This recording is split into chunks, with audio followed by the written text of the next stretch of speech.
Morning, fools. Good morning. Hi, members. Hey, Lou, what's up? It is 8 a.m. on the East Coast, Sunday morning. How you doing today? I'm good. And thank you, Motley Fool members, folks watching us. We're here. It's Sunday. It is March 23rd, 2025. I'm Dan Caplinger here with Lou Whiteman. We are talking about the week ahead. We had a good week behind. We talked about that yesterday, and now it's time to look forward and talk about what's going to be coming on. So, yeah, bear in mind the things we're going to be talking about today, not intended to be personalized financial advice. Feel free to ask questions, and we'll do our best to answer them. When we can't answer them, we'll let you know that too. But we are on Slido. Get your questions in. Hashtag Fool24. Lou, what are you looking at this week? What caught your eye? I hate to go there, Dan, because I am as sick of it as anyone else, but I think it is going to be what moves the market, and I think we need to look at it. You know, Dan, we are now just 10 days away from Liberation Day. Yeah. Are you ready for Liberation Day, Dan? Do you have your dinner party planned? Are you going to do a picnic in the backyard? Are we doing? It's my birthday, actually. It is. Well, there's. I don't know whether I should treat it as a personalized gift or exactly what, but it'll be fascinating. So Fools, Liberation Day, April 2nd, which, I mean, they could have done it a day earlier, but that would have just had all sorts of other implications if they did. I would have encroached on our day, Lou. Yeah, April, you don't want to do that. Yeah, and the jokes would write themselves. So they don't want to do that. But Liberation Day is the day when we are going to just basically announce all of our tariffs everywhere for everything, or however it is going to happen. And kind of the reason it is in my radar for the week ahead is because just that point. We don't know what's going to happen. Let me read you real quick, just a couple sentences from a Bloomberg story. I think this is from this morning. And I think this is why this is going to be the dominant thing in the market over the next week, regardless of what the tariffs are. Bloomberg says, as with many policy processes under Trump, the situation remains extremely fluid, and no decision is final until the president announces it. One aide last week referred repeatedly to internal negotiations over how to implement the tariff program, and some of the most regularly hawkish signals come from Trump himself, underscoring his avowed interest in sharply rising import taxes as a revenue stream. Quote, April 2nd, we're really going to find out what's going on. Nobody knows anything until then. So if you are in the camp, and I am very much in the camp, that most of what has been pressuring markets isn't so much the fact that the economy is cratering, it's the uncertainty and it's the not knowing. If this report is correct, and I think there is evidence to suggest that that is sort of the vibe of what's going on, it's going to mean that no one's going to have any certainty for the next 10 days at least. And I can't help but wonder what if we're just going to have more of the same in terms of volatility. So I don't know, Dan. We could get into a whole hour on tariffs, and we'd probably end up on some other YouTube channel, so we shouldn't do that. But it's this lack of certainty, this lack of kind of an understanding of what's going on.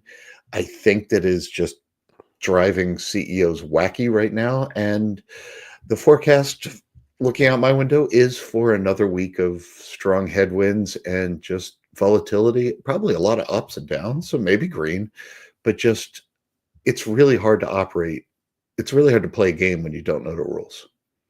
And maybe April 2nd we'll learn the rules, but between now and then, it's kind of status quo it is. Well, it's kind of like Calvin Ball, right? You know, the rules are that there are no rules. So yes, that's a great pull. You just got to do it, and you just kind of have to deal with this. And you know, as much as uncertainty, you know, investors have trouble dealing with uncertainty. Anyone who likes to engage in any kind of long-term planning is going to have an issue with this. And you know, but that's great. Have an issue and have an issue with it. Have a problem with it. If you have a problem with it, if you don't have a problem with it, then express that too, because you know it's. I need to hear from everybody because you know the fact of the matter is that we have a president. President was duly elected. We have more people voted for the president than voted for any other single candidate.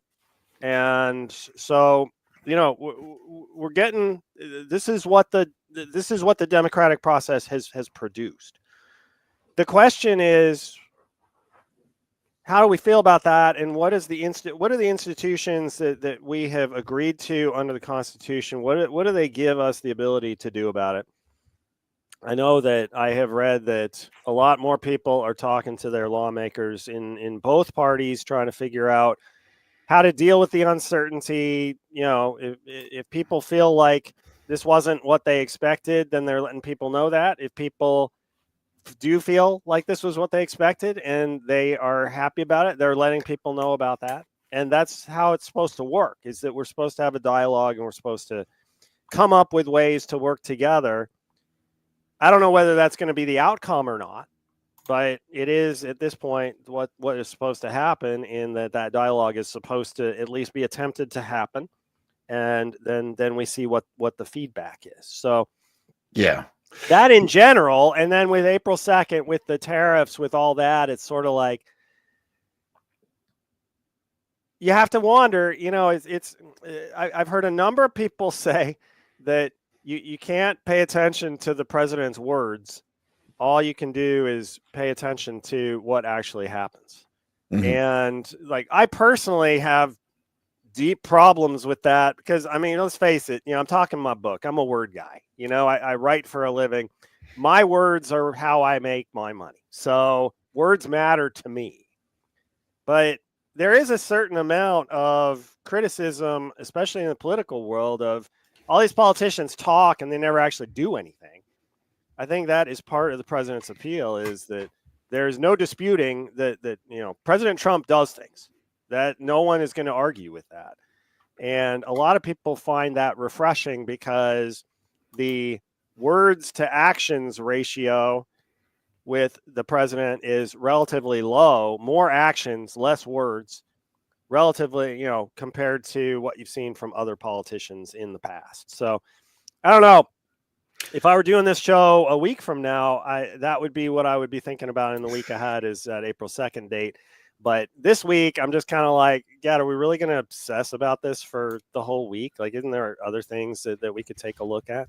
Isn't there other things? Oh, there are. Like Dollar Tree earnings. And that's where I'm going to pivot to. Very good. I think that it's important to go beyond this. I'm going to share my screen in just a minute and just kind of give some information about Dollar Tree, which is reporting its earnings. And at some point this week, I did not have the time to check and find out exactly which day that is. Maybe Lou will sit there. Yeah, I can do that and figure that out. But here we are with Dollar Tree. We got a 5-year chart of Dollar Tree, and it's a fascinating chart of the stock price. I only look at the stock price because it is, and maybe I should stop doing this now that I think about it, because the reason I do it is this chart is here. It's a really nice chart. We're on Fool IQ, by the way, the data source that Fool members have access to.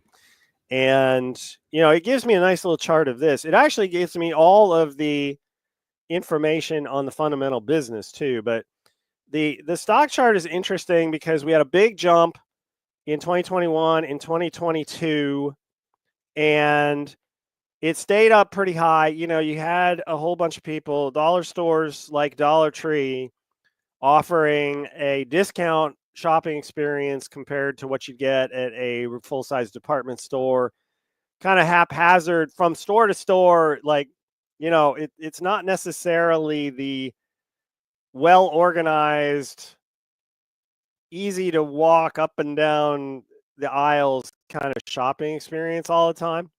Your mileage may vary. I've done a lot of traveling. I've seen a lot of differences between stores, between both different brands, different chains, as well as even within the Dollar Tree chain, different conditions depending on the location. But you saw this big jump in interest as people were sort of like, yeah, inflation is here. We got to economize. We got to get this stuff done. But in the past year or so, you've seen this big drop. We were up as high, like looking here, about a year ago, last February 2024, we were at highs around $145 a share. We're down more than half off of that. We're at $67 a share at this point. And it turns out that even dollar stores are subject to inflation. And I'll tell you, the first thing that I started laughing about dollar stores is when dollar stores stopped being dollar stores and started being $1.25 stores, because I'm sort of like, it's time to change the name, right? I mean, it was always funny to me growing up. You had, yes, I'm old, Woolworths.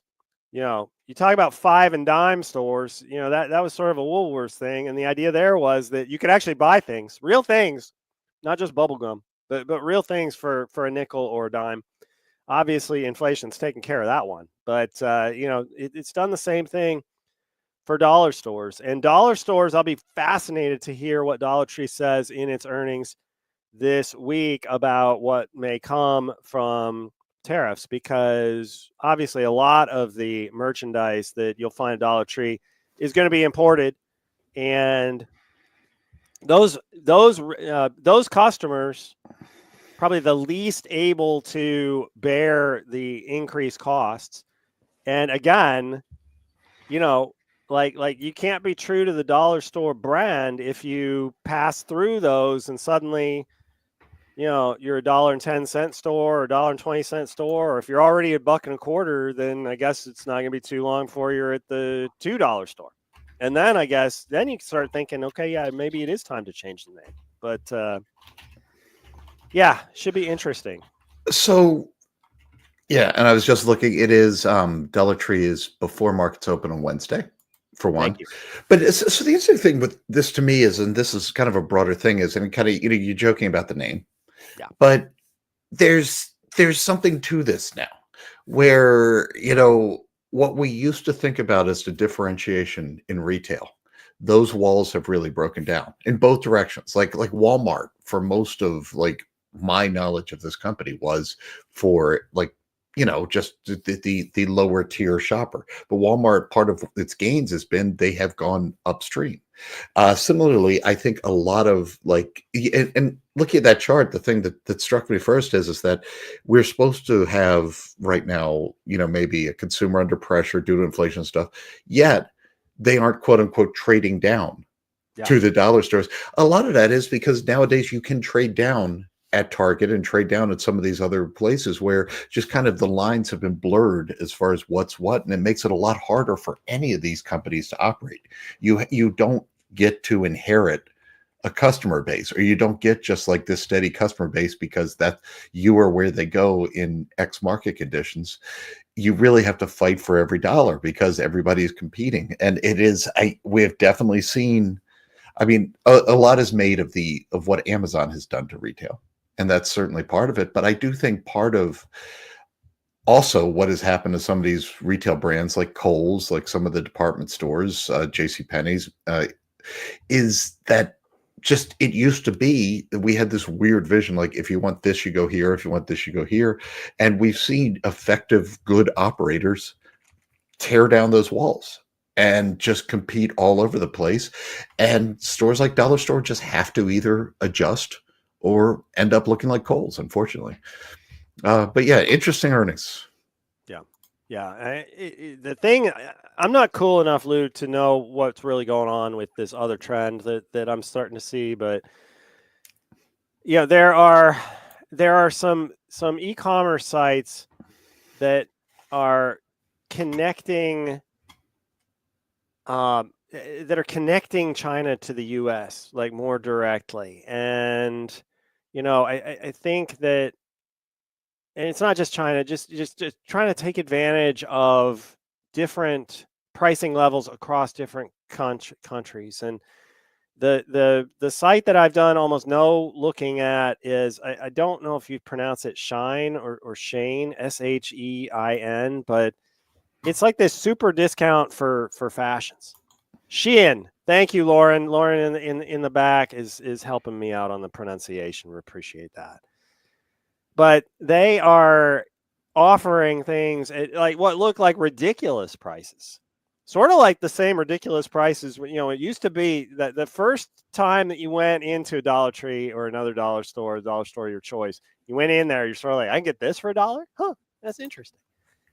Starting to see a little bit more of that, and is a tech savvy younger generation with a lot of concerns about their future comes in and looks to try to buy things that they want and need, but not necessarily pay through the nose. Could it be that these ultra discount international e-commerce sites are eating away at some of the market share for a Dollar Tree? I don't know. And I'm saying this out loud now, and now I'm wondering if the kinds of goods that you'd buy through these e-commerce sites are just fundamentally different from what you'd buy at a Dollar Tree. I'd never heard anybody about buying anything like bigger than like maybe a hat when it's cold outside at a Dollar Tree. Dollar Tree, not, dollar stores in general, kind of not the fashion mecca that I am thinking that Shein's trying to be. But yeah. The other thing about it's really hard to context is, and because I know like all of these businesses, the margins are razor tight, so it does matter. But it's so hard to. I mean, it's just so hard to know how big of a business it is and how much it's stealing. I mean, I would like to see the revenue of Shein. At the end of the case, kind of get a real feel of like, I'm guessing that it's a marginal effect at most, but yeah, who knows? All right, what else is reporting this week? I can give you actually, I can pull up a list. So we got the other ones that I was taking a look at, and I gotta do real quick some work here to avoid giving away our trade secrets, and is Lululemon, ticker LULU. Yeah. They are announcing the yoga and athletic apparel specialist is reporting this week as well. Not in the dollar store. Not we've added a couple of digits, and now we are up to the $100 store. And you can see this chart. You got a 5-year chart here. We've been up, we've been down, we've done some crazy things. We had a big jump in the early days of the pandemic when everybody decided, I'm stuck at home. Maybe I should concentrate on fitness a little bit. I got nothing better to do. I can't go anywhere, and so we had a nice jump there. And then from there, it's kind of been up and down. This is a trend that we've seen, Lou. I mean, we were talking yesterday about Nike, and Nike reported their latest financial results last week, and there's something going on in premium athletic footwear and apparel. And I don't know whether it's kind of revenge of the little guys, or if it is just a fashion thing that people get tired of, doing what they perceive their parents to do, or what they've seen, other people do. Maybe it's just time to move on, or maybe again, it is especially younger consumers concerned about their financial prospects are kind of like, yeah, maybe I don't need that $100 pair of yoga pants. Maybe the $10 pair of sweatpants that I bought at a local department store are good enough. And so, yeah, we'll see. But an important quarter for Lululemon, just because it's always enlightening to kind of see what kind of momentum a company is carrying into a new year. I know it's March, so it's a little bit late to be talking about a new year, but when you've got companies like Lululemon that have non-standard reporting schedule, it's the sort of thing that really catches your eye. Yeah, so it's interesting because I've seen a lot of people blame this on the return to work. Where and I guess, but I also think that one of the trends in the workforce is that there's, we're not in the 1950s Mad Men, everybody's overdressed, so I feel like that part of what Lululemon has done well is cater to the comfortable but fashionable crowd, not just the I'm going to yoga class today crowd. So you'd actually think they'd be a beneficiary. I wonder if this is partially just kind of just pressure on the consumer, and it is again high-end goods, so maybe you just get a little bit of a headwind there. My theory with Nike is that kind of you can't in this world anymore just be a dominant brand in these categories, because the internet has made viral marketing so much easier. You're just the advantages of scale. In some ways, you still have them on the cost side and distribution side, but you don't have that advantage just in the marketing side anymore. And so you will have just products that take off in niche groups. Hoka for runners, it's just Nike can't compete with just the influencer, or at least needs to adjust to compete. Lululemon seems less vulnerable to that to me. I mean, maybe I just don't know. As anybody who has watched me on here knows, that I don't have a lot of fashionable clothes, so I'm not a great person to ask. But it's interesting. I do think it is harder for these big, ubiquitous consumer brands to just keep that status and just swallow up everything in a world where one good influencer campaign on Instagram can start a trend. Years ago, Nike had to overproduce a 1984 type, or no, that was Apple, but Nike too, with the kind of just these over the top, introduce ourselves, spend a ton of money on the Super Bowl just to kind of get on the radar. These days, if you know what you're doing and you get the right Instagram campaign going, you can almost do that at a fraction of the cost, and that's going to change the long-term competitive dynamics of an industry if you're successful. Yeah, I don't know. just share my screen again here just a second, and it's like I don't understand. I'm too old. I'm sorry, this is turning into a theme of the weekend for me, but I'm too old. I come from a generation where a Stanley Cup looked a lot shinier and was carried by a lot bulkier people wearing big uniforms.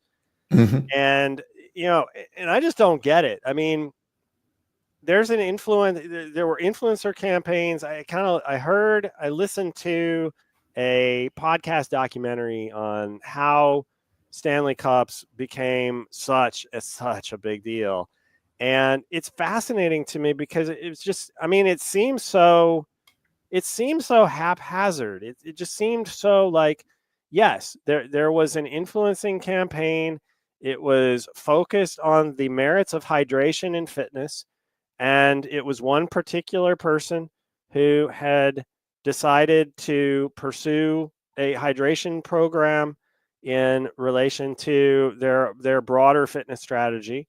And they just talked about these cups. I mean, these cups have been around forever. Like you can see here, I don't know if the type is big enough to, I don't know if the type is big enough to be able to see, but this is since 1913. These things have been around. They are not new. Yeah. But suddenly it becomes a thing. And, people my daughter's age are just carrying these guys around. And then suddenly, what used to be sort of this industrial looking thing, you can find them in every single possible color. And people like want to buy 12 of them in all the different colors. And it's just sort of like, yeah. So yes, to be fair, I think Nike had its time in the sun with people wanting to buy every pair of Air Jordans in different colors so that they could have, a black pair to go with their black outfit and a red pair to go with their red outfit and things like that. And so in some ways, again, it's just like what's happening. But the whole influencer culture and economy is fascinating. And it's one that, influencers generally not publicly traded. So it's one of these things that you kind of have to, my investment in Alphabet and its exposure to YouTube and the fact that many influencers are still using YouTube to try to generate these viral hits. It's just interesting the way that we've gone from, the Nike model of picking influencers who are already celebrities in their fields, achievers in their fields, and gone to a system where, like influencers work very specifically to develop their influence. It's just, yeah. I mean, and big retailers having to adjust. I mean, I see like Decker's Outdoor, the maker of Uggs and Hoka, ticker DECK. I recall, unless I'm getting them mixed up with somebody else, which is always a danger, but I'm pretty sure that they did that they're doing a campaign with Post Malone. And it's like, yeah, you're doing a campaign with Post Malone because Post Malone has appeal and has exposure and has influence. And, you see more and more of that. And that has more and more relevance when you see these companies, announcing marketing campaigns, announcing new product lines, trying to launch things in order to kind of get back on the radar, get back in the spotlight. Yeah. Yeah. And the thing about it too is that with all of these kind of viral campaigns, you only know about Stanley because it worked. There are so many of them out there. I don't think the hit rate is probably anything approaching something to brag about, but it is there.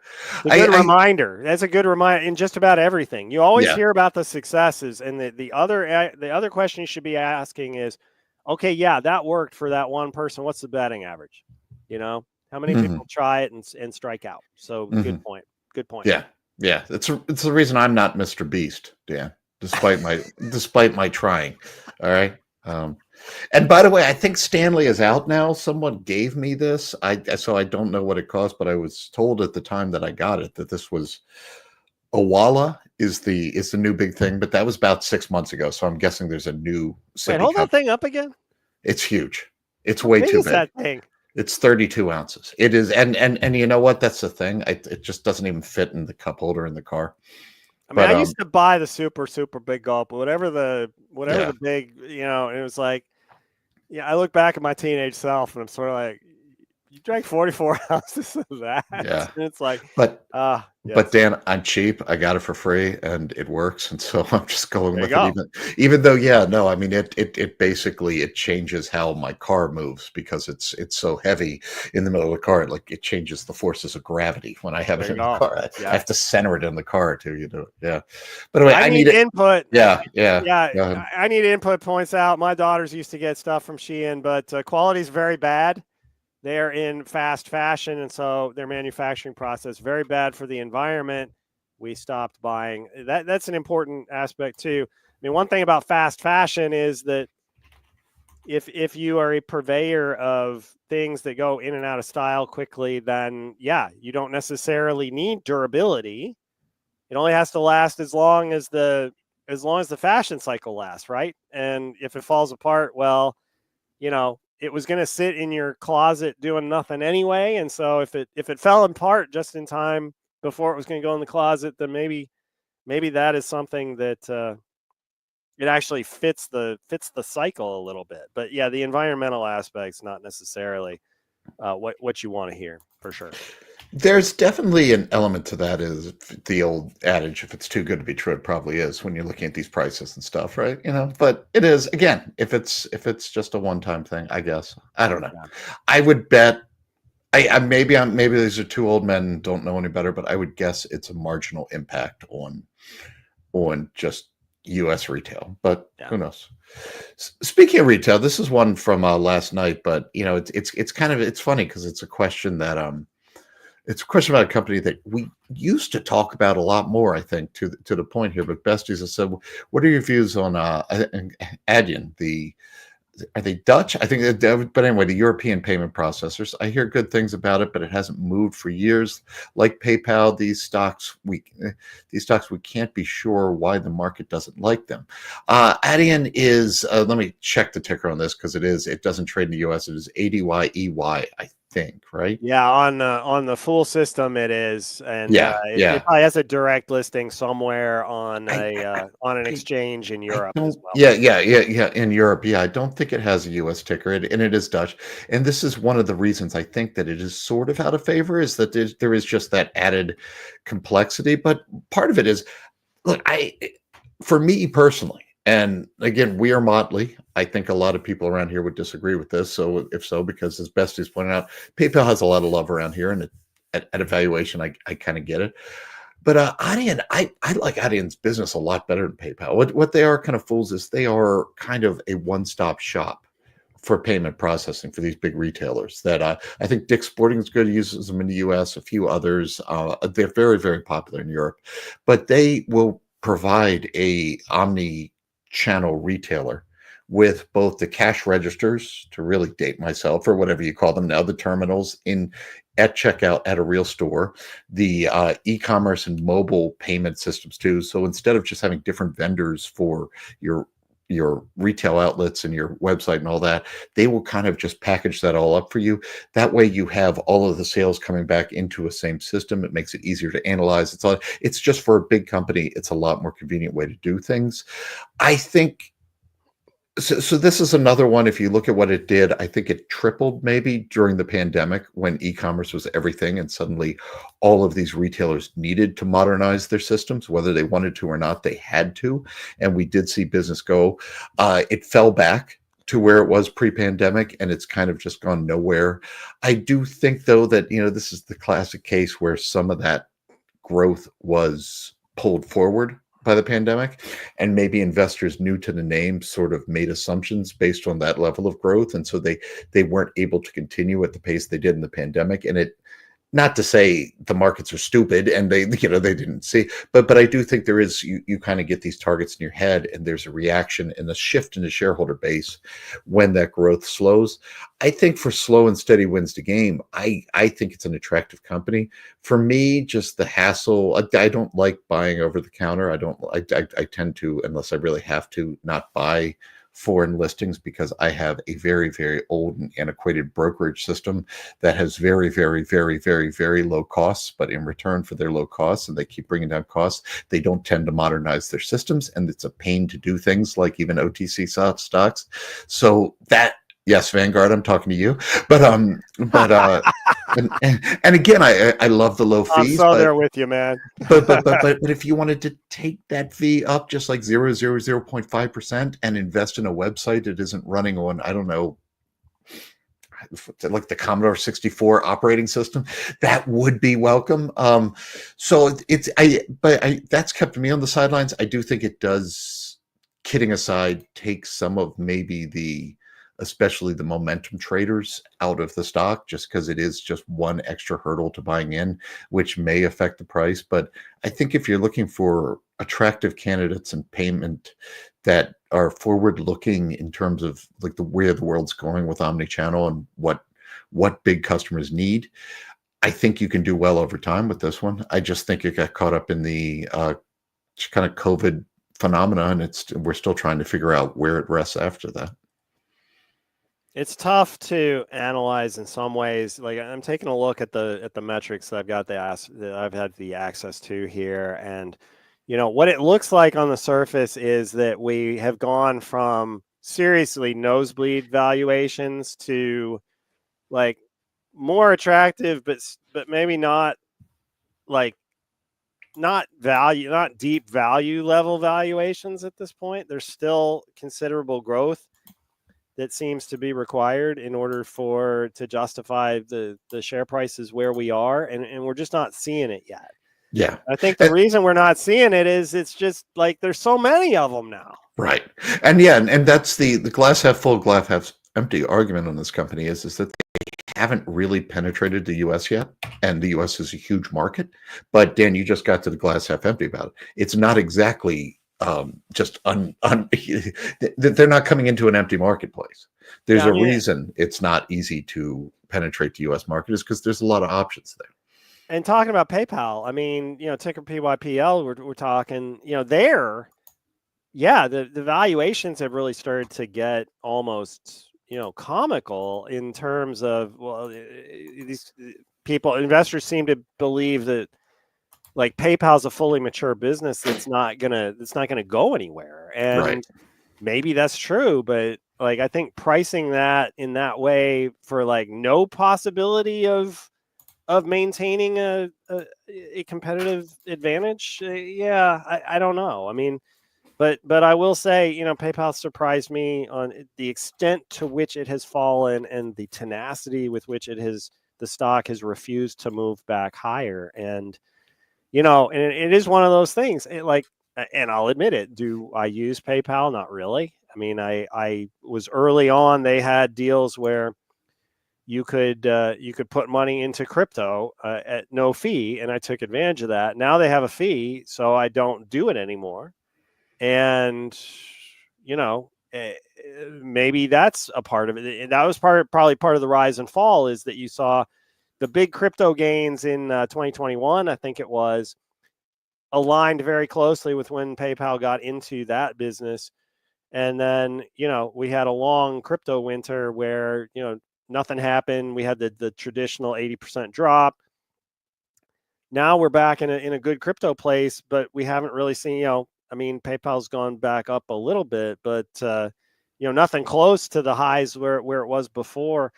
And I'll tell you, probably the surprise for me in payments is just how well Visa, ticker V, and MasterCard, ticker MA, have done in just saying, you know what, all you new people can do whatever you want, and we're going to keep doing our thing, and we're going to keep succeeding and thriving. Yeah. And so far, that has worked.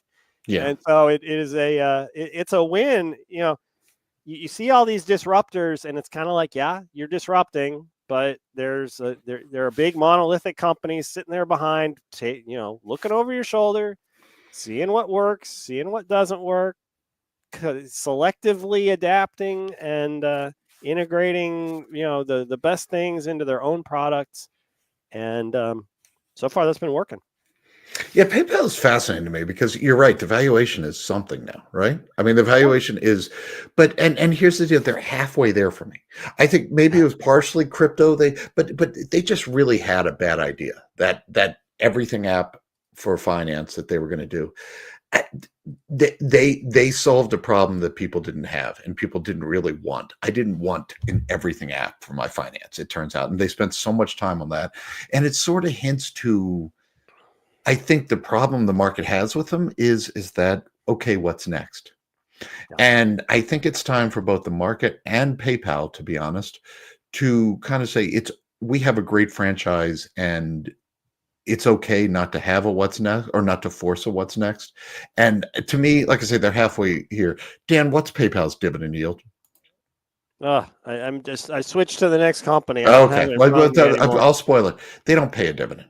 Okay, Oh, it's a thank you. trick Okay. question. Over the last 3 years, though, they have reduced the share count by 13%. Here's a modest proposal. If you want to get that valuation off the floor, think about dividend policies. Think about becoming. You can be a mature payments company with maybe not have that next big thing to spur growth and like to the moon, rocket ships, whatever.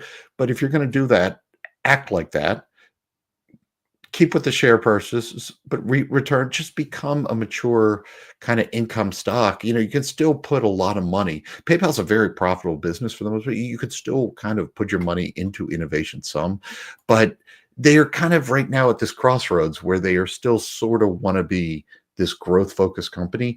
And the markets after this everything app, I don't think there's a lot of credibility there. And so, you know, over the next few years, we'll either figure out if they have the next big thing and the stock can move from there. They will really just say, okay, we are going to take this cash that we are generating and return it to shareholders, and the market react there, or they will continue to be kind of stuck in this neutral of like trying to kind of do both, but not really, really committing to either, which is kind of where we are right now. And I think that sort of explains the market's mindset with them. I don't know if that makes sense. But and they still have a relatively young or new CEO, it's a new management team to figure it out. So I don't want to. It's too much pressure on them. I mean, I use it all the time.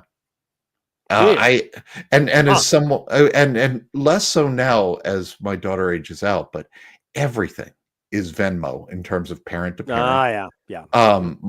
My daughter babysits. Venmo is all it is, you know, and it's good because babysitters now make more per hour than investment bankers. So you just the Federal Reserve doesn't print cash at a rate that you could pay babysitters. They're just That honestly, it's a macro thing. Um, Yeah, they haven't yeah, figured out the AI for babysitting yet. We're yeah. gonna have to wait for the robots for that one, I Right, think. right, right. Yep. But and then also just like little the silly little things like passing a hat around for an office gift for a new. Yeah, I mean it's very much Venmo over Cash App in my world and over all of them. And I think it's a viable, working, strong business that people use. It's just almost like with Etsy and some of these others we talk about. It's like the market pays for growth, and there isn't a real answer to the question, what's next? Yeah.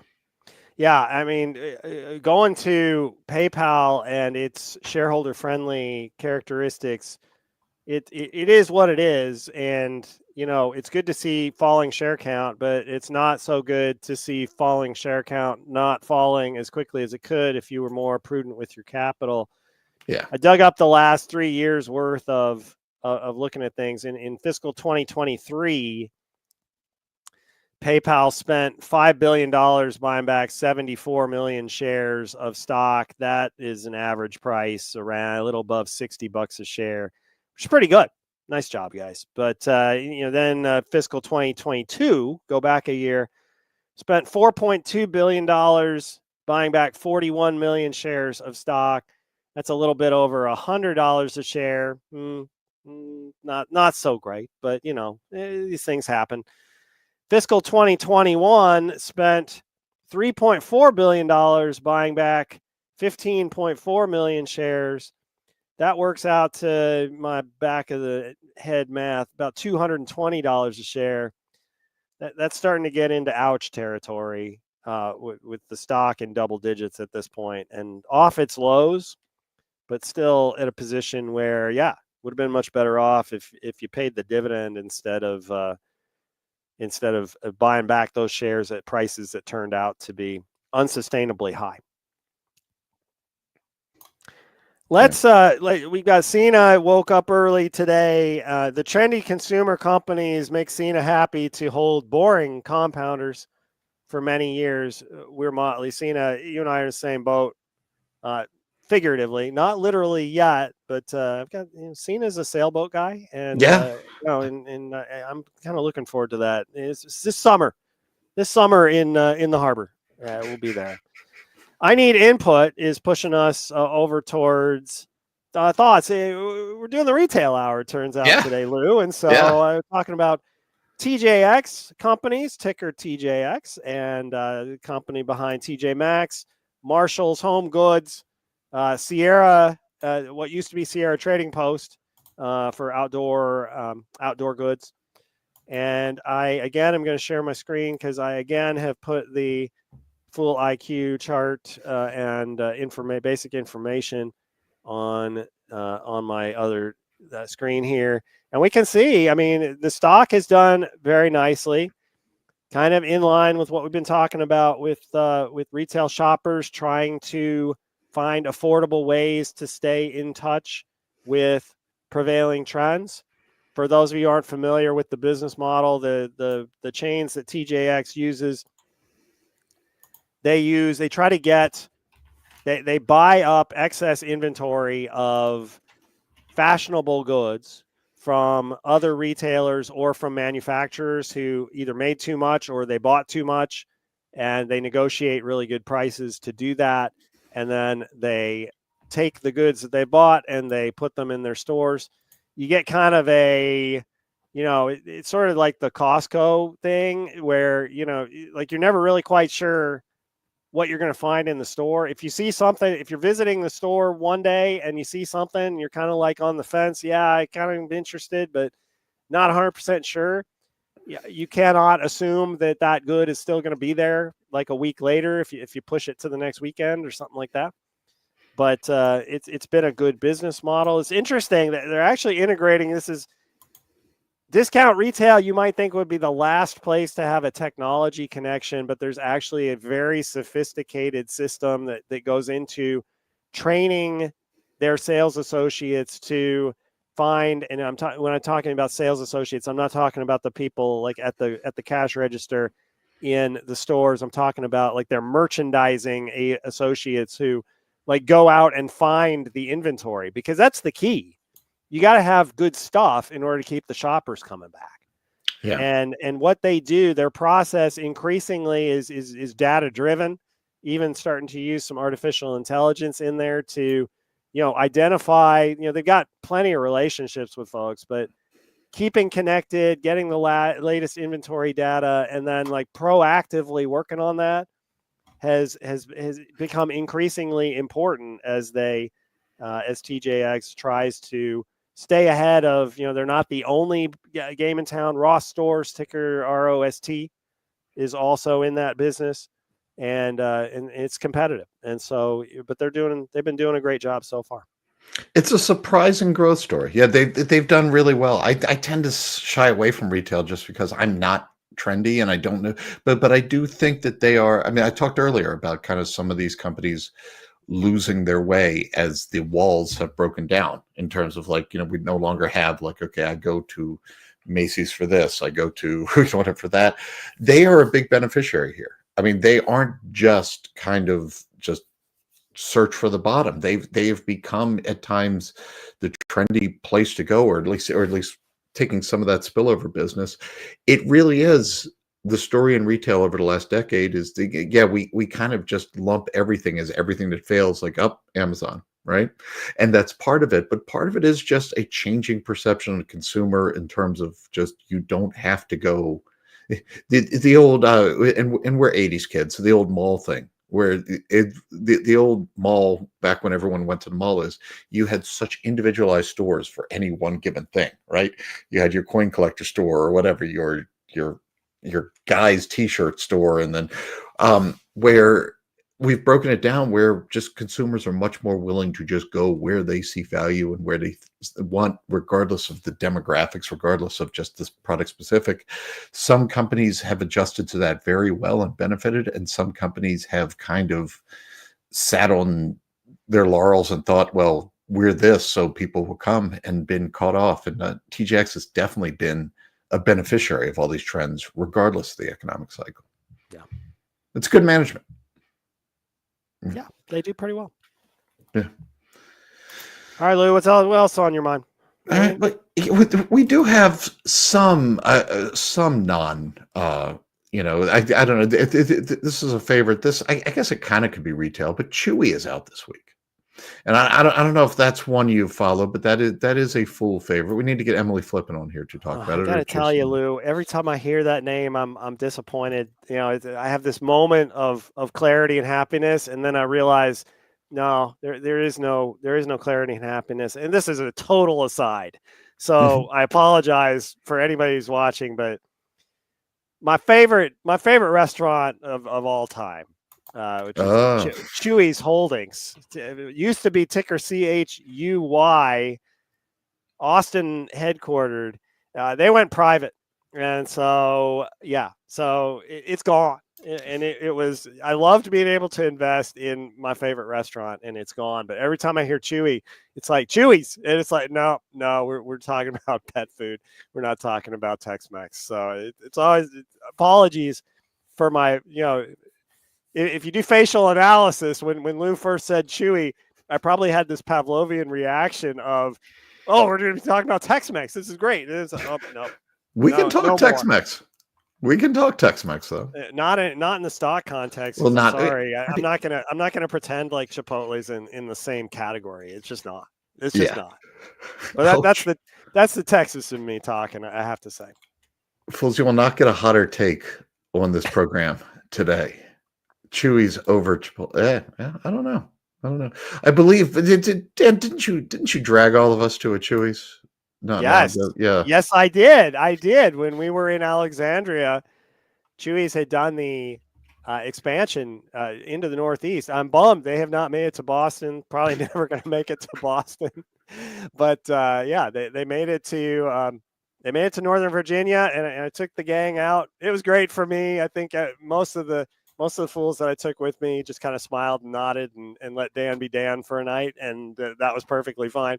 But no, queso to die for. And I mean, any of my fellow former Austinites will attest. Actually, most of them might actually say that Chewy's is kind of mainstream and that they have their own favorite little joint somewhere on the east side. And I totally understand that, and I'm not going to argue with that. But it was nice to have enclaves of real Tex-Mex food outside of the greater Texas area. And to be able to rely on that. And they're still around. Like I said, it's just a private equity. So enough of the diversion. Let's get back to pet products.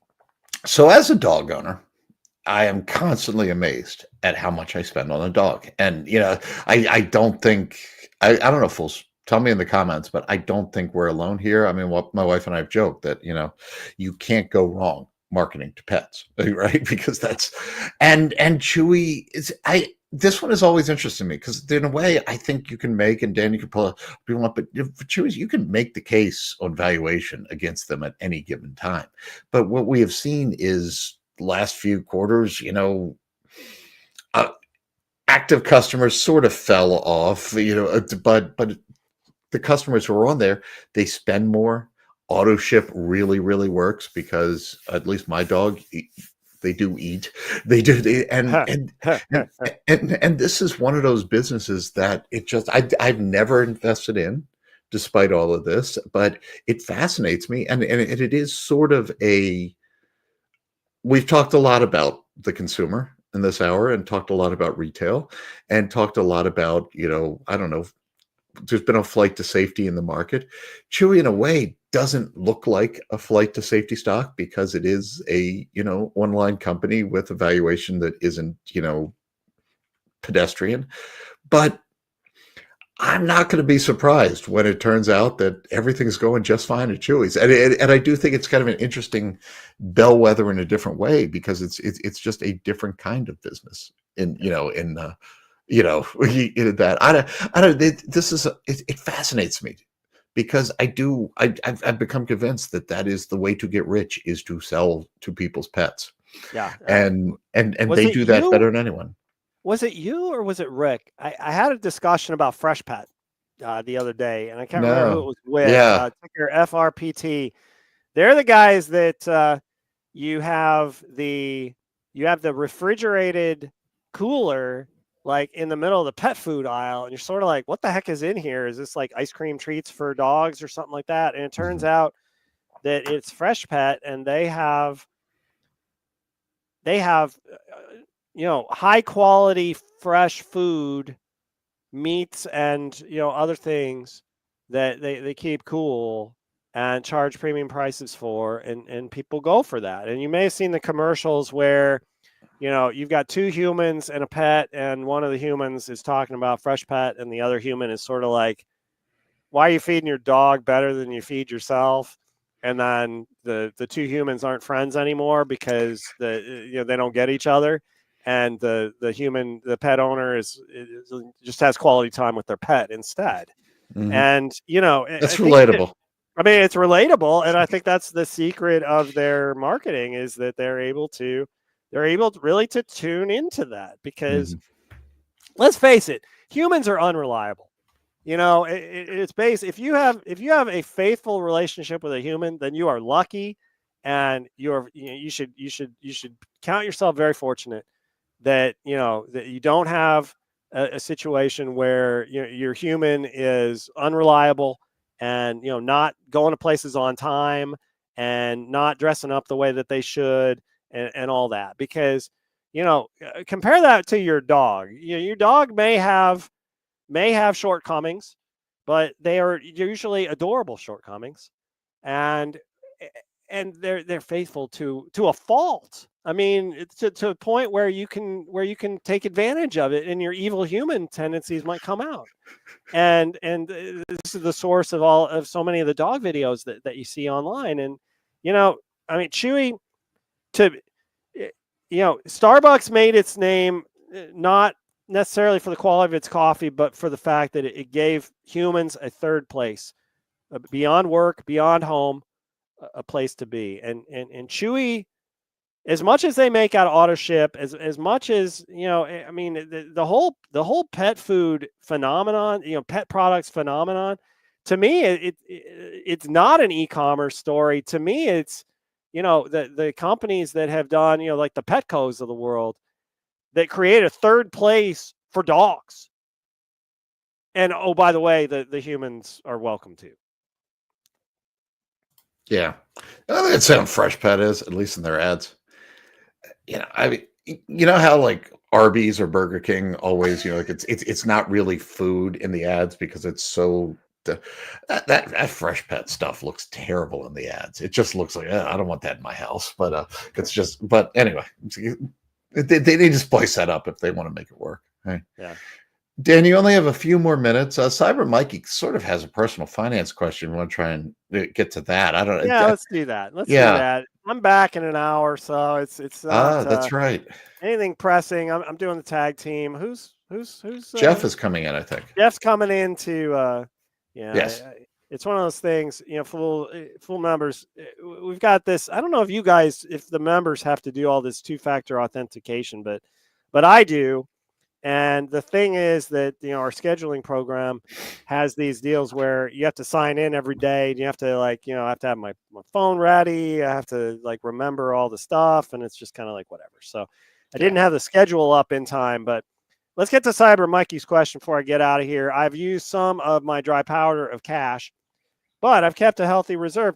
How do you judge when to spend a little versus all of your cash based on market conditions? So Cyber Mikey, what I'm talking about here in my answer is, if you have a cash reserve that is specified for stock purchases during opportunistic situations. I'm not talking about an emergency fund. I'm not talking about Bro and I will talk about cash cushion in retirement. I'm not talking about that.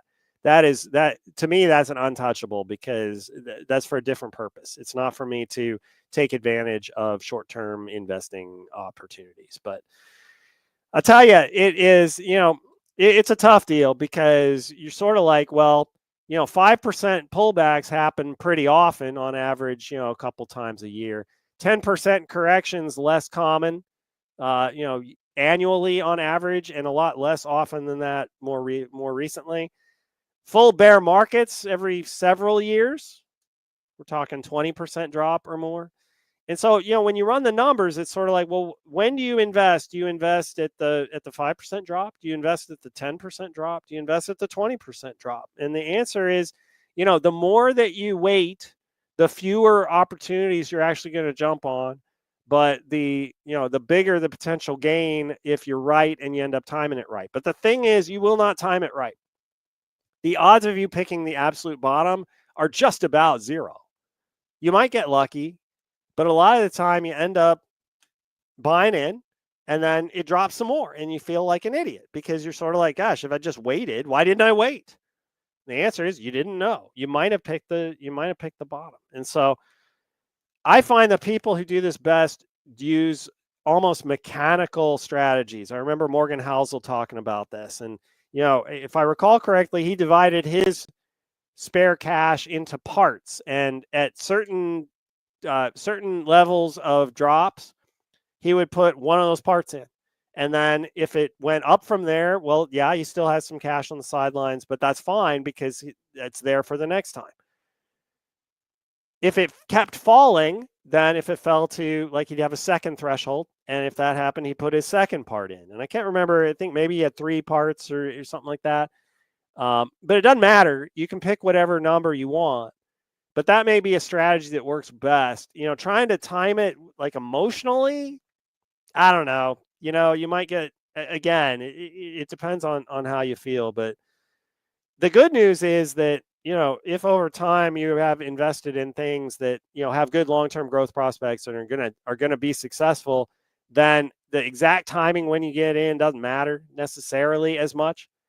But especially when you're talking about broad market things, like buying an index fund or buying like buying an S&P ETF or something like that, doing bits can help. It gets you exposed into the market, but it also gives you a little bit of psychological protection in case something happens and it keeps going down, and you're sort of like, gosh, I wish I hadn't invested in everything. Well, good news, you didn't. You still have some dry powder to use. Yeah, I don't really. Yeah, yeah. You see, dry powder. That I liked. I liked what you said about kind of separate it out, because I do think, I mean, to me, cash is cash and investments are investments. I don't really keep just cash waiting to buy. I do more like I don't know, the cage match every time I'm looking to buy and just figure out what I want to buy in that day. Definitely. I agree with you on timing. And as far as how do you judge when to spend a little versus all of your cash and market conditions, again, I think the best answer is exactly what you say, is just try to mentally turn off that loathing and regret if you buy something today and it goes down 2%, and just focus on if you found a winner and you're planning on holding 5 years plus or however, which is kind of how we should be thinking of stocks, is that you're not really going to care if you got in at 42.10 or 39.50. You know what I mean? So if you have a good idea, if you have a stock that you think can just beat the market over a long period and you have cash to deploy, buy it. That's the way I do it. But you have to know yourself. You can't be full of self-loathing. You got it. All right, fools, it's 9:00. I'm going to tag out of here. We got Jeff Santoro stepping in. Lou's going to stick around, and then I'm back at 10, and Jeff will tag back in for Jeff. But thanks, Motley Fool members, for being with us, and do stay tuned. We'll see you later. Thanks, Dan. Thanks, Dan. Jeff, Let me tell you, and I'm just going to give like a little peek behind the curtain of how Fool24 works. The things that we almost say and don't say because we get fired. But I was just thinking of to continue my last little thought. And speaking of self-loathing, we're bringing in someone from New Jersey. Hey, right? I resemble that comment. And hi, Jeff. Hi, Lou. How are you? I'm good. Fools, it's the top of the hour. We are going to we're going to take your questions, hopefully. Get them in at Fool24 on the Slido. Jeff and I are here, as the scroll underneath us says, for educational purposes only. We are not giving personalized financial advice. We are not going to try to do that, and we wouldn't succeed because we don't know you. So please get your questions in about investing, about finance, about relationships, because I really, really want to make that a thing, but nobody's taking us up on it. But we are here for an hour, and then you get Dan back, and then I think, are you back with Dan after that? No, I'm on at 12 and 2 with Tyler and Rachel. So I'll be back doing a few hours today, just more spread out than you, Lou. You're doing the morning marathon like you usually do. Yeah. Let's say and it's a real mistake, because then Cena will start dropping in pictures into private channels of kids eating breakfast and stuff, and I realize that I'm so hungry. But yeah, Cena, don't do that again today. All right, Jeff, this is the week ahead.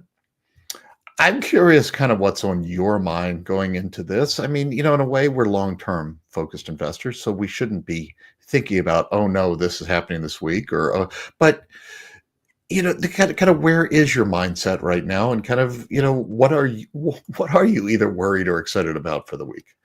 Well, it's interesting that you were just talking with Dan about dry powder, spending cash, because that's the thing that's on my mind for the week ahead. At least for my portfolio, I am completely out of earnings season in terms of waiting for companies that I follow to report, with the exception of one, actually. And maybe we can talk about Boston Omaha later on, Lou.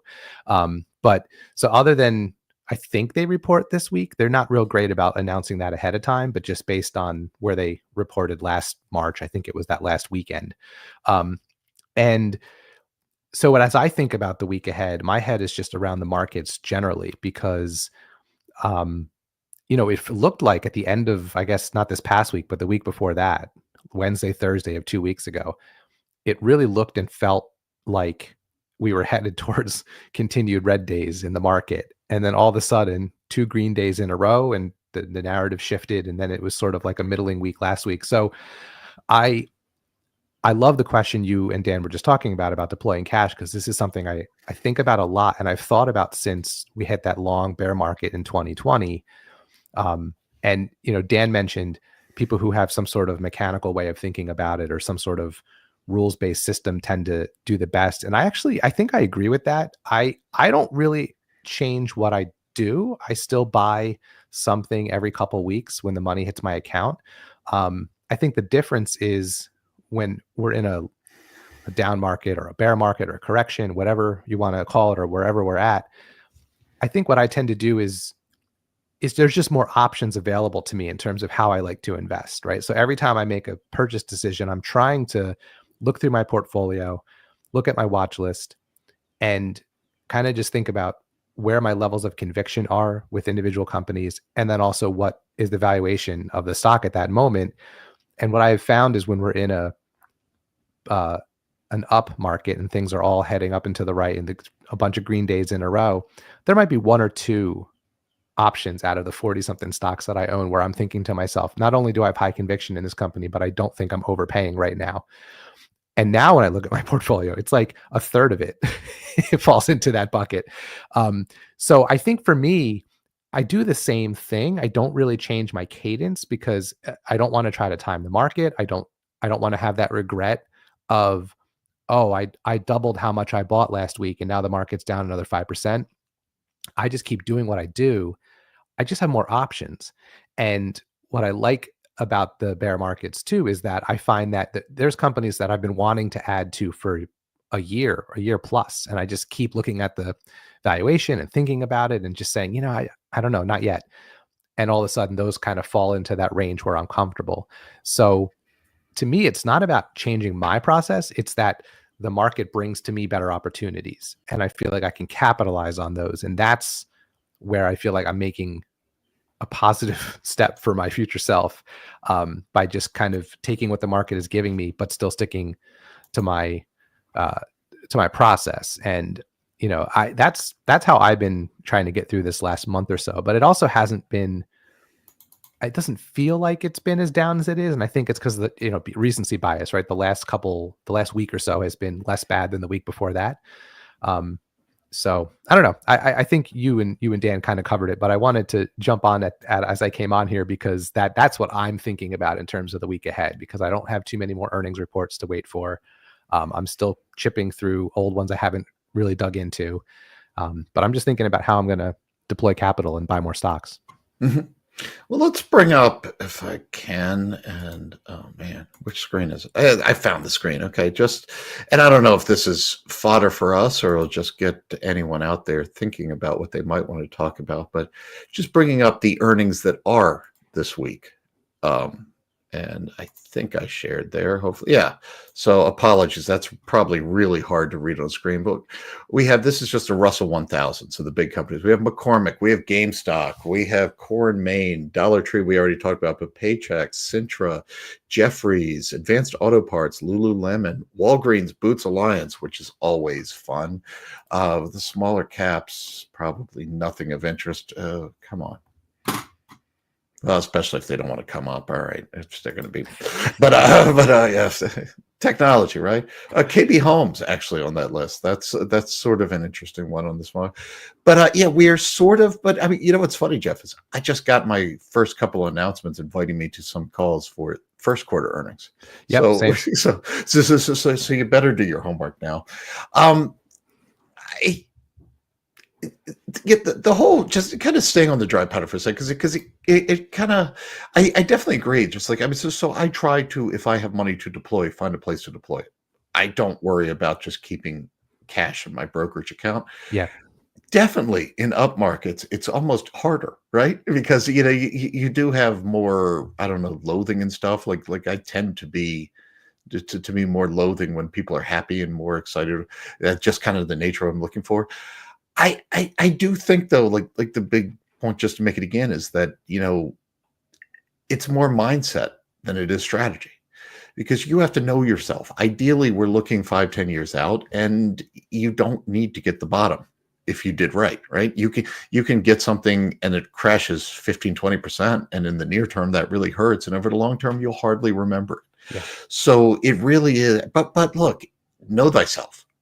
I pulled up a stat yesterday talking about like day traders in this market so far year to date. We're trailing the S&P 500 by about 7 percentage points. And what's going on there, Jeff? That is, I bought it today at 20. It goes to 17. I should kick myself. I sell it. And then all of a sudden it's 22. And I say, I knew it. And so I buy it again. And then 2 days later, it's back at 19, and I'm like, all right, I give up. So just if that is you, own it, and maybe don't, maybe keep that dry powder for now. But but I mean, ideally, I do think it's more mindset than timing, or as far as strategy. It's just try to be the person that can say, all right, I'm not going to buy the bottom. Yeah, it's so hard. Here's how I know it's difficult, because we have the advantage of spending a lot of our time in our lives thinking about this kind of stuff and talking to each other and hearing from other investors. And that's reassuring, right?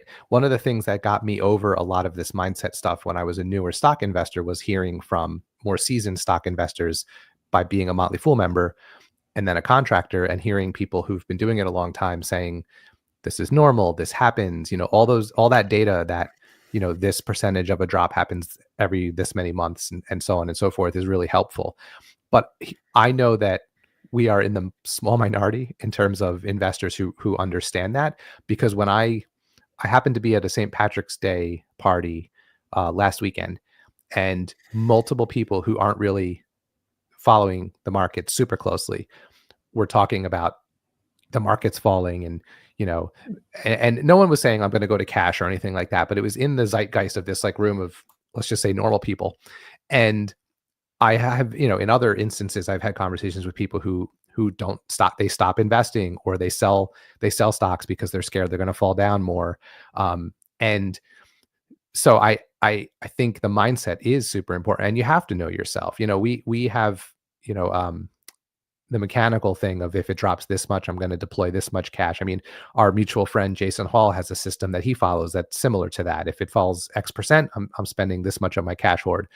I could never work like that. I don't keep the cash in I'm mostly fully invested at all times. The only thing that might happen in a bull market is I might just be more patient, right? I might let 2 months worth of investment dollars build up before I buy something, just because I don't see anything super compelling. Whereas like in a down market, I'm buying usually the day the money hits my account, because there's so many more compelling options out there for me. So mindset is important. Knowing yourself as an investor is super important.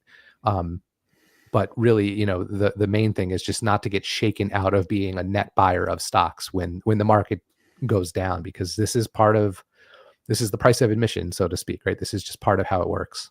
Yeah. And Dan said it, but since we've talked for a while, it's worth repeating this too. So definitely, fools, separate your cash from your dry powder. And as far as just in terms of the total net worth. And I'm a stickler for this, but the old, anything you might need in 5 years, out of the market. Yep. Anything you won't need for 5 years, in the market. And yeah, I mean, I'm going through this personally right now, Jeff, because I am about to send a child to an extremely expensive college, much more expensive than I would have liked it to be. And I am endeavoring to have all 4 years in cash as soon as I can. And there is really not much of an argument to be made, in a way, for having like 4 years from now cash. That, I'm just making it a lot harder on myself by not putting any of that. But I believe in this rule, and I am going to do my best to follow this rule. One more thought on this with timing too, in this, and I'm not going to say who it was, because I'll probably butcher the story, and then I'll get frustrated. But there was imagine how it is for the people who have to pick stocks for a living in markets like this. And there was a great story on here in Fool24 about trying to do whatever. They were coming up on a recommendation in 2008, and just the loathing and indecision and the can't pick anything going on in the room, when one of the analysts said, "Hey, anything we're going to pick is going to be down 20% in a week. Okay, so just find something that you think is going to be up in 5 years." And I love that mindset. Like it, and it's a lot easier to say in hindsight, but as individuals, right now, with all this volatility, or if we have a downturn, keep looking to stocks, or at least throwing money into a total index fund if you can't, if everything looks too scary, because we know that these are the times to get in. Index fund is great there, but just almost go into it like, I'm going to buy this today. It's going to be down 20%, but I really believe that in 5 years, this is a good company. If you can do that, and easier said than done, you'll do just fine. Yeah, looking ahead and thinking big picture, getting your head up at the 30,000 foot view is super helpful. One of the things I've done recently is so I keep track of every purchase I make in a spreadsheet, because I'm a nerd.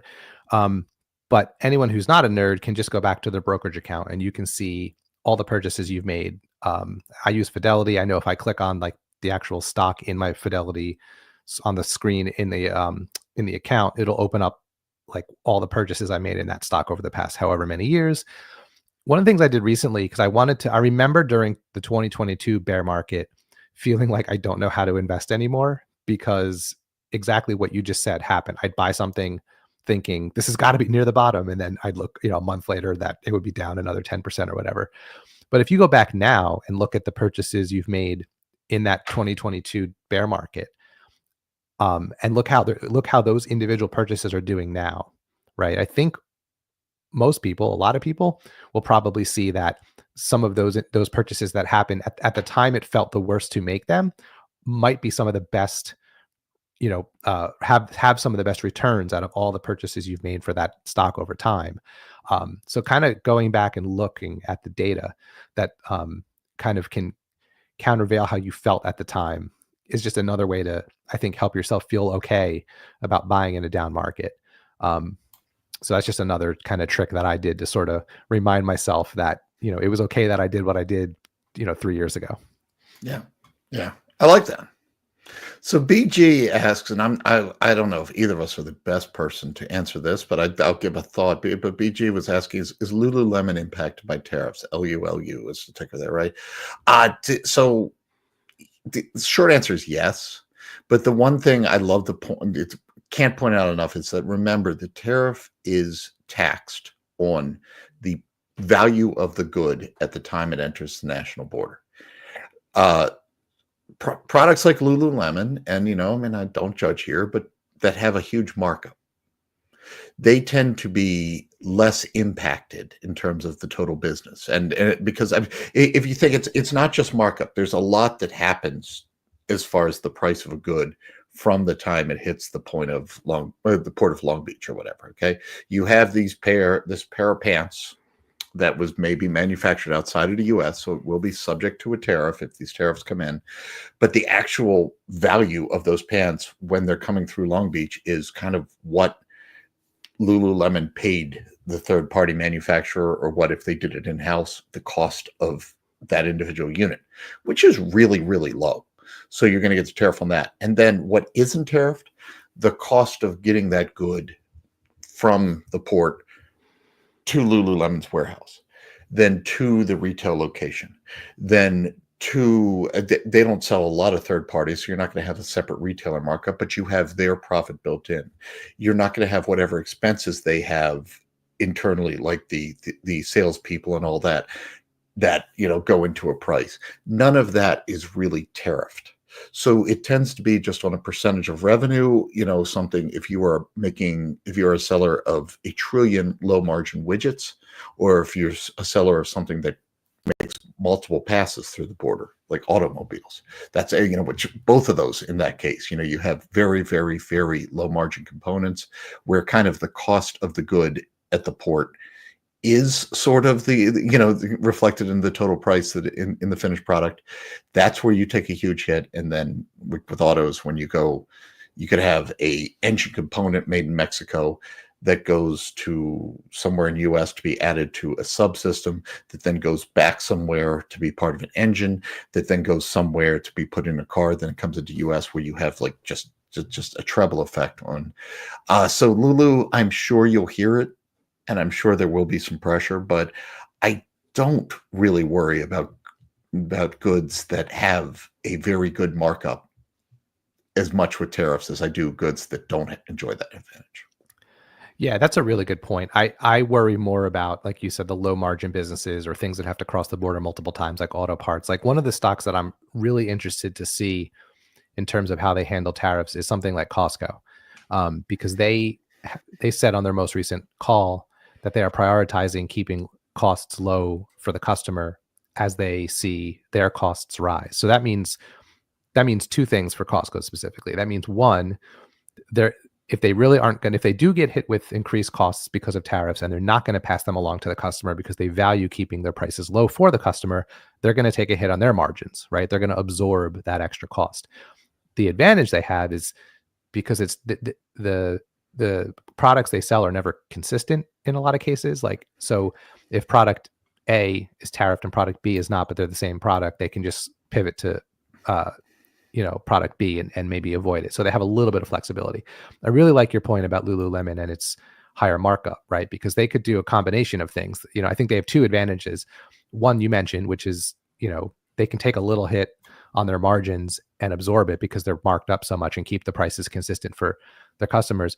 But they're also a premium brand, right? So you could see a scenario where they do pass along some of the costs to the customer, and maybe the customer doesn't mind so much because it's a higher end affluent customer, right? They're expensive clothes, right? So let's just say it's a 25% tariff. Maybe prices go up by 5% and they absorb the other 20 or something like that, right? So I think, to say there's going to be no impact, I think may not be the case, but I don't know that it's going to have a substantial impact on the business. And again, to our earlier point about trying to see the forest for the trees, just like we talked about buying businesses that we think are going to be competitively advantaged 5, 10, 15, 20 years from now, in the way we think about the down market generally. I think that's a good way to think about tariffs as well, right? If you believe in Lululemon, if you think it's a great business, if you think they have a competitive advantage, if you think they have a lasting brand,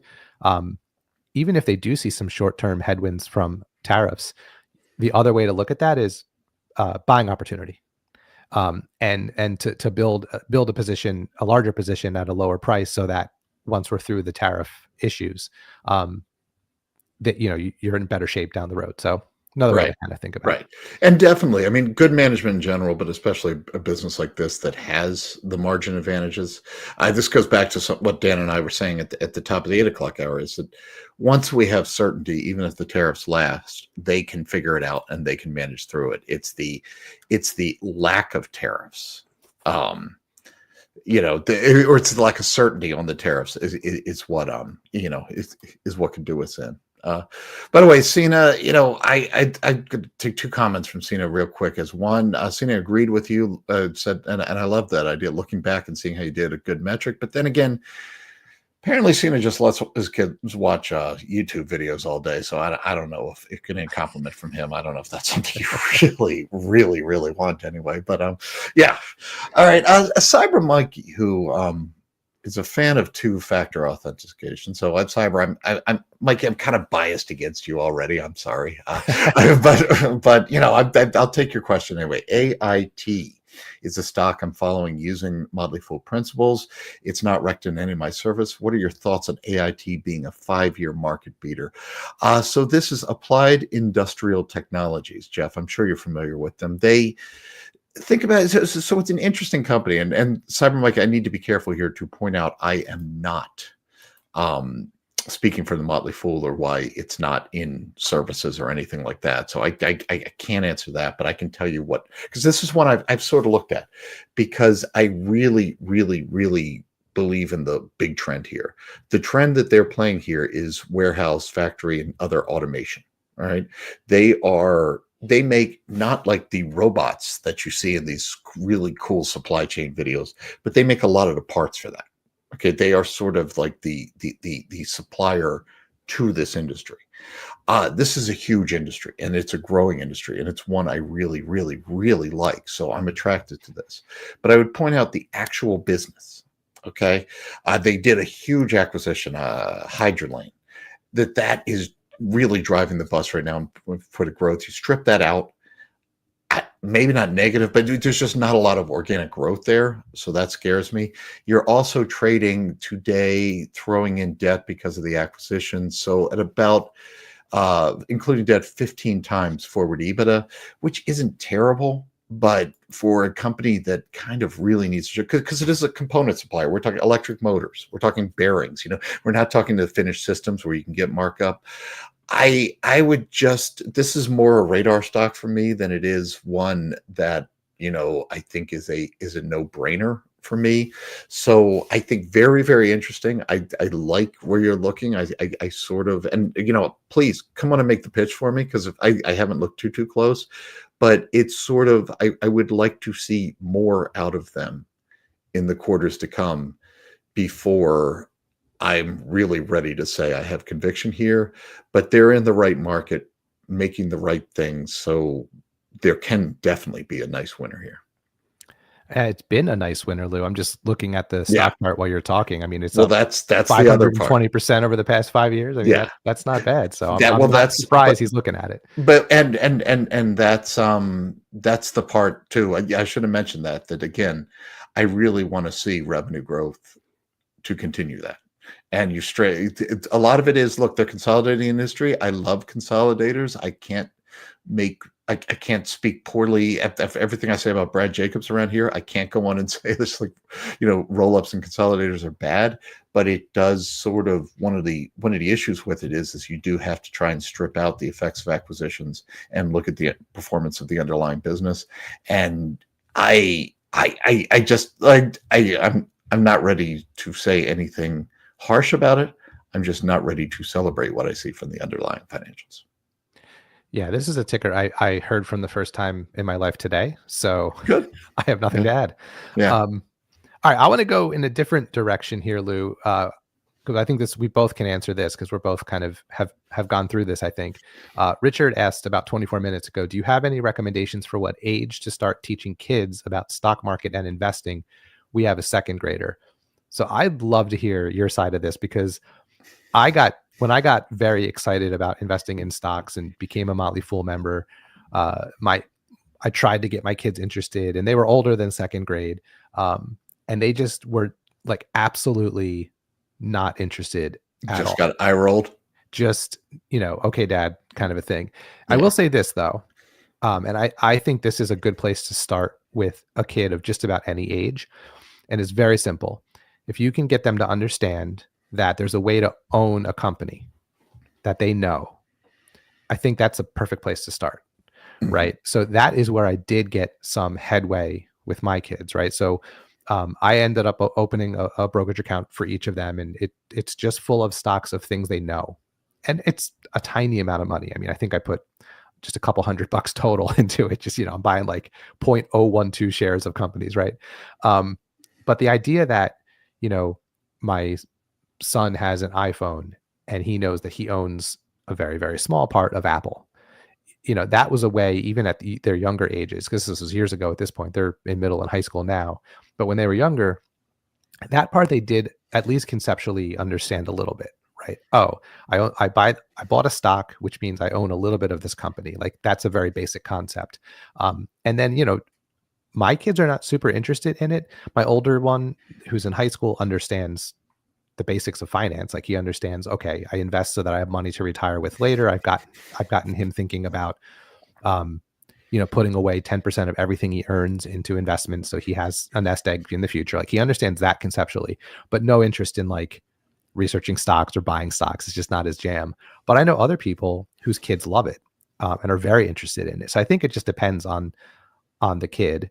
But I would say a place to start, and I think you can do this with second graders, like Disney, or because of Marvel or because of Star Wars, is like a perfect example of a way you can hook a kid. Like, hey, you know how much you love the Marvel movies? Well, guess what? You can own a little bit of Marvel, right? I think a kid can understand that even in second grade.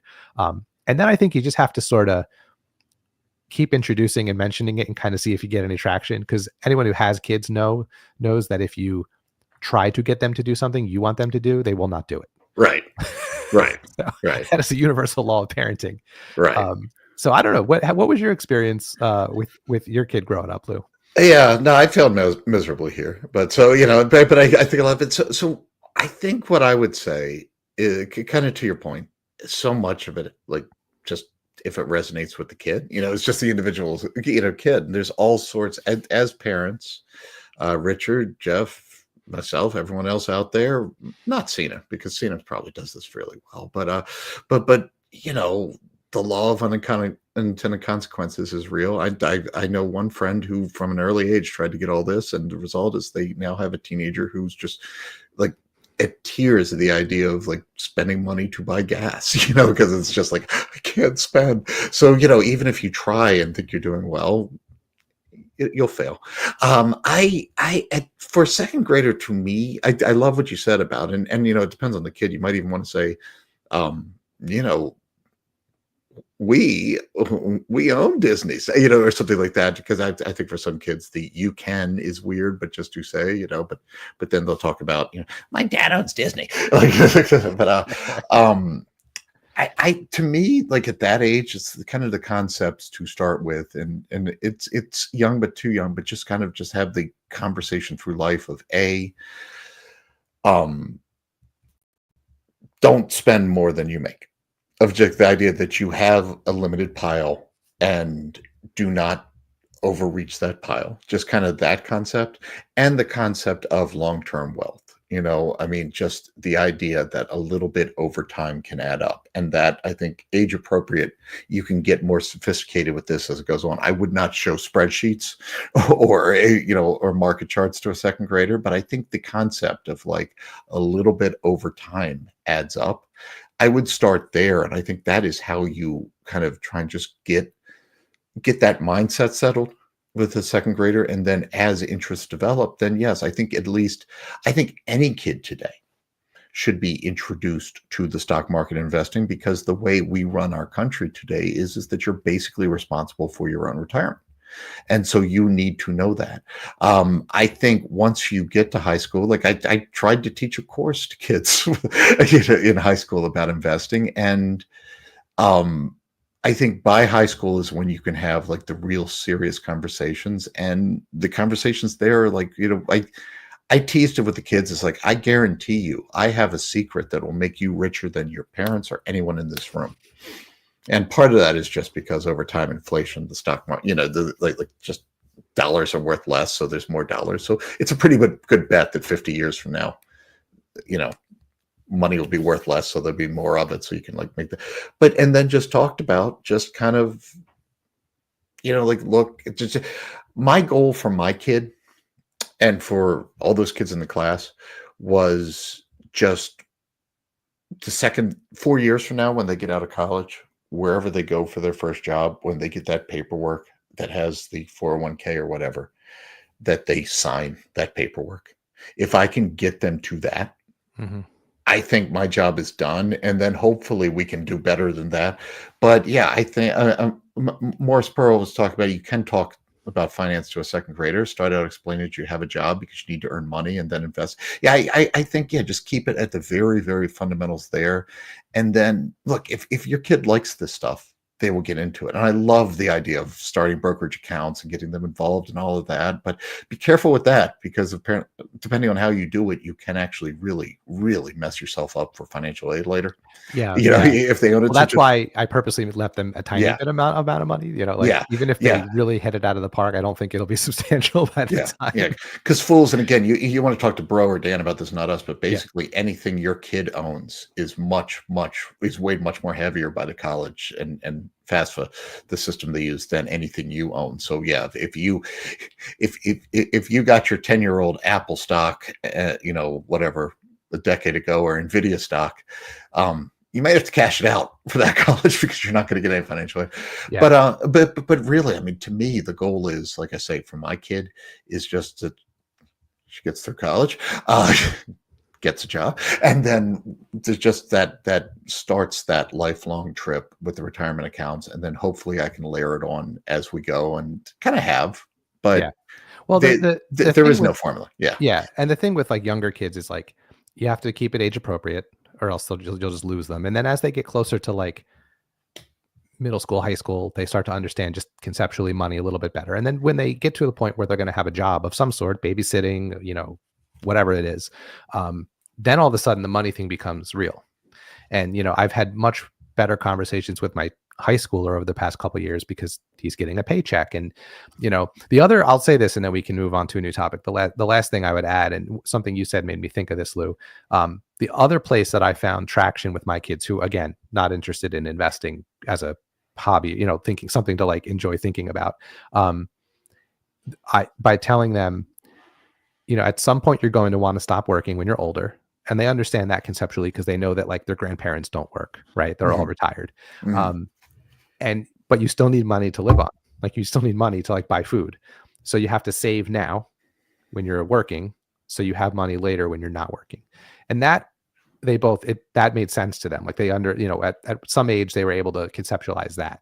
And then it's an easy pivot to like, and the way you save that money and have it grow is by investing, right? So like, that's the other kind of place, owning companies that they're familiar with, and having a very simple conversation about like why you save. And it ties to what you said, Lou, about not spending more than you have, right? Because then you can't save.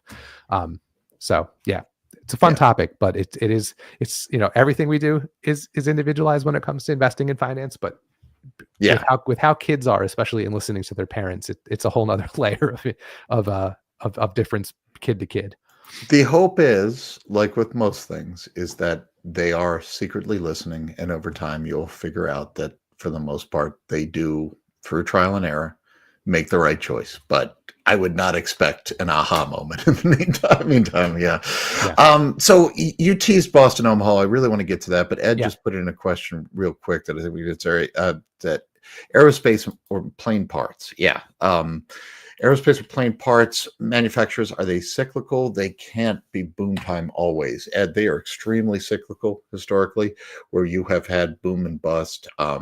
but, and again, I hate saying this time it's different, but the great gift that is Boeing, the clown car that has been Boeing management for the last few years, which they haven't given a lot of gifts, and they've actually, I shouldn't be flip about it because it's cost a lot of lives and had a lot of damage, but Boeing is so far behind in its deliveries in a global market that is pretty resilient right now. We are seeing this it's not really about the Americas and Europe as much, but it is the rising global middle class, especially in the Southern Hemisphere. There is sustainable demand for travel. And it's 2 to 3% annualized over the long term, but that's enough to fuel this industry. It won't last forever, but the combination of a lack of supply of new planes coupled with what's been a very good travel environment in North America and this long-term trend for travel growth has created an extended upcycle. And one of the reasons, or one of the impacts of Boeing not being able to manufacture the pace they need to is that the airlines are using their equipment longer and harder. And a plane, even when Delta's done with it, can go find work elsewhere for another decade or so. So these are extended life assets. It's not going to be an upcycle forever. You need to think about those that cater to the OEMs or the Airbus and Boeing versus those who sell spare parts to the airlines and the people maintaining them, and kind of which part of the cycle works at any given time. It will turn eventually, and when it turns, if history is the guide, it will turn hard. But we are in a multi-year run, just kind of brought on by the scarcity that was created by Boeing's inability to get its production lines going the way they thought they would. All right. Sorry, I was muted. I was no, that's okay. That's good. We like you better that way. Yes, I understand. If only I could turn my camera off too, everything would be better. Yeah. Let's talk Boston Omaha, Lou, because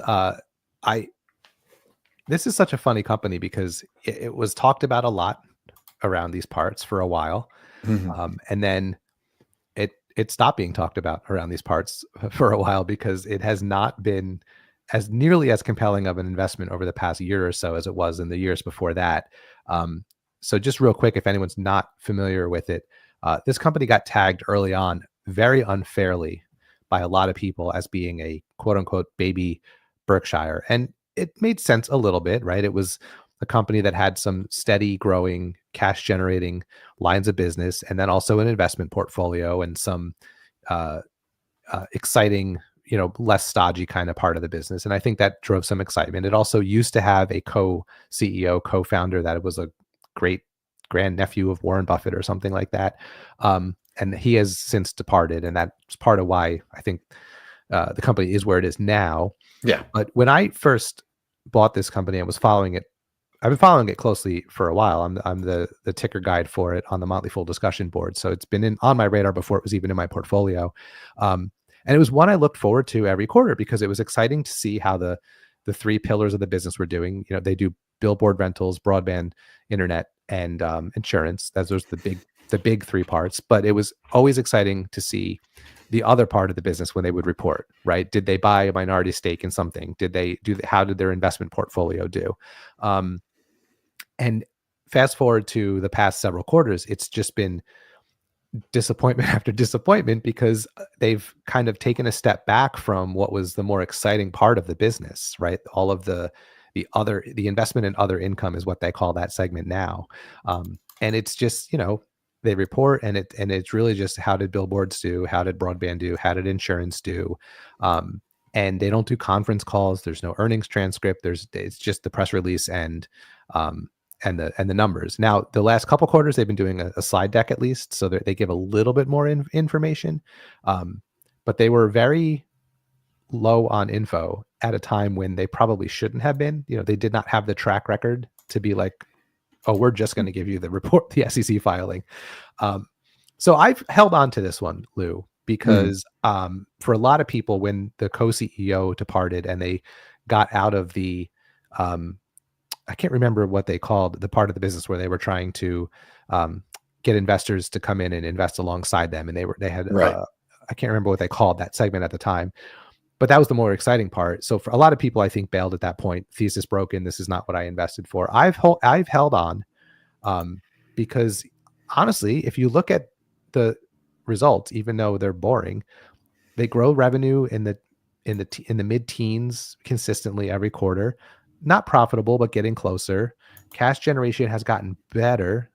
Still not positive on free cash flow, but the segments that run the business grow each quarter. I mean, mostly, and insurance has done even better the last couple quarters than it was before that.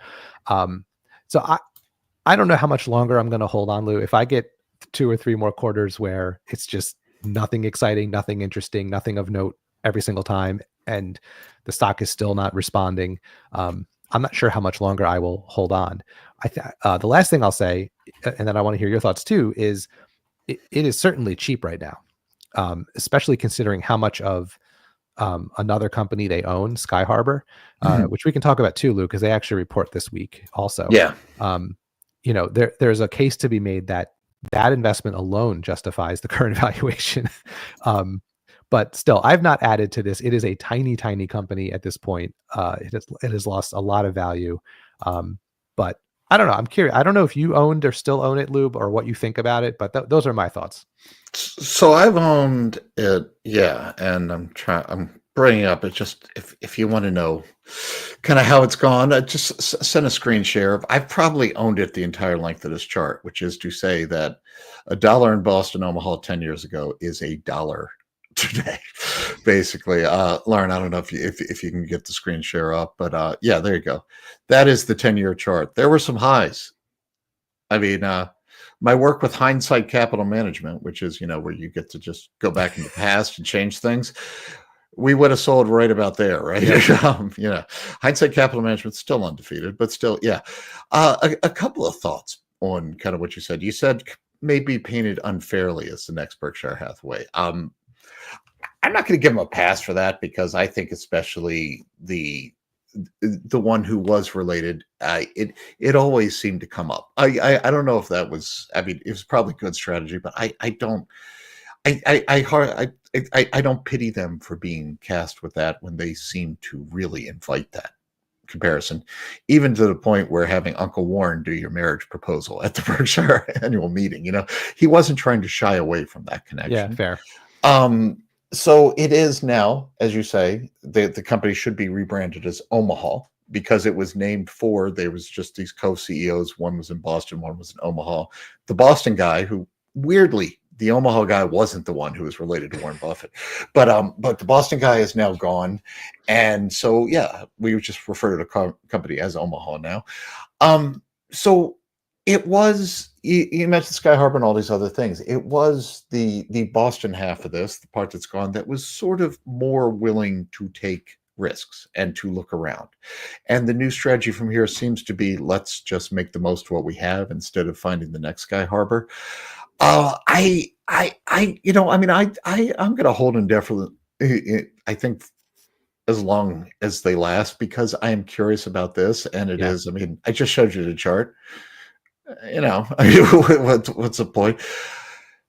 Here's the thing about them is that, and it's so interesting because, we compare it to Nelnet. And one thing, I mean, my fan fiction scenario is that Nelnet, another Nebraska company that in my mind could be the best capital allocation story going on from here out of the state of Nebraska, which, yes. Hi, Warren. I'm saying that just to annoy you. But, in all of these, whether it's Berkshire, whether it's Boston Omaha, whether it's Nelnet, the idea in theory is that it's almost, our job is to grow cash and to use that to grow more cash. So we are just these weird little companies. We don't make widgets, just like Berkshire Hathaway doesn't really focus on the textile industry anymore, Jeff. I don't know if you checked in with them, but the goal for Warren Buffett is to collect a bunch of assets that will generate a ton of cash that he can then use to collect more assets that will generate cash. And that's the cycle. That is what Berkshire does. That's what Boston Omaha tried to do. That's what Nelnet has done it. And what that comes down to is that, you need to be good at that second part, taking the cash you generate and generating more. Nelnet has been much better at that. My fan fiction scenario is that, okay, now we had the breakup of Boston Omaha. You have this guy sitting, I mean, it's not in Nelnet's hometown because I looked it up, Jeff. There's more than one city in Nebraska. Oh, but yeah, but I mean, it can't be that big a state. So they probably know each other, right? I would love to see basically Nelnet source out Boston Omaha for parts. I don't think that's going to happen. I will note though, I got a little excited in January. Boston Omaha, I always get excited, Jeff, when companies name new board directors, because that's how I make investment decisions. But they added the founder of Huddle to their board, who's also on the Nelnet board. And Nelnet, I mean, Huddle is one of Nelnet's big successes. So maybe they can find a way to work together. But really, the issue has been they have just been underwhelming in their ability to take the cash that they generate and find enough sky harbors to get the markets excited. It is slow, as you say, it's slow and steady. There's still good things to say if you look at what the book value has done, and stuff like that. The underlying looks fine, but we're now in this period where it's just going to be, all right, we're just generating and sort of giving back and seeing if we can max out what we get of our core businesses. And it does feel like we need to be more than that long term, doesn't it?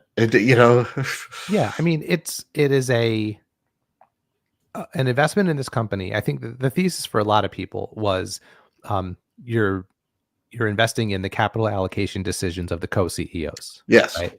Yes. It's just basically what you just said.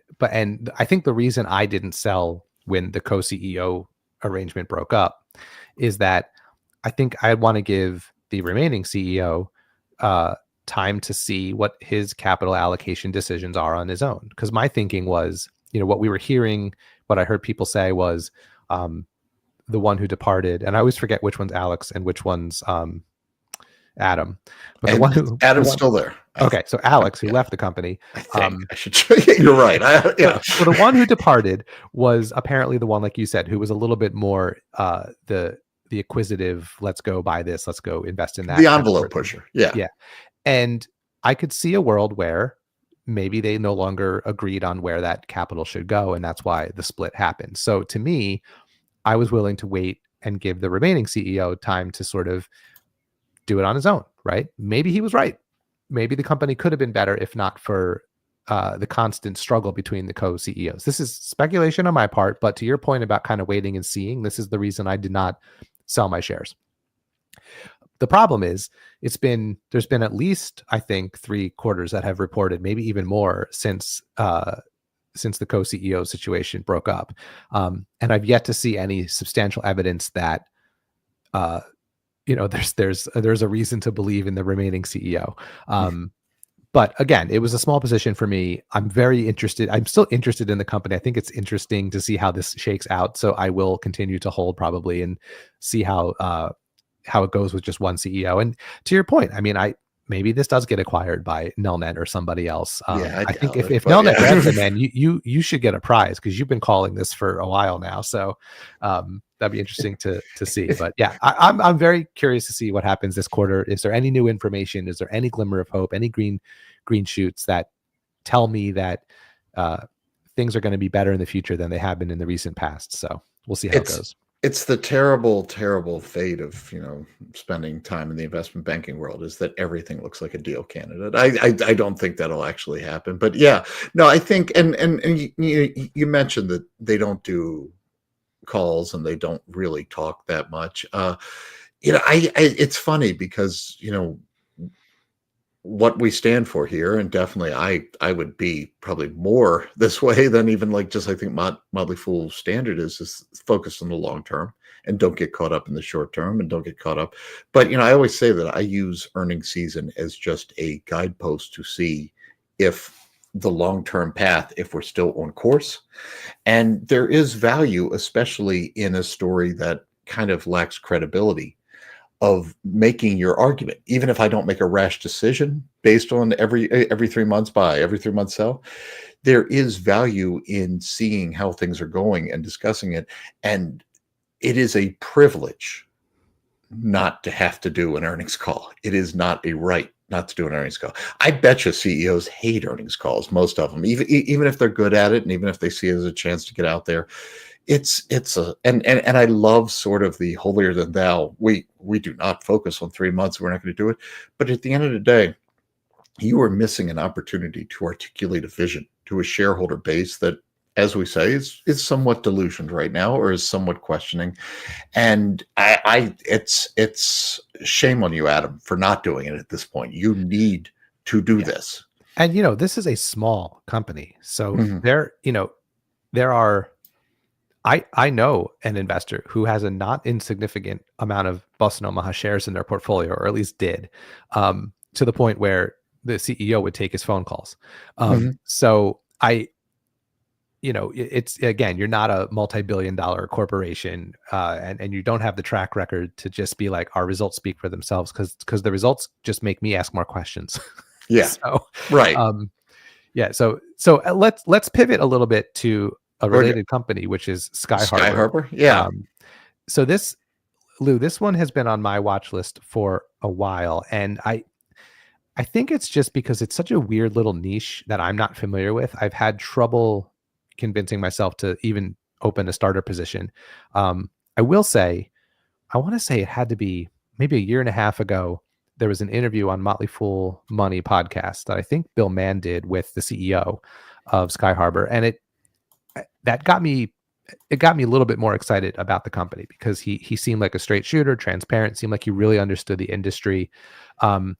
And it was interesting because my one sentence takeaway from that interview was that it really boils down to knowing which airports to invest in building infrastructure in. And that is, you have to know the world of private jets. So if anyone doesn't know this company, they do infrastructure for private airplanes. Right. So you land at an airport, you pull into a hangar that was built by Sky Harbor, and they do all of the infrastructure servicing, things like that. And just to clarify, sorry to interrupt, but we're not talking about like LaGuardia here. We're talking about Teterboro. We're talking about these small a lot of them, we call it GA, General Aviation. We're catering to that. We're not like building things for Delta at JFK. We're building things for whether it's Next Jets or just private owners, and even all the way down to Cessnas, for them at these general aviation airports. But yeah, go ahead. No, I was just going to say, that's exactly what was interesting about that interview, was the knowledge level of, okay, so people with private jets want to go to New York, right? Where do they go? They don't, because if they're not landing at LaGuardia or JFK or Newark. Yeah.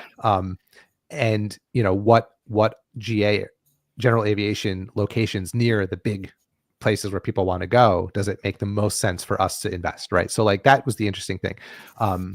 But I just can't pull the trigger on this one. So I don't know if you follow it at all, Lou. I mean, you obviously know the airline and airport space really well, but about this company in particular, I'm not sure how well you follow it. I definitely watch it. I do not own it. And I will say, like, the old joke about contractors, that if you ever had, like, anyone who's done home repairs or home renovations, that if you ever meet a contractor who's organized, they're just going to own the world, right? Because it's just the nature of the business. And that is sort of what I'd say about GA in general, and especially this little, like the catering to companies catering to general aviation. It's mostly family businesses. It's mostly regional. It's mostly mom and pop shops, and it is the Wild West. Dan Cap's going to be on at the top of the hour. I'm sure he could talk about just, you never really know what you're going to get when you come into these airports, and quality, consistency, a lot of variation. So in a way, it is screaming out for exactly, and I believe the CEO is a pilot and was experienced this firsthand. So it is really an industry dying for a organized corporate structure where you get, kind of the old, what Holiday Inn in the 50s and 60s did for the lodging industry. we're only a century behind, but that's what we're trying to do here. We're just like wherever you are in the country, wherever you pull in, you know what you're going to get. Okay. It's a huge opportunity. It is not necessarily a price sensitive opportunity, just the nature, nature of the people who operate these things. The problem is, as a stock for me, or the caution is that I like the fact that Sky Harbor is going very, very slow because your capex is insane here, right? You have to literally build things in tight areas where airports don't tend, these small commercial airports, they don't tend to be blessed with a ton of land. I mean, some of them are out in the middle of nowhere, but I have one right here in Atlanta that all every time the Super Bowl's here, like we see nonstop, it's very landlocked. It's in an urban area. So construction's expensive, land sourcing is expensive, operations are expensive. You can really, really go fast and blow out your balance sheet, or you can go slow and steady and, not generate the growth that investors might want, but keep it sane. Sky Harbor has, for the most part, they have, to their credit, I think, chosen option B, where they are not going to just try and blow out a balance sheet and put one of these on every corner like a McDonald's. They are very, very selective in their growth. I think that's good for the long-term sake of the business. It's arguably less good as a small cap growth stock, though. So, and they're, because of everything I said, they're not in any position to be an income stock for the foreseeable future. So I guess I have more questions about the stock than I do the business. I think they're very well run. I think they're tapping into a real market opportunity. I just don't think people have to run in and buy this today to kind of get it on the ground floor because it's going to go to the moon, because just the economics of this business, they aren't uncomplicated.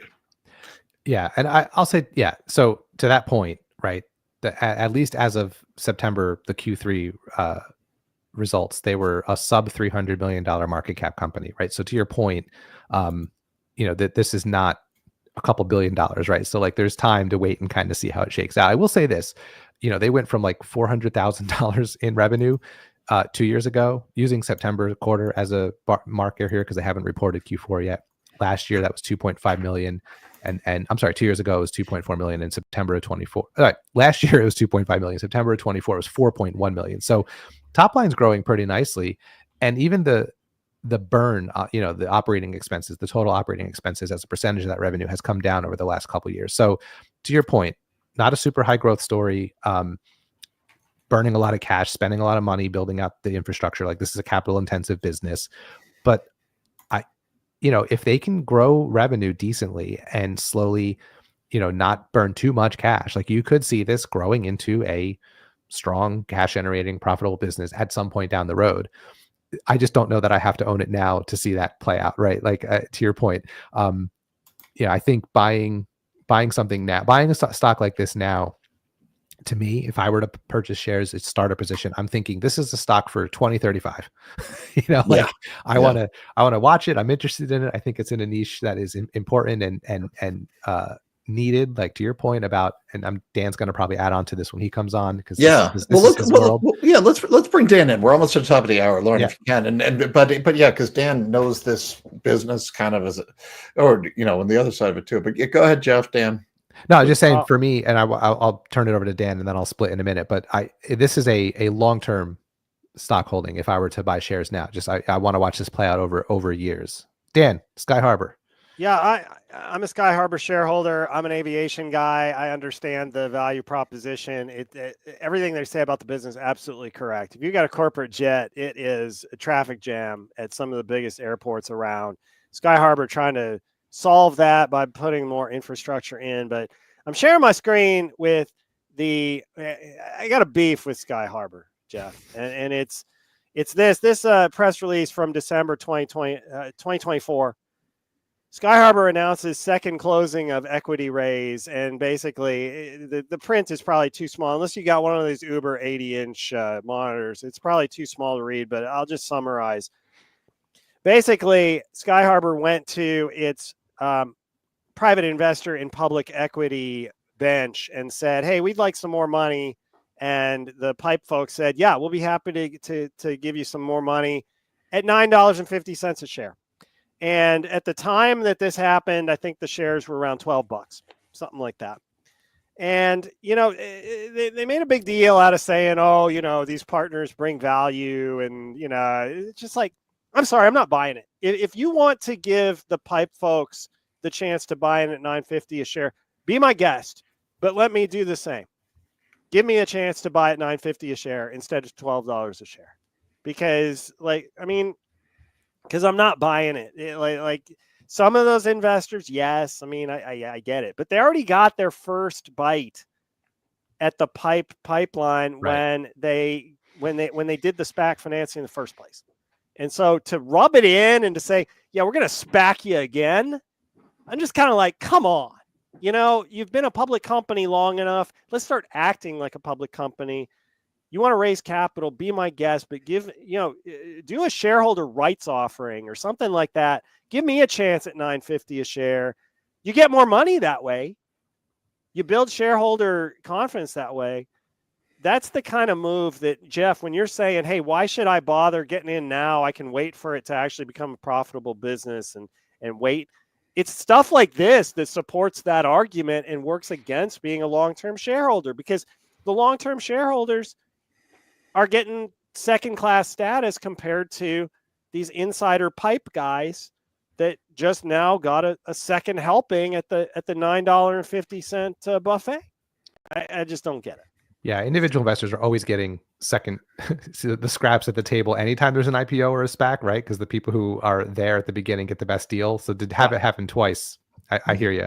That's good context. Yeah. All right, gentlemen, I will turn it over to you, Lou. Yeah, this was a pleasure. I will see you next time. Yeah, and Dan, I want to keep this argument going. Oh, good. You're gonna keep me up. This is good. This is good. Yeah. Well, so here's the deal. I don't blame. I agree with everything he said, but to me, this is why this scares me as an investment, because they do need capital to grow. It's a capital intensive story. It's not uncommon for kind of the trade-off is that you can raise a lot of money quickly from institutional, but you have to give them a discount. And I do think the level of discount may speak to the appetite. You know, you see QXO, Brad Jacobs just did something similar at a much smaller discount to the market. So I do think all of these things are in negotiations. And if I'm a management team, I'd rather negotiate with one or two bodies instead of the market. Although I do think that's unfair, but my concern is that this is just a necessary cost of doing business for them to continue to raise capital in different ways if they're going to grow. And this is going to be part of life for this business. You know, we can get to a level where it's kind of a steady state and it can be a good income generator, maybe, if they don't want to grow. And again, I like the conservatism as they're not trying to just grow everything at once. But I guess in their defense, I get the frustration, but I don't know. I don't know if just floating it with retail was definitely would have gotten the same result. And I don't know how else they're going to raise money right now. I get it, but it's the $9.50 that bugs me, because at the time, I just looked it up. Shares closed on 12/23, which was the date of the date of the announcement. Shares closed $12.89. Now, you see companies, you know, especially like in the biotech pharma area, where, you know, you get a success and then you're like, well, we need more money because we got to push these treatments, these proposed candidate treatments through clinical trials. So when the stock pops, oftentimes you'll immediately get this secondary stock offering. And it will be at a discount, admittedly, but not, I'm sorry, $9.50 compared to $13. I mean, that's a 33% discount. That's too much. And, you know, so like if it had been at $12, that's different. And, yeah, you know, like I get it. I get what you're saying. It costs money to do an SEC registered offering of, you know, rights offering, something like that. There's a bunch of regulations, there's a bunch of notice requirements, there's a bunch of stuff, a bunch of affiliated costs. So I get it. it just rubs me in the face wrong when it's at a 33% discount and you didn't even ask. You didn't even try. Like, you know, I mean, it's not that complicated for a company to say, to register with the SEC and basically say, look, we're going to put we're going to do an at the market offering of secondary shares, and we're going to sell them into the market, and we're going to get market price for it. Why wouldn't you get $13 a share instead of $9.50? Wouldn't that be better? But, you know, instead we get this talk about, oh, well, we need to cement our relationships with our vital institutional investors. And it's just like, no, you don't. You already did that. They already got, it's like I said, they already got their deal. So all right, and we can move off this, but to hear is let me address your question though. You weren't talking about the method of the raise. You were just talking about the raise. And the fact is that yes, they are going to continue to need capital. Every time that they do one of these new projects, they're going to need capital. The question is, can they get their first tier, because they're doing it in tiers. You know, they identified the markets that they thought were going to be most valuable. If they can get those online and actually generating income and cash flow, then hopefully the income from airports 1 through 5 helps to generate the seed capital that goes into cities, you know, airports like 11 through 15. And, you know, because 6 through 10 are going to already be in process by that point. But, you know, but yes, I mean, there is upfront cost, just as with any kind of, you know, in many ways, it's interesting. I kind of wonder if they ever thought about structuring this as a real estate investment trust, because in many ways it is that kind of entity. The question remains, are they going to offer enough value-added services that it's not really a real estate business, that it's really a fixed base operator business that happens to have a big helping of real estate? And I'm not sure that their strategic vision has crystallized enough to know what the ancillary mix of business is going to end up being. Clearly, the primary business is creating hangar space at these airports. But once you have the hangar space, then it's kind of like, okay, well, do we want to offer maintenance services? Do we want to offer fueling services?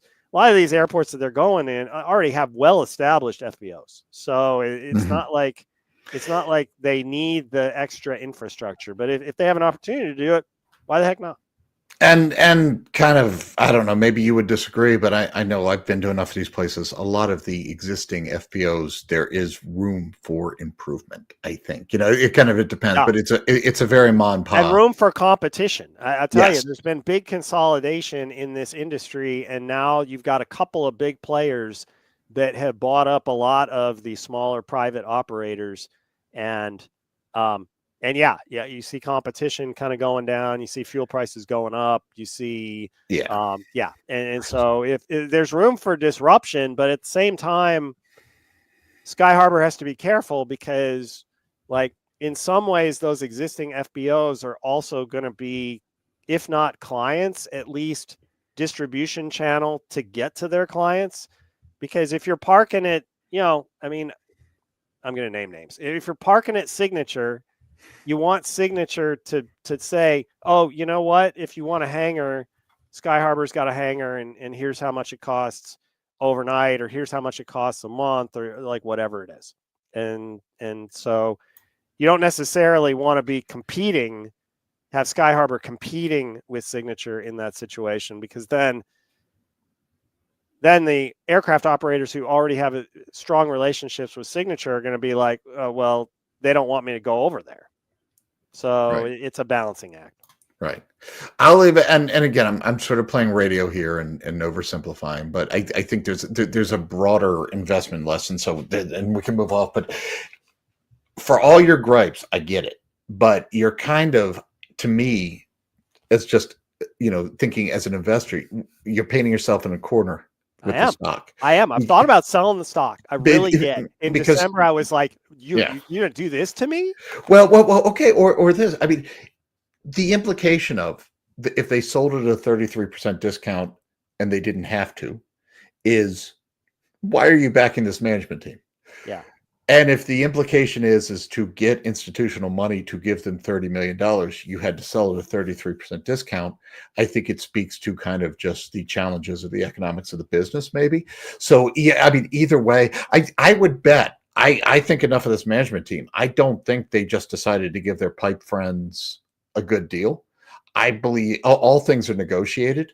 And it wouldn't surprise me if the bankers that were involved and helped them tried to do an analysis like, hey, if you dump this amount of money onto retail right now, you'd be lucky if it only falls to not, I mean, whether or not that's true or not, but I mean, you're talking about can the markets support that level of investment kind of. So my guess is that they made a calculated decision and they weren't just giving away that discount because I don't know, they golf with the people or something. I hope that has happened.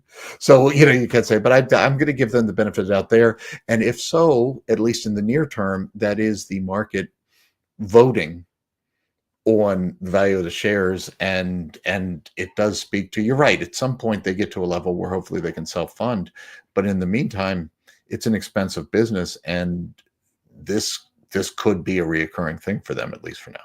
So who knows? CEO Tal Keenan, if you're listening to me, come on and I'd invite you. Let's do an interview. Not necessarily with me. Maybe we can get Tom Dan's too mad to do the interview. Andy Cross. There's people, and I promise I won't be as inflamed as I have been, because I'm sure there is a reasonable explanation. But at the same time, it's important. I mean, we here at the Motley Fool, we believe in long-term investing. And the kind of the suggestion in the press release that says you've made better relationships with long-term minded investors, it's kind of like, well, hey, that sounds good. I'm one too. If you've got the time and the inclination, come explain that to us. Really appreciate it. All right. All right, what else we got? Well, it is, and good morning, fools. So we kind of like blew past the 10 o'clock, but you were the perfect person to bring in. So Dan's back with me here. We are taking questions at Fool24 on your Slido dial. We are here to provide, insight, education. We are not here to provide personalized financial advice. Please remember that. But Ed had talked about aerospace before and did a follow up, and it is. I love this, but there are some caveats here. Ed notes the 5-year returns on some of the aerospace stocks are ridiculous. Lucky if you owned TransDigm, TDG is 400%, HEICO, HEI is 275%, Howmet, HWM is 900%, and GE, which is now a pure play aerospace business, 543%. And you're reading from my gospel here, so I'm not. I will note though that in 2 of those cases, Howmet and GE, there are a ton of asterisks there. GE, I think everyone knows that story of what had happened in that company. That was definitely a turnaround story, and now this is sort of apples to oranges because you are finally getting just a pure play aerospace business without the baggage versus all of the Jack Welch era baggage, or we'll blame it on Jeffrey Hamilton baggage. So I do think part of that is not to do with the aerospace cycle. Similarly, Howmet is a well-run great company now, but they prior to that they were run by a dodo head who didn't know what he was doing, who probably, no, I shouldn't say that, Dan. I was going to just slander someone and say, probably was making deals with golf course buddies, but I don't know that, and I'm not saying that. And Klaus Kleinfeld, please don't sue me. So there's a lot going on with both Howmet and GE Aerospace that sort of aren't just the cycle, and TransDigm and HEICO, those are 2 best of breeds. Again, what these companies have in common that they're benefiting from is Boeing's lack of ability to produce aircrafts and that spare parts business. And that is the cycle. The earlier question, Dan, was, is this a cyclical business? And the answer is, oh yeah, it is. I will say though, again, just the other answer to that question is that the conditions are right for a multi-year cycle to continue just because of Boeing's inability to source new product, and especially in the southern hemisphere, global demand for capacity. But yeah, I just had to put that out because I love that chart. I love those charts. And yeah, it's been a good few years to be. I'm glad you grabbed this question. I think Ed asked a similar question yesterday when I was on with, I think it was Brian Orelli, and I did my best to grab it, but you have a lot more experience with aerospace than I do, and so yeah, the charts are kind of crazy. But I love the analogy to kind of, we saw in the pandemic when new cars became unavailable due to supply chain issues. Price of used cars went up. Auto parts companies started going through the roof as well because everybody was like, "Oh, I can't get a new car. I gotta make my used car last a little bit longer than I expected." It is, as disturbing as it may sound, kind of the same thing with commercial aircraft. And it's not to say that it's unsafe. These aircraft have very long, useful lives, and you've got and when they go beyond their useful life, you've got regulators that make sure that they get taken out of service. But, that's not to say that airlines and other aircraft buyers don't try to get newer aircraft sooner, especially when you have new lines of aircraft that are much more fuel efficient in some cases. Operating costs can be a lot lower. Yeah, you want to do that because if you're flying the planes as much as you should be, if you're owning one, then saving those costs, those incremental operating costs, it's a big deal. It's a ton of money. It makes the difference between a profit and a loss some quarters for some of these companies. And so, it's and so that parallel I think makes a lot of sense. Yeah, I mean, I know it's and if you look back on a TransDigm or a Heiko on their 10-year charts, it's even more impressive. And like over like a multi-decade winners, just incredible performers, and with just a really good businesses. Helmet and GE, fine companies, but TransDigm is special. Yeah. All right, Dan, I think you have a couple things you wanted to get to. I definitely, but go for it. Yeah, so let's see. I want to grab Cyber Mikey a little while ago asked, I read that the trade desk, ticker TTD, that the shareholders of Trade Desk are filing a lawsuit against the company after the 31% drop in the share price. Does this happen often? What is the general outcome? So I'm going to share my screen and show you, it's the press release that the firm of Block and Leviton released back in late February. That drop came in mid-February after the Trade Desk released their quarterly results, missed expectations. And Jeff Green, co-founder CEO Jeff Green, said it was the first time since it was a public company that it had missed its expectations, and that kind of freaked a bunch of people out. So, again, I'm not sure, fools, whether you've got the 80-inch screen or what if this print is too small really to read, then I do apologize. But I just kind of wanted to go through it and basically explain it. These things happen all the time. To answer Mikey's question, just about any time you see a significant one-day drop in a stock, there are a group of law firms that often will come in and file a class action lawsuit, and they generally make the same sorts of allegations. This one, I'm just reading from this press release, that the Trade Desk made materially false and misleading statements, failed to disclose material adverse facts about the company's business. And then it goes into the details about the press release that the Trade Desk issued in relation to the release of its quarterly earnings. Makes some quotes from Jeff Green, from the company. Then talks about eligibility. Basically, if you bought the shares between the time that the lawsuit's alleged misleading statements were made and the time of the loss, that's the intended scope of the class. And then it invites you to contact the law firm and to get more information. Depending on where they are in the process, sometimes a class has already been certified in preliminary pleadings with a court. In this case, the press release, at least from Block and Leviton, says the class has not yet been certified, and they're actually looking for people who would be willing to be named lead plaintiffs in that scenario. Of course they are. So why does this happen? Well, it happens because usually what the outcome of these sorts of things is, and I've seen it happen with a bunch of the stocks that I've owned, is that you have some degree of legal proceedings. Sometimes you go to trial, often you don't. Eventually, usually there's a settlement. The settlement usually offers a relatively small amount of money to essentially, and I'm going to put a little bit of an opinion here, to make it go away.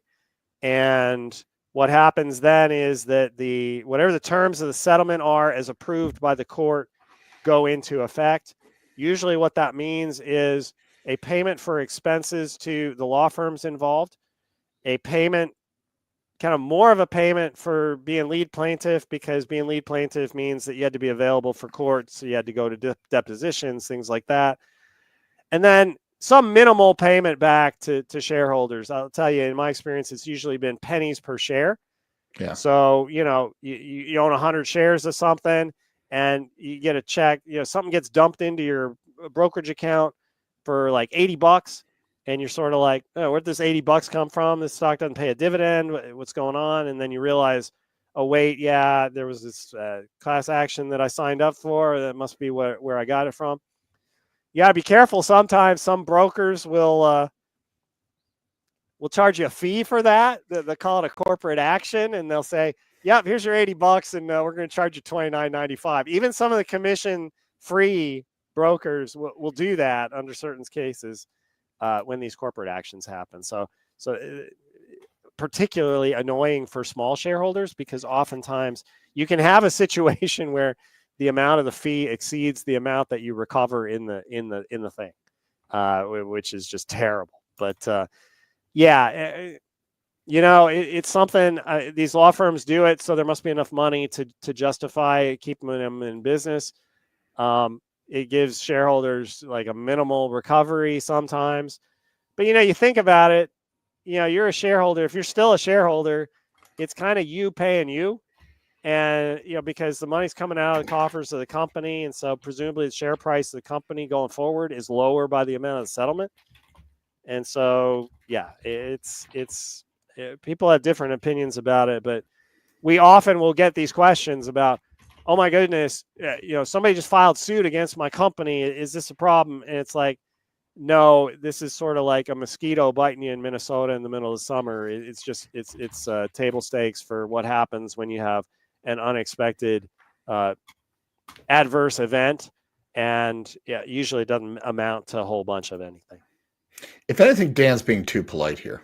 I'm always too polite when it comes to the legal profession, my friend. Yeah, and again, I have a lot of friends who are lawyers. I respect the legal profession, but this is the oh boy, it was nice doing it, but this is the corporate securities version of ambulance chasing. Okay, and what we're seeing right now is as like Dan said, the people who get rich off of this are the lawyers, because they just get a settlement.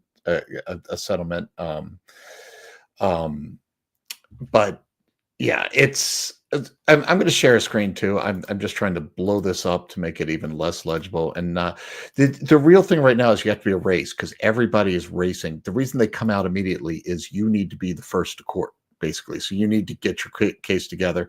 So this is just a simple search. This is just press releases that involve the trade desk ticker. All right. And so I'm just going to scroll down, and I blew this up big, but yeah. So every press release on Business Wire, we have to go back. I'm still looking. We're going through this, all of these, and wait. Oh, here it is. We have to go back through all that scroll. The bug's up. You can't even see it. So let me bring it up. There is actually right there a press release put out by the trade desk. All right, announcing their new chief operating officer. All of this above is just lawyers trying to get you, okay, or trying to get to bring a class together. So there's the one that actually came out by then. Let's keep scrolling again. All right. Rosen National Trial Lawyers encourages trade desk investors to secure their compensation. all the way. We're still going, Dan. These are Yep. all press releases put on the wire. Look, Yeah, wake me up when you're done, buddy, because we yeah, might end up taking the whole rest of the hour doing this right. one. Well, we are still going here, aren't we? This is a whole page. Okay, yeah, we're all the way back to oh yeah, no, here, February 26th, deadline alert. The trade desk investors who lost money urged to contact the law firm of, I won't say we cheat them, and wait, now what was it? That was different. But Yeah, look, careful. look, the reason we invest in US stocks, or one of the reasons is that we have as a country a great system to protect individual shareholders from fraud. And I am grateful for that system, and I am grateful for the attorneys who, make that happen.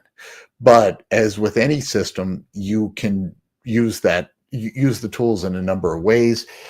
This is actually better than it used to be. A few years ago, that if a stock would miss earnings estimates by 3 cents a share and the stock dropped 10%, you'd see the press releases go out there. It is, as Dan said, it's more of a drain for a long-term holder than it is. If you're a trade desk holder, what outcome do you want here? Do you want Jeff Green fired over this? If he committed the fraud that these attorneys say he did, I personally don't want that outcome, and I don't want to make them go through this, but it is what it is. And I wouldn't, as a long-term holder, it's a noise. It's not, yeah. All right, there were a couple of questions about Carrier, so I thought maybe we'd get to that.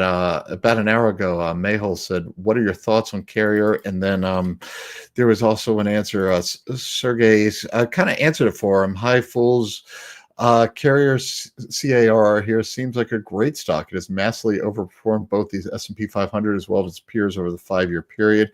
Carrier, I think we all recognize they are a HVAC system named after the person who invented HVAC. Interestingly, and Dan, this is your part of the world, beloved figure in Syracuse, New York, even though it was his invention that basically allowed all the people like me to move south and devastate the economies of cold weather places, because air conditioning made it so we could all leave and head south. But anyway, that is a sidebar. Carrier is, I think, so there's a bunch of things going on here. For one, environmental standards are forcing people and corporations, big buildings too, to upgrade their air conditioning systems, to get rid of Freon and some of these other gases and make the systems more efficient. There's a big part of trying to go green and be more energy efficient that is just modernizing your HVAC, especially on the corporate level. That has created all sorts of opportunities. Carrier 2 is sort of late to the game, but they are really, really trying to build out something we just talked about with Aerospace. Services, aftermarket. It's one thing to sell a new $500 unit. It's another thing to have recurring revenue over the years, servicing and providing parts for those units. Carrier, for various reasons, is kind of behind, or it might not be fair to say behind the curve, but they are really emphasizing this to expand their addressable market and expand the value to customers. It is, I think, intriguing. It is cyclical. It is industrial. But Dan, just kind of, I don't know, pick your valuation metric. With these companies, I love to include debt, so I look at enterprise value and not cost. But and we won't take time to share screens again, but just enterprise value to EBITDA looking forward. Carrier today about 13 times. Train, the industry leader, probably is at 19 times. Lennox is at 18 times. So it is both a pretty good growth story and relatively undervalued relative to its peers. There is some apples to oranges comparisons there, but I don't personally own this. It is kind of, I have my own niches. I'm so involved in highly cyclical areas like aerospace. I don't tend to look to HVAC and other places where, it's the same things that I don't know as well. But I do think that there is a decent case for Carrier to be on a radar screen of a company playing into trends that is undervalued relative to its peers. Yeah, this whole industry has been really interesting lately. You've seen this big uptick, a couple of themes here. One is consolidation. HVAC, various mechanical things tend to be a bunch of local mom and pop businesses offering these services, and that has given bigger companies an opportunity to try to consolidate those service offerings. And so you've got companies like Watsco, ticker WSO, that have really stepped in and done a good job of, you want to preserve those local relationships, because your local contractors, your local home builders, they don't necessarily want to have to talk to somebody far away every time they want to get something done. So you want to preserve those relationships, but it's sort of like a Berkshire Hathaway strategy of, you buy up all these mom and pop deals, you let them keep being mom and pop for the benefits, but then you also get the benefit of scale and sourcing, like centralized sourcing, and the ability to provide upgraded technology. I mean, let's face it, these local businesses, I mean, they don't have the capital to build ordering systems that, are state of the art, that ensure that they can jump through all the supply chain challenges that you're facing now. And so, yeah, it's a big deal. And, I live in the Northeast. We've been slow to adopt new technology. There's still a bunch of places, including my home, where we are fueled. We're heated by a heating oil fueled furnace. And but we're starting to see the uptick of use of heat pumps and other more modern HVAC technology start to hit here. And I'm sure that the same is true in higher growth areas in the Sun Belt, especially, to the extent that you're seeing hotter summers. It is taxing the pre-existing older equipment, and so it's upgrade time, and you see these companies really benefiting from that, I think. Let me take Ed's question from about 10 minutes ago now. Is there anything wrong with Airbnb, ticker ABNB? Is this a stock that many investors got wrong, thinking this would be a high growth stock with great stock appreciation? It's funny as I'm bringing up the financials here, and so if my internet stutters a little bit, then I apologize, because it seems like anytime I make a demand on this sort of thing can happen. But let's be absolutely clear. Airbnb has been a high growth stock. In 2019, before the pandemic, Airbnb was doing $4.8 billion in revenue. That was up from $3.6 billion the year before. Yes, we had the stutter in 2020. But in 2021, if you just look at that 2-year change, we went from 4.8 in 2019 all the way to nearly $6 billion in 2021. 2024, we're up to $11 billion. So they're doing something right. They are getting more business. They have become consistently profitable, about $2.65 billion in net income over the past 12 months. The problem is it's been lumpy. And the problem and another problem has been that, we're starting to see some of these trends that were particularly helpful to them start to reverse. So you may recall, a couple of years ago, Airbnb started saying, what we're starting to see an uptick in the number of long-term stays that our customers are doing. I believe, if I recall correctly, that Airbnb, I can't remember if it's 14 days or 28 days. I can't remember what they're calling a long-term stay, but and it was an amazing part of the business. Yeah. But it became like a quarter of their business was from these folks. And it was very clear what was going on. It was people like me.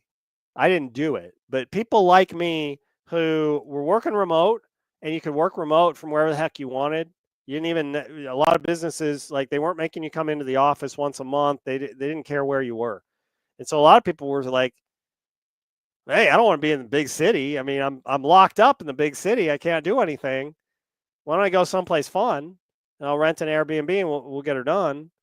And so a lot of people did that. Well, now we're finally starting to see people getting called back into the office. You're starting to see a little bit of economic concerns about, are we going to be heading into a recession? If not a formal recession, then at least, something that might affect me and my job. Starting to see technological innovation take over and, threaten some of the kinds of jobs that haven't been at risk before. I did read the other day that a couple of prominent law firms had decided that they were not going to hire first-year associates. That basically they'd come to the conclusion that they believe generative AI was going to get to the point sooner rather than later that it would avoid embarrassing mistakes like some of the high-profile things that got publicized early on with legal proceedings, and that basically that you could use automated procedures would do just as good a job as a first-year associate fresh out of law school in researching briefs and going through court cases and trying to do that. And so, you have this shift of these traditionally higher earning jobs. I've heard the same thing on Wall Street. So some Wall Street major investment banks and brokerage companies are trimming back as well. And so these higher end folks are the guys that, they're the people who are most likely to be getting Airbnbs, and not just, rooms in an apartment, but like whole house, mansion type, vacation home type things. And so I think there's some concern there that Airbnb, maybe that it's going to be economically sensitive to a downturn in the economy more than people expected. And then the other thing I'm just going to say, and it is a pet peeve of mine with Airbnb, I think in some cases, really, and this is true of a lot of companies in many situations that have basically positioned themselves as intermediaries. So, you're talking about things like ride hailing, you're talking about things like delivery services, freelancer, marketplaces, all kinds of stuff. The metric that you're always looking for there is take rate. And take rate is basically what the intermediary takes off the top, that it doesn't go, it comes out of the consumer's pocket, but it does not go into the service provider's pocket. It gets taken by the intermediary service. I believe Airbnb may have become too greedy when it came to the take rate that it has taken. And they're not alone. I have a lot of concerns about the sustainability of a lot of these companies. One that comes to mind is eBay. When I was doing eBay sales, 15 years ago, the fees that they would charge me were like 2%, 3%. I went and looked. You look behind me, I've got these books, but I've got a bunch of junk up there too. I was looking at selling some of that junk. That 2% take rate, that fee, 2% fee, it's 13% now. Went from 2 to 13. I have no idea how this happened. But Airbnb, it's kind of the same way. They did do the right thing. They made their fees transparent. And so at least now you don't get the teaser of, oh, yeah, we got this great place. It's $99 a night. Oh, wait, it's actually $200 a night, because when you add the fees, you add the cleaning fee, you add the, the payment fee. Like, the fees ended up being, it's starting to look like Vegas and the resort fees, where, it's like the fees are more than the room charge. And so, like that I think has been a problem. Lastly, Ed, Airbnb came out at a pretty premium valuation. There was a huge amount of demand. They waited a long time before they made their shares available for public trading. That's a trend that we've been seeing more and more lately. You just have to remember, when companies go public, there is a strategic decision being made. Companies like to go public when the market environment is as favorable as possible for them to sell shares into the market. And so that's one reason why oftentimes you'll find so many Motley Fool contributors suggesting, maybe don't buy in at the IPO. Definitely maybe don't buy like the first day after the IPO. Wait and see what happens a month, 6 months later, and whether you can get a better price. Won't always get a better price, but things will settle out a little bit, and you'll have a chance to kind of see how things are going with that. Lou, any thoughts on Airbnb from you? Yeah, I mean, you mentioned, they did wait a long time. They were a pretty mature business when they went out. I think that's part of it. I mean, it's a great business. They identified a need and they've taken advantage of it. I will say too, though, that at some point any disruptor kind of becomes part of the establishment, and that has sort of happened here, and that affects growth rates. Marriott's done a pretty good job pushing back some. I mean, they're not ever going to be a like-for-like comparison, but there are other options, both from VRBO to kind of just these kind of hybrid things. Airbnb is trying to go more hybrid too. Their next big growth thing is basic hotel concierge services, right? So I think some of this is, I think everything you said, I think it's a good point, but some of this is just the natural maturation of a business and an industry, and you need to change your return expectations, and kind of compounded by, as you say, they were pretty far along the growth curve by the time they came out. So we kind of did, as individual investors, miss out on some years of that hyper growth. And yeah, we are what we are. I think, can it be a market beater? Sure. Is it going to go back to the however many X days of, of a young company in hyper growth mode? They're going to have to figure out something to do that. So I would not bet on that. Yeah. Yeah, it's a tough deal. It's a tough deal. But, I mean, I do think that they're trying to do what they can to differentiate themselves. The hosts are highly motivated. It's kind of a nice alignment of interest. The hosts want to make it work. I mean, they're getting billions of dollars out of the deal too. You get mixed reviews. Some hosts, I think, will say that the company's not doing enough to help them out, but other hosts are, definitely taking advantage of the enhancements to the technology platform that Airbnb has put in over time.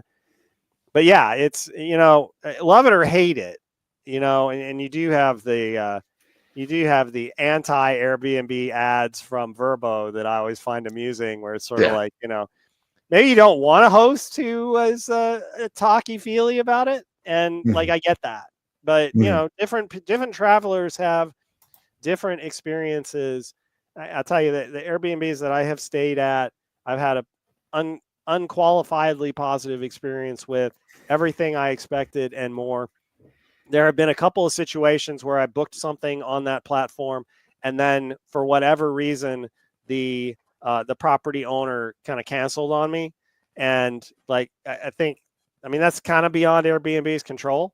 But if it became something that was, it has happened enough. And then I looked it up. Right. And, there are some folks that just seem to do this on a routine basis.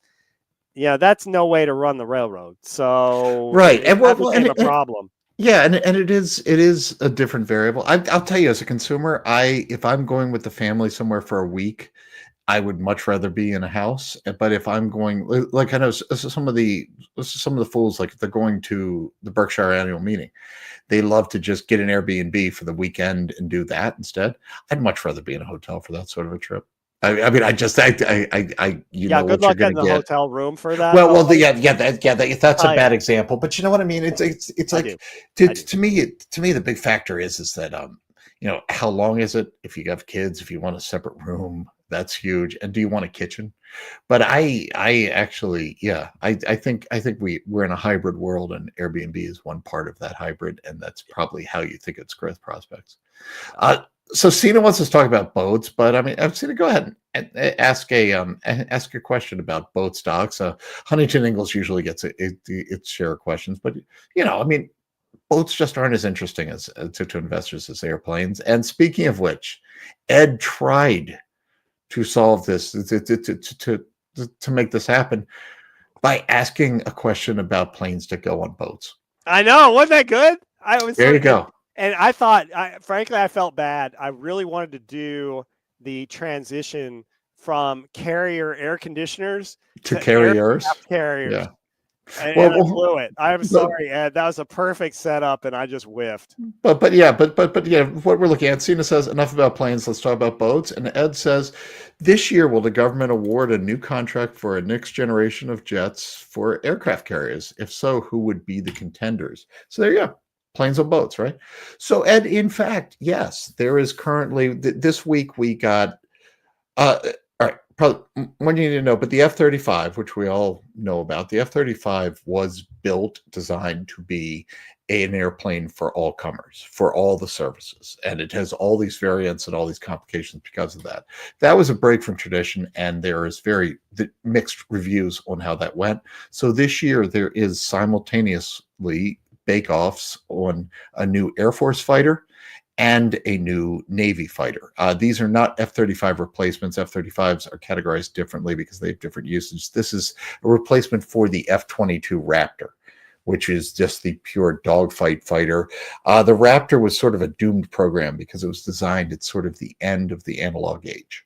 So it was almost outdated by the time it finally got to production, because there was such a revolution with digital and fly-by-wire and all of these technologies that came in, and it was just a few years too early to take advantage of that. So it's sort of a doomed program. So this week we got news that Boeing has defeated Lockheed Martin for the Air Force side of that. The Navy side of the contract is still officially at play. We are down to Northrop Grumman, NOC, or Lockheed Martin, LMT. Spoiler alert, Northrop's going to win. And it's all been telegraphed. They're not really even hiding it. I think it's just a matter of an announcement. Your next fighters will be from Boeing BA on the Air Force side, and Northrop NOC on the Navy side. Significance here is it has been 3 decades plus since anyone other than Lockheed Martin won a fighter contract. So this is big news. It is an incremental down for Lockheed, but they still do have that F-35, which is bigger than any of the 3 other programs I mentioned combined. And I think the Navy or the Pentagon is saying, let's focus on getting the F-35 right, Lockheed. So really, you're going to have 3 viable fighter contracts out there, all producing revenue for decades to come for all 3 of these companies. As an investor, just be careful. I said the F-35 is $1 trillion program that is priced out over a half a century. These things take a lot of time. They don't really move the needle in any one particular year. So there was about a 6 or 7% stock reaction either way to Lockheed losing and Boeing winning the Air Force fighter contract. Be careful with that, because we're talking 10 years out before you really see revenue like that make a difference, and it won't be overnight. So just as an investor, be aware of what you're buying into there.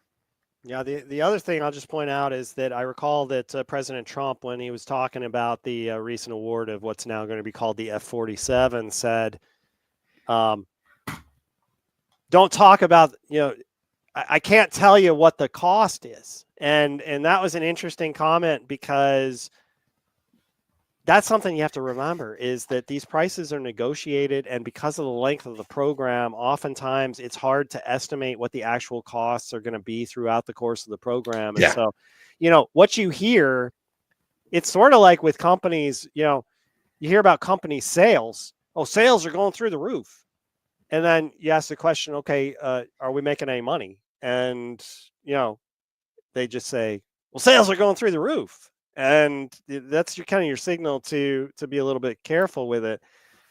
So much of this comes down to the negotiation of the contract. And it may well be that a winner of a contract is not going to be a big profit winner in the long run, just because, like, if the prices aren't good, you're vulnerable to cost overruns. I mean, it might end up being kind of a you wish the other guy won it. And that has certainly been the recent history for Boeing, which is, but for Boeing shareholders, be careful what you wish for. To Dan's point, we've talked about kind of themes of the hour is where they really make their money is spare parts and servicing. And that's why when I talk about the F-35 as a half-century program, we're not going to be building those things for a half-century, but that's where the revenue comes in. And the F-35, to Dan's point, I think we're on block 4, negotiating block 5. We don't even... Like every new order of however many jets, 100 jets, comes with a new negotiation, and the government's also always trying to get a lower price because you have scale benefits building up. So even with these contracts being awarded now, they are contracts for funded R&D. Boeing is basically getting $19 billion over the next half decade for R&D. They haven't even sat down at the table yet, and won't for years, to figure out what they're going to pay per plane. So great point. All right. Are you going to try Decina on boats? I'm not a huge boat guy, so it's hard. I did take a quick look at Marine Products, ticker MPX, and it looks to me like it's going through, looks like a typical luxury cyclical business. You had a downturn in 2020, you had a big upturn 2021, 2022. Now you've had a big cut in sales in 2024. and cycling down to big cut in net income as well. Looks like maybe, I haven't done a lot of research on it. Okay, let's be honest. I've done like the 2 minutes of research when you were kind of talking about it. But my knowledge of this, there are some similarities between aircraft sales trends and luxury boat sales, and so some of the trends there, I think are probably applicable. Supply chain issues were a big issue in a lot of these industries. And so, especially in the private aircraft sector, you saw big increases in prices because suddenly you were having 1 year, 2 year delays in getting new aircraft through the assembly line because you couldn't find the parts. And if you could find the parts, you couldn't get them shipped in any kind of time frame that made it possible for them to keep up with demand. And so, this is kind of the other side of the coin. But I don't know, Lou. What can you say that's more informative than that? And probably not much. I mean, Brunswick is another one to look at.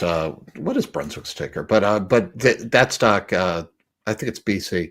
That stock has gone nowhere for 5 years. I mean, this is a very discretionary consumer discretionary purchase. So I think the economy matters. It tends to be cyclical.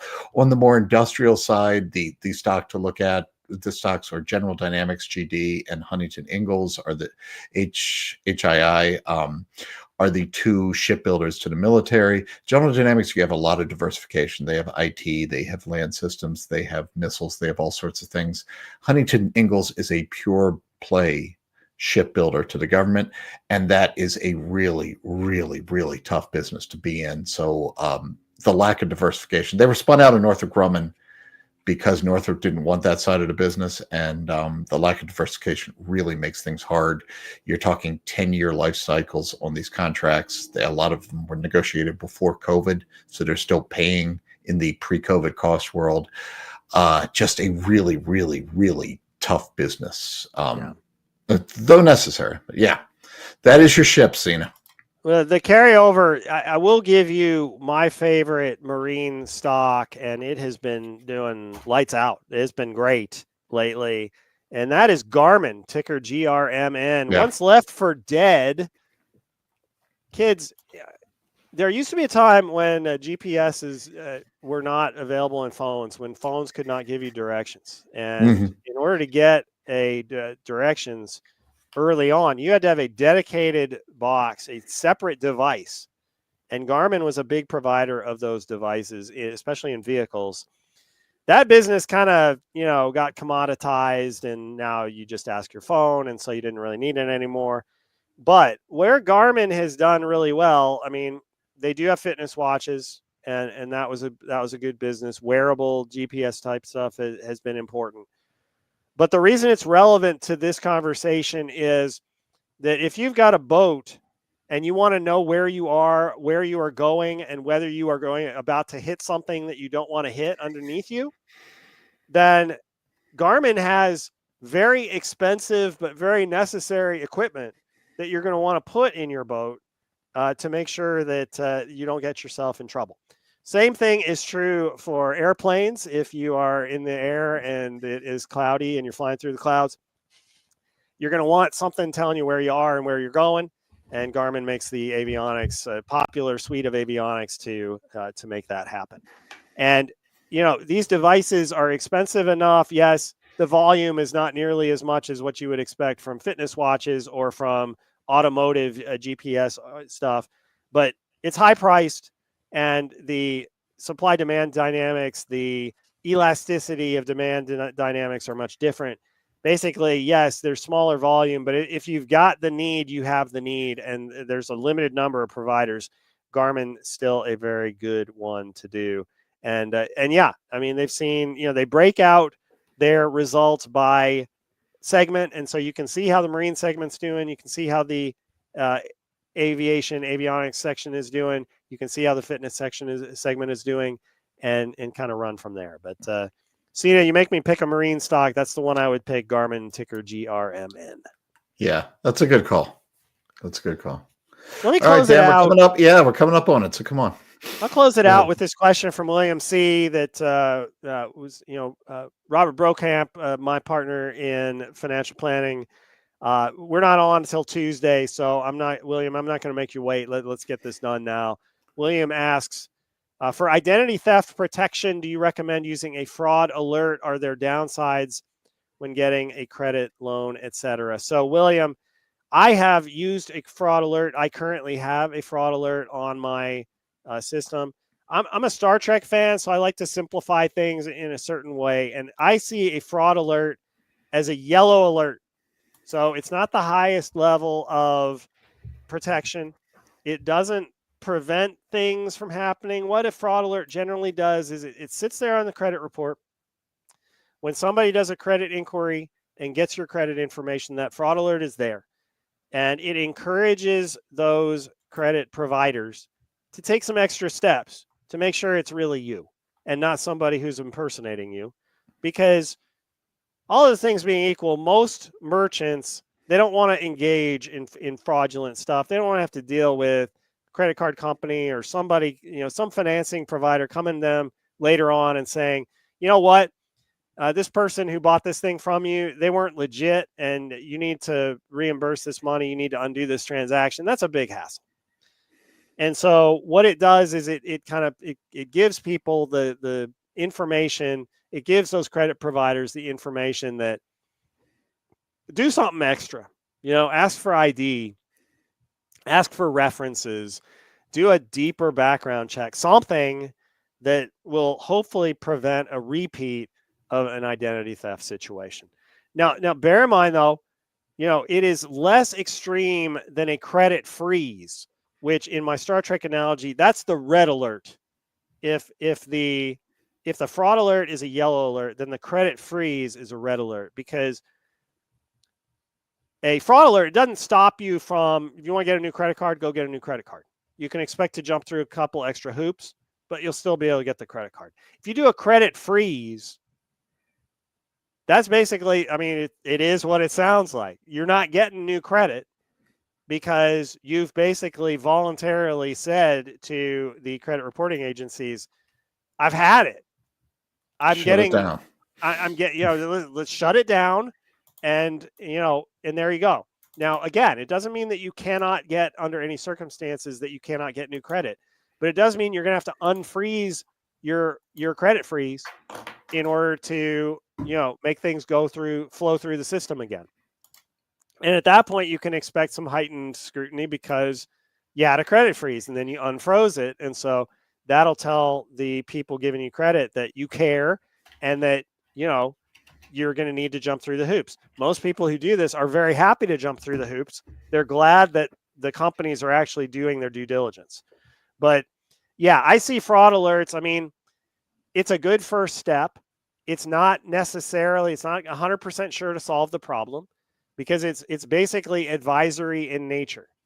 And so if you have a bad actor extending credit, or if you have just a situation where the company that's extending credit doesn't do a good enough due diligence, then some fraud might still slip through the cracks. But it's a good indicator that you have taken action to try to protect yourself. That to me is, expressing that is important, in my opinion, because it shows that you're a good faith actor, and so that you are deserving of all the protections, all the legal protections that the law provides to you to protect you from the dangers of identity theft. I can end this hour on a nice old man rant, because I've been on for 3 hours and I'm wearing these headphones they're making us wear now, which make me grumpy. But I don't know if there is any industry that just angers me more than the racket that you're talking about. That is, they are collecting my data to make a profit to other people, and they make me bow down to them and go through all sorts of hoops, and a lot of times pay money just to just to access and protect myself from my data. And now freezes are mostly free, but they're a pain. And yeah, if you want to buy a car, I tried it once, forgot about it, tried to buy a car, and I just I get the reasons and I get everything, and there's got to be a better way to do this, people, because just there is a better way. I got 2 words for you, Lou. Pay cash. Yeah.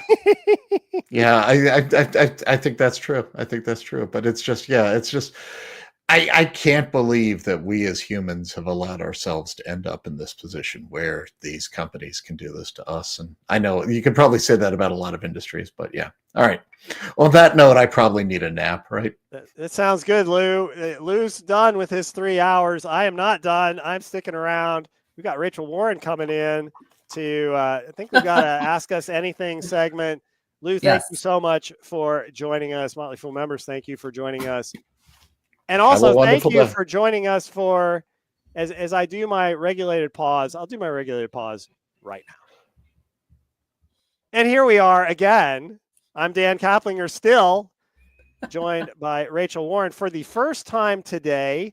Yes. Rachel, you and I are on again in a few hours time. So that will be fun. And I just, during the weekend, I've had a blockbuster weekend. I did 6 hours yesterday. I'm doing 5 hours today. I just had, this weekend was one where I had nothing else to do. There were a bunch of open slots on the schedule. So I'm kind of immersing myself in the experience. And it's been a ton of fun. I've done a bunch of stuff. Rachel, we did our first show together, I think yesterday. Yeah. And I've had some of those go this way. It's just been a ton of fun. And, finding out all kinds of different stuff. I mean, Rachel's heavy into healthcare, and that's been something that I've enjoyed learning from her. And it's just a great opportunity for us to cross-pollinate. And I hope, viewers, that you benefit from that as well. Let me start with the boilerplate language that we like to do at the beginning of each hour, which is that Rachel and I are here. We are here to try to help you. We'll try to give you our insights and our guidance. But what we cannot give you is personalized financial advice. We cannot give you advice that you can take to your accountant, to your attorney, to your broker, to anybody and say, hey, Dan and Rachel told me this was a good idea. You should do it. That's not our job. Our job is to kind of point you in the right direction, hopefully give you some things that you can think about. And then when it comes time for you to apply those to your own personal situation, rely on your cadre of professionals that you have chosen to help you, who know all the ins and outs of your individual personal situation, can take all of that into account to give you the advice that you choose, that you need in order to move forward and achieve all of your financial and personal goals that you are trying to do. Boilerplate done. Rachel, what's on your mind? Well, I mean, there's a few things on my mind. There's a lot happening this week. There's a lot of companies that are reporting earnings. I've talked about a few yesterday in the few hours that I was on, but we've got companies like GameStop, which was, of course, quite fun to cover a few years back, just for the pure humor of it. But then you've got businesses that are actually underpinned by pretty solid businesses. McCormick, I think Dollar Tree is going to report as well. Yes. KB Home is reporting tomorrow. Then later this week, we've got Chewy. Paychex is another one. Lululemon, Dutch Bros. Chewy's one I follow pretty closely. I might talk about that one a few minutes. A few of these I think I'll end up talking about throughout this week. I'm on in a bunch of earnings hours with Danny, as well as some other fellow fools over the next several days. But it's interesting as we get into the tail end of earnings season. There are some of these businesses that I do think are really fascinating, solid businesses that are coming in at the tail end of things. Chewy's one that has sort of fallen in and out of favor with investors over the last few years. Although it is worth noting, and this surprised me because I hadn't been quite sure of this, shares of the stock are up about 120% over the last year of Chewy, which I think this is a really great business, and I talk about it a lot. I have reported on it pretty frequently through the years. But given the volatility we've seen in the markets, I was personally surprised to see how well the stock is still doing over the trailing 12-month period. And for anyone that maybe hasn't followed the stock as closely the last couple years, They have continued to really expand their business in a really exceptional way, and doing so profitably, and really growing their net income, which is something that I had been paying really close attention to a few years back when they were sort of in this hyper, fixated time of growth. Their upcoming report is going to be for their, fourth quarter and fiscal year, just for anyone that is watching. And for anyone that maybe doesn't follow this business super closely, they're primarily known for their flagship e-commerce platform where they sell a wide variety of pet products, food, toys, supplies, through their website and mobile app. They also sell items that are geared for larger animals, not companion animals, but a lot of their sales on their e-commerce website are really trained specifically around pets. But they've really diversified through the years. They have a pet pharmacy, they have a compounding pharmacy on there as well. They have their vet care business. They have telehealth services where you as a pet owner can connect with a licensed veterinarian on demand as needed. They've partnered in the past with companies like Lemonade and I believe Trupanion to offer health insurance plans for pets. But the thing that is sort of been interesting to me about this business is they've continued to diversify is, the way in which they remain true to their core model. So their auto ship program, which is where customers receive regular deliveries of their favorite, food and essentials for their pets, that continues to really be the driver of the business and their overall growth. That recurring revenue model. In their Q3 results, auto ship sales comprised 80% of overall net sales. And that was a 9% increase from the prior year. It's also worth noting, because I think one of the things that investors might wonder looking at a business like this is, how do they fare if recessionary headwinds take hold? Well, it's also worth noting that non-discretionary categories make up about 85% of their overall sales. So things like consumables, healthcare, real non-negotiables as owners of pets. And that's something that has continued to expand over time, the share of non-discretionary categories that are comprising, more and more of their, overall business. They, I think, had their first international expansion, which was to Canada in the last year or so. They've also been launching what could be future sources of revenue growth. For example, they launched a sponsored ads program where specific pet-centric brands can, pay to market to shoppers on Chewy's platform. And Chewy sells, many, many third-party brands. It also creates and offers its own private brands. For example, it launched its own pet supplements line. The biggest change for the business in the last year has been its decision to launch its own veterinary locations. And this was something that I found really interesting.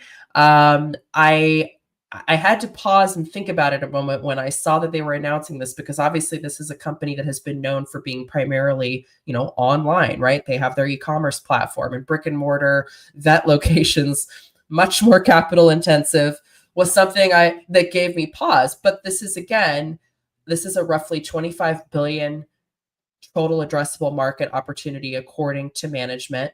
They had 6 clinics opened already at the time of their Q3 earnings call. They were hoping to get up to 8 open by the end of their fiscal year. So we'll see how they did when we get their full year earnings report.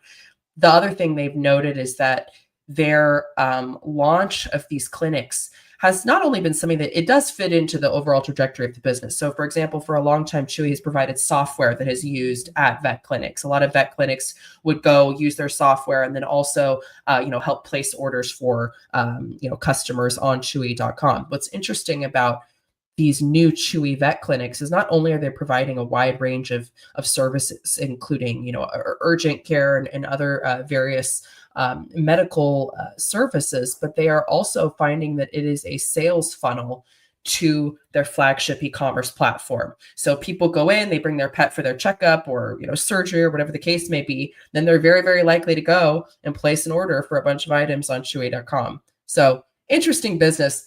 Curious to hear your thoughts, Dan. I'm definitely looking forward to this upcoming report later this week. Yeah. Are you a pet owner, Rachel? I am not currently, although like sort of a surrogate pet owner. So my house that I share with my flatmate here in Rome, she has a dog, and I take care of that dog a lot. There you go. Yeah. So you get it. You understand like the ethos there. Yeah. I'm a cat owner. Cats are a little bit different. It's not a social thing. Anytime that my cat is taken out of the house, my cat knows something's wrong, and so it's not the same thing. But the thing I've always wondered about Chewy, we're talking about ticker CHWY, by the way, is just that in many ways, like e-commerce makes sense. There's an efficiency standpoint. There's the, having stuff delivered to your home makes a ton of sense. But, it's interesting to me, and I wonder if it may be something that is behind this push towards into the veterinary area is, one appeal of the big box pet stores, I'm thinking about places like PetSmart and Petco, was that like you bring your dog, like you bring your dog in the place, and this was at a time, I mean, fools like these days, taking your dog places has become much more like not only socially acceptable but like legally acceptable, and so you see dogs with owners like all over the place now. But when you rewind just a little bit, that didn't used to be the case. It used to be that most store locations wouldn't let you bring a pet in unless it was a service animal. And even then, like talk to people who need service animals, and they'll tell you that and probably even still now, to be honest, but like 5 or 10 years ago, it might have been hard for those folks to demonstrate that, yes, they in fact had a service animal, that they had legal rights and protections to bring that animal with them. It just wasn't the same thing. And so when these when these big box pet retailers came open that encouraged you to bring your pet in, like this was a new thing. It's sort of like, Starbucks is the third place for humans, between work and home. And in some ways, these big box pet retailers became, the third place for pets between home and like playing outside or wherever it was.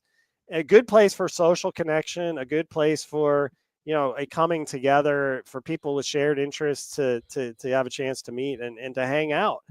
And so in many ways, I kind of felt like Chewy missed out on that, because it was like, yeah, you get the benefits of e-commerce, but you don't get the social network benefit of like bringing people together to a physical location and letting them shop together and letting them influence each other to make purchases. And so, definitely what you say about the vet is exactly right. When you go to the vet and the vet suggests that, hey, have you ever tried this product? Have you ever tried this?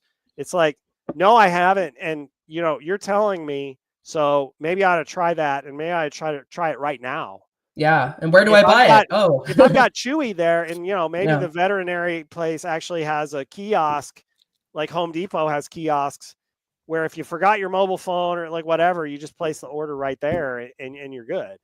That could be kind of a bridge, now veterinary places, again, it's not going to be the social aspect. No pet wants to go to the vet when they don't have to, but maybe that's an inroad. And I kind of wonder if, there are opportunities even for these e-commerce businesses to find ways to encourage their customers to like build a network effect, to get social interaction going. And I'll be curious to see where that goes when it comes that way. Yeah. Let me follow up. Morris Pearl made a comment 12 minutes ago apropos to the discussion that we were having about credit and credit fraud and things like that. New York State having recently proposed some laws to highly regulate credit reporting. I think Lou went on a good discussion there towards the end, talking about credit reporting and kind of the perverse incentives involved, in the sense that you have the same companies collecting the information and then suddenly they are making money selling the information. And that is an interesting thing that you do. Definitely an area where there is room for regulation, just kind of credit writ large.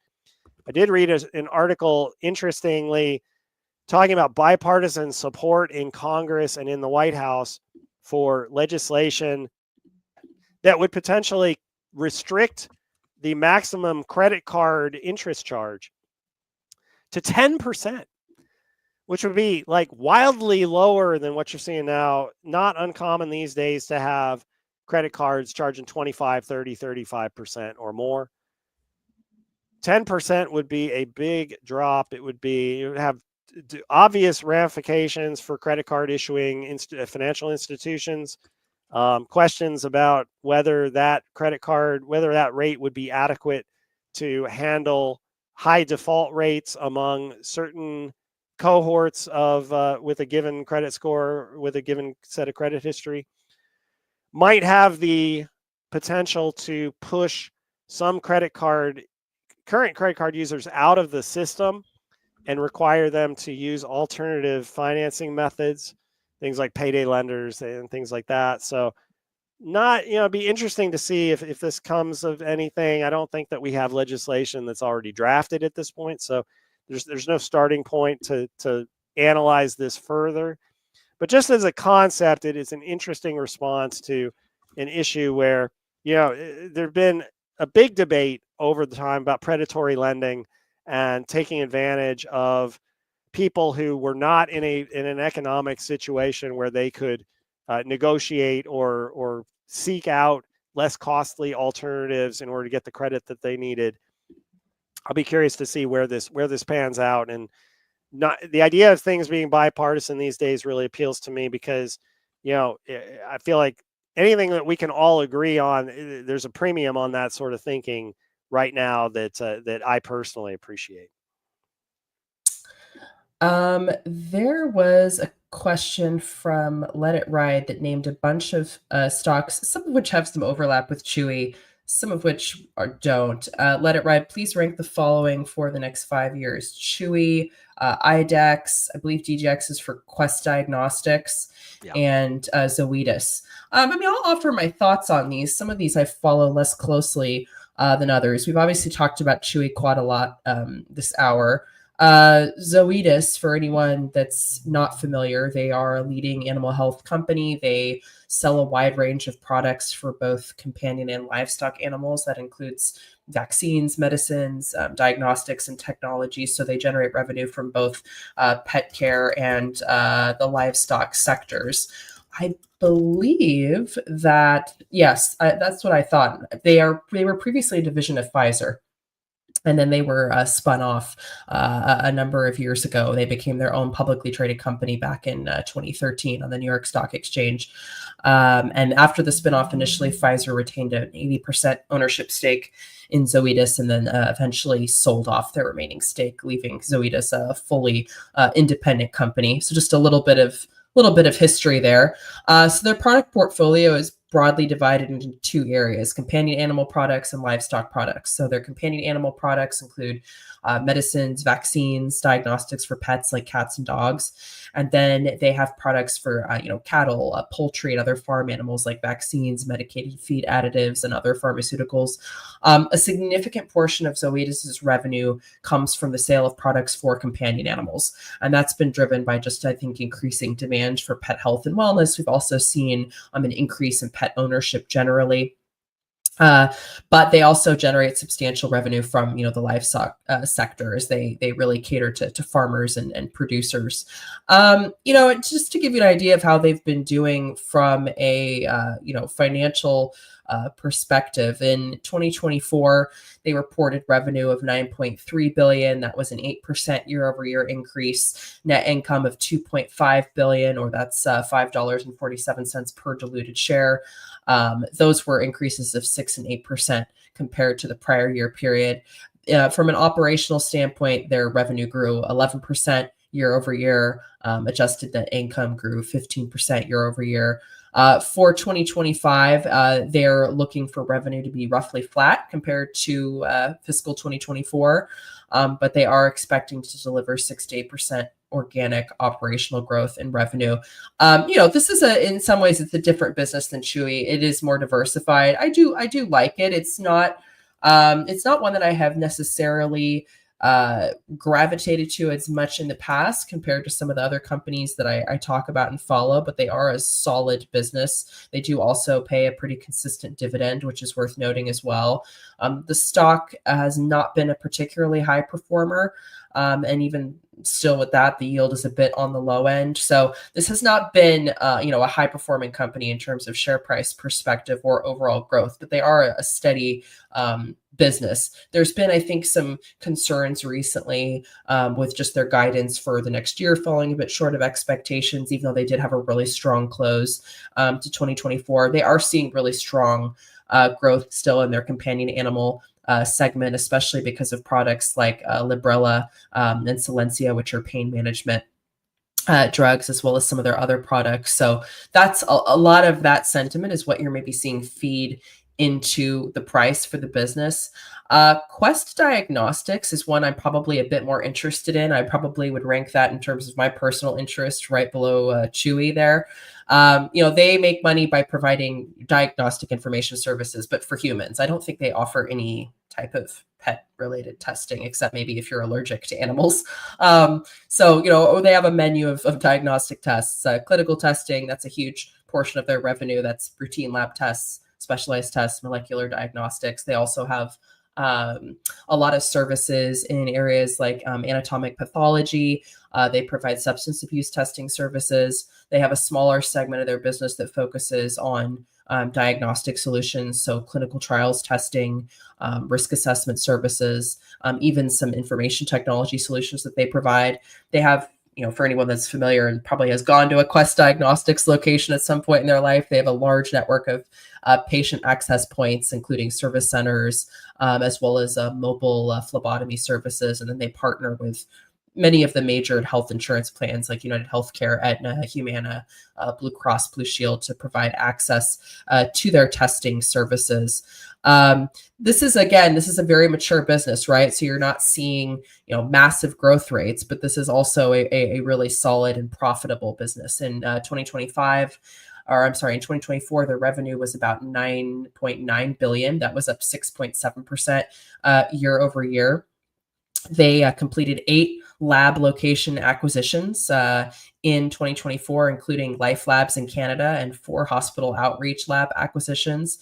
They also said they've extended their health plan access to over 90% of in-network lives nationwide, including through extended collaborations they have with entities like Elevance Health. In terms of profitability, they reported, for example, operating cash flow of about 1.3 billion in this last fiscal year. They also reported net income of about 871 million compared to about 854 million a year ago. I like this business. I think that they serve a constant and essential need that we see making a lot of these types of healthcare businesses very resilient. They're also a really faithful dividend payer. They increased their quarterly dividend about 7% most recently to about 80 cents a share. So solid business. I really like that one. I probably would rank that number 2 in terms of my personal interest. And then finally, IDEX Laboratories. So they there's some overlap, I guess, with some of these other businesses. They manufacture and distribute products and services for veterinary diagnostics, software, water microbiology testing. So they provide diagnostic tools and services primarily for veterinarians, including in-clinic tests, reference laboratory services, telemedicine consultations. They provide diagnostic tests and information for the global production animal industry, including poultry and livestock. They also sell practice management software and other tech solutions to help veterinary practices. They're a leader in water microbiology, which is basically providing tests that ensure safe, clean drinking water. And they also provide research testing solutions and support to biotechs, pharma companies, and other research institutes around the world. So really a diverse range of growth factors for the business. Their Q4 revenue was up about 6% year over year. That was driven by growth in their CAG diagnostics segment. Revenue for the full year was about 4 billion. That was a 6% year over year increase. For 2025, they're guiding for revenue between 4 and 7% growth compared to 2024. They're also, again, seeing really strong growth in their companion animal group segment. So I think these are all interesting businesses in terms of growth trajectories, their financial status, and just what their growth opportunity looks like going forward. For me personally, I would probably be most interested in, Chewy, Quest Diagnostics, IDEX, and maybe Zoetis last. But look, that's just my personal opinion. Take that what you will. Hopefully offered a little bit of additional color on the businesses of maybe some things to think about, for anyone that's looking at these stocks. Yeah, that's awesome, Rachel. I just throw in here, no insight from me to add there. I'll just point to Cena's comment from 10 minutes ago. A perfect dream for Dan, a collaboration at every Chewy clinic, a nacho cart from the formerly public, now privately held Chewy's restaurants, my favorite Tex-Mex chain in the world. Nice. That would be a good one. I bet you could do some dog-friendly food there as well, and that would make an interesting combo. That sounds fun. I would go. Rachel, I don't know if you follow Transmedics. It's ticker TMDX. I'm going to take this question from Ed. Transmedics purchasing their own aircraft fleet. Will that eventually pay off? Is it best in class? Should they be worried about competition, expansion, new markets, international? Bullish on the stock. Ed is bullish. Transmedics is an interesting stock. It's one that caught my eye. For those of you not familiar with the company, basically it is looking for to implement an alternative to the traditional methods of facilitating organ transplant. So under historical ways of doing organ transplant, you would take an organ from a host, you'd basically put it on ice, you would try to transport it as quickly as possible to where it was needed, and then you would take it off ice and prepare it for surgery, and then transplant it into the patient who needed the organ.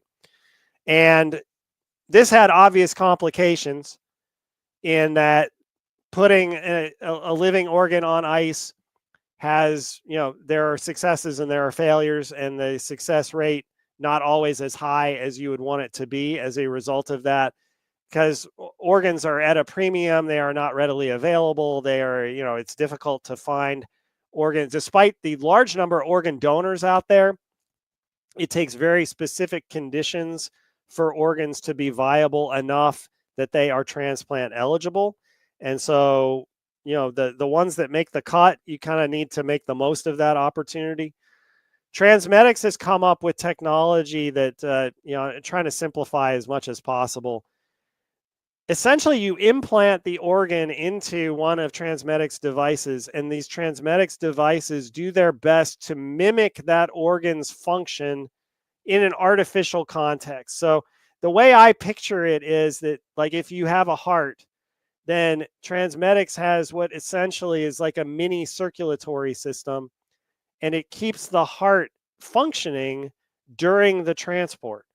And the result that the Transmedics has found in studies is that this can result in dramatically higher ability to, basically a dramatically higher survival rate for the organ, that more organs remain viable long enough to be successfully transplanted into patients at the end of the transportation process. And Transmedics has also reported lower rates of complications, post-surgical complications after a transplant when surgeons use this particular system, this organ care system that they call, it's OCS for short.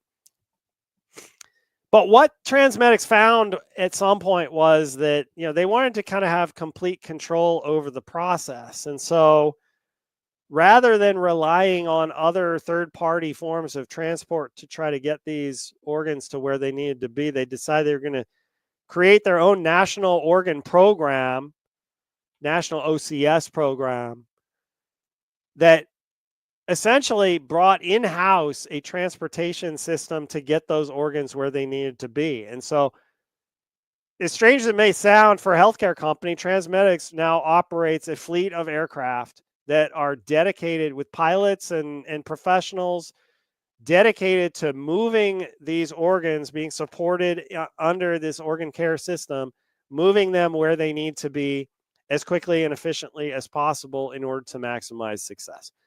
Now, as you might expect, running an aircraft operation is a lot different from running a healthcare business. And so when they made the acquisition, there were some questions about how well is this going to go? Or are they going to do a good job? Since then, there was a big short selling report that came out early in 2025, I believe it was.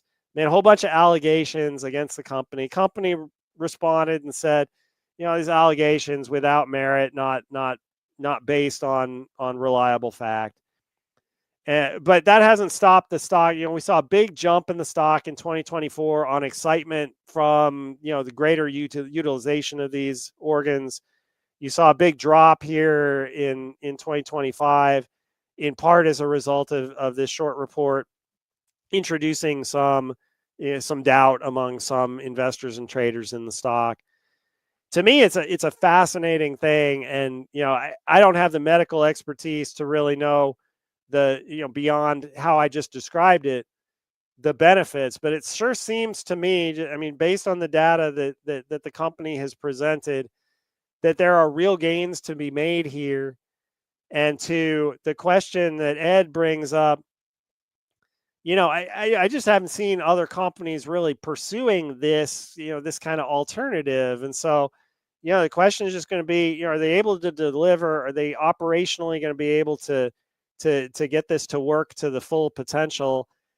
Competition, I would imagine it would take quite a while to build a similar device, but I say that without a whole bunch of information to the contrary there. But yeah, expansion, looking at international markets, I'm sure that you would have situations where, you need to respect the regulatory environments of every country involved. And organ transplant, is sort of it's a sensitive subject in some cases. And so I think that TransMedics is going to have to deal with that with some level of empathy. But from a business standpoint, yeah, I see a lot of potential here, albeit with, hurdles to overcome. But it's an interesting company for me to follow. And Ed, I totally understand where you're coming from. Yeah, this is one I follow a bit as well, and yeah, they've been facing some class action litigation, which I've looked into a bit. I used to work a bit in the personal injury field, and this looks a bit unnecessarily litigious, but we'll see.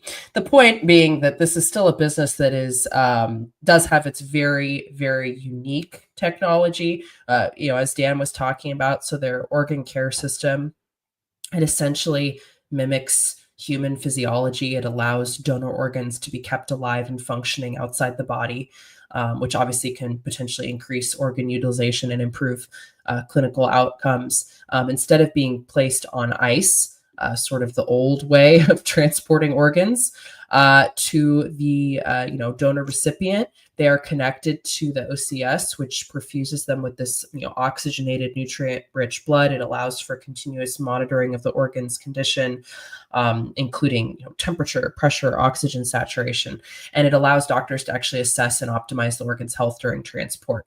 And that can really extend the time and distance as well that organs can be transported, in addition to maximizing their health. And I do think this expansion of their fleet is really interesting. They have their own fleet of jets called TransMedics Aviation. I think it's currently a fleet of 14 jets and growing. They have very high safety ratings. They're specifically designed and used for organ transport. And by creating their sort of own program that includes also organ procurement, transportation, preservation, it provides this kind of complete turnkey solution where TransMedics handles everything from finding the donor to getting the organ to the recipient. I think that this is obviously a very capital intensive part of the business, but I actually think that this is a really important part of the business as they want to differentiate themselves moving forward. And again, they do have this very differentiated technology as well. Back in 2023, they acquired Summit Aviation, which was a private jet charter company, and that really strengthened their fleet as well. So kind of interesting. Following the business closely, the stock has been hit hard primarily due to this report that Dan mentioned that listed a whole host of allegations and then some litigation that has followed, which these types of things are not uncommon in the space in which this company operates. Healthcare is a highly litigious environment as much as it is a highly regulated environment. So that's worth noting as well. Yeah, I'll just mention our producer, Corey Renauer, pointed out that there is competition. A company called OrganOx over in Europe has a similar solution for liver transplant. And so, yeah, there is going to be potentially some, potential clash there at some point, but yeah, we'll just have to wait and see on that. Yeah, because I think that Transmedics, they do operate, I know they operate in Europe. They've got CE marking for their distribution within the EU, but I still think that's a smaller part of their business. So good point, though. Interesting to note. And I haven't looked into that company very closely. Rita S. was asking in regards to diverse healthcare stocks. These are a lot of very different companies. So Guardant Health, Neurocrine Biosciences, and GE Healthcare Technologies. From which do you see the most growth?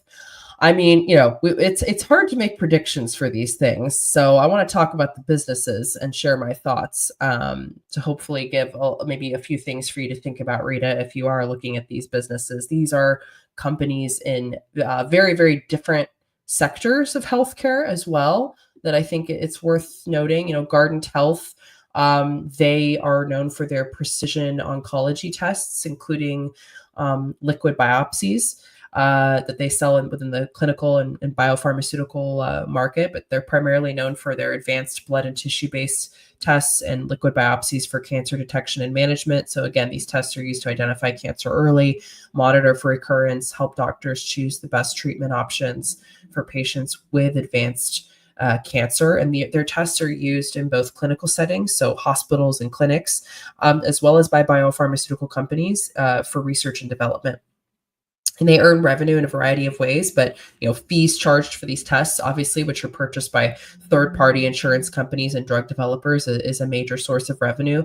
They've also been making progress in securing Medicare agreements for their tests, which would facilitate, of course, broader market access. Some of their key products are the Guardant 360, Guardant Omni, and the Shield test for early cancer detection. They have been really seeing increased financial strength in terms of how the business is doing. In 2024, they reported total revenue of about $739 million. That was a 31% year-over-year increase. They also reported approximately 206,700 oncology clinical tests, excluding Shield, and approximately 40,500 biopharma tests. Those were 20% and 35% increases from the prior year period. Now, the thing that has kept me watching this business, but not necessarily taking a position, is the fact that they are still burning cash flow, although they did improve their free cash flow burn in this most recent fiscal year. They are still unprofitable under GAAP, but that is something that they are also working to improve. Their net loss in Q4 was a bit higher than 1 year ago. That net loss was about $77 million. Now, they did make some major progress with, for example, with Shield, which this Q4 was their first full quarter since the commercial launch of that test. They said, we've screened thousands of patients with our simple blood tests. We're looking forward to scaling our impact quickly. The selection of Shield for the NIH Vanguard study underscores the strength of our platform and establishes our leadership in the field of multi-cancer detection. This, again, their Shield test was selected by the NIH for inclusion in the Vanguard multi-cancer detection study, which is based on data predicting the presence of 10 cancer types. They also received Medicare coverage for Guardant Reveal on their smart liquid biopsy platform for colorectal cancer surveillance. Their full year revenue, again, that was a 31% year-over-year increase from 1 year ago. Their growth opportunities really lie in expanding their screening business, particularly with this newly approved Shield test for colorectal cancer, as well as in the broader liquid biopsy market. They are, as I mentioned, they secured FDA approval and Medicare coverage for their Shield blood test for colorectal cancer. That has opened a large market to them for early cancer detection. They are also really working to expand their capabilities beyond colorectal cancer screening to multi-cancer detection. And as the global liquid biopsy market is, expected to increase significantly, that does present a notable opportunity for them. Their ability to capitalize on that growth opportunity and to expand as well their biopharma partnerships is going to be really key to their ability to grow over the long run. And, as I mentioned, they are still unprofitable. They are still burning through cash at this point. So those are some things I would be considering with this business. Neurocrine Biosciences is a completely different type of company. They are a biopharmaceutical company. They develop drugs specifically targeting neurological, neuroendocrine, and neuropsychiatric disorders. And they have historically really focused on underserved conditions or very rare diseases. Their R&D efforts are focused on a lot of different areas like movement disorders, epilepsy, neuropsychiatric conditions. They do have an existing portfolio of FDA approved treatments. One of their top selling drugs is called Ingrezza. And this is for conditions that are called tardive dyskinesia and chorea, which is associated with Huntington's disease. They also have another drug that is designed to treat patients with adrenal insufficiency. They have an endometriosis drug as well that is part of their FDA approved lineup of products. They've also been working on some notable drugs in their pipeline, including Chronicity, which I believe has just been approved or is in the process of being approved. I have to check for the most recent update on that, but that's designed to treat classic congenital adrenal hyperplasia. They also have, another major candidate in there that is worth watching is designed to treat major depressive disorder. Yes, Chronicity, I was just looking up as I'm talking. This was just approved and launched in the US, and they announced this in their recent report. So the financial impact of that is going to be, not yet apparent, probably for a couple more quarters, but that is a first-in-class treatment for children and adults with a condition known as classic congenital adrenal hyperplasia. And again, they are seeking approval in other areas. Ingrezza, which is sort of their flagship product at this point, they're expecting net sales for that product of 2.5 to 2.6 billion in 2025 alone. So major blockbuster status for this drug. That drug, it's worth noting, brought in 2.3 billion in sales in 2024 alone. That was up about 26% compared to 1 year ago. This is a profitable business as well. They reported GAAP net income of 341 million in 2024. But they're very much reliant on sales of Ingrezza, which is, as I mentioned, has achieved blockbuster status. I think it's broadly expected that Chronicity will as well. So this is still a business in very much the early stages of its growth opportunity. They're also working on initiating phase 3 programs for their candidate for major depressive disorder and NBI 568 in schizophrenia. And they, again, are initiating those trials in the first half of 2025. So I like this business. I think it's an interesting example of a biopharma business that is really in the earlier stages of its growth opportunity, really only has a couple drugs commercialized, but is slowly but surely building a solid track record of profitability, and doing so by targeting really well underserved markets. Finally, in terms of a probably more established business, GE Healthcare, they were spun off from General Electric in 2023. So this is a long-standing business that was formerly part of GE. They're obviously now a standalone company. They are a medical technology company. They develop and manufacture diagnostic imaging and clinical systems, products and services for things like drug discovery, biopharmaceutical manufacturing. They make things like X-ray systems, ultrasound systems, molecular imaging systems. They also assist in areas, patient care solutions like remote patient monitoring, anesthesia, and respiratory care. They manufacture contrast agents and radiopharmaceuticals. that are used to facilitate imaging like CT scans. They also provide other digital solutions like data analytics and healthcare IT solutions for medical providers. Their business segments are kind of broken down into 4 areas: imaging, ultrasound, patient care solutions, and pharmaceutical diagnostics. So these kind of key areas I mentioned, and their primary customers are hospitals and health networks. They operate in roughly 100 countries around the world. They are a pretty slow growing business. Revenue growth was about 1% year over year in their most recent fiscal year. They're profitable. They also delivered cash from operations of about $2 billion, free cash flow of about $1.6 billion. Interesting business. I'm actually doing a deep dive on this one in a couple of weeks with Toby. So stay tuned for that. But I like all of these companies in very different ways. I'm probably a little bit more interested in these last 2 I've talked about, GE Healthcare and Neurocrine Biosciences. Guardant Health is interesting. They're just such a long way away, it seems to me, from profitability and stopping burning through free cash flow. But again, they do have a really compelling product. So if in fact they continue to expand it the ways I mentioned, that is something that could right the ship. So those are maybe some things to think about. Yeah, very interesting.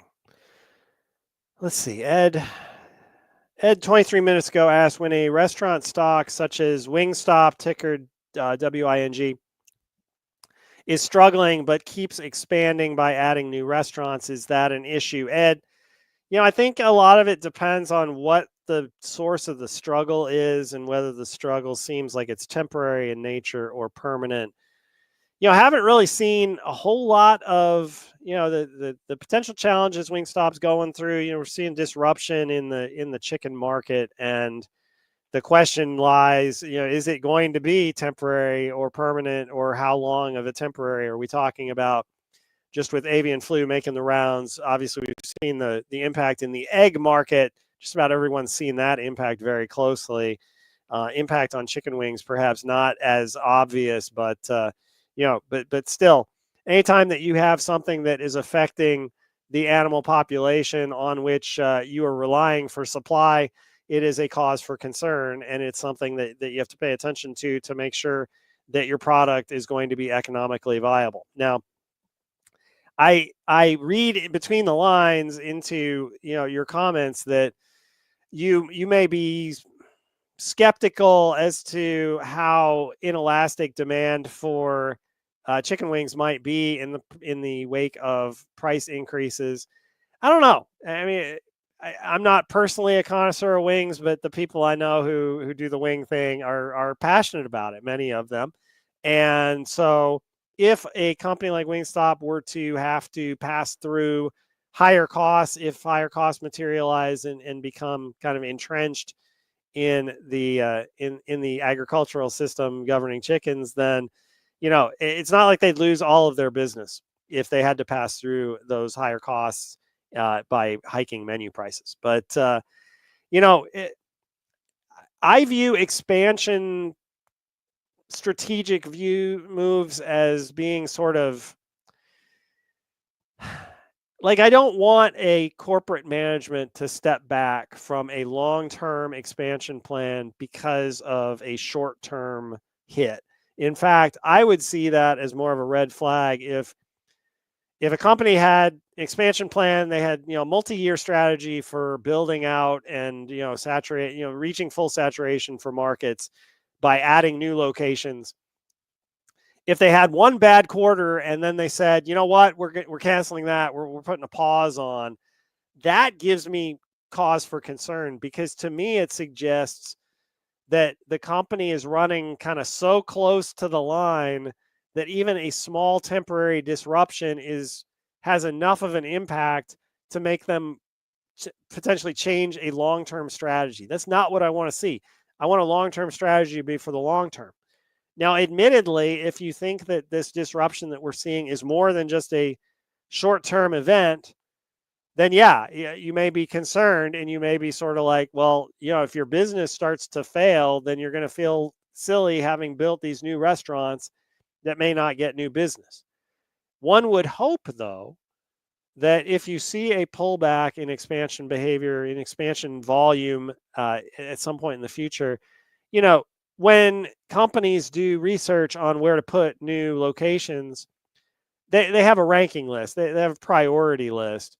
And so, there's some locations that either aren't served or they're served by a limited number of existing restaurants, and there's so much untapped demand that you basically know it's going to be a success, even if you're having trouble elsewhere in the network, just because you have a good brand, you're in demand, there's a population that hasn't had access to your product before. And so, making it available, you're going to get that bump kind of regardless of what's happening elsewhere. But if you are in a situation like I say, where those pressures become permanent and you just kind of keep expanding willy-nilly, then yeah, there's going to be a point at which you're going to look back and you're going to say, what were you thinking? Like, how come you didn't, how come you didn't take a pause? Unfortunately, some of that's hindsight. You don't know how long a potential problem is going to last until things play out. But what I would be looking for from Wingstop and from other companies that are, especially in this area of the market, see how they're talking about it, see how they're acknowledging that there's an issue, and then look for their analysis on whether they think something's going to be lasting influence, whether it's going to disappear quickly, whether they think it is going to last, but that they can take care of it in other ways.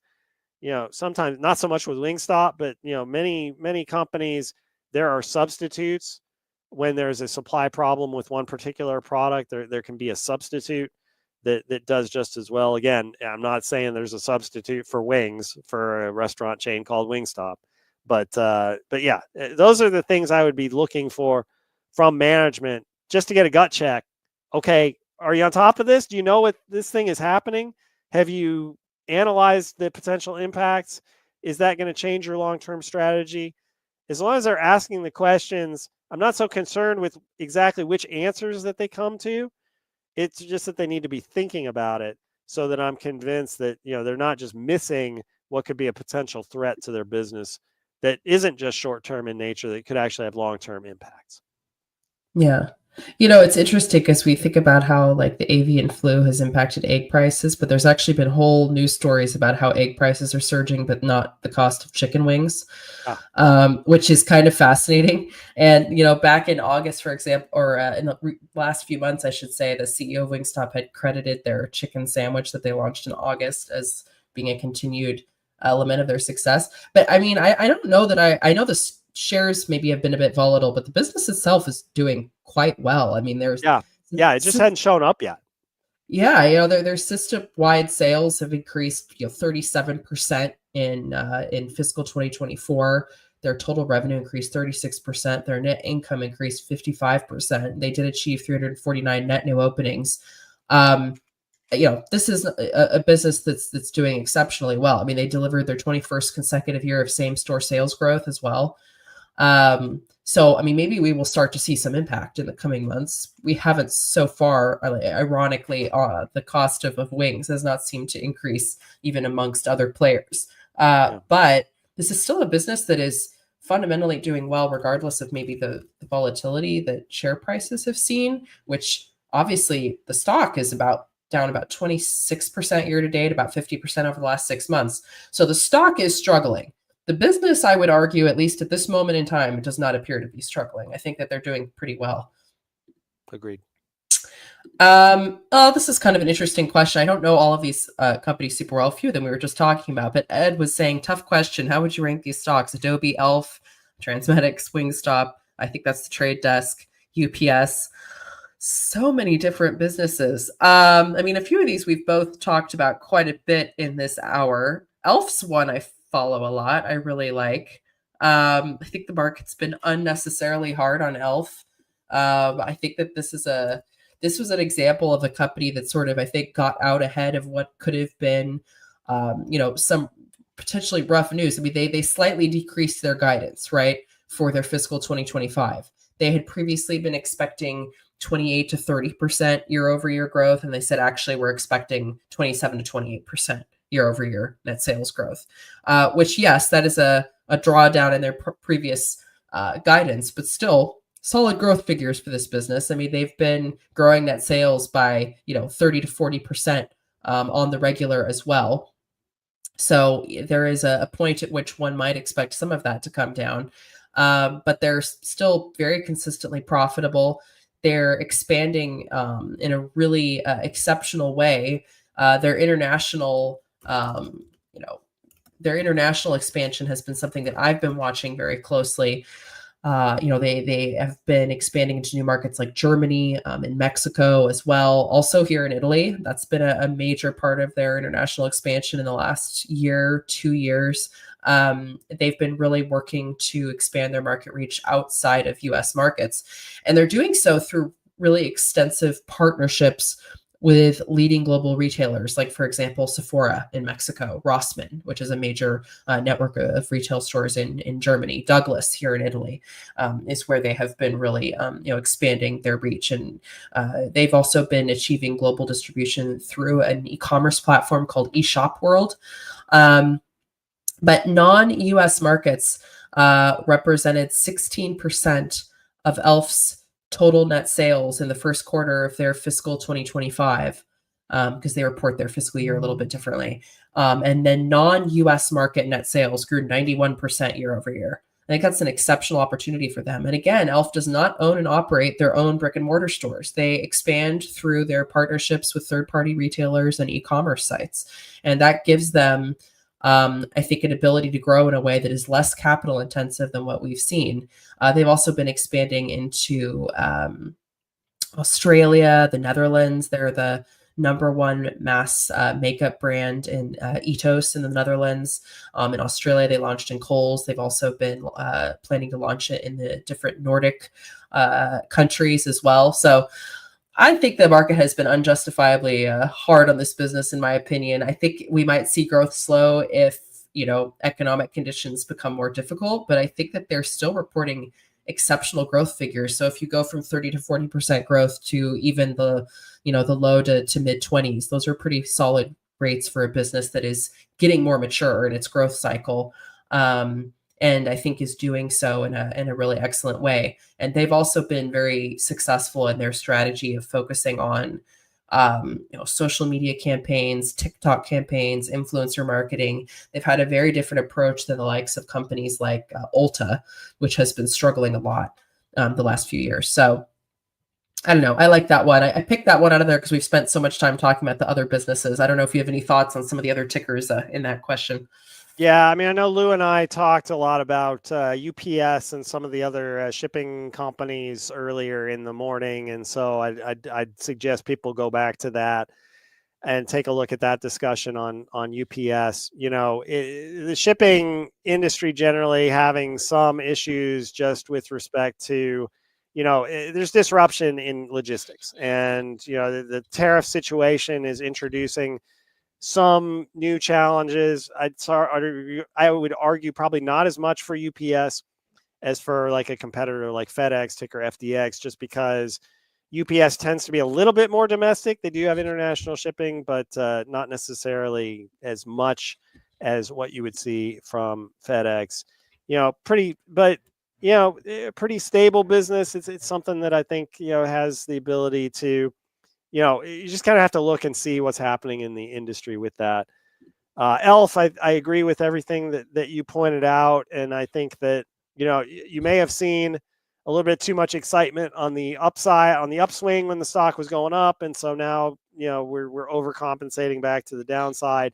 It's going to be interesting to see, you've got a situation just where, these things kind of go in waves.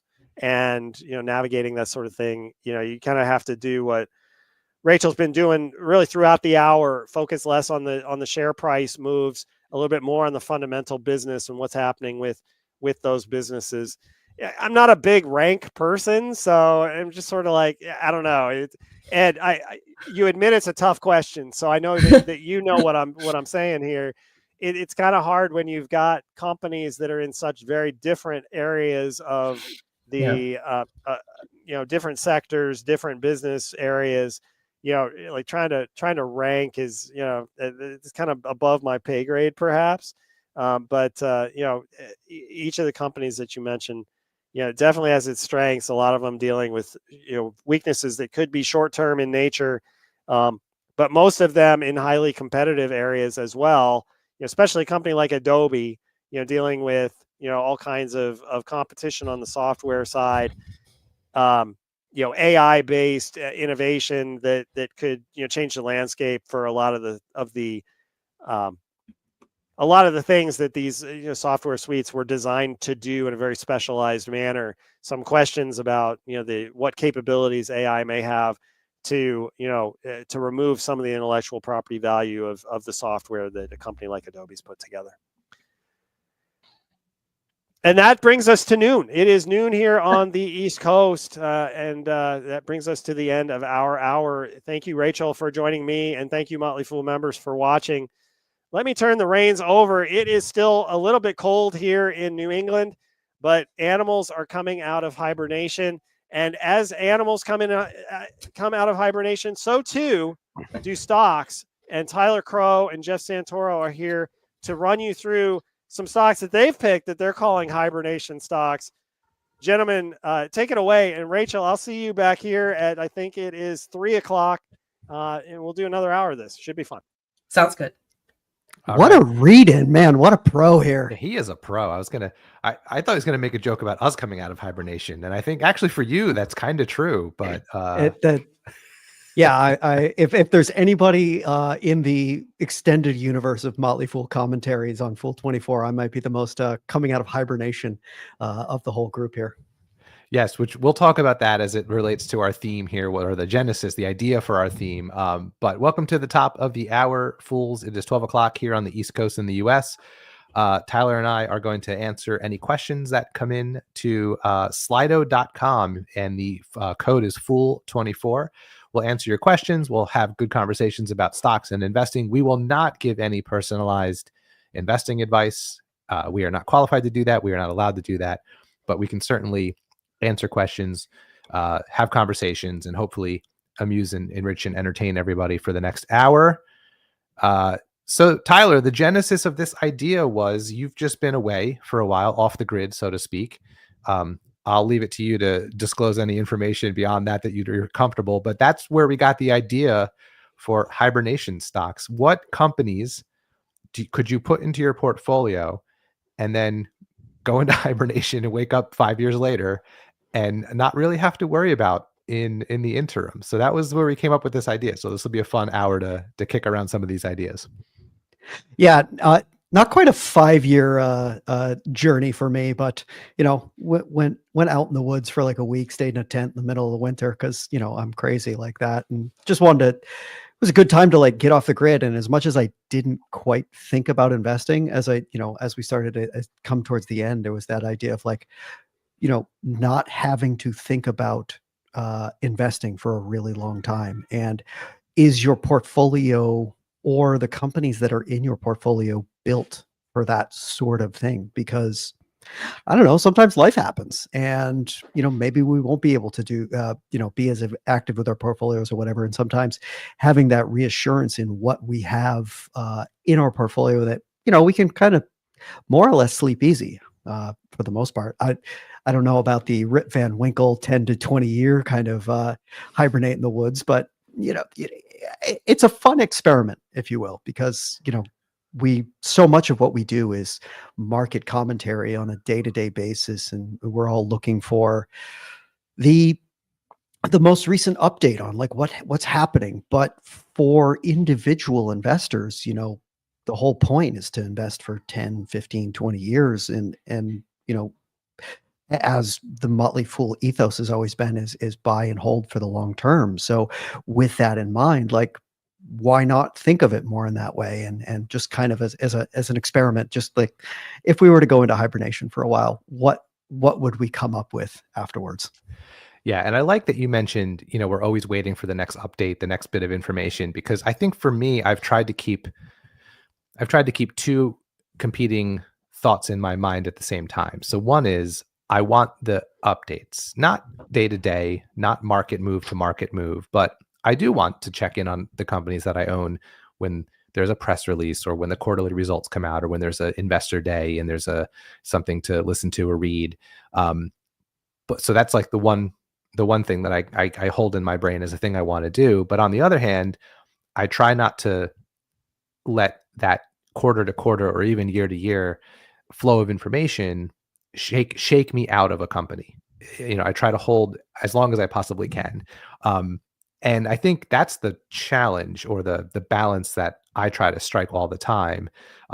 Because if we're being honest, if you made a complete buy sell decision, meaning like sell out of a position or add a lot more every quarter, you probably would not have very good results over time, because you'd sell out anytime there's any sort of turbulence in the results, which happens to every company. Even the long-term huge winners have quarters or years even where there's struggles. But I still want to be informed, because I'm a net buyer of stocks. Every couple of weeks, I'm buying something. So I like the updates to decide where is today's capital best deployed. But there's that long famous story about the people with the best results are the people who either lost their passwords or passed away. Passwords to their brokerage accounts. And I don't think that's actually ever been proven to be a real report that's out there. But the idea of it certainly resonates and makes sense, right? Like, you probably do better by just not checking in and coming back in 5 years and seeing how your portfolio did. Yeah, those are like the what we call them, like the urban legend research reports, I guess, if you will, or as everyone talks about those, but you never quite find them. I've never actually found the one that said, like, we found all the people who lost their passwords to their brokerages and checked in 5 years later.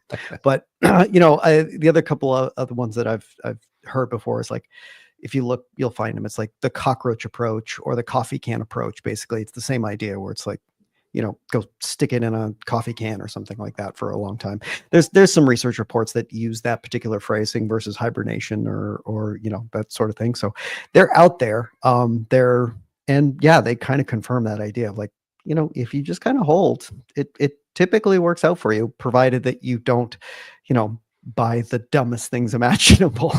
Well, I'll give a good example of how this can actually work. So in November of 2021, right? And the date matters, because if you remember, that's the market was very frothy and excited and rocket ships to the moon at that point. I helped my father invest some money he had in about 25 or 30 stocks, and he mostly picked them. I just sort of like looked over the list and made sure there wasn't anything there that I had like major concerns about. But because this was 21, there were things on there that he was aware of and excited about, like Zoom and other pandemic related stocks. But there was also a healthcare ETF. There was also VOO, which is the Vanguard S&P 500 ETF that just tracks the market. And there were things like PayPal and I'm trying to think what else was in his portfolio. It was a lot of stuff he knew. But 25, 30 stocks, November of 2021, I think there might have been a time in the next year where he bought a little bit more of some other things. But other than that, neither he or I have really looked at that portfolio very often. And I actually checked into it just recently, and it's beating the market, which really surprised me, because you would think if a non-stock expert picked a bunch of stocks in November of 2021 based mostly on what he was aware of just in the zeitgeist, you would expect it to be a portfolio that has drastically underperformed the market. And that's not the case. Now, one of them was NVIDIA. That helped. But it certainly wasn't a large position. They were all pretty much equally weighted, right? So it wasn't. There's just one little anecdotal evidence I have that, hibernating for several years might be the best strategy. So, go ahead. As much as I would want to, engage in one of these hibernation type strategies, unfortunately, my job kind of prevents me from doing it. I feel like Right. if I just like, I'll disappear for 5 years and see what happens. I don't know. It might make it a little bit more challenging on the paychecks. No, and like that's why I was saying, like, for me, I try to hold those two thoughts in my head at the same time, because I don't really think you have to not check your portfolio for 5 years to get results. I do think you have to be slow and careful and deliberate in decision making. so that you're not trading in and out quickly, because there is evidence that shows, being more active typically results in less positive results, right? So I think it's both of those things. So we've had some questions come in, but before we dive in, let's just kick around a couple ideas here. So as you think about hibernation stocks, Tyler, what comes into your mind, right? So you're going into the woods tomorrow and you're coming back in March of 2030. What stocks are you not worried about?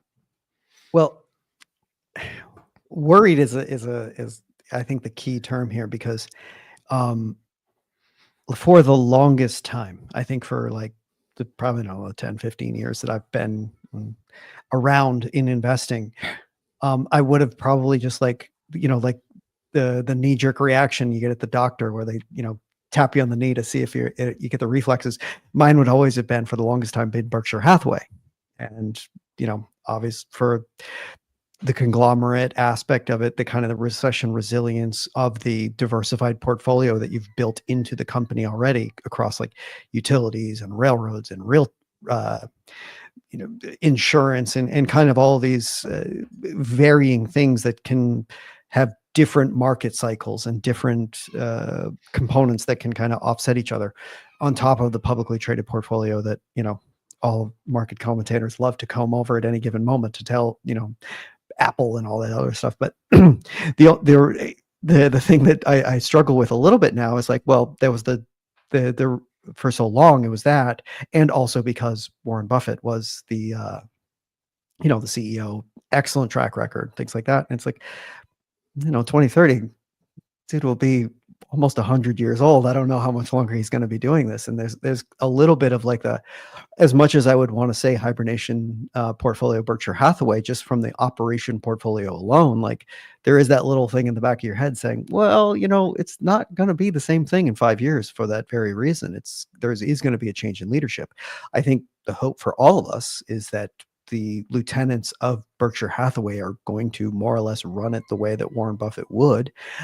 Whether or not they're as capable of, executing incredible buy and hold purchases the way that Buffett did is yet to be seen. But there's that. So absent the ability to say that Warren Buffett's going to be around for 5 years, it makes it a little bit harder for me, because it could go in so many different directions. So I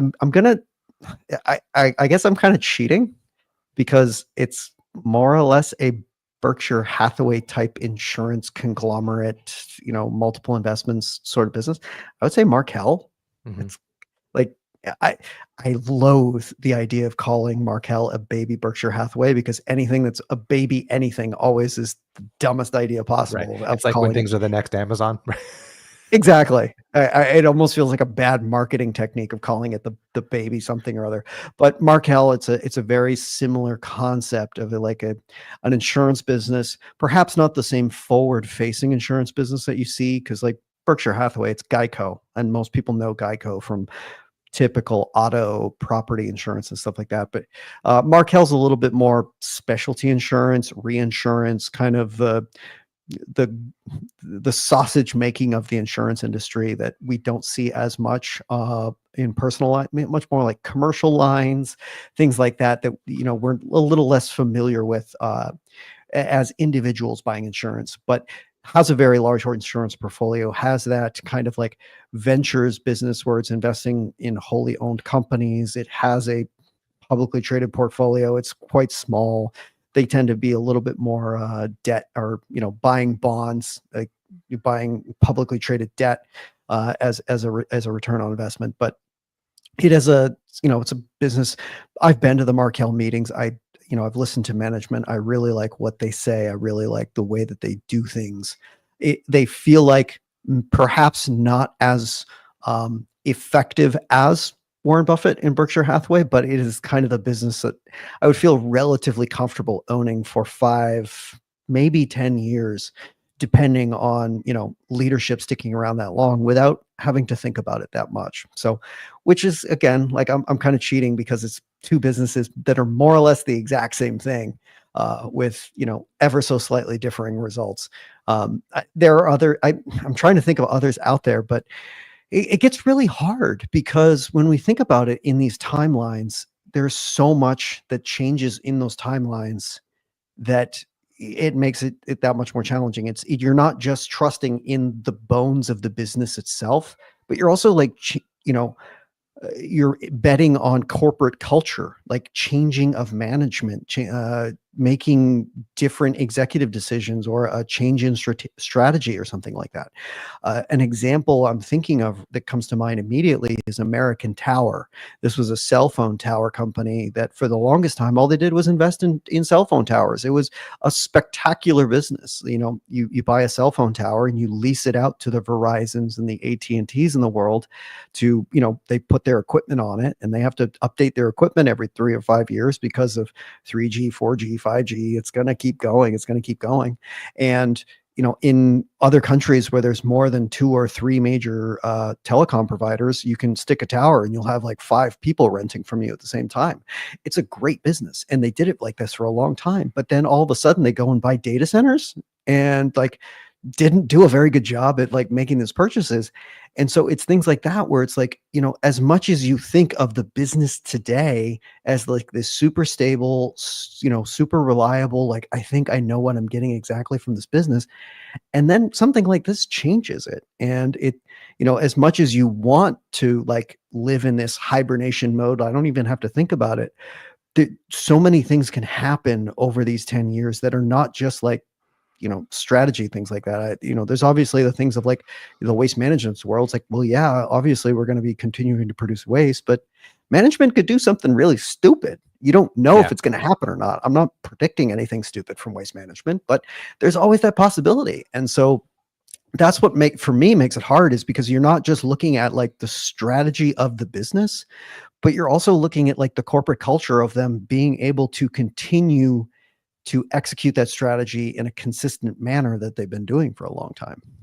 Well, that's what's so fun about it as a thought experiment, right? Because you can think of it, do I invest in the strongest management team, right? To your point, right? Like a team that's going to navigate challenges that come their way. But then the question is, are they in place 5 years from now? Or do you invest in a secular trend, right? Like you said, like we're still going to have trash 5 years from now. Or do you invest in the winners keep winning strategy? Because I honestly, Tyler, if I really had to do this, I'd be really tempted to pick some, if not all of the Mag 7. Only because every time I think, nope, it has to slow down, this can't keep going, 5 years later, it's still going. So like there is a part of me that would be drawn to like just the biggest, most successful companies in the world being that for the next 5 years, right? So like that's another thing. And then the other like wild card that gets thrown into all of this, like which 5 years are you talking about, right? Like if you did this in 2014, you'd have a much different outcome when you came out of hibernation than if you did it in 2015 or 2016, right? Because you would have had the pandemic squeezed into that 5-year window. So all right, but I'm going to throw out a specific stock because you mentioned one. I like Markel as a play on like just the conglomerate good management team. Takes away the uncertainty of Buffett stepping away in terms of picking Berkshire as that choice. I'd be tempted to pick something like Home Depot. It's part of the duopoly with Lowe's. We have a housing shortage. Housing supply generally is old.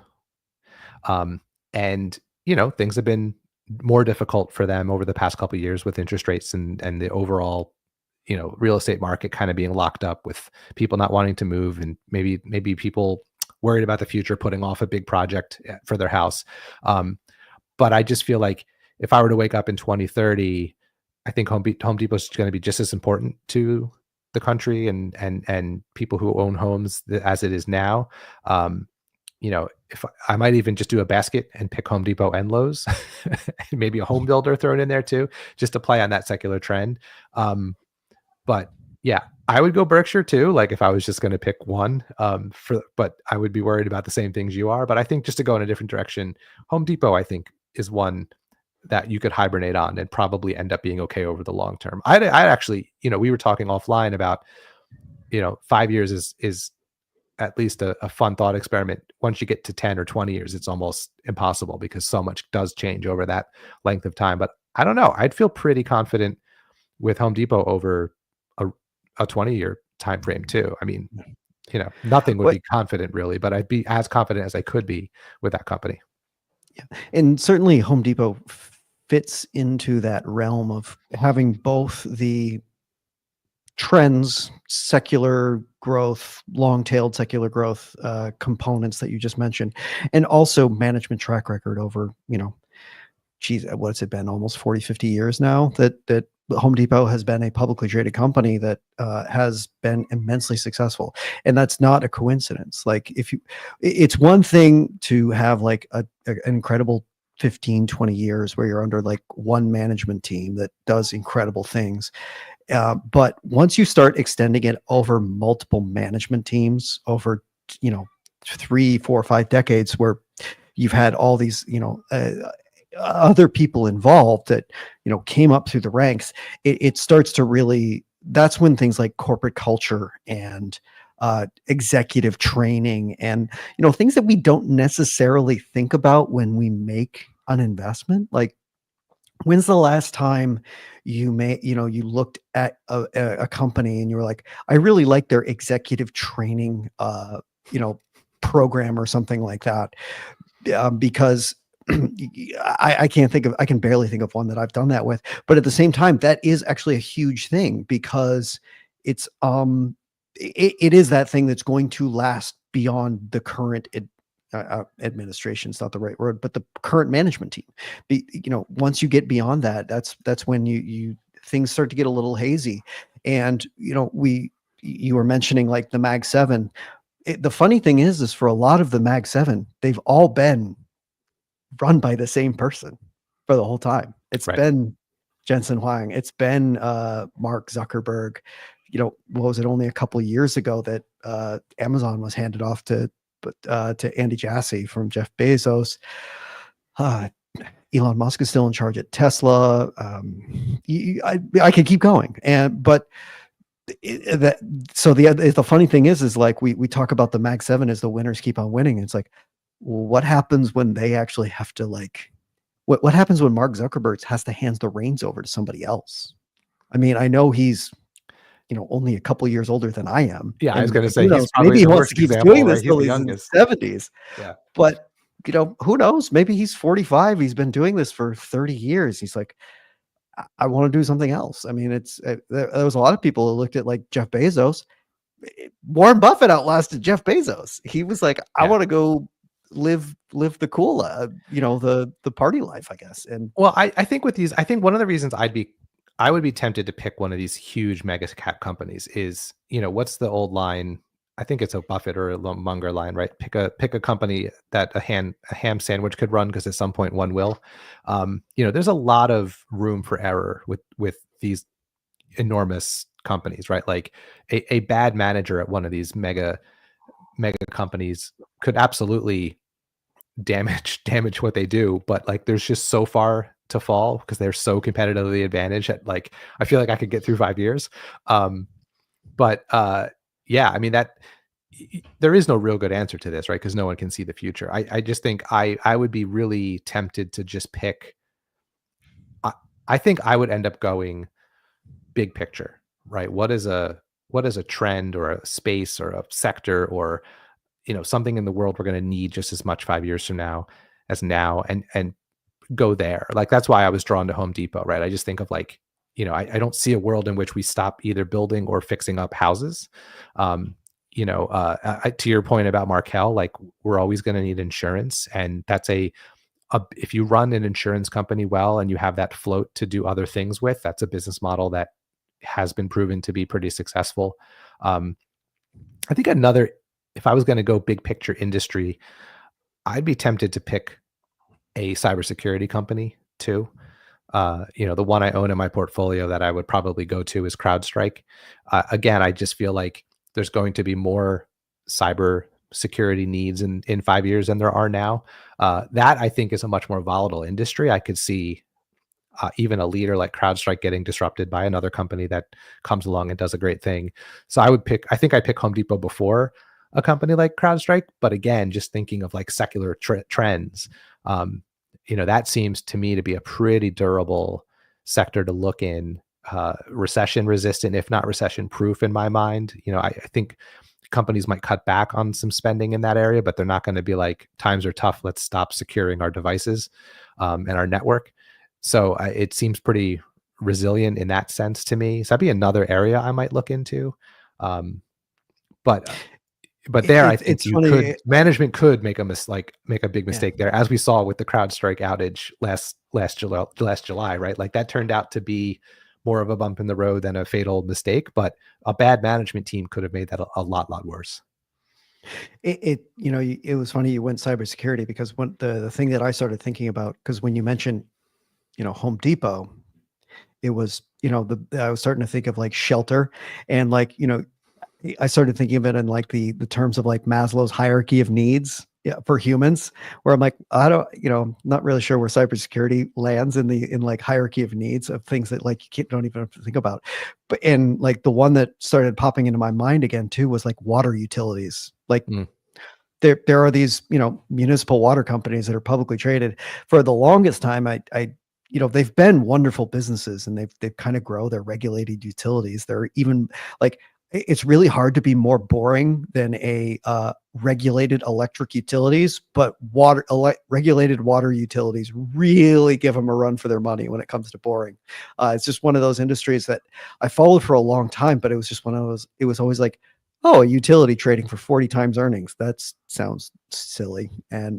But if you're going into hibernation, you're like, look, I don't know if I'm going to beat the market with this, but I can, fall asleep for 20 years and wake up and probably still have my money. It certainly seems like water utilities are one of the ones to when I'm, thinking about in those sort of terms.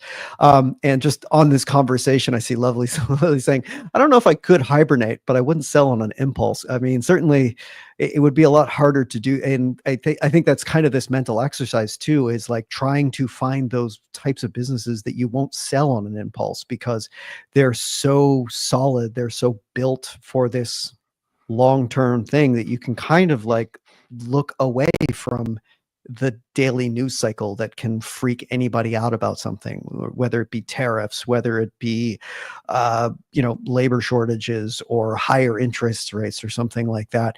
This is kind of like that experiment, that, thought experiment where you're just like, okay, if we can, if we have to like eliminate all of these variables from our, stock picking, the process, what matters the most. And I think that's where we're trying to get with this.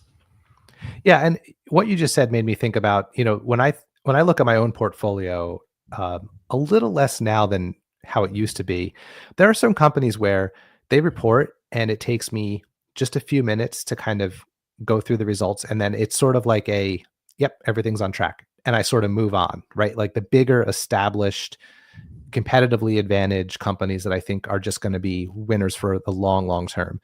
Like the perfect example I can give, although I don't own it as an individual stock anymore, just because I have so much ETF and index fund exposure to it that I ended up selling my individual stock position.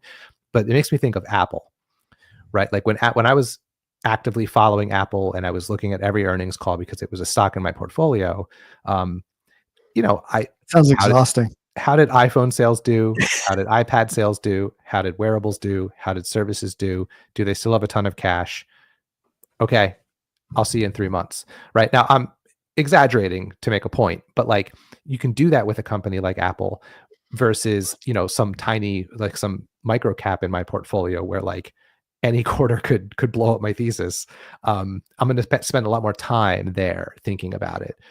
So the whole idea of like not selling on an impulse, I would put Apple in the category of stocks to consider being hibernation stocks for that exact reason, right? I shouldn't say it's unlikely that any single quarter, any single event would be a death knell for a company of that size, of that established nature, with that level of competitive advantage.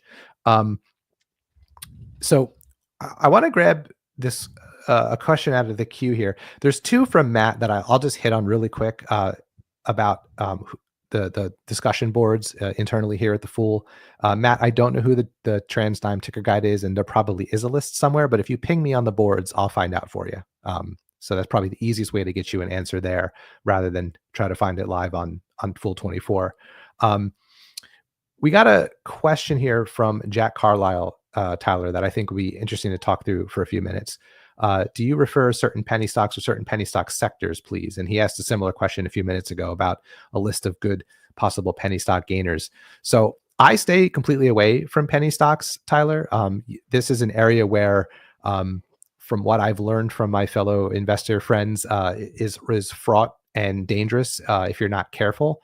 And I'll share the reasons that I know why, and then you can add to that too, Tyler. But the challenge with penny stocks is because they're pretty, they can be speculative, but also it's very easy to manipulate the prices. So what happens a lot of times with penny stocks is they become pump and dump schemes where someone will make a lot of noise about them online, drive up the price, and then once the price gets driven up, they sell their shares in that penny stock. The price collapses, but that person who ran the scheme walks away with a lot of money. So that's the danger with penny stocks. Now, not every single company with a low share price is necessarily a penny stock in that sense. Not everything is a pump and dump scheme. I'm not saying that, but it does get difficult to distinguish sometimes which ones are and which ones are not. So it's just an area I've stayed away from. I tend to not look so much at the price of a stock when I'm making decisions. I like to look at the market cap because I think that's for me at least, a better or a stronger indication of the strength of the business and its potential. So like if I see a company with a market cap of like 10 million, that is a tiny, tiny, tiny company versus, 700 million or 1 billion or something like that. So I don't have any that I recommend. It's not a pond I fish in at all. I stay away from that because of the speculative nature. Anything to add to that, Tyler? Well, I'll say as someone who has fished in the more obscure waters and has invested in $6 million publicly traded companies before. My biggest thing is I think too often people view penny stocks as the fact that it's just a stock that trades for a penny, and and just looking at the ticker, looking at the price, and doing it that way.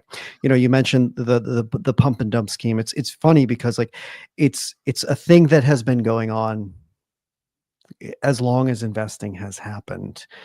It just seems to change forms. And the 1990s and 80s, it was like the boiler room style cold calling. The movie Wolf of Wall Street was more or less based on this. Is like, you cold call, you get people involved in penny stocks and things like that, and that's how you can run these type of pump and dump schemes. It seems like today that has just migrated to Reddit, I guess, like, Wall Street Bets. It's kind of the same idea, social media communities, things like that, where you can gather people together and they can, some of them are even admitting like, if we all do this together, we can move this stock price. And it's like, almost admitting that you're committing finance securities fraud. Not really sure how that's been not flying, enforced a little bit more, but it's something that's been happening at the end of time. And the whole concept is like, you're basically looking for these. It's almost like a random ticker that happens to have a really, really low price that, trades at a very low volume. And if you can just, create enough chatter around it and somebody thinks it's a get rich quick scheme, you can do it this way. The only thing I'll say about penny stocks is like, I'm not necessarily afraid of the fact that it is a penny stock or a very, something that trades for $1, $1.50, or has a really, really small market cap, as long as it's a business first evaluation. Right. I can actually say this now because the company is being liquidated, but a really small micro cap company that most people would consider a penny stock that I owned was a heliport in Manhattan, and it was publicly traded, and it was, like $6-7 million. And, yes, it looks like a micro cap. It traded like 7 shares a day or something silly like that.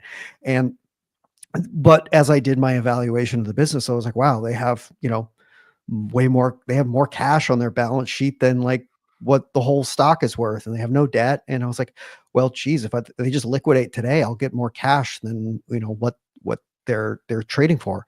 And so there are those very, very unique situations out there, that can be worthwhile at these really low prices, but it takes a monster amount of digging. Like this was one of those ones that took me like 6 months to find it, and it was almost like an exercise of, can this be possible? And that's how I landed on this particular one. But as just a general strategic theme, the hit rate on these sort of things is so small in terms of finding a business first actual like investment thesis built on the prospects of this business, and not just like oh, this thing could go to the moon. That's really hard. And so I don't want to say I 100% discourage it, but for the most part, like 99% of the time, it's likely a no. But there is that 1% chance that there might be something there. Yeah, and you can extrapolate that same level of thinking out to any stock price. So this is the first penny stock question, at least I've been asked on Fool24, but one that comes across fairly often is the idea of, I got one the other day about stocks under $25, right?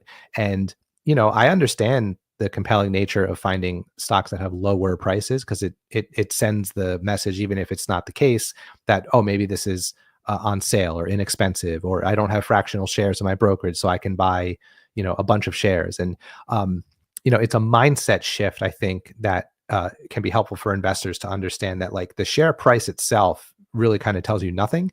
You could have a fantastic company that trades for $10 a share, and you could have an absolute terrible company that trades for $100 a share, right? So the business first recommendation that you just made there, Tyler, I think is key. And, digging into things other than stock price to determine whether or not something is a good investment. That's why I mentioned market cap is one way to kind of think about it. Tax accountant who commented on the Slido a few minutes ago, he prefers to look at enterprise value and instead of penny stocks, which is just market cap plus debt minus cash. So there's other ways to sort of look at a company in terms of like its size, its business, its the likelihood for success. So I think just ignoring the stock price itself is probably a good first step, and just kind of look at some other fundamentals of the business to make kind of that decision. Well, just do a quick follow-up on this, the penny stock conversation too, because Lovely Lily asks, when do you determine, well, stick, I think she was looking for stock there. When do you determine the stock is a penny stock? It's kind of one of those floating definitions. It's not like an absolute set in concrete, but I think one of the I would call it like a pretty decent rule of thumb is like a stock that trades for like less than $1 and has a market cap of less than $200 million, that you're really starting to tread into penny stock sort of range. And these pump and dump schemes that we were talking about also tend to coincide with volume, the amount of shares that are traded on any given day.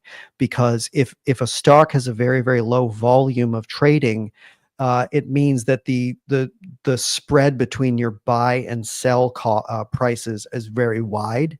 And so you can move a stock very rapidly within a short period of time. So it's not something that most of us as long-term buy and hold investors think about. Like nobody, you as an individual are never going to move NVIDIA like individually. I assume that nobody on here is making 400 million, 500, even 500 million, I guess these days barely even changes when it comes to NVIDIA. So it gives you an idea, like you're not moving this, but companies that are small enough, you can move the price. And if it's low enough price, and if it's a low enough volume that you're, changing that bid ask price around, you can move the market. And that's what they're looking for in these pump and dump schemes.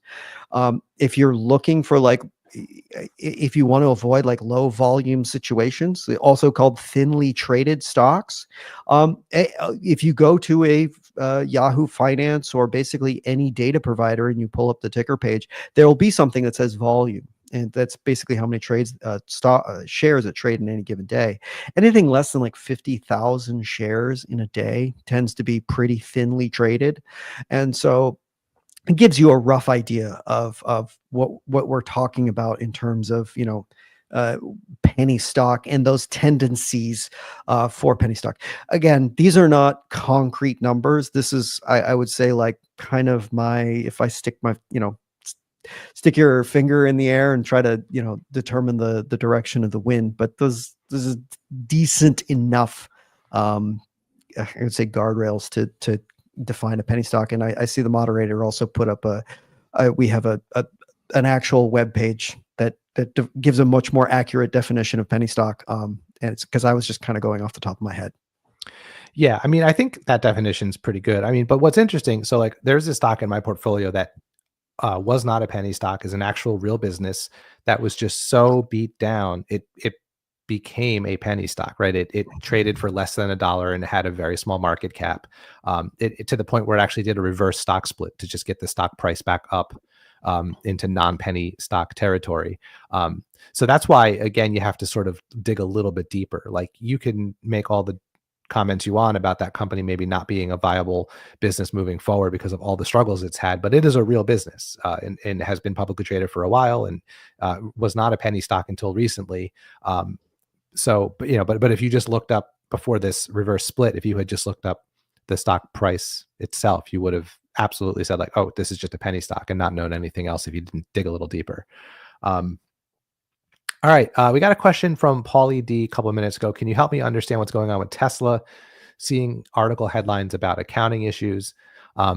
So Tyler, what I understand about this is that there was a discrepancy between some CapEx spending and what was on the where they spent money and how it was reported on their financial statements. It seems like there actually could be a legitimate reason for this. Like, it is not known why there's this discrepancy. Like, yes, if you're looking for a reason to poke holes in Tesla, you could say it's fraud, and if you're looking for reasons to defend it, you could say here's all these ways it could have just been defendable. So I don't think we know yet what the reason is.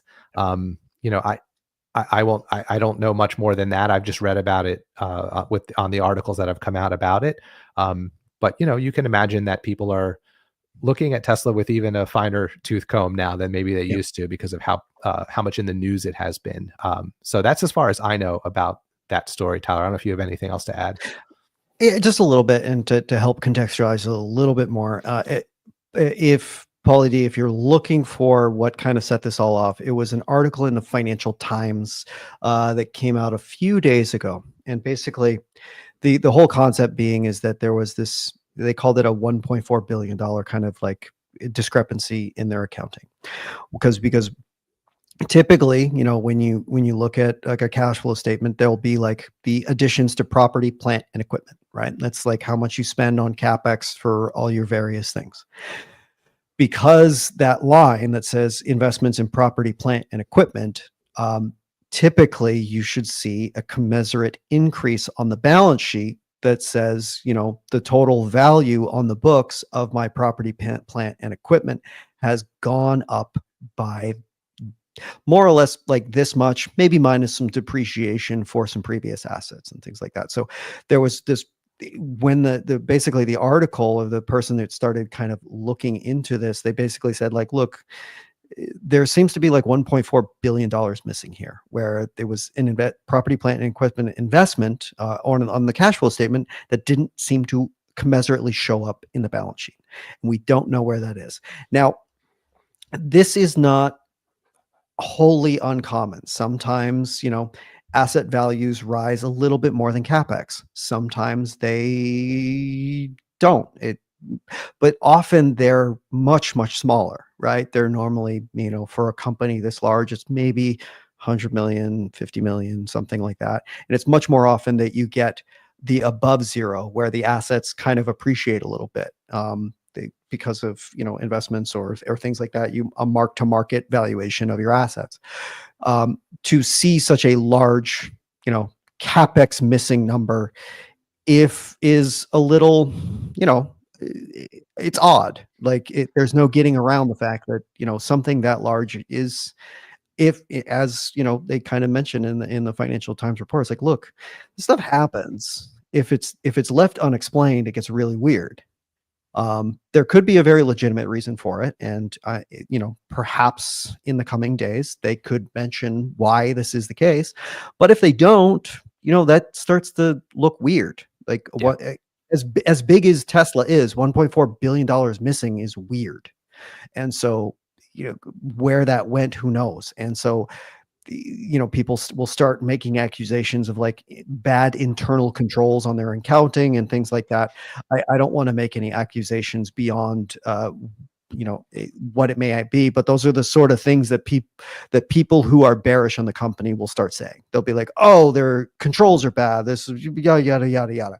So it's just throw another log on the polarizing Tesla fire, because there are plenty. It's a great big fire when in terms of the polarization of people's views on this stock, and all this does is just add fuel to it. I don't have a lot of strong opinions on Tesla one way or the other.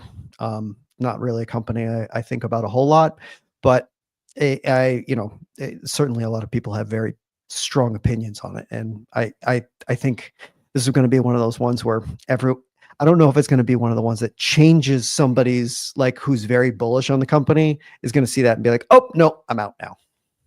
Yeah. Well, I think you nailed it. That we need to see how they respond to this report, right? Like if like you said, if another week goes by or 2 weeks goes by and they don't address it at all, that gets weirder for sure. And more, it'll just fuel that fire you were talking about of speculation. So yeah, it'll be interesting to see when and if they say anything about this moving forward. But it's interesting, just putting this particular story aside, this does happen with companies of all different types of size and levels of being established in the markets. Sometimes mistakes happen. Sometimes they are legitimate mistakes and they get resolved, and sometimes they portend a larger problem with the internal controls of a company. You'll see reports come out, or sometimes they flag themselves in an SEC filing, right? They say something about their internal reporting, or the auditor noticed something, or they report late because they're fixing something. And most times, or a lot of times I should say, these stories aren't necessarily immediate sell, reasons to sell immediately, but they are, I think, reasons to follow and pay attention and see how it is resolved. I remember I think it was Celsius Holdings a couple of years ago, maybe 3 or 4 years ago at this point, had some internal reporting issues that they had to work through. And that was, for them, I think it was more like they grew so quickly from like a small company to a huge company that like you can imagine that like some things just slipped through the cracks in terms of reporting. Like I don't think they were ready for prime time yet, I guess was the way I was thinking of it at the time. But now here we are a few years later, like no one talks about that anymore because they were able to, get their ducks in a row and figure it out. So yeah, how they react, I think, will be interesting. It's a very common thing with a lot of companies too that are like IPOing or just coming public, because the scrutiny to your financial statements is that much higher. Yeah. It's a whole different ballgame. Publicly traded it's a whole different ballgame. One of the companies I've talked about it a lot here because there's been questions about it before is BBB Foods. It's a Mexican grocery store company. They basically said in their IPO, it's like, look, man, I don't know if we're ready for the big leagues when it comes to like accounting and reporting. And there's probably going to be a thing or two that we might have missed early on because we didn't necessarily have the qualifications to meet an SEC audited financial statement. So it certainly comes down to like somebody's view on like how comfortable you are with the business if like they start emitting things like that. What was it? Lutkin Coffee, I believe, was one like a while ago. If you remember that one, it was a Chinese coffee chain. 19 or 20. It was a while ago. Yeah, it was a significant accounting error that like really sunk the stock. Because when you start, maybe like 3 or 4 quarters after going at IPO, there's a little bit of grace. But if you've been publicly traded for a few years, and then all of a sudden like, our internal controls might have been way off here. There's way more punishment. I think, was it SMC, Super Microcomputer, Were they the ones that like Maybe had? I don't. Yeah. Was it? Who was the company recently where like their auditing firm like walked away? Oh, I do remember that story, but I don't remember who it was. I think it was SMCI. I can't Yeah, remember. the auditors were basically like, "Yeah, we can no longer stand behind the information coming out of this company." That's Yeah. never great. It's never great. Yeah. So instances like that. I, oh, I think we can kind of leave it there on that one. Yeah. But Yeah, I do want to follow up because we were talking about volume trading penny stocks and that theme there because Tim Jungles asked a question 6 minutes ago. What is the minimum average volume of stock you would consider for your portfolio? Which I think is an interesting question. I think for both of us because I think we're gonna very much have like different views on the spectrum for this. Because Yeah, you go Jeff, first. do you eat? Well, I was going to let you go first because I thought yours might be a little shorter. I was like, do you even consider volume of stock when you're making purchases? All right. So no, in the sense that I don't typically buy like super tiny, obscure companies like I know you like to do. But I will say this: there are times when I know enough if I'm buying something that is on the smaller side to know that if there's any sort of liquidity challenges with buying the stock, I've not bought anything that was so small and I've not made a purchase that was so big where I was worried that like I wasn't going to even get the order completed in one day, or I was going to move the actual stock price or see the Yahoo Finance chart have a little line that's me. Like, I don't think I've ever fished in those ponds, but there are times when this matters. Particularly if you have access to buy stocks after the market closes, right? So like that's the closest you'll get to this happening with larger companies is if you try to buy after the market closes, because there's way less volume, right? So you'll see, like you said earlier, you'll see really big spreads between the bid and the ask, which is just simply the price at which someone's willing to sell that stock and the price at which someone's willing to buy it. The way to be careful or mitigate that is to use a limit order, right? And make sure you use a limit order so you don't get caught buying in a spike when it jumps up because of someone else's big purchase. So that's as close as I've gotten, Tyler, is I've made a couple after market hours purchases, and I've used a limit order to make sure I don't get caught with a really bad price. But you should talk more about this because I know this is something that happens to you much more frequently. Yeah. So I to Tim's question, I don't have a minimum volume for this. Because going back to the penny stock conversation, on a business first evaluation, if what I have viewed from, my evaluation of the business is solid enough, I'm not afraid of it, but there are ways that I have used to mitigate when moments where I think like this could be a problem. Very, very thinly traded companies that trade on foreign exchanges that might not be as liquid, might not like you said, going down into micro nano cap sort of material places people don't even touch. I have bought a stock or two once before where I've actually seen the volume spike on the Yahoo Finance page, and I knew it was me. So weird moment of pride for me, but. What I will say to mitigate things like this, where somebody wants to make a purchase in a stock that has a very, very thinly traded stock, very low trading volume, and this is not just me. This is something that some of the other like Motley Fool services that engage in global, like international stocks, in microcaps, things like that, what is to use limit orders. And the idea being like, I will continue to make purchases at X price for this stock. And, however many shares I want to buy. And, most brokerages will have a thing where it says good till canceled. So basically, you can basically set it in your brokerage that says like, this $1.57 stock, I'll set a limit order, or, you or a hypothetical person can set a limit order that says, okay, great, buy $1.57, don't buy over $1.57, and just keep, adding until my entire order is filled, whether, 100 shares, 200, however many you want to do. And sometimes that can take a day, sometimes it can take a couple days, depending on, how big or how thinly traded it is. I think the longest I've had to wait to fulfill an order has been like 7 days. I think it was a Mexican company. So it's a way to, you as the investor to mitigate your risk involved with very, very low volume stocks. Yeah. Yeah. Like I said, the closest I've gotten to that is just buying after hours, but it's the same. It's the same. Same concept. Same concept. Yeah, exactly. I had a question here I wanted to grab from a little while ago. And Jeffrey Mulvaney helped to correct us on the company that lost its auditor. It was SMCI. So Supermicro it was the company. So Jeffrey, thank you for that. So a little while ago, when we were talking about hibernation stocks, I had mentioned looking in the cybersecurity space, and I specifically CrowdStrike because it's a company that I already own. And around that time, about 20 minutes ago, Matt wrote, "It looks to me like last summer's outage has actually been more costly for Microsoft's shareholders than CrowdStrike's." Matt, I don't know if you mean just looking at how the stock has done since that particular date. If that's the case, I'm not sure that that's the only reason that you might see that difference. I will say, as it pertains to CrowdStrike, because I don't follow how Microsoft has done that closely. And it goes to what we were talking about in terms of management, and can you trust management over the 5 years that you're hibernating?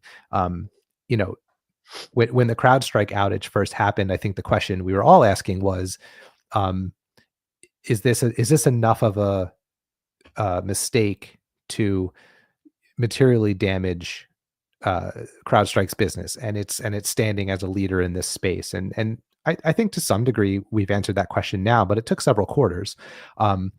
Or is it just one of those things we're going to look back at and say, oh man, that was a great time to pick up some shares? The corollary I was drawing at the time, although it's different, was like when Chipotle went through its food poisoning issues back in 2015, I think it is, right? With hindsight, we now know that was a bump in the road, a costly bump in the road. But if you had picked up shares in the aftermath because you believed in the long-term prospects of that business, that investment turned out very well. But you didn't know that in the moment, right? That also could have been the thing that ruined the brand beyond an ability to recover. So I think there was some similar, very different food and cybersecurity, but I think there was a similar dynamic at place, right? Because so much of a company's decision to use a company like CrowdStrike for its cybersecurity is trust that it's not going to mess things up. And this wasn't a security breach that was an issue. It was a bad software update, but still, it took down computers all around the world. So I think, in the moment, that was a decision investors had to make. But again, to that 5-year hibernation thing, I bought some shares maybe in August after that happened, because I felt like its positioning made it more likely than not that this was a bump in the road. But part of that was management. I really like the management team. I think they're straightforward. I think the CEO is very good and communicates clearly about the company. And in the days after that incident, he was out there talking about it and saying we screwed up, and talked about how he was going to make right by customers in the ensuing conference calls in the quarters that came after. So yeah, Matt, you might be right. It may have been more costly for Microsoft. I just don't know that to be the case for sure. But just tying it to the theme, I think its management is part of the reason I might put this in my hibernation stock portfolio. So we got we got a few minutes left, and just to kind of wrap up the hibernation theme, we got a comment from Cena. A criteria for hibernation stock could be management incentive structures. He mentions WSO. I think that's Wesco, distributor. He's really tugging at my heartstrings there. I was just going to say, he wrote that specifically for you, Tyler. I think he was looking for me to read something aloud, because he was like, oh man, maybe if Tyler will read this. This is catnip for Tyler. Yeah. So yes, incentive structure, absolutely something that I would think of. Kind of goes back to that corporate culture idea, where it's like, building new leaders, and that would incentive structure is certainly going to be a part of that. But I wanted to hit this one because Lovely Lily asked about a few stocks that you would hibernate on, and I'm going to more push this one onto you because as we mentioned and me, like my hibernation strategy is like, again, like going back to like our basic needs, like taking out the trash, getting us water, getting us food, maybe even shelter. Insurance kind of falls under the shelter, that sort of thing. That's my path.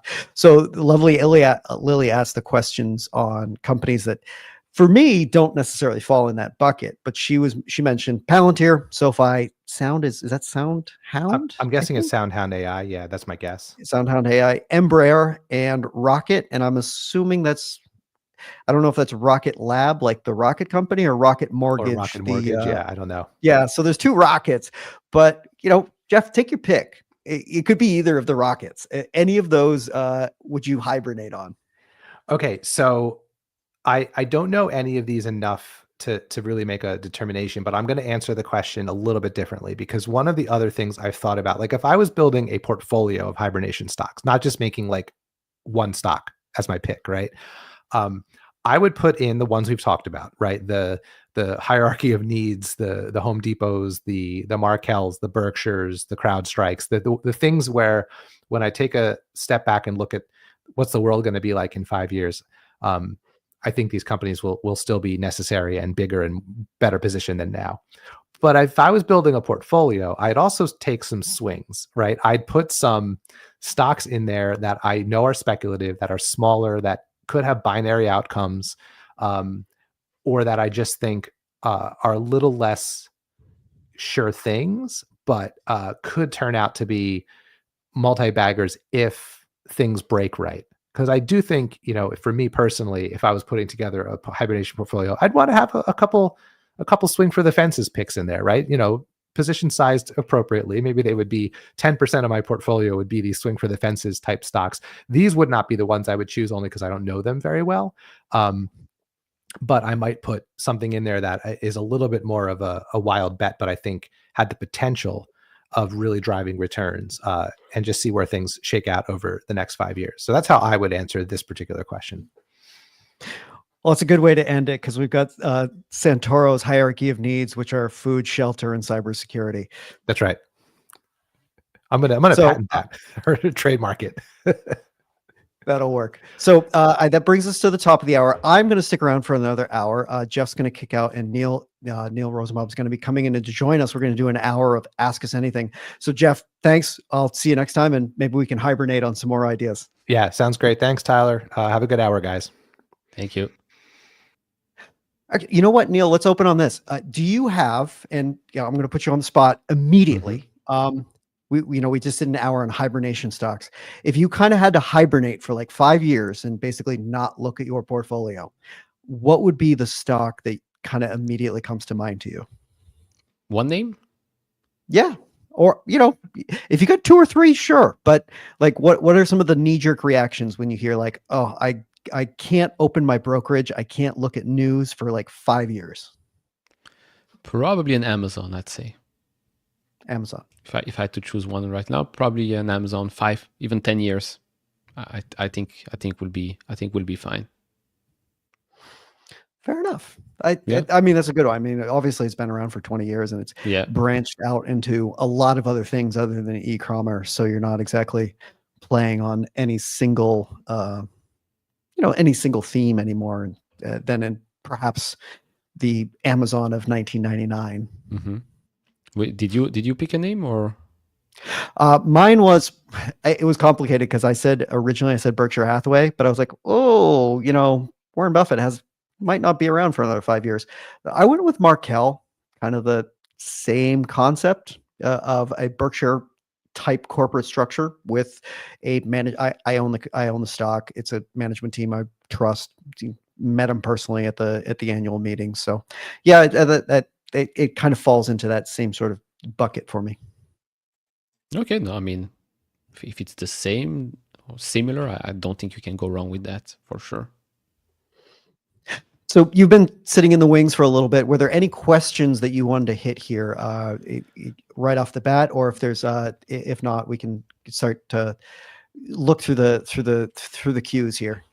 Yeah, there was one from Steve 1 hour ago. He was asking about the bizarre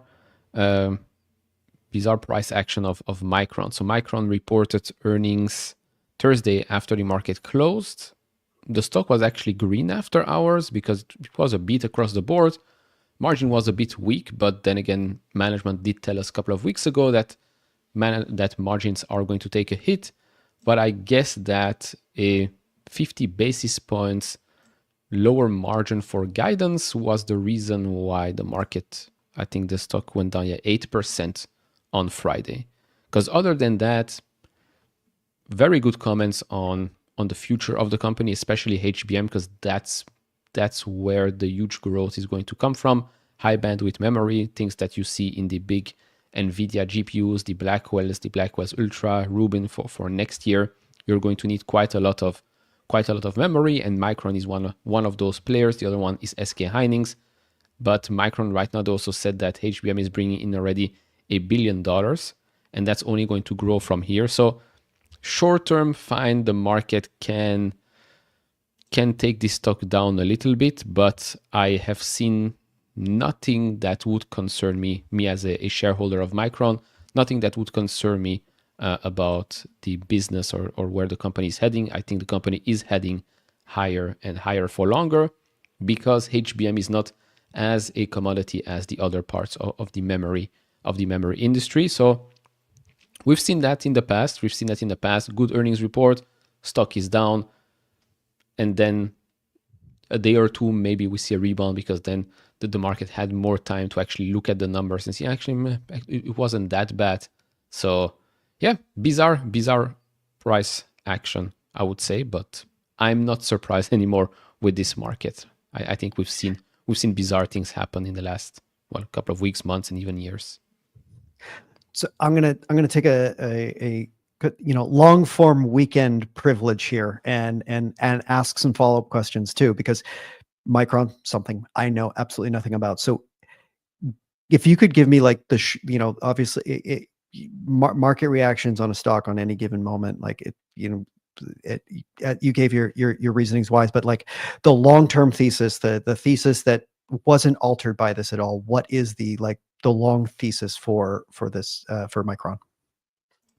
So long-term thesis for Micron, again, it's tricky with memory players because the memory industry in the semiconductor industry is one that is very, very cyclical. So if you actually look at a Micron's revenue in the past 10 years or so, you will see it goes up and it goes down, goes up and it goes down, but it always goes up higher, which at least that's good. But usually you have those cycles because when you have a product line or multiple products, they all need memory chips in them, right? Your PC, your phone, even your car nowadays. But eventually you reach the peak and then you're in that down cycle. In that down cycle, you usually do not want to get into a name like Micron. When it starts to pick back up, that's when you want to pick it up. But now with HBM, which is high bandwidth memory, which is what you're getting when you're buying huge GPUs like the ones from NVIDIA to put in your data centers, AI factories, and all of that, since there aren't as many players that do these types of things, a Micron for the future is very, very well positioned right now to take advantage of the huge rise in AI build-outs, data center, huge capex budgets from all of these big tech companies. They are one of the main players, or one of the most important components actually in such GPUs. The other one, like I said, SK Hynix. You also have Samsung, although Samsung do have some internal issues at the moment. And so for the future of Micron, you of course have continued growth across the board, whether it's smartphone, PC, AI PCs, as we've seen with all the other companies, cars becoming much smarter as well. And then, of course, a data center build out. So that's where they are taking their piece of that huge pie and the opportunity here to grow much, much faster and for longer. So I think the up cycle is just going to be much longer because we're entering an age that, didn't really exist a couple of years ago. So far, so good. Of course, it's up to them to execute correctly, right? They're also building new factories, I think, in Singapore and in the United States as well, to expand. So it's up to them to deliver. So far, so good. The stock might not reflect the so far, so good, but I think year to date, it's still up 12.5%, so definitely outperforming the market year to date. Fair enough. It's still like one of those. I'm tangentially know some of the name companies within this space, and it would take me a minute to like figure out which ones that have the competitive advantage. But that certainly helps because it's one of those. Every single time I look at memory, storage, semis, this whole sector, I'm like as much as I don't necessarily know the technology, I know it's a cyclical manufacturing business, and there's no getting away from the fact that they're cyclical manufacturing businesses, and there's going to be up cycles, down cycles, not just from the sales side, but like you're going to have to like completely turn over your manufacturing lines, and that's hyper expensive, and things like that. And so for me, it's always been one of those things where it's been challenging. So I know these things exist in this industry, but I don't know when they're going to happen and like what are the demands for them. So it's interesting to hear, like, you know, I keep like running into the same thing. I was reading on the what was it, the spinoff between what was it, SanDisk and Western Digital a couple of weeks ago. It's the same thing. I mean, it's memory storage, not actually memory processing, but it's the same idea where they went through these massive investment cycles of a couple of years ago, getting into, you know, trying to bring down the cost on flash memory, and the capex that they had to spend on those was like mind-boggling. And so I look at them like, well, I understand that they had to do it, but I don't necessarily know why. So it's always fun when I get to have these sectors that I'm not necessarily familiar with and talk with people like you, because on these long form weekends, because we get to kind of explore these ideas a little bit more. Let me see if I can try to hit a couple questions here, because there's some older ones in here, some newer ones. Let me try to take a more recent one so we can fulfill on the some of our current viewers, listeners, what do you want to say? Matt asked 45 minutes ago, do you see there, the company, and we're talking about Brookfield Corporation here, do you see Brookfield Corporation's rather high debt level of debt as the only convincing bear argument to be made against Brookfield? That's a challenging question. One of the things that, and I'll mention just as a plug, because there was a Motley Fool hour that Jason Hall and I did 2 weeks ago. I hope it's still around somewhere in the catalog of everything that we've done, where we did a whole hour on the Brookfield corporate entities, because there's many of them, and you know, they all kind of flow up into Brookfield Corporation eventually.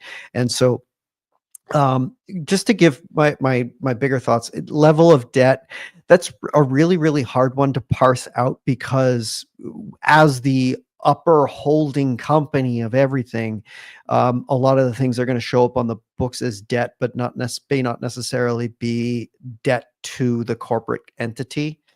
There's recourse debt and there's non-recourse debt. Recourse debt is basically like you took out debt on assets, and if those assets can't cover it, you know, you are responsible to make up the rest. That's recourse debt. Non-recourse debt is basically like, you know, the asset covers it. If the asset can't cover it, it's not necessarily your problem. And so with a lot of like asset backed loans, you know, if you're doing it for wind farms, you're doing it for railroads or things like that, a lot of that can be what's considered non-recourse debt, because it's secured by the assets itself and not necessarily the corporation. And so when you have very large entities like a Brookfield, they can have a lot of this non-recourse debt on its books that are tied to some asset that may not necessarily 100% be a huge risk for the corporate entity itself when it has to refinance or whatever. And especially when you have these incredibly, you know, stable assets like railroads, like ports, things like that. These are businesses where, you know, your debt is more or less, you can take on a higher level of debt because they tend to be very steady payers.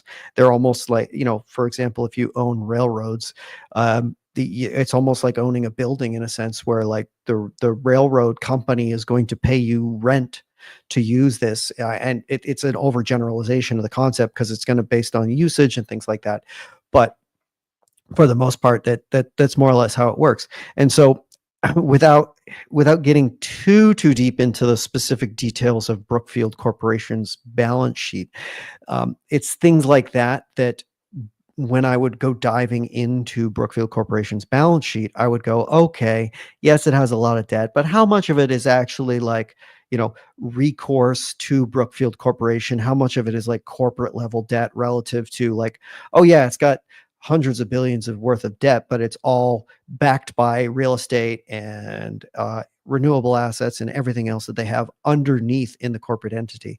And so that can make it a little bit funky and a little bit harder to read the financial statements.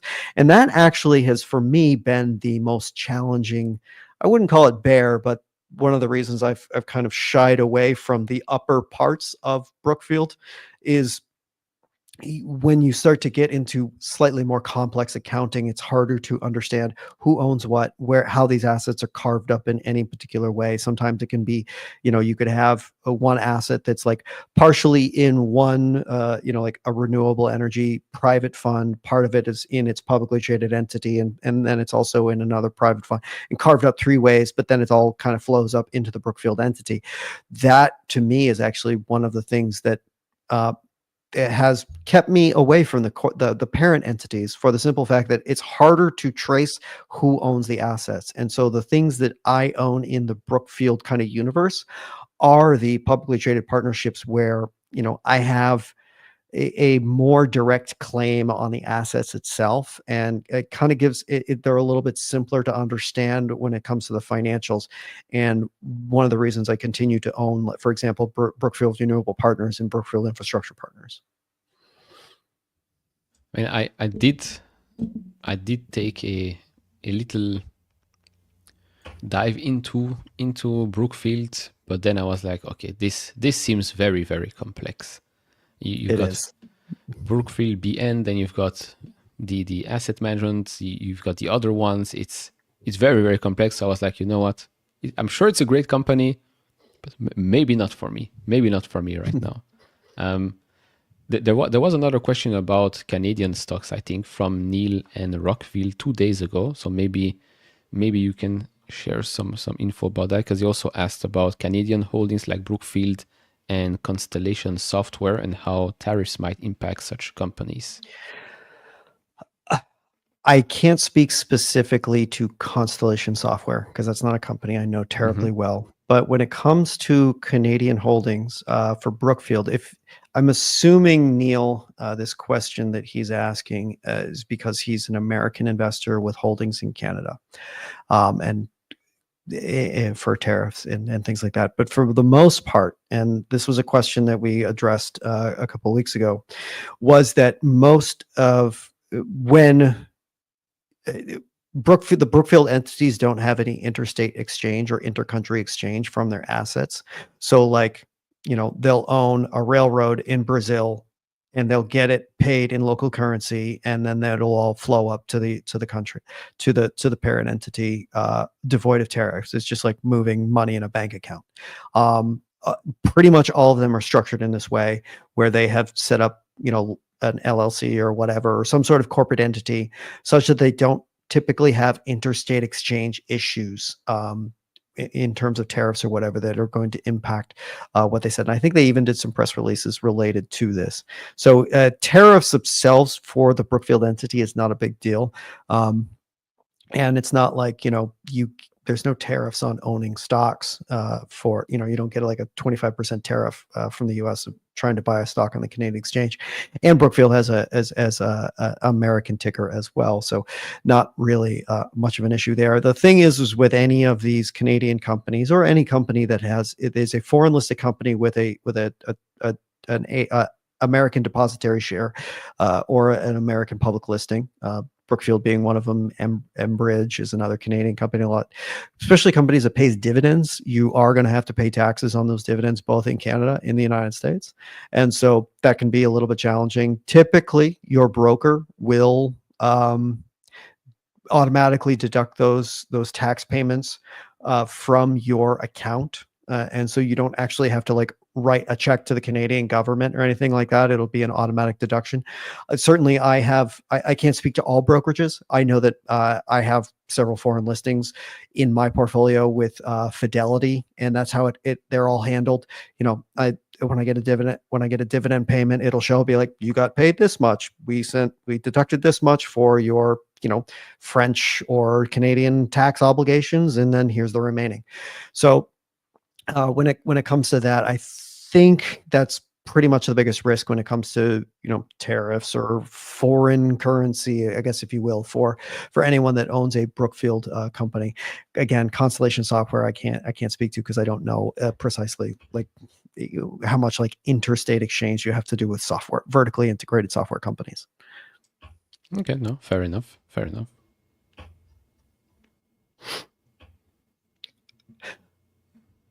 I'll take this one, because it's recent, and I can't give the most coherent and articulate answer to this, but I'll do my best.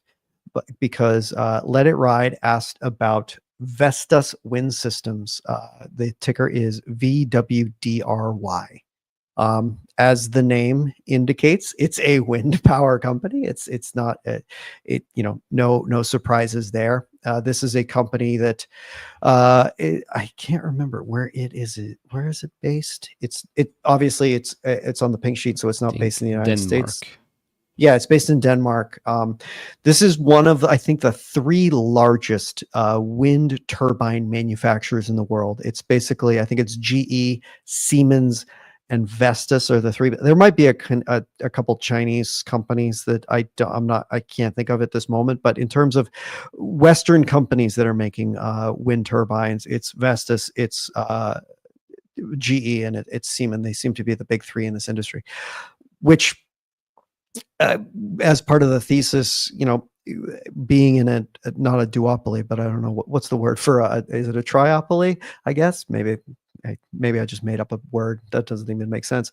But a relatively low competition industry where there's only 3 players, that can make pricing a little bit challenging. But it's certainly not something where you have 12, 15 companies all trying to fight for some small share. The challenge with wind, and it's been like this for most of the renewable energy for a very, very long time, is that this is a product that has moved rapidly down the cost curve. As much as it seems like it would be one that hasn't moved down as quickly as one would think.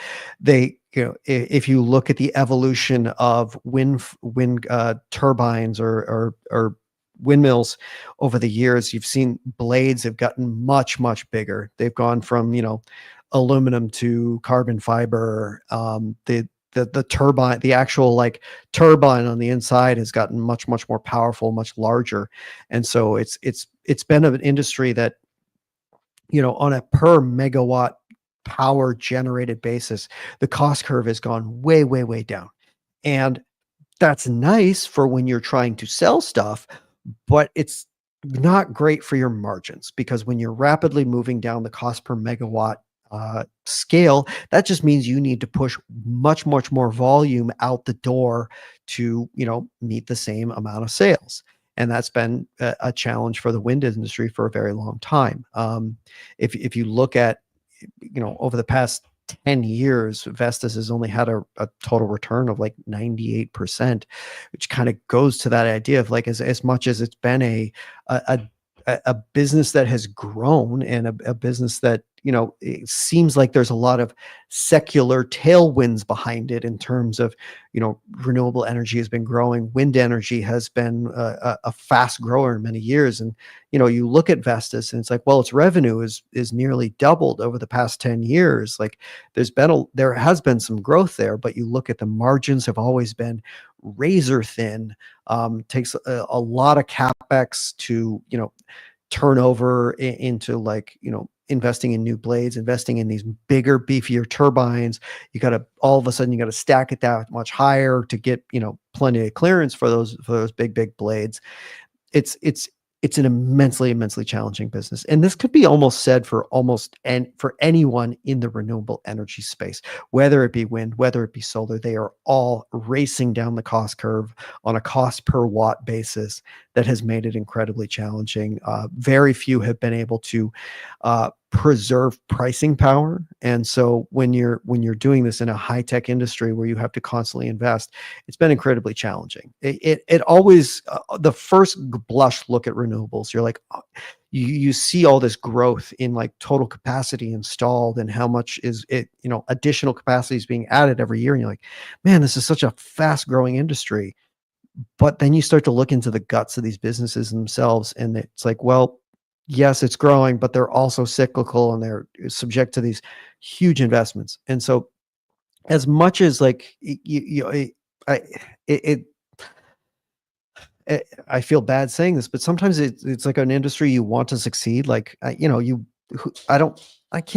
know why people would want renewable energy to fail. Like why you'd want a different type of energy source to have a more diverse energy, like pool of resources to bring energy into the world. I don't know why you'd want that to fail specifically. So there's part of me, it's like you want Vestas to succeed, but from an actual investment perspective, that's where it's like, I just can't get behind it because of the things that I've just mentioned. Yeah, it sounds like one of those businesses that maybe should stay private, but use the public markets in case they need it. They need to raise money to further expand their business. It's definitely one of those businesses, like you said, you don't want them to fail, you want them to succeed, but that's not really a reason for us to invest in such companies because, like you just explained, it doesn't sound like it's one of those stocks you hold in your portfolio and you can basically sleep well at night. You'll have to follow them quite closely to see exactly what's going on. It's a shame, but then again, I'm happy they exist. Yeah.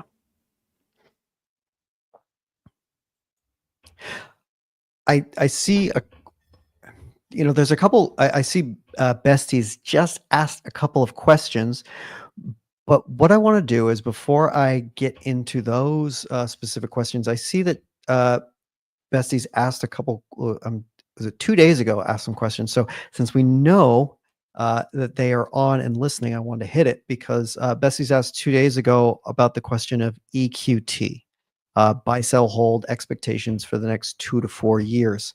This was a question that was about 2 days ago. So if we want to pull it up. So EQT, this is a company that is a natural gas producer, mostly with the vast majority of its assets in what's called the Marcellus Formation in Pennsylvania, which means that it's pretty much exclusively dry gas. I'm trying to find the best way to articulate this from a management perspective, from a business perspective. You look up and down the investment. If one looks up and down, like the investor presentations, the financial statements, the way management is going, like in terms of the actual operations of the business, it looks good. I think this was a business that was looking very challenged. They actually had a proxy or activist takeover from the Rice family, who are they're currently in charge of the business and have made a lot of the very positive improvements to the business. And I know that EQT is a business or is a company that has been recommended a few times in some of the in Motley Fool services. So I do want to mention that before I say what I say, because I, as a contractor, they might not necessarily agree with everything that's said in recommendations. And, Motley perspective, my views might not necessarily reflect that of some of the recommendations. Here's where I look at it. And it's like being a natural gas only producer in the United States is an immensely challenging position for the simple fact that there is a very, very large cohort of natural gas production in the United States that is introduced to the market completely agnostic to price.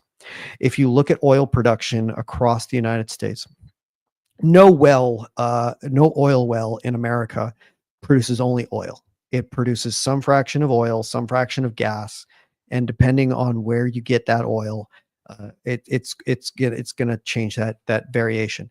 A very large portion of the oil that we get today in the United States comes from the Permian Basin, and right now the amount of gas that is coming out per unit of oil from these wells is quite high. So as a result, these companies that are specifically drilling for oil are sending gas to the market that they don't really care about, and they don't really they don't make their drilling decisions based on how much gas they're going to get there. They only really care about the oil. The only reason that has been a changing dynamic now is, if you remember a few years ago, maybe 4 or 5 years ago, there was this concern about flaring. This was the idea of, they would produce an oil well, and you would see these like satellite images from of Earth at nighttime, and like West Texas looked like this sprawling megalopolis because they were flaring all of this gas. They were just basically burning it at the wellhead because they didn't know what to do with it, and they didn't have to like contain it or pipe it or anything like that. Regulation said, hey guys, you can't just be like burning all this stuff. It's a ton of gas. And so what they had to collect it, they started putting it to a pipe, and as a result, they're introducing all of this gas to the market that is like zero cost, like zero price, zero cost. Like during certain times of the year, there are places in America, like at the like exchange hubs, very like where all the pipes seem to come together, and they like have spot market pricing areas. It's called the Waha hub in Texas, and there's parts of the year where it's negative, where they're like, producers are paying somebody to take the gas away. And so when you're in a market, natural gas specifically, where there's a decent portion of the product you are trying to sell is somebody's paying to take it away from somebody else. It's like their byproduct. I don't want to say it puts an absolute ceiling on price, but it is going to kind of limit the upside of this business, and it takes away the dynamics of like pricing for natural gas, because it's going to be so dependent upon oil. Now, with that said, if we were to see really, really low oil prices, and people aren't incented to drill for oil, that could be actually good for EQT, because that's going to reduce total natural gas supply in North America. And if you have lower natural gas supply, and we tend to use it, then you could get higher prices. So it's a very odd dynamic that people not think about, where if we have low oil prices, natural gas producers in the US could do better, versus if we have really, really high oil prices. Because when we get really high oil prices, and everyone and their cousin is trying to drill oil in West Texas, and they're pulling all this gas into the market, it tanks the natural gas market. And so in terms of expectations over the next 240 years, it's a complete guessing game for me, because I think from an operation standpoint, the management has done what they can to control this. Like, they'll shut down wells, they'll slow down their production to, not just send unprofitable gas to the market. But if there are these extended periods of unprofitability for some reason or other, it'd be like tons of natural gas being supplied from oil producers, or we have a really, really warm winter and total gas use is low. All of these things can really, fluctuate the price of natural gas to the point that, management has to be very reactive to the market and not be proactive. And like, we're going to grow our production to this in 2 to 4 years, and we know we're going to get this sort of pricing. So it's just a very, very challenging business, where the future outcome over the next 2 to 4 years, in my opinion, is incredibly hazy. I was looking at their past performance. I mean, free cash flow, revenue, and it does seem like in 2021, 2022, so probably when oil prices were quite low, their revenues were extremely high, like compared to what they were before, and even compared to what they are were in 2023, 2024. 21, 22 was 2 exceptional years for a company. And then if I'm looking at what the analysts are expecting in the coming years, it's also in 2025, revenue is expected to increase by 58%, followed by another 11.3% year-over-year growth in fiscal 26, and then a decrease of 3.5% in fiscal 2027. So is the huge rise in 2021, 2022 purely because of that lower pricing, or was it an acquisition or something special? The high prices in 2021, 2020, especially 2022, had a lot to do with changing gas flows, internationally, which is something that normally doesn't affect North American natural gas. But basically in 2022, when Russian gas kind of started to get cut off from Europe, but for sanctions for various reasons, LNG became a huge, especially from North America, became a huge component of supplying the European gas needs. And as a result, we saw a pretty large increase in natural gas prices because the amount that was being sent via export was considerably higher. Also, like I said, weather can have something to do with it. You have a really cold winter, it can spike natural gas prices. I think that was one of the times where like they had a freeze out in Texas, and as a result, we saw like a spike where natural gas went over like $10 for a couple of days, which is basically like giving natural gas producers a free pass to print money for a couple of days. So there can be like unique events and things like that. In terms of future, it can come down to a couple things. Number one, we are going to have more LNG production coming, or liquefied natural gas export capacity in the United States, which should, help to, offset some of that, excess gas or price agnostic gas that I was talking about, and maybe bring a little bit more of a market competitiveness to the natural gas market. It's certainly something that EQT has been talking about for a long time, because they have signed some deals with some LNG exporters to be like an exclusive producer at some set rates, which is a long-term catalyst for it. And also, there's been more and more talk recently for like 2025, 2026 for data center use, obviously, because when it comes to energy and power and things like that, there's been a lot of this discussion like what's the cheapest, what's the most reliable. But when we're trying to build these data centers really fast, the other thing that you have to consider too is like, what's the fastest to deploy into the market? And when it comes to like, if I need to, add electrons to the grid or to a facility like tomorrow, the two fastest to the market have been natural gas and solar. And if you're looking for a 24/7 power solution, you're going to probably go with a natural gas over solar. So I think there might be a lot of optimism baked into the natural gas market over the next couple of years for those two catalysts, being like natural gas is probably going to take on a lot of the early load bearing electricity demand from data centers, for the simple fact it's the only one that we can spin up fast enough to meet it. And then there's the even larger kind of catalyst with LNG exports, which can take up percentages of total national production. Okay, no, fair enough. That explains it for sure. Do you want to tackle the other besties questions? I haven't. I actually need to read through them. It was just I saw besties had asked some questions. It was like, oh, I had these older ones, so I wanted to make sure that I got that one first. So maybe the most recent one, because it's basically a combo of the two. So he asked, growth continues to be highly valued compared to value stock. Is that about to change? When will value come back and have higher multiples? The first question he was asking was value versus growth, the difference in durations to get cash flows in short term for value than for growth. How do you attempt to evaluate this duration for growth stocks? That's a tough question. I'm going to let you handle that one first. Yeah, I mean, I'll maybe start with the first part, where when will value get a higher multiple and when will growth come down? Although I would say that growth has come down more recently, especially since mid-February. I think we've seen most of the high flyers, especially big tech companies, come down. There are definitely still some growth companies that have a big premium on their stock for sure.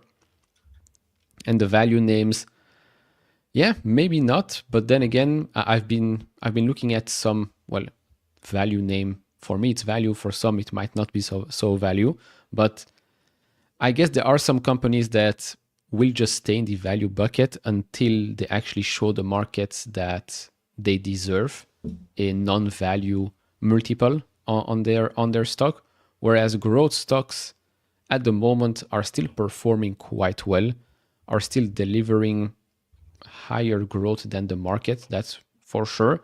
And I would say today, if we look at the Magnificent Seven on a forward PE basis, I think I've seen that it's as cheap as it was back in 2017, 2018 on average, which is quite astonishing, to be honest, because they're all much bigger companies today that are still growing quite rapidly and are, well, cash flow machines. Now, when are we going to see the value stocks actually get more respect? I guess only when we have more certainty of where the economy will be going, what's really going to happen with tariffs, and then the stock themselves have to prove themselves, right? The businesses have to continue to grow. Management has to be confident that, okay, we can maybe see a reacceleration in growth, maybe some margin expansion as well. Because to get a higher multiple, to get a premium on your stock, you have to be special. You have to first grow faster than the market, maybe be the best in the category, a world-class company. You beat and you raise quite a couple of times, and then you get the respect from the market, and your value stock gets a maybe growth multiple, and then the stock starts to run just purely on that multiple expansion. When will that happen? That's a very, very good question, because then you have value stocks that deserve to be value and stay value because, well, they're growing 5 to 9%, let's say, per year. I don't think they deserve a higher multiple, to be honest. Even if they buy back shares and pay a small dividend, I don't think you will see those names with a 20 PE or 25 PE or something like that. There are some disconnects for sure. I mean, I still think that PayPal is one of those names that are valued, that should be getting a higher multiple when the market feel comfortable that the business is reaccelerating. Now, with the second part of the question, that's a very, very good one. The difference in durations to get cash flows is shorter for value. That is usually very, very true, because with growth, you are paying a premium because they're growing much faster. So you hope that future cash flows will come fast and grow faster than the value names. But yes, sometimes that is risky. I mean, if we look back to a Pepsi and a Coca-Cola, for example, I think we can call them value for sure.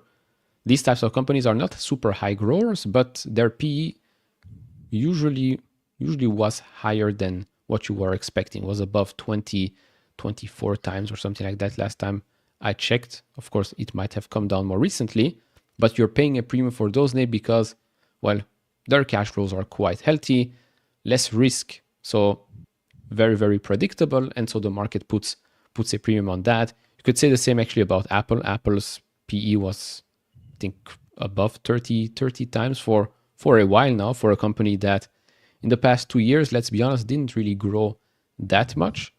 But since it's financially very, very stable, since there are, I mean, that's one of the biggest free cash flow machines, the market again is very comfortable with giving that name a higher premium. So I guess it depends. I guess it depends what name we're looking at, value or growth, the reason why or why not, why they're getting a higher multiple, why they're not getting a higher multiple. I don't think you can say, oh, this whole group is value or this whole group is now growth because X, Y, Z. I mean, that's my explanation for now. So I want to hone in on the last part of this question here is, when will value come back and have higher multiples? I think this is one of the I'm trying to figure out the best way to say this, but I think it's one of the the ways that value investing kind of like goes in the wrong direction. I think there's a theory in value investing in kind of this reversion to the mean thesis, meaning like a stock that is trading well below its traditional multiples or historical multiples will get back to it in this concept of the reversion to the mean. There are a lot of value investors that kind of take this approach. It's like, well, over 15, 20-year periods, it's traded at a PE of 15, and it's currently at 10, which means that we see a large uplift on the reversion to the mean. I don't ascribe to that approach when it comes to value investing, because there are so many when you're buying value investing stocks, you're buying in slow growth industries. You're typically mature businesses throwing off a lot of pretty predictable net incomes, most likely very profitable businesses throwing off lots of cash, typically rewarding investors with maybe a dividend, maybe some share buybacks, or who knows, maybe they're still plowing it all back into growth or acquisitions or whatever, if that's what they're really good at. But what I find with a lot of this concept of reversion to the mean is that the mean is so different over times that it's really hard to pin down what the mean is. And let me give an example of this. Post Great Recession 2000, from like 2009 on up until today, we have had a period of very, very low interest rates. And as a result of very low interest rates, that is by default going to make asset values higher. People are investors, the broad world of not just individual investors like us, but also institutional investors are going to take on what are considered more risky assets like stocks, because they're looking for returns.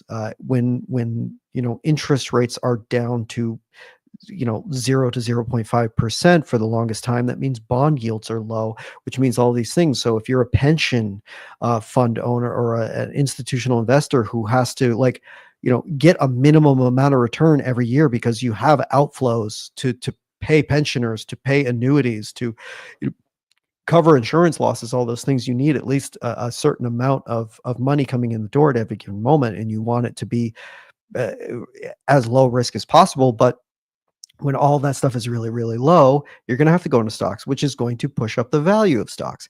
And so that, value stock that from 2009 up until today was, trading at 15 times earnings.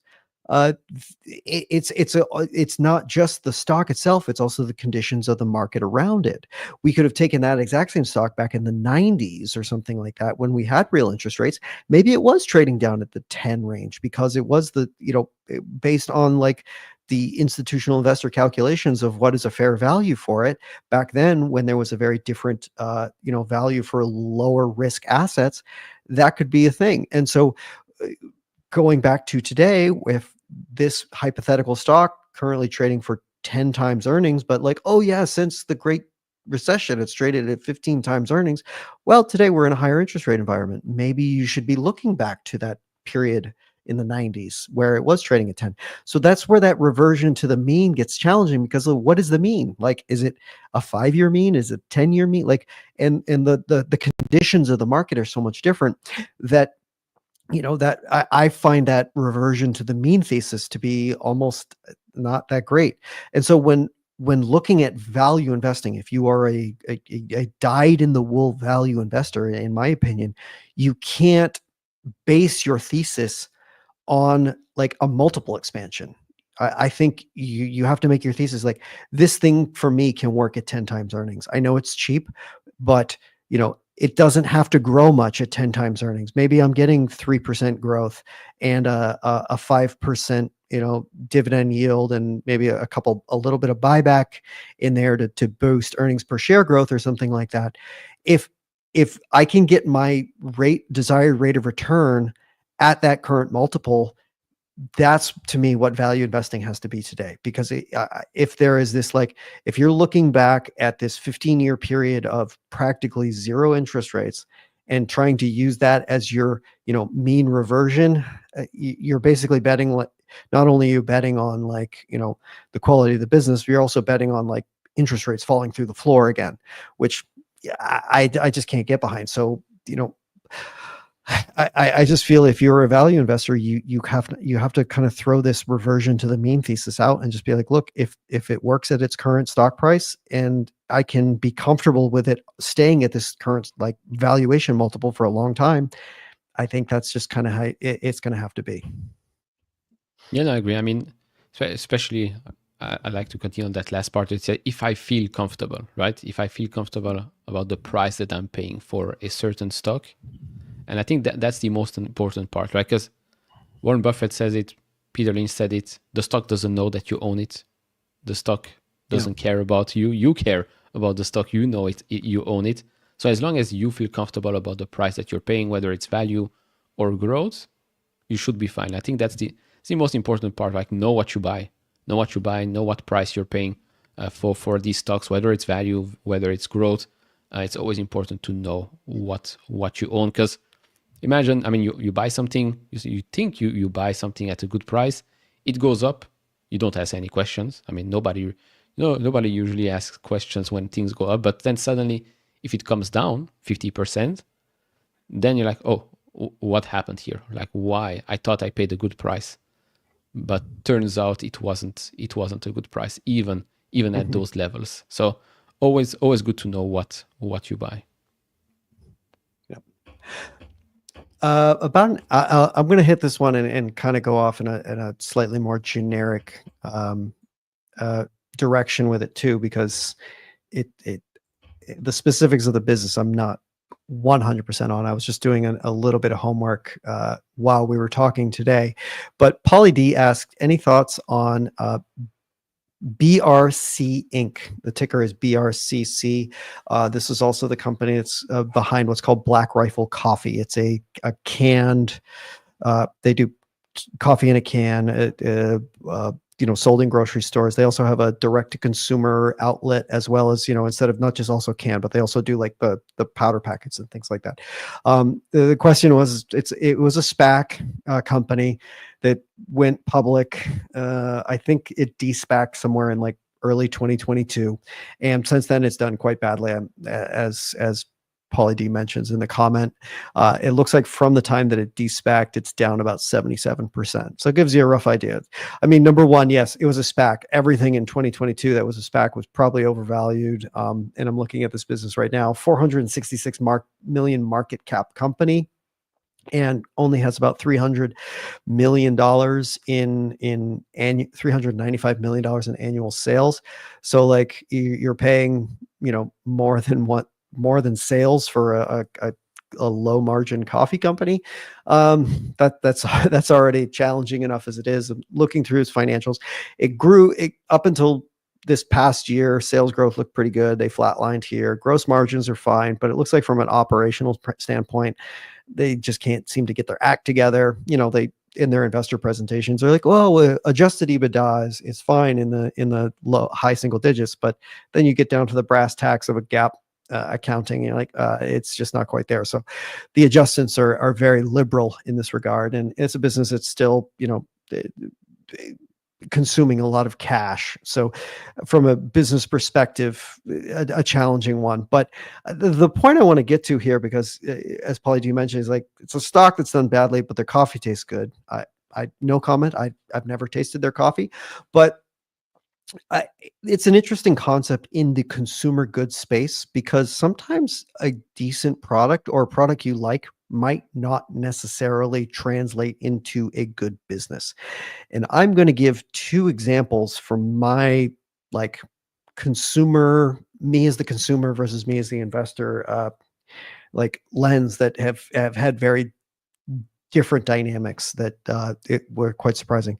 So I want to start with, if anybody remembers the name Blue Nile. This was a online only jewelry company that basically did engagement rings, wedding rings. You can guess where this is going, where my purchase came from, but making an engagement ring purchase online with Blue Nile. From a consumer perspective, I absolutely loved it. I thought it was like, it was beyond me. I was like, why would anybody else ever want to do anything else when purchasing a diamond? It was like or an engagement ring, wedding ring, whatever sort of expensive jewelry you want to say, because, direct to consumer online platform, they gave you like the whole shtick on, the things that you need to know about buying a diamond. You could even filter and sort based on like, no conflict diamonds. We want to know, origins and things like that. And from a price perspective, it was, I wouldn't say fractions, but considerably less than what you could get at a brick and mortar retail jeweler, and certainly a much lower sales pitch or than you would get in a store. And so I was like, this is awesome. Like, why would anybody else want to do this? And, and obviously Blue Nile was publicly traded. Stock did absolutely nothing. I'm sure that I'm guessing maybe there weren't a lot of consumers out there like me who are really looking to save a lot of money on their engagement ring. Maybe that's a faux pas for a lot of people, but that was just for me an example of like my consumer taste never actually working out in terms of like the business of it. Same thing with what was it? Blue Apron, the like food delivery service, something that me and my wife were absolutely loved, because like for us, we love a diverse menu every week, but like for us, the thing was like, oh man, actually doing all the grocery shopping was like the biggest pain point. So we're like, this is the best part. We just get to pick what we want, and we love to cook. And so that was great. And then I was like, oh man, how can this be a bad business? Then you look at Blue Apron, the publicly traded company. It's like, well, their cost of acquisition stinks. Their customer churn is awful. Their margins are awful. And it was just like it goes back to that same idea of like, your consumer tastes may really be behind some idea, but it doesn't necessarily mean it's going to correlate to a successful business. There are some that have much more broad appeal out there, and especially much more diversified types of consumer brands or stuff with much more broader appeal have worked for a long time. But don't necessarily assume that just because you really, really like a product that the company itself is going to do spectacularly. Yeah, I mean, I was also thinking about the Blue Apron one, because I followed that stock a couple of years ago. Good idea and all. And then I was like, but it's one of those companies that should stay private, right? It's one of those companies that have no place in the public markets. I think I wrote on here a couple of other names. Beyond Meat, another one. Yeah, what was maybe a good idea at the start. Again, these types of companies usually go public, because public markets, you can get some funding more easily. But a Beyond Meat stock performance, absolutely horrible. The idea behind it was, okay, fine. Peloton, another one of those companies. They had that huge rise during the pandemic. Everybody was staying at home. They wanted to stay fit. It worked out, but very, very badly managed afterwards. And it shows in the stock price. I mean, first up, Beyond Meat in the last 5 years, stock is down 95%. A Peloton in the last 5 years, the stock is down 73.21%. And since the peak, it's down 95% as well. So yeah, it's one of those companies where you might like the product, right? You might like Peloton, the experience and all of that, but that doesn't translate in a good investment in the stock market. For a long time, that was also Spotify. For a long time, Spotify, amazing product. But for a long time, that stock underperformed and then some, until it switched, because Daniel Ek, great CEO, managed to turn the whole thing around. So these things can turn around, but there are a lot of names where you like the product, great idea and all of it, but that doesn't mean that it is a solid investment. And usually you will see that in the stock price. Like if you see it go like this and then suddenly you will go down 90%, it's probably a good reason. Probably a good reason behind that. So we got about 3 minutes left. Is there any questions in the queue that you want to hit before we got out of here? No particular one that I can answer. Maybe, I mean, I don't own gold, but I mean the last question from Besties: do you consider gold in your portfolio, and why gold? I do not. It sounds like you don't either. No, but did you consider it? When I first got started, like maybe year one of investing, I considered gold. If I were to invest in gold today, I'd probably look at some of the streamers, Wheaton Precious Metals, Franco-Nevada are the ones that I can think of off the top of my head. Basically, those are specialty finance companies in the gold space. It's very, very different from gold itself, but kind of their success is tangentially tied to the price of gold. So it's just gold is an unproductive asset. I know all of the reasons why people would want to get involved in it. I've never seen it. It doesn't produce a cash flow. I'd much rather have a cash flowing asset. And actually, let me hit Bessie's question too, because it's a follow-up on my conversation on EQT. It says, what energy stocks are you eyeing as an opportunity now, if not EQT? I think we can finish up with this one. Yep. So the two that I have probably I think made my most recent purchases in the energy space are integrated oil and gas companies, Total Energies and Equinor. These are the two that the most prominent oil and gas production companies in my portfolio today. I have some pipeline MLPs, but those were purchases I made years ago. Total Energies and Equinor. These are the two companies. Total Energies, the ticker on the U.S. exchanges is TTE, and for Equinor, it's EQNR. Total Energies, French national integrated oil and gas company, has international presence, U.S., Latin America, Africa, all over the place. Huge retail market, refining, chemicals. The reason, and Equinor, Norwegian oil and gas company, much more on the exploration production side, very tied to Norway's bountiful oil and gas production. They kind of have like first rights over anything that happens in the Norwegian continental shelf, and provides it's like 30-40% of the natural gas to Europe from Norway and Equinor specifically. The reason that I like these two companies specifically is they are two of the higher returning integrated oil and gas companies. They tend to have, they're very good at capital allocation, not just on the oils and gas side, but also they're the only integrated oil and gas companies that have seemed to found success in renewable energy investing. Both have double-digit returns on their renewable energy, which is unheard of in the rest of the oil and gas industry. So there is like that path decades down the road that shows that they might have a future there as well. But also just on oil and gas, they've had high returns. They're disciplined capital spenders. They have generous dividends. And I would put their rates of return, their capital allocation decisions on par with the ExxonMobil and Chevrons of the world.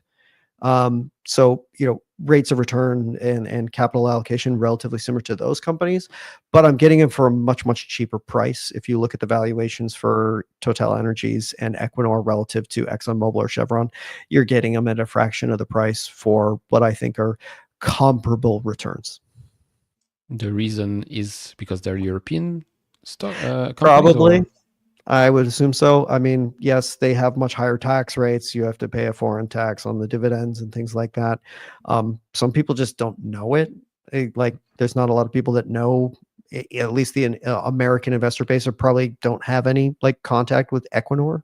So there's a familiarity aspect to it too. But yeah, European equities, it's hard for me to pin specifically why, but I'm sure that it's a myriad of factors and things like that have kept people out of the European majors and just stuck with the Exxon and Chevrons of the world. Okay, fair enough. Yep.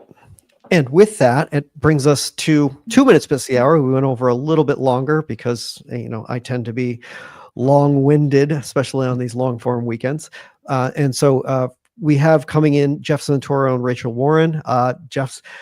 I guess he needed his 1 hour break and he's coming right back in. Yeah, did you hibernate well for an hour? I did. Yeah, I hibernated. I'm back, ready to do it again. All right. Well, All right, enjoy guys, the hour, have guys. fun. Thank you. See you. All right, thanks, guys. Hey, Rachel, how are you?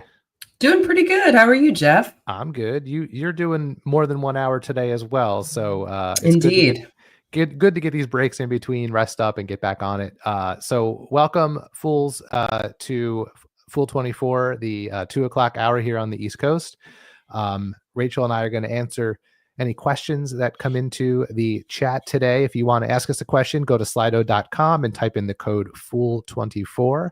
And even though our title, our theme here is retail stocks, we have a couple we've brought to the table to chat through. We are happy to answer questions about anything that we can. So if you have a question on your mind, investing or stock related, go ahead and put it in the Slido. We'll do our best to answer it. One thing that we will not do, Rachel, we will not give individualized investing advice. This is for educational and hopefully entertainment purposes only. We will not be able to answer any individual questions. But other than that, everything's fair game here. So retail stocks, Rachel, we were chatting offline trying to decide where to go with our hour here. And I know this is a space you follow closely. And I think it's, in terms of people who are watching, I would gather that, or I would guess that retail stocks is probably a sector that you're going to come across more names that you've heard and heard of than maybe some other parts of the market. So I think it's a fun sector to talk through just because of its familiarity. I think everyone can name multiple retail stocks and maybe not so many like industrials, just to use an example. I think that's fair. That's fair. So, all right, before we dive in, I'm gonna ask you a question. So I was, we just saw Tyler and Neil were on the hour before us. I was on with Tyler the hour before that, the 12 o'clock hour. And we did a show on hibernation stocks. And the theme was, what's the stock you can buy now and then go hibernate in the woods for 5 years and not have to worry about? Now, I would never, ever pick a retail stock for this basket because there's not the kind of stocks you do that with. But I'm going to ask you anyway. But we're going to do it. We're going to do it anyway. If you had to pick a retail stock as a hibernation stock, what is the most hibernation-y stock you can think of that you could kind of set and forget for 5 years and come back and feel fairly certain that it has not collapsed on you?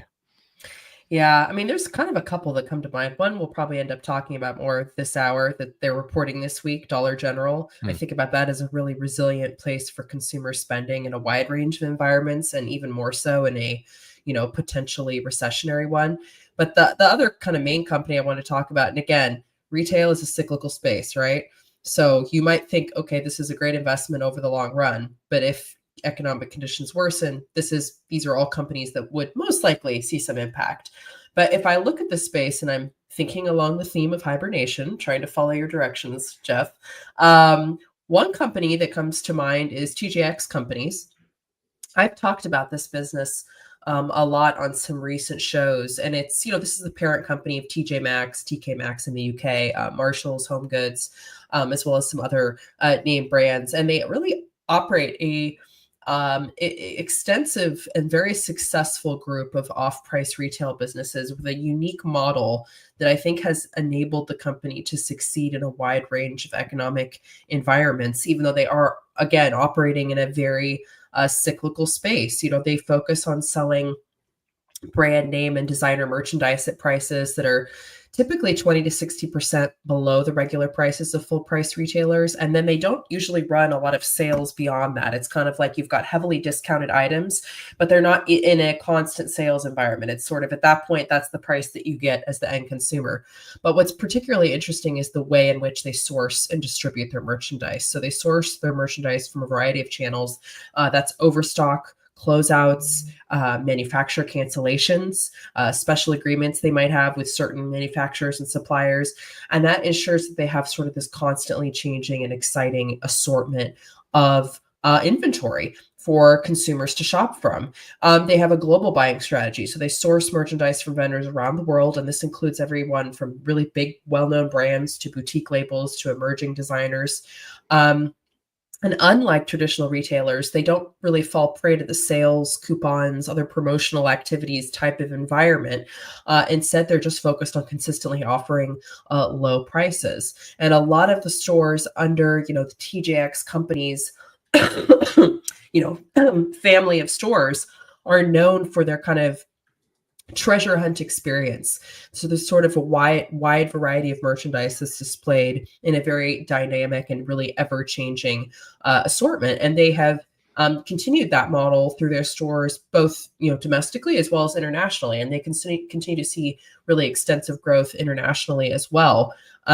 They often purchase incomplete assortments of products, and they don't require return privileges from suppliers, so they're often able to secure really competitive terms for the inventory they buy and lower costs. And again, because their inventory is constantly changing, broadly a function of the fact that, again, they're buying, overstocks, manufacturer cancellations, some of these other types of unique assortments of inventory, that really adds to the treasure hunt shopping experience. But it also prevents brand name products from, being listed publicly at discounted prices, something suppliers might see as damaging to their brand reputation. So there's a really interesting approach that the companies have that has worked really well and continues to be effective. And I think the thing that has really struck me as well is they're continuing to expand in a really profitable way. They're steadily growing their sales. They returned about $4 billion to shareholders in their fiscal 2025 through share repurchases and dividends alone. This new year, which is 2025 to us, is their fiscal 2026. They report a little bit differently, but fascinating business. So, again, if I had to pick out of this very cyclical space, company that surpassed 56 billion in annual sales last year and still has a model that really lends itself to going in store to shop because of this experience and model that I mentioned, but also because some of their brands don't even allow you to shop online. Like with home goods, you cannot shop online. You have to go in store. With TJ Maxx, it's somewhat in the middle. You can find some things on their website, but a lot of the items you have to go in store to find. So interesting business. This is, I think, as close to like resilient as I can see in this space, specifically within, apparel retail. There's other businesses outside of that, like Costco, that I would absolutely say, oh, I could buy and leave that alone for many years. But yeah, I chose to take kind of a different angle for this one. No, I love this as an option because, one of the things we talked about at the 12 o'clock hour was, a strategy I think could work in this hibernation world is to find, just durable secular trends, right? And I think the space that TJX plays in probably fits into that bucket. And it's funny as you were talking through it and you mentioned that Marshall's being one of the brands they own. When I was a very young adult, right out of college, first apartment, first job, the place that my roommate, myself, and his girlfriend at the time would go on weekends to like look for stuff for our apartment or whatever, we would just go to Marshall's and walk around because it was like, we'd go have breakfast, we'd walk around there. It was like a treasure hunt. What are we going to pick up? Some crazy shirt. A lamp for the living room, right? Like you never know what you're gonna find all there. At once. You can find it all. Get some spices, Yeah, and when you're looking to be, smart about the money you're spending, right? I didn't have a lot of money when I was 21, 22 years old. And I had an apartment I needed to put things in, and it was like the perfect place. And I wish I had been smart enough to buy stock in 2001 because it has done quite well since then. But I could see that. You never know. It is a cyclical space. Retail's hard. Trends change, but they seem to be counterbalanced against some of those things that can be the pitfalls that retailers fall into because they're not brand reliant, like a brand reliant, right? It was something that I think was doing its thing 20 something years ago when I was going there as a very young man, and still doing its thing now. So you mentioned Costco, and Sina mentioned Costco as well in the chat. And I was gonna pick that as mine, my hibernation retail stock as we do our mashup of the 12 o'clock and 2 o'clock hours here. But I think that's cheating because, well, for me, I talk about it too much, but I think it's cheating too because it's a retailer, but it's not really. Like you go there for like groceries mostly, right? Let's be real. So I'm gonna discount that, although it would be my pick. I'm going to go in a different direction. I think this is one that this is like one of my newest things that I'm interested in the retail space. I don't own a lot of retail stocks for all the reasons that I just mentioned. Trends fall out of style and things like that. I think I'd go Warby Parker.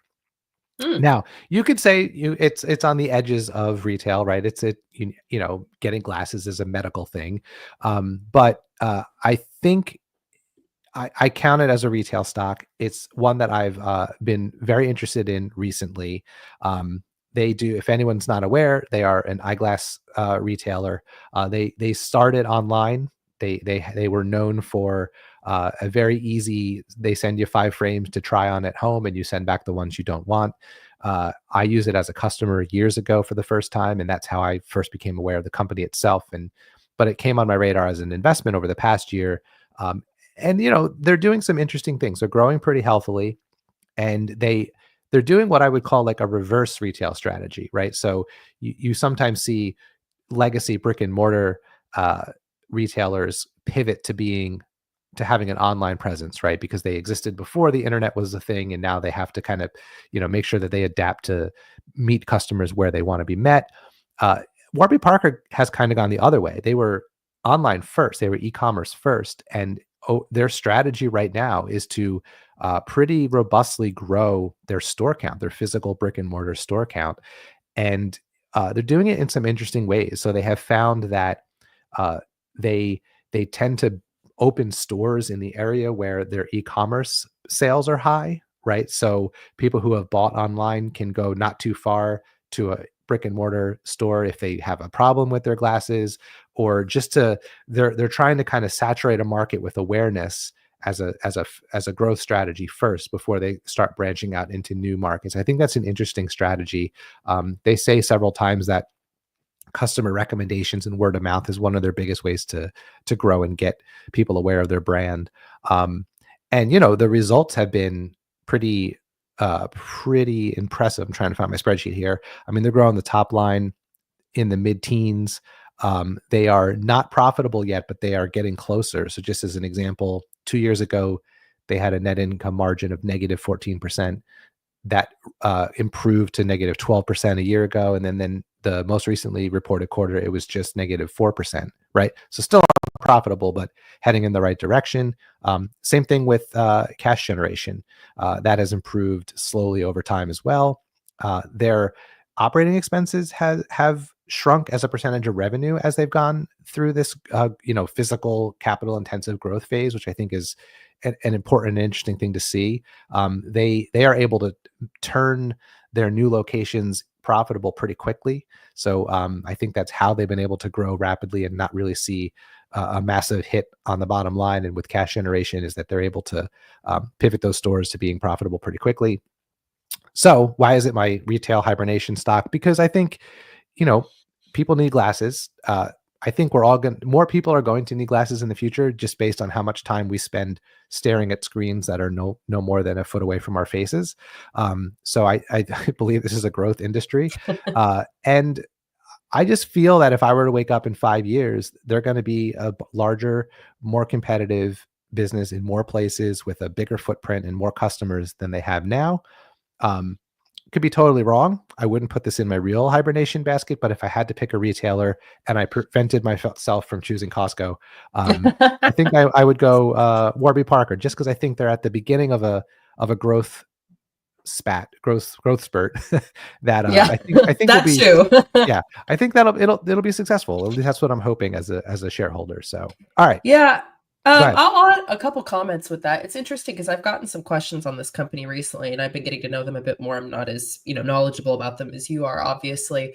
But a couple of the things that have made me watch but not maybe take a position is the unprofitability, which I know that they're working on addressing, and there's definitely been improvement there. And I think one of the things that I've seen questions about as well is the impact of tariffs, because even though they source some of their products for the glasses actually from Italy, where I am, historically something like 20% of the raw materials came from China. Now, something that was interesting, I think it was in the most recent earnings call, and management was saying that they've actually been actively working to adjust their supply chain and decrease their reliance. And that is now below, I believe, the 20% threshold based on the adjustments that they've made.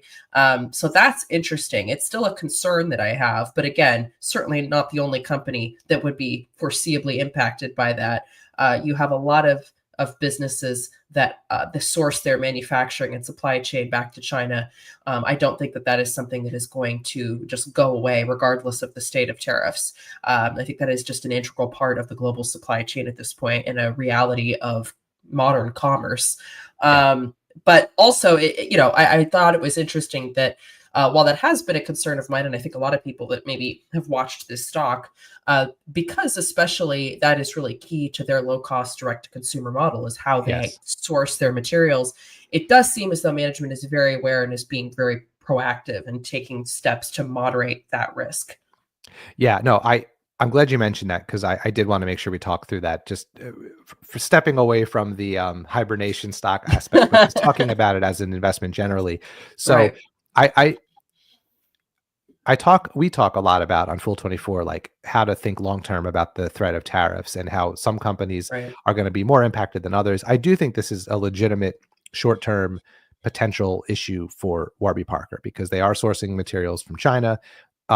It's not a high margin business, and their low price point is I think their biggest selling point. I mean, when I first used them as a customer, I absolutely was drawn in by the idea of paying $95 at least as a starting point. My glasses were a little bit more expensive because I have such a strong prescription.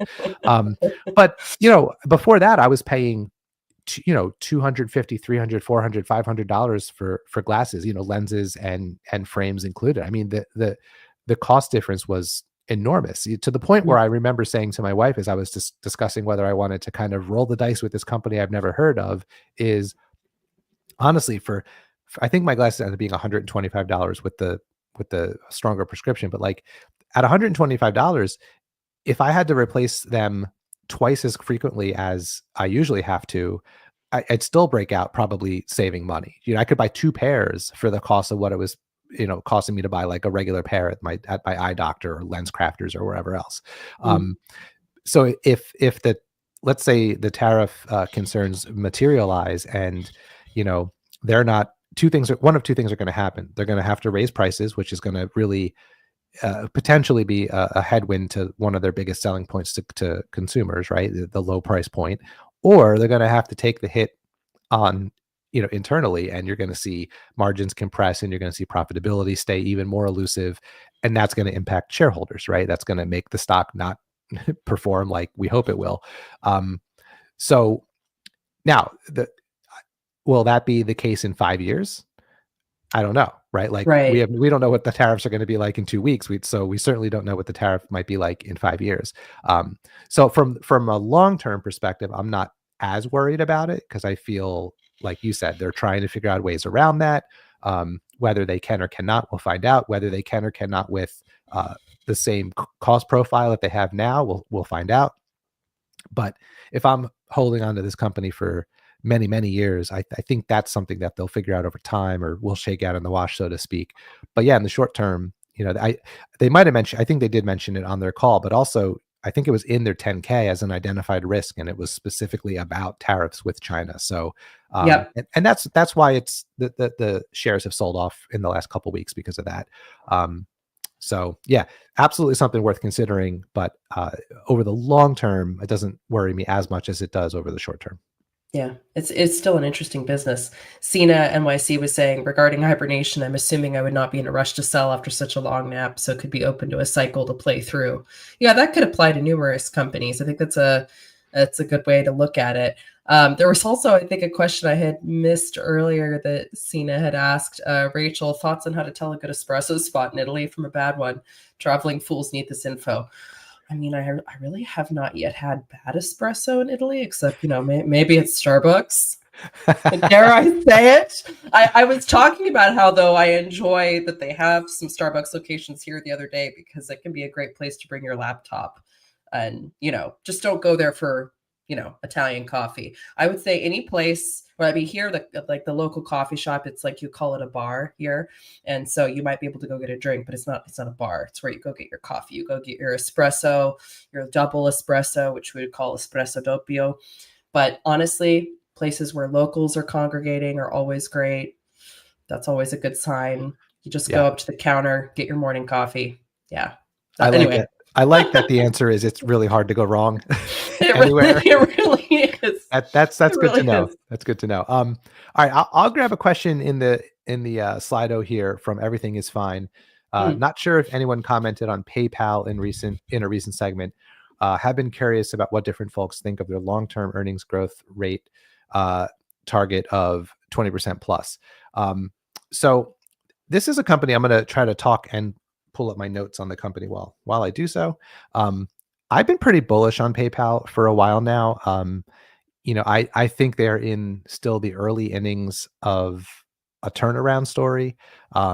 Entirely new management team over the last year plus. The CEO was the big thing, but he's turned over the rest of the C-suite as well.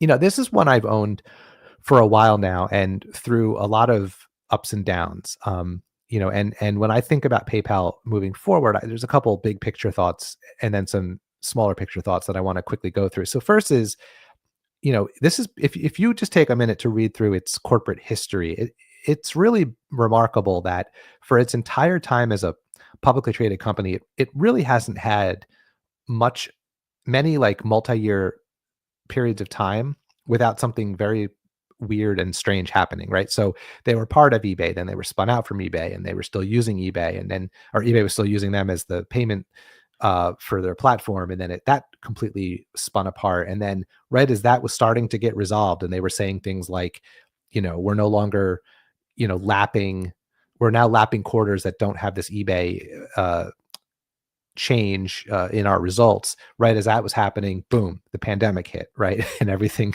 got wonky because of that. And then there's that whole time of coming out of the pandemic where your year-over-year numbers look weird because you're comparing to that strange time when we were all locked down. And then shortly after that, they start talking about, the old management team starts talking about making it an everything app and kind of changing the direction of the company. And then the management team changes and they want to go back to not having an everything app and focusing on the core competencies of the business and changing the whole direction of the business away from acquiring customers acquiring customers at all costs, and instead focusing more on high engagement users. And that's all happened since they became a publicly traded company, right? It's just been a wild ride. So my initial thesis with this company was like, I'd like to just give them a couple years of just like maybe like normal-ish business where they can just focus on what they're trying to do. And it seems like we're in that phase right now with this new management team. And then the other sort of high-level easy thesis I have is this is the company that owns PayPal, which we know it's called PayPal, and Venmo. And if I'm not using credit card or doing like a bank transfer, I'm sending money or receiving money on PayPal or Venmo, like constantly all throughout my life. And I know there's other apps out there, the Cash App, which is Square's product or Block's product. But I don't know, in my circle of life, it's PayPal and Venmo. You check out anywhere online, you're going to see the PayPal button, among others, but it's there. So those are sort of like my two high level theses. And, when you start to look at the results over the past couple quarters, things are starting to look like the work that the new management team is putting into place is happening. Revenue growth is still pretty modest in the mid to high single digits, depending on the quarter, but earnings per share growth, has been decent over that time. They still generate cash. Active accounts just started to tick back up the last quarter or two after being flat for a while. Payment transactions heading in the right direction. Payment transactions per active account continuing to go up, dipped a little bit in the last quarter. Total payment volume continuing to improve. So I don't know about their long-term earnings growth target rate of 20%. Like I want to kind of wait and see on that. But for me, I think the way it's priced right now, it's a compelling risk reward to kind of see if they can turn things around and really accelerate growth again. I've in the past year or so added a little bit to my position, just sort of like a bet on the new management team that they're starting to turn things around. I'm not ready to say I have like really high conviction yet. I still want to see some growth return and continue to listen to earnings calls and hear what they're saying. But I'm much more confident about their prospects now than I was maybe a year ago. And certainly before this management team, I was considering selling my shares because I was just so frustrated and didn't really see any solid direction. And this, the new CEO, Alex Chris, is straightforward and transparent. I mean, he came in on that first earnings call and was basically like, here's all the stuff that we have to fix. They changed some metrics to make it to just be more transparent, which I appreciated because I'm the guy who likes to keep a bunch of stuff on a spreadsheet. So transparency and information is good.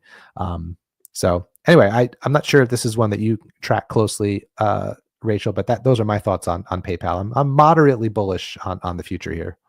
Oh, no, I think that's great. And I'll leave it at that. There's a couple questions I wanted to hit actually. First, Besties was saying, Rachel, I hear TJX a lot at the Motley Fool. What are the catalysts to push this stock higher?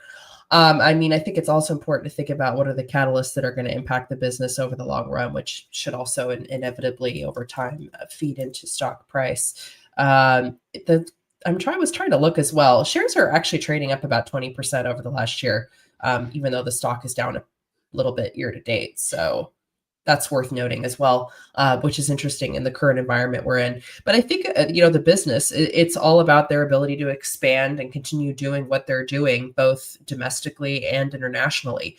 They report their business results in 4 main segments. So you've got Marmax, which is TJ Maxx, Marshalls, and TJMaxx.com, Home Goods. There's TJX Canada, TJX International. And they operate stores not just in the US and Europe, but also all throughout Europe. Germany, Poland, Austria, the Netherlands. I didn't realize that they actually had a presence there. They have a presence in Australia, the UK, obviously, with TK Maxx. I think their ability to continue offering high quality branded merchandise at significant discounts, which is what they have been doing successfully for decades, is key in their ability to grow over the long run. They are a business that I think thrives on providing a really core and deep value proposition to consumers. And I think that's allowed them to thrive in a variety of economic conditions. And I think that's been particularly the case when consumers are maybe in a bargain seeking environment. I think consumers like to find a bargain really in any type of economy, but I think particularly in one that might be causing consumers to be a bit more cautious with their spending. I think that a business like this becomes even more relevant. I think because you are seeing a dynamic for this business where they're not keeping a bunch of inventory stored in the back room. They're very, very efficient. They buy these closeouts, overstock, limited pieces that they put in this treasure hunt order in their stores. And they're not dealing with all of this excess inventory in the back, which is a problem that has plagued a lot of retailers in the last several years. You think of companies like Target that acquired all of this inventory, during the peak of the pandemic, and then, for years was struggling to offload some of that. And the thing is, TJX actually benefits from inventory excess because while they're not dealing with carrying excess inventory, they do very well when they can go and purchase excess inventory off of other retailers at an even more discounted price. So I think if anything, sometimes chaotic market conditions can actually be a benefit for the business. Management at TJX has even said before that they anticipate benefiting from the current market environment, even as we're seeing tariff concerns, consumer confidence is sliding, persistent inflation, because their business model is not only highly adaptable, but it's one that even indirectly benefits from some of these issues that I've mentioned. So I think that really their ability to keep doing what they're doing over the long term is what helps the business continue to thrive. They've done a really excellent job of international expansion. I think they are still continuing to very strategically and gradually do so. And I think their ability to do that while remaining capital efficient, is going to be really key for them. But this is an intriguing business. And I think that some of the ways in which they benefit from fragility in the retail environment that would otherwise negatively impact other businesses is part of what makes them so resilient, not just, in the short term, but over the long term. And there was also a question from Ed. Coffee prices are not going down and are expected to remain high, with some analysts suggesting that it could take years for the rally to fade. And then Ed lists tickers like Starbucks and Dutch Bros. Yes, coffee costs are rising. The retail price of ground coffee hit an all-time high of around $7 a pound in January 2025. That was up 75% compared to January 2020. And there are many analysts that are projecting that that is going to increase in the coming years.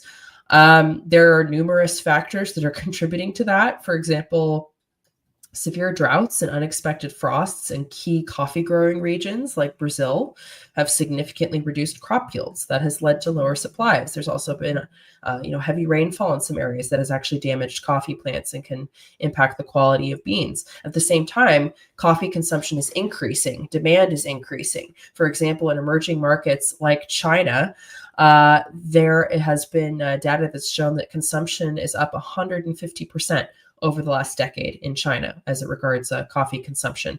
And there's also the growing popularity of specialty coffee, with the focus on quality and unique flavor profiles. And all of these things are correlating to a reality where demand is up, prices are up, and supply is also lower than in times past. We're also seeing general inflation and rising costs for coffee farmers, including fertilizers and other inputs. That's contributed to higher prices. Things like trade tensions obviously can disrupt supply chains and lead to price volatility.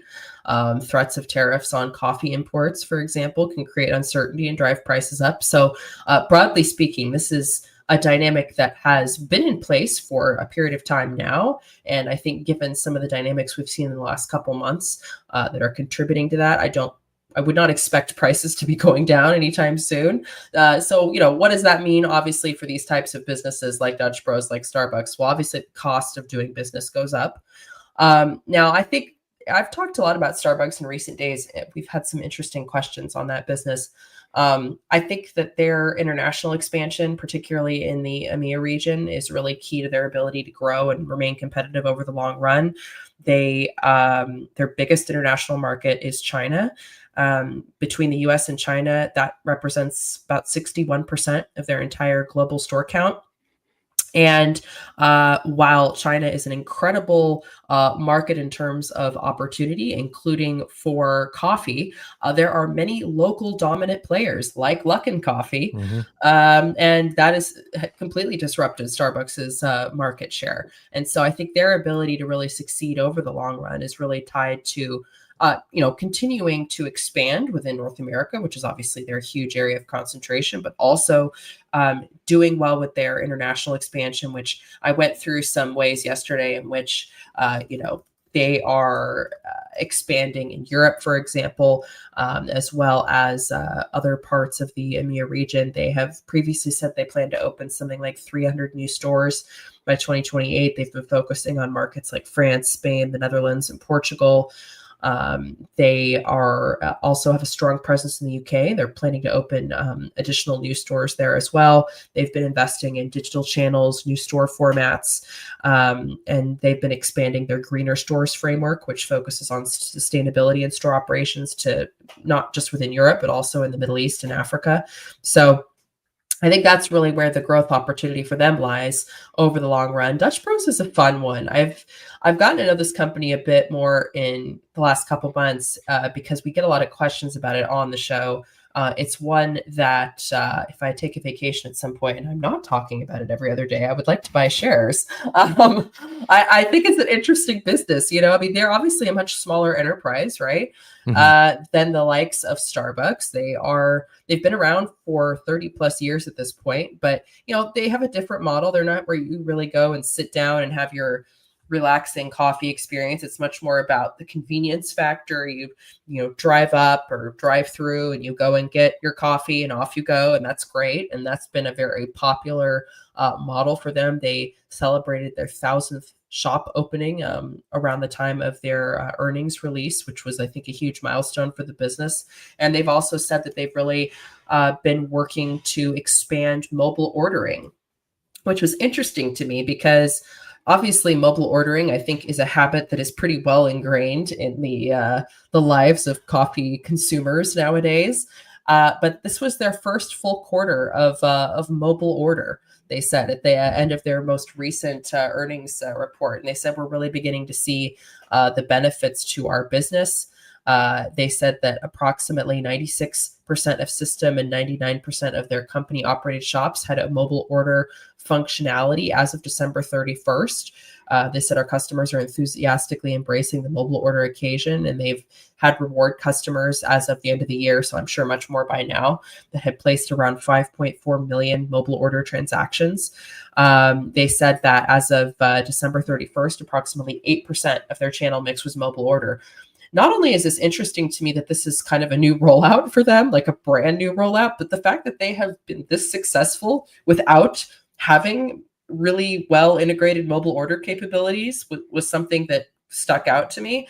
And then the other thing that I think is big for them is they said food makes up less than 2% of our total sales, and we're probably missing morning beverage transactions from would-be customers who aren't satisfied with our food offerings. And this is something that management is really working to change, is to offer, more food similar to a Starbucks. But again, I think they would probably have their own approach to that. So yeah, these are things I think about when I look at these businesses. Yes, the cost of coffee going up is something to consider, but this is also baked into the cost of doing business for these types of companies. This is a reality that they've been contending with for not just the last few months. And I think that's something to be aware of, but there's a lot more, I think, long-term catalysts to consider as well. So those are some things I think about with these two businesses. Yeah, the coffee price is something just to be aware of, but I would imagine that this is something that their management teams are also paying a lot of close attention to and trying to mitigate and protect against. It's interesting too with these two companies. What worries me about Starbucks is how much of their eggs I think are in the basket of expansion, both domestically and internationally. With their second largest market being China, there's, like you said, great opportunity there, but also some risk. We saw that during the pandemic when they were locked down for much longer than we were here and in other places of the world. And I don't know that things have rebounded after that to the extent that they were expecting or hoping. So with Starbucks, I really like to keep an eye on how the new store expansion is going, but also like, are people returning and still going to the existing stores, right? So same store sales growth is something interesting to keep an eye on with Starbucks. And Dutch Bros is interesting to me because like it is a coffee shop, yes, but they really specialize in the super sugary, exotic, fun, different types of coffee drinks, right? Like I think for like the regular, I like a cup of black coffee drinkers, they're probably not as drawn to Dutch Bros. A little too bougie at Dutch Bros. Like it's just a different vibe, right? But if you're the kind of person that goes to Starbucks to get the fancy drinks with the whipped cream and all the colors and all that stuff, then I could see Dutch Bros being compelling to you. So they're competitors for sure. And I think Starbucks needs to be looking over their shoulder a little bit, at least in the markets where Dutch Bros is growing rapidly. But I think Dutch Bros might play in like a slightly different space where I think maybe they can both coexist. But interesting to keep an eye on both of those for sure, especially as it relates to coffee prices and tariffs and things like that. All right, Ed had a question about 14 minutes ago I want to grab here. Better retail stocks in the short and long term at today's prices, Target or Home Depot? Who has more downside risk? So just because he mentioned prices, I'm just going to give some numbers real quick, then we can dive into it. So looking at trailing price to earnings, okay, right now Target trades for about 12 times trailing earnings, Home Depot about 24, right? So Home Depot's about twice as expensive looking at trailing earnings. But if you look at revenue growth over the past 10 years, Home Depot has grown its revenue 89% and Target 45%. And if you look at net income, similar story.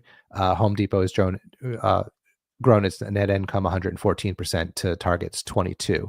So, Target is cheaper if you just look at price to earnings ratio as a valuation metric, but it's also not as impressive of a growing company as Home Depot has been, at least over the past 10 years.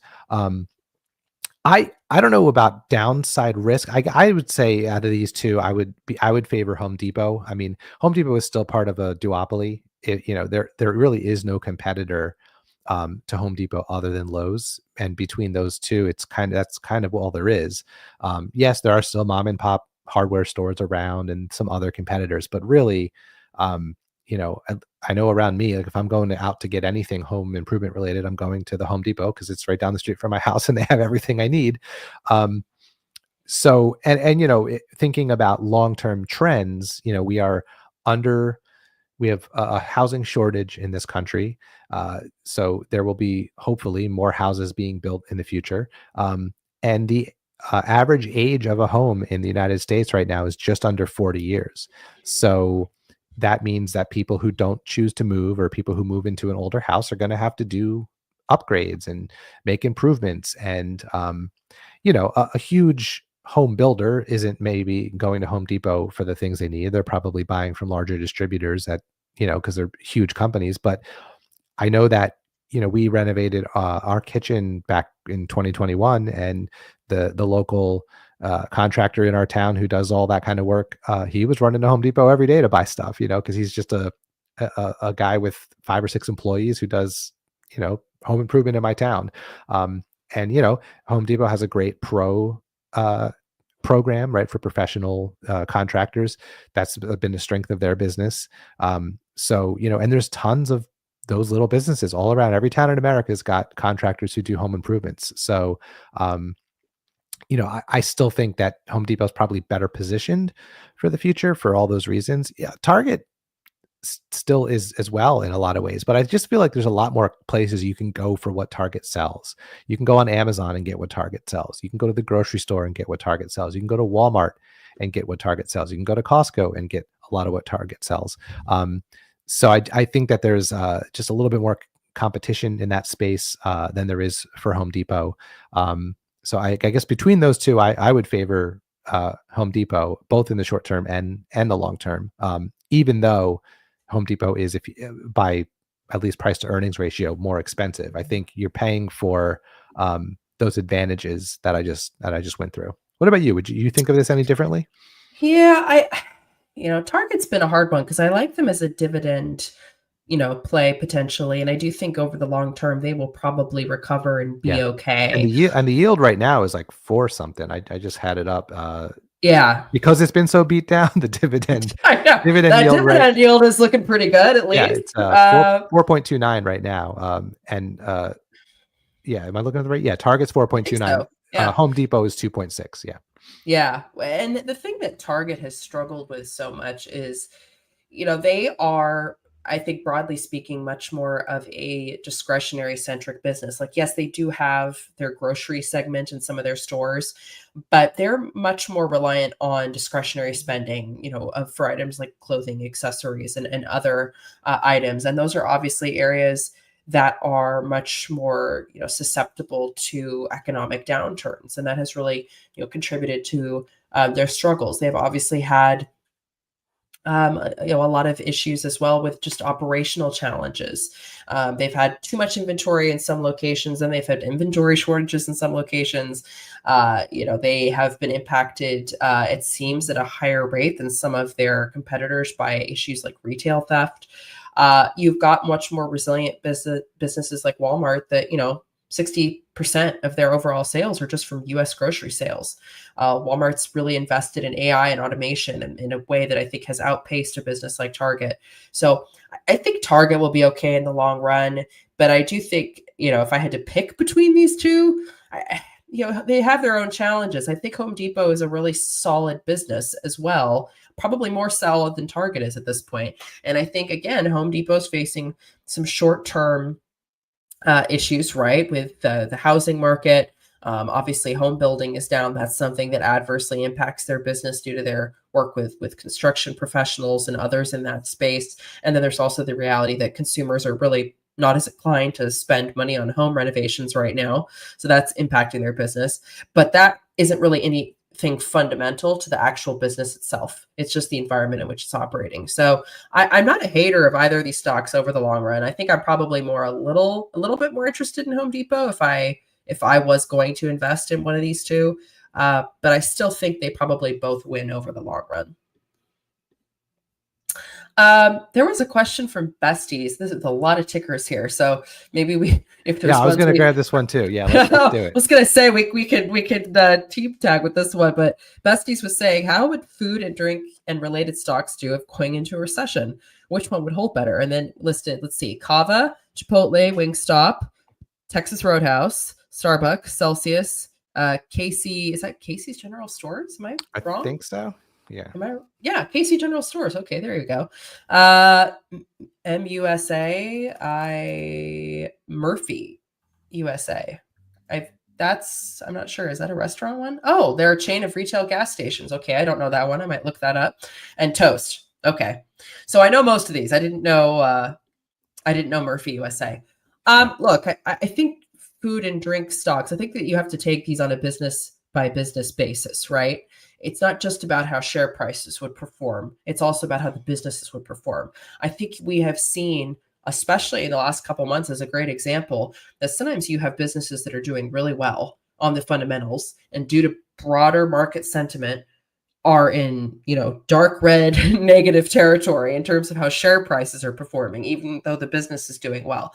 So I think that it is fair to expect that if conditions were to turn in a more negative direction, it is very possible that market sentiment would turn negative against restaurant stocks and some of these other businesses that are seen as being more discretionary. I think that is probably a fair likelihood. Now, that being said, I still think that a lot of these businesses, would do well. I mean, ones like Kava, I've been more interested in recently. Chipotle is obviously another one that's much more of a kind of mainstay within that space. Kava's done a really good job of sort of, improving and going beyond the Chipotle model. Obviously, they have a different, type of cuisine that they offer. They are not as, extensive in terms of their, store footprint as a company like Chipotle is. But they've been doing a really good job of expanding, of achieving, more consistent profitability. I think they were only first profitable several quarters ago, and they've been pretty consistently profitable since that time. Wingstop is a business I was talking about earlier. They are doing, fantastic in terms of profitability. I think net income was up about more than 50% in their most recent fiscal year alone. They've been opening new store locations. They have a really nice dual model where they operate internationally through a lot of different franchise and licensing agreements, and they have very, very specific rules for their, franchisors, both domestically as well as internationally, as well as, their supply chain. They require franchisees to only use chicken from their own vetted suppliers. They keep a really tight, rein on their supply chain, if you will. And that's something that has enabled them to really grow in a way that meets, their own standards. Starbucks, we obviously talked about. Texas Roadhouse, I'm not as familiar with. Celsius, I like what they're doing with the expansion and acquisition of Alani Nu. I think that's going to be really interesting. I think that they've been a little too reliant on their core brands, and I think we've seen some shift away from some of those types of drinks and just the broader consumer base. And I think that that's something that's going to be good for them to be competitive over the long term. Toast is obviously, kind of core infrastructure for restaurants, but they've also been trying to work with other retailers, I think maybe even convenience stores and such, but they're still mostly working with restaurant clients, providing the essential software and hardware that these businesses need to run. I think that these are, Kava, Chipotle are ones I'm pretty bullish on over the long term. Toast as well. Casey General Stores is just a very different model. I think that if anything, that is more of a business that it fits into a different category, right? So they generate revenue through fuel sales and then high margin products like prepared foods and dispensed beverages. So I think that is probably much more resilient consumer base than the likes of Kava or Wingstop, if you're just looking at it from that perspective, right? Because people still need to fill their gas tank, and people are going to be pretty prone to maybe when they go do that, let's go inside and buy a snack or buy a pizza, which I think they're known for their pizzas and donuts. They recently made an acquisition that significantly expanded their footprint in the Southwest and in Texas specifically, which I think is really wise for their business. The majority of their sales come from fuel. The majority of their profits come from higher margin products, and that gives them a real edge over the competition. So yeah, I think that one would probably see a little bit more resilience in terms of how shares would respond. But in terms of the business, I think there's different reasons to like these. I think KC General Stores is far less prone to cyclical headwinds, though, because it's essential spending for a lot of people. Yeah. So my first thought when I saw this question was kind of exactly where you just ended, which is which one of these is going to provide the most perceived value to people who are worried about money, right? Like if we hit a recession, what makes a company recession resilient is the degree to which people find value in the product. And I don't think it's necessarily going to be entirely price driven, right? Because sometimes it could be portion size, right? Like, yes, this isn't the cheapest food, but man, I can take it home and have it for lunch tomorrow, right? People are just going to find value where they can. And I feel of the ones here that I know, and I don't know all of them really well, it's going to be the ones that provide perceived value to those who are looking to save money. Murphy's is interesting. Again, I don't know it, but just based on what you just said and what I was able to Google while we were talking about it. If you're tied to things like gas stations and, again, run inside, grab a soda, grab a snack, and that's high margin for the business. And, if you're driving from here to there and you're hungry, you're just going to pick something up inside the Murphy's, right? You're not going to go seek out another stop. I could see those being a little bit more resilient. Toast is the one that's interesting to me from this standpoint. So I've been really impressed with this company's results. Every time I look at it, I tell myself, please just open a starter position. I just haven't done it yet. I can't do it. I feel your pain now for the next couple of days. But what I've said on this on Fool24 several times, what holds me back, other than talking about it too much, is I go out into the world and I buy things and I see Toast, but I also see Square and I also see PayPal and I also see Sezzle and I also see all these other brands I've never heard of, and I can't bring myself to believe that they're going to be the winner in this space. And maybe they don't need to be the winner. Maybe it's a large enough market where they can just be a winner. But that's been what's held me back. However, as I've learned more and talked to people and read about it, you hear these stories from users, owners of restaurants who say, this is a low margin business. I don't have a lot of wiggle room, but Toast was able to save me 1% on my expenses, 2% on my costs, whatever, because of the efficiencies. I could actually see in a world where inflation kicks back up, tariffs kick in, there's a recession, these low margin businesses, these restaurants are just trying to survive. They're going to be looking for every place they possibly can to save some money to keep their heads above water, right? And if switching to or keeping Toast can help their margins just even a little bit, that could be the difference between staying open and not staying open in tough economic times. I don't know enough about how much it costs to implement Toast or what the switching costs are from another provider to Toast, but based on the little bit I've learned, it does seem like that might be a place that would be an interesting angle to a recession question regarding the restaurant industry, food and drink, if Toast might actually be a benefit to businesses that are trying to watch their costs. Yeah, because it's kind of an interesting way to invest in the restaurant space without directly investing in restaurants themselves. And Toast is also one of those businesses that, they provide everything from the software that helps you do accounting for your restaurant, to pay your employees, so payroll management, to running orders in the kitchen in the back and keeping track of all of those, to helping take reservations in the front, all of that kind of essential infrastructure. And then of course they also sell the kiosks and the point of sale devices. And then where their business obviously could be impacted is they make money from a variety of sources. Subscription fees are a huge part of the business, but they also make money as a function of transaction volume. They take a cut of transactions. And so you could see how if there's a slowdown in foot traffic into restaurants, that can impact the business. But I do think they are very resilient over the long run. And yeah, Murphy USA, this one that was really the one here that I did not know. They are a large national retailer of gasoline and convenience stores. They operate over 1,700 stores in 27 27 states. Many of the locations are located near Walmart stores. They're often smaller kiosk formats, the Murphy USA stores. And then they have what's known as Murphy Express, which are larger standalone convenience stores. They've aimed to be the low-cost fuel market leader.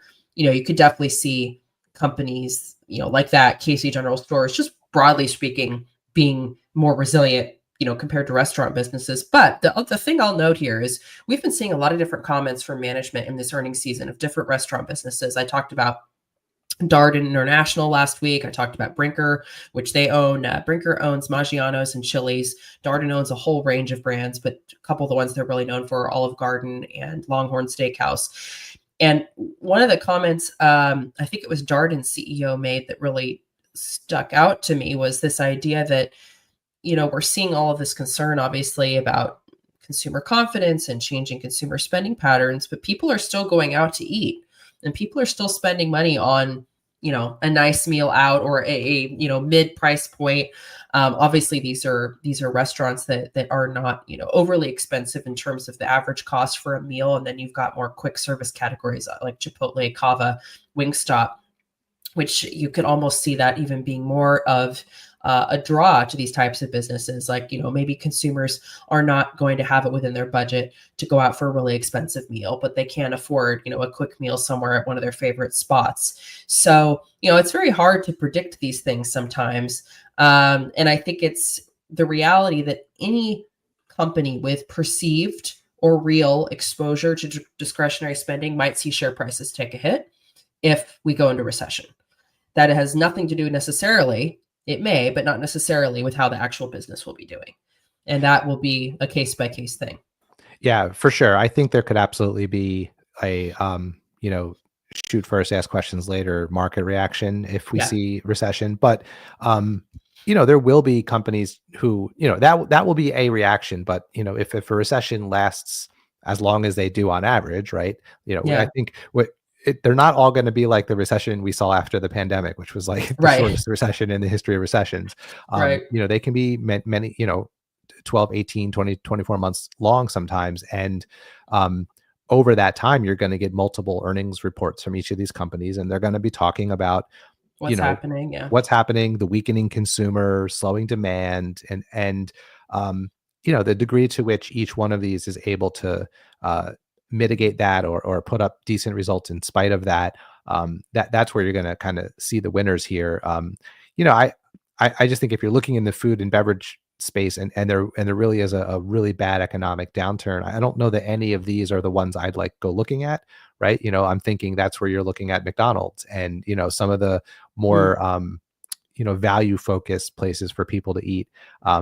But I think they're all going to take a hit because I think, in tough times, people are going to cook at home more and not go out to eat as much, but listen, all these companies, at least the ones that are old enough to have been through previous recessions, are all still here and they're all still better positioned than they were before the pandemic, right?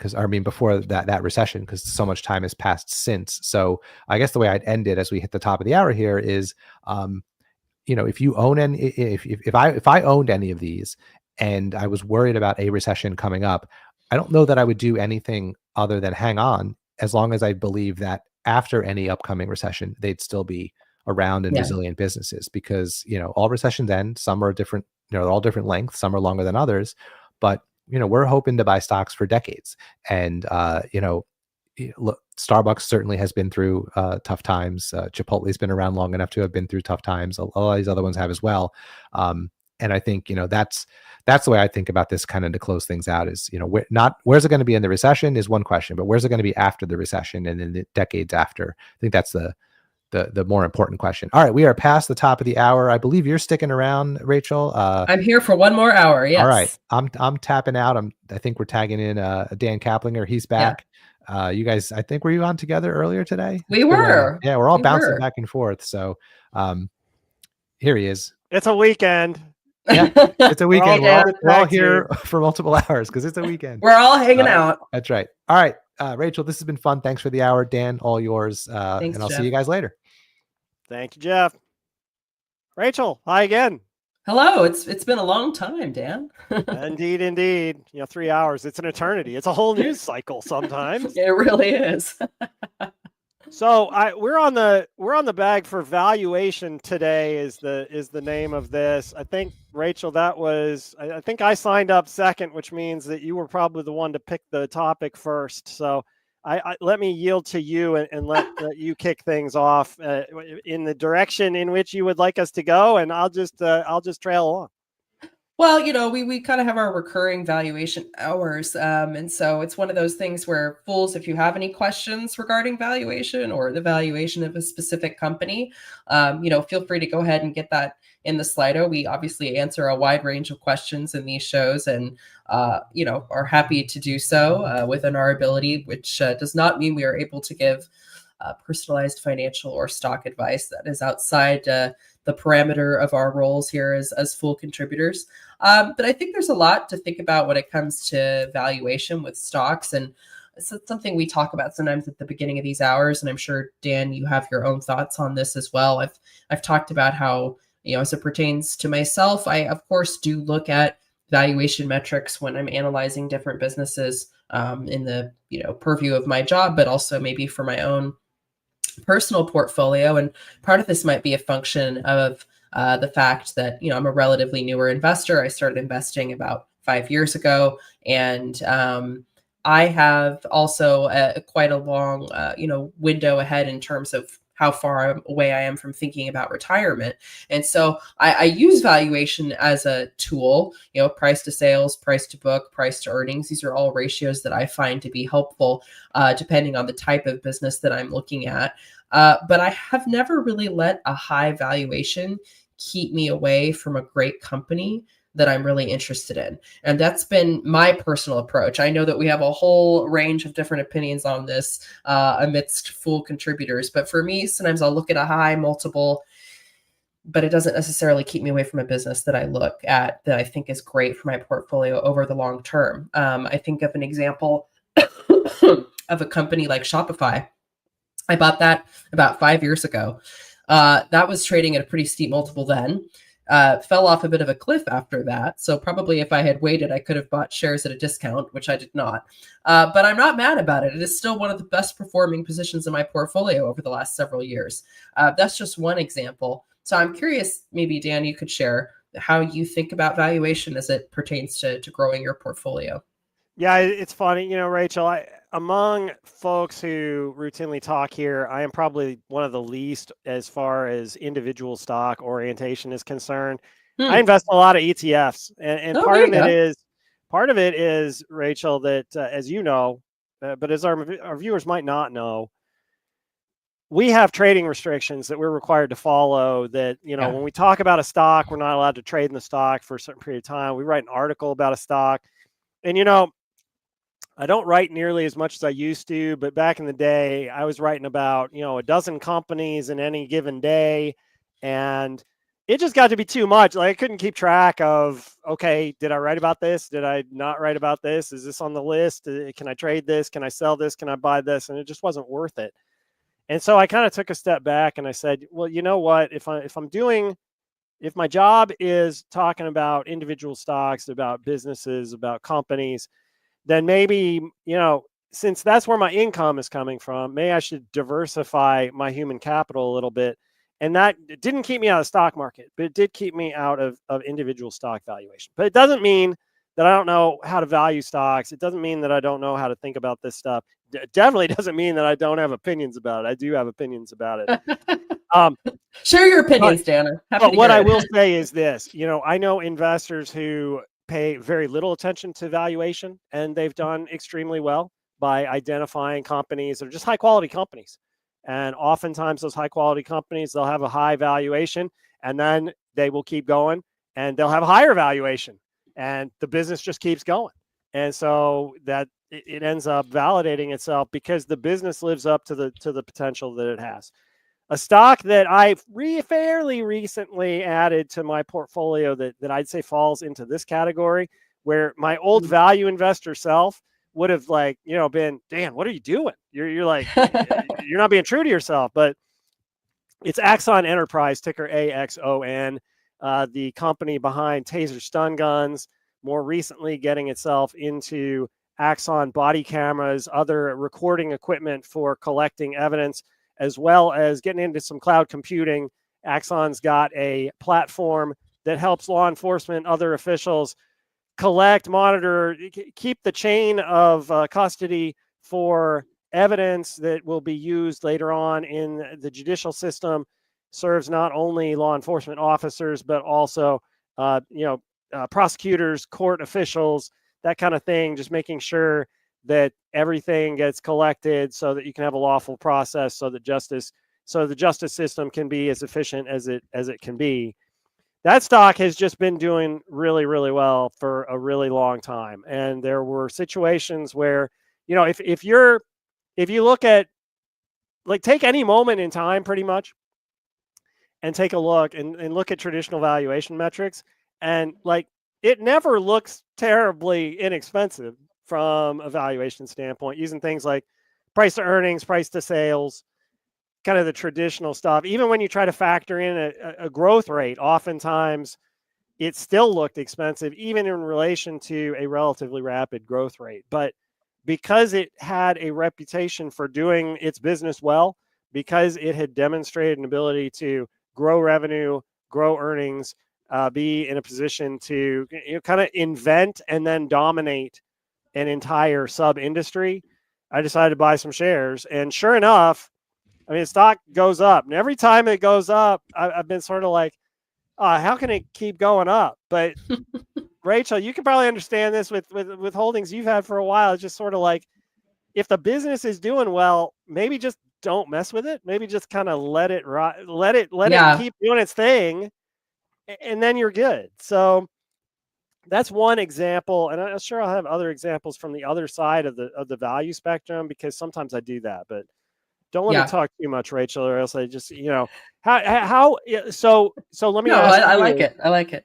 Is that something that, like, so you're a relatively new investor, you got a long time horizon, is high growth stocks really pretty much all you concentrate on, or is there a balance in the companies that interest you as well? Yeah. I mean, there's so many companies that interest me, and I have also found myself interested in fund investing for the reasons you mentioned as well. I mean, I cover a lot of companies here every day on Fool24, and before that, or even now when I'm writing quite a lot, I'm usually talking about a lot of tickers, and for the rules that we have, I'm often unable to buy those stocks as a result. So maybe I need to take a vacation at some point. But that being said, it is something that I think I have gravitated towards higher growth businesses, but also really offsetting that with companies that are in healthcare, some of which are higher growth than others. But some of these can be very established businesses at a much more value-oriented stage of their growth story. And I think that has been a function of my interest, partly because it's an area I cover so much for the Fool, but also because I have found that to be a good balance for myself against some of these higher growth tech-oriented businesses that I tend to really like as well. I started working for the Fool back in 2019, and then started more regularly investing not too long after that. And it's been an amazing kind of journey growing and learning through that. And I would say that it's been a learning experience. There's companies that I have picked, and I've talked about this, where I really got caught in the product that the business was offering. Maybe not the business. I think we've probably all had that experience at some point in our investing journeys. I'm obviously just, in an earlier stage of it, perhaps, than some.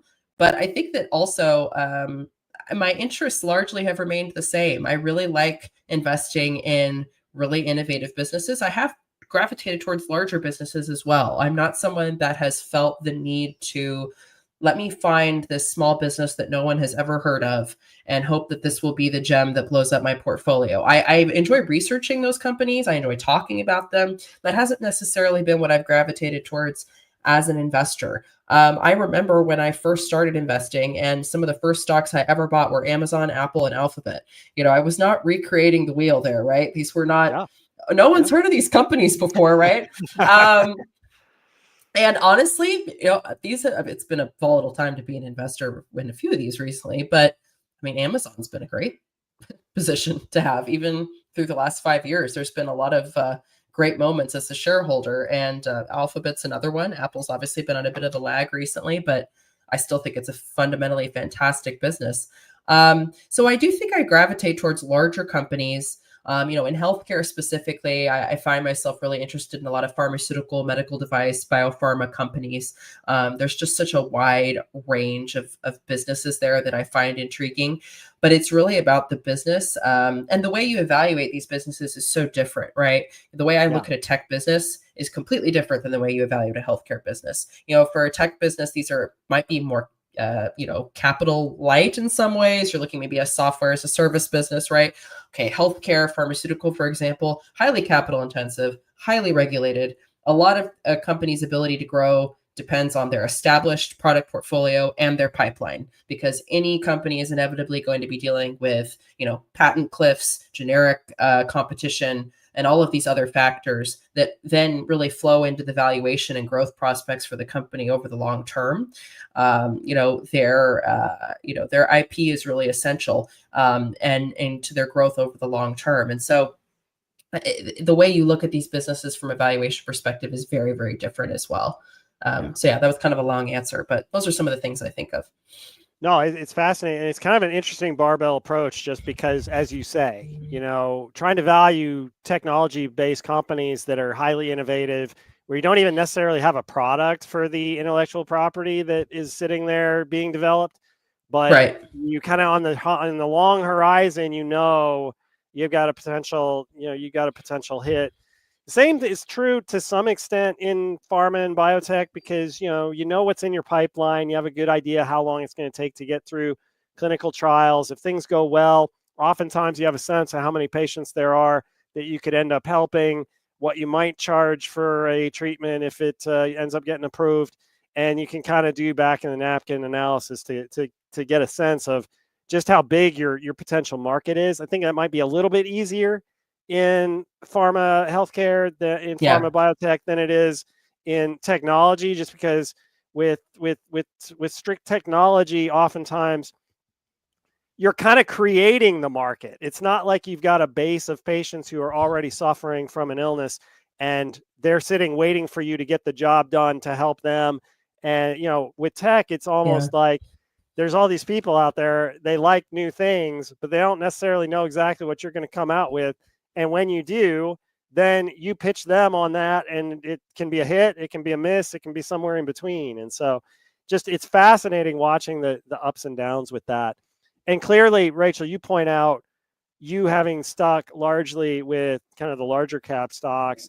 And, with the time of how you came into the market, like about 5-6 years ago, it's been a perfect environment for that, because traditionally, like if I had been talking to you, if you read some article of mine in 2019, right before you started investing, then I would have said, small cap investing, it's riskier. You have to deal with companies that might not be around in a couple of years, but the potential for higher returns is there. And now you fast forward 5 or 6 years, and relatively, it's been kind of a terrible market for small cap stocks overall. And it's been kind of a great market for those big mega giga cap names that you were talking about, that it's sort of like, wait, you made that much money, make it, on Apple? Really? Yeah, right. It's great. Good for you. Well, I remember thinking okay, well, I want to start out with some of these names that I really know. And the other part of it was, I remember thinking to myself, are these companies that I can really experience the kind of returns I'm looking for? And then obviously it's been a very volatile time to be a newer investor, but it has still been a great time to be, a shareholder of those companies.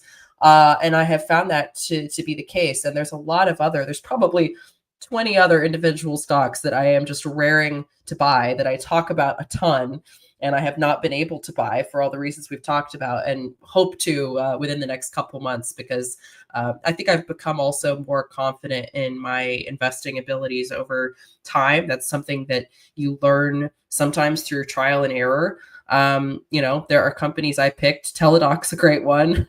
I've talked about this a lot on the show. I still have a tiny position in that, just because I don't know, it's my vanity, I guess. But that was not the company I thought it was. And that happens. And I think we learn that way. There's no investment strategy or investor that is perfect. And everyone's style is different. As you've mentioned, investing through funds has been a great approach for you. I have people in my life that is absolutely the way they invest. They do not want to invest in individual stocks. They much prefer fund investing. And I could see myself gravitating more towards that over time as well. So I think that's the thing that's interesting when we look at these different perspectives, is there's no really one right way to be a long-term investor, and there's no one way to invest in great businesses. There's ways that can achieve that end goal in the way that makes the most sense for you and your individual portfolio and your individual financial goals, and where you want to be 10, 20, or however many years from now. Yeah, if you're just starting out, I think that it takes some time. What I'd suggest is, take a look at a bunch of different types of styles of investing and just see, kind of, get a sense for it. Some things you might find you're really passionate about, other things, it just might not be your cup of tea. And like Rachel said, I mean, it's totally fine. There's no one single answer. You will find winners and losers in just about every industry that you might be interested in. You will find winners and losers among the biggest companies in the world and some of the smallest companies that you may never have heard of. And, there are opportunities for success everywhere. And so once you give yourself a chance to discover what your strengths are, discover where you can, add a particular type of value that maybe other investors don't seem to have. It might just be intuition. It might just be a personal preference, but whatever it is, if it gives you an edge, go with that, because it's always good to have an edge. It is something that can really help you when you're identifying, whether it's identifying individual companies or, figuring out what type of, like what level of risk you're comfortable with, kind of what your emotional responses are to investing and that kind of thing. It can be really helpful. Yeah. And I think learning about companies too, like, it's a very personal process, but it is a time consuming thing. And it's important to really understand how those businesses operate. And that was one of the biggest things for me, is really learning, how to read all of these financial documents, 10Ks and 10Qs, and going through really the particulars of these documents to understand, how does this business make money? How do they generate or hope to generate profits in the future? What does their competition look like? What is their competitive advantage over the long term? And really understanding the businesses and how they operate. Because really digging into that, which may not be the most fun part of being an investor sometimes, really digging into kind of the particulars and the numbers and the mechanics of the business is a really important step in the process, but also important to understand if that's a business that makes sense for your portfolio, because sometimes you'll dig into that information after getting past sort of the first wall of what the business looks like, and then it may not turn out to be something that really resonates with you as an investor as well. That's what I found, at least. Exactly. Yeah. And I know many investors are taking advantage of, whether it's AI-based services or, those annual reports. I mean, it's a slog. I've been on both ends. It is. I've been on both ends of that, because before I was a financial writer, I was briefly an attorney. And one of the things that I would do is review corporate documents, corporate agreements. I was never the one primarily responsible for drafting them. So you cannot blame that 158-page annual report on me. But I would be one of the people reading it, trying to figure out, okay, did we say everything that we needed to do? Was 94 risk factors enough, or did we miss 95? All kinds of stuff like that. And so, but what people are finding, I've talked to some people who, have fed that kind of data into the large language model of their choice to spit out kind of a summary of it. And I'll tell you, I mean, yes, you have to be careful about hallucinations. Yes, you have to be careful about the program's not going to get everything right at this point. But if it gives you information you would not have had otherwise, you would not have read that 158-page annual report at all, I think that the AI summary, the Cliffs Notes version is going to be better than not having gotten any exposure to that. And the extent to which it helps you understand your company better, it's really good, because you should always be in a position where You're not just investing in a ticker where you know what those 3 letters or 4 letters, what they stand for, and what the business behind it is, and why it is that you're in a position where hopefully you're going to make money from your investment over the long run. Yeah. There was a question Ed had asked about why does Ollie do well but not Dollar General? That's kind of interesting, kind of following up on the retail theme that Jeff and I were looking at in the prior hour. I mean, I think both of these businesses are doing well for their respective spaces, although from a share price perspective, Ollie's is up about 35% over the last year. They just had a really good quarter as well. But these are interesting companies to think of, I think, in the context of the current environment. I'm not sure if I personally find them the most compelling in the retail space, but I think they're interesting to look at as well when we think about the habits of the consumer and how they've been changing over the last couple of years and how they might continue to change over the next few years ahead. I mean, Ollie's, they're a discount retailer. They acquire and sell merchandise that mainstream retailers are looking to really move quickly. So overstocked items, manufacturer overruns is another type of inventory. They buy items that might have like minor packaging issues, and they actually source their merchandise directly from manufacturers, wholesalers, and other retailers. So they actually will buy merchandise from companies like Walmart and Target and Kroger, and then they'll buy it in bulk, and they'll sell these products to customers in smaller quantities. And they sell a variety of items, housewares, food, books, toys, sporting goods. So it's not just, apparel, which I believe they also sell, but they're known for, low prices. Products typically cost 20 to 70% less than mainstream competitors. This is an interesting business. Recently I've had a bunch of different questions on it, and I found myself looking into their financial report. And it is interesting to look at a business like this. Again, the market seems to have favored them quite a bit over the last year. For an idea of scale, they had about 2.3 billion in net sales in their last fiscal year. That was an 8% year-over-year increase. They opened 50 new stores and they closed 3 stores. They ended the year with 559 stores in 31 states. They are profitable at about 200 million in net income. But again, they're really focused on this, value proposition to the consumer of having heavily discounted merchandise across a wide range of categories that maybe you would want to go to a store like Target or Walmart to find, but instead you can buy it discounted at Ollie's. And something that the CEO said in their recent earnings report that kind of stood out to me was that all these retailers are closing stores or going bankrupt. There are a considerable number of abandoned customers, merchandise, real estate, and talent in the market. And he said, we think there is a unique opportunity to take on some of these assets in a manner that strengthens our competitive positioning, broadens our footprint, and bolsters shareholder returns for years to come. And they've been working on expanding their supply chain. They said that we have a really strong balance sheet, which is true. They have a pretty robust balance sheet. And that's something that they feel gives them a real competitive edge over the long run. And where you're seeing retail struggle right now, this is a business that sort of turns that into their opportunity. So I do think that's kind of interesting. I mean, Dollar General is obviously different, right? And not everything actually costs $1 in their store, but the items there are incredibly affordable from a price point perspective. And they do offer a wide range of products. They're not, buying scattered off merchandise from other retailers or overstocks or things like that. They instead just have a wide range of third party as well as their own private label brands that they sell. They do sell a significant amount of their products under their own private label, which allows them to really control costs and maintain higher profit margins. And they have done a pretty good job as well of streamlining their supply chain so they can keep costs low and maintain inventory very effectively.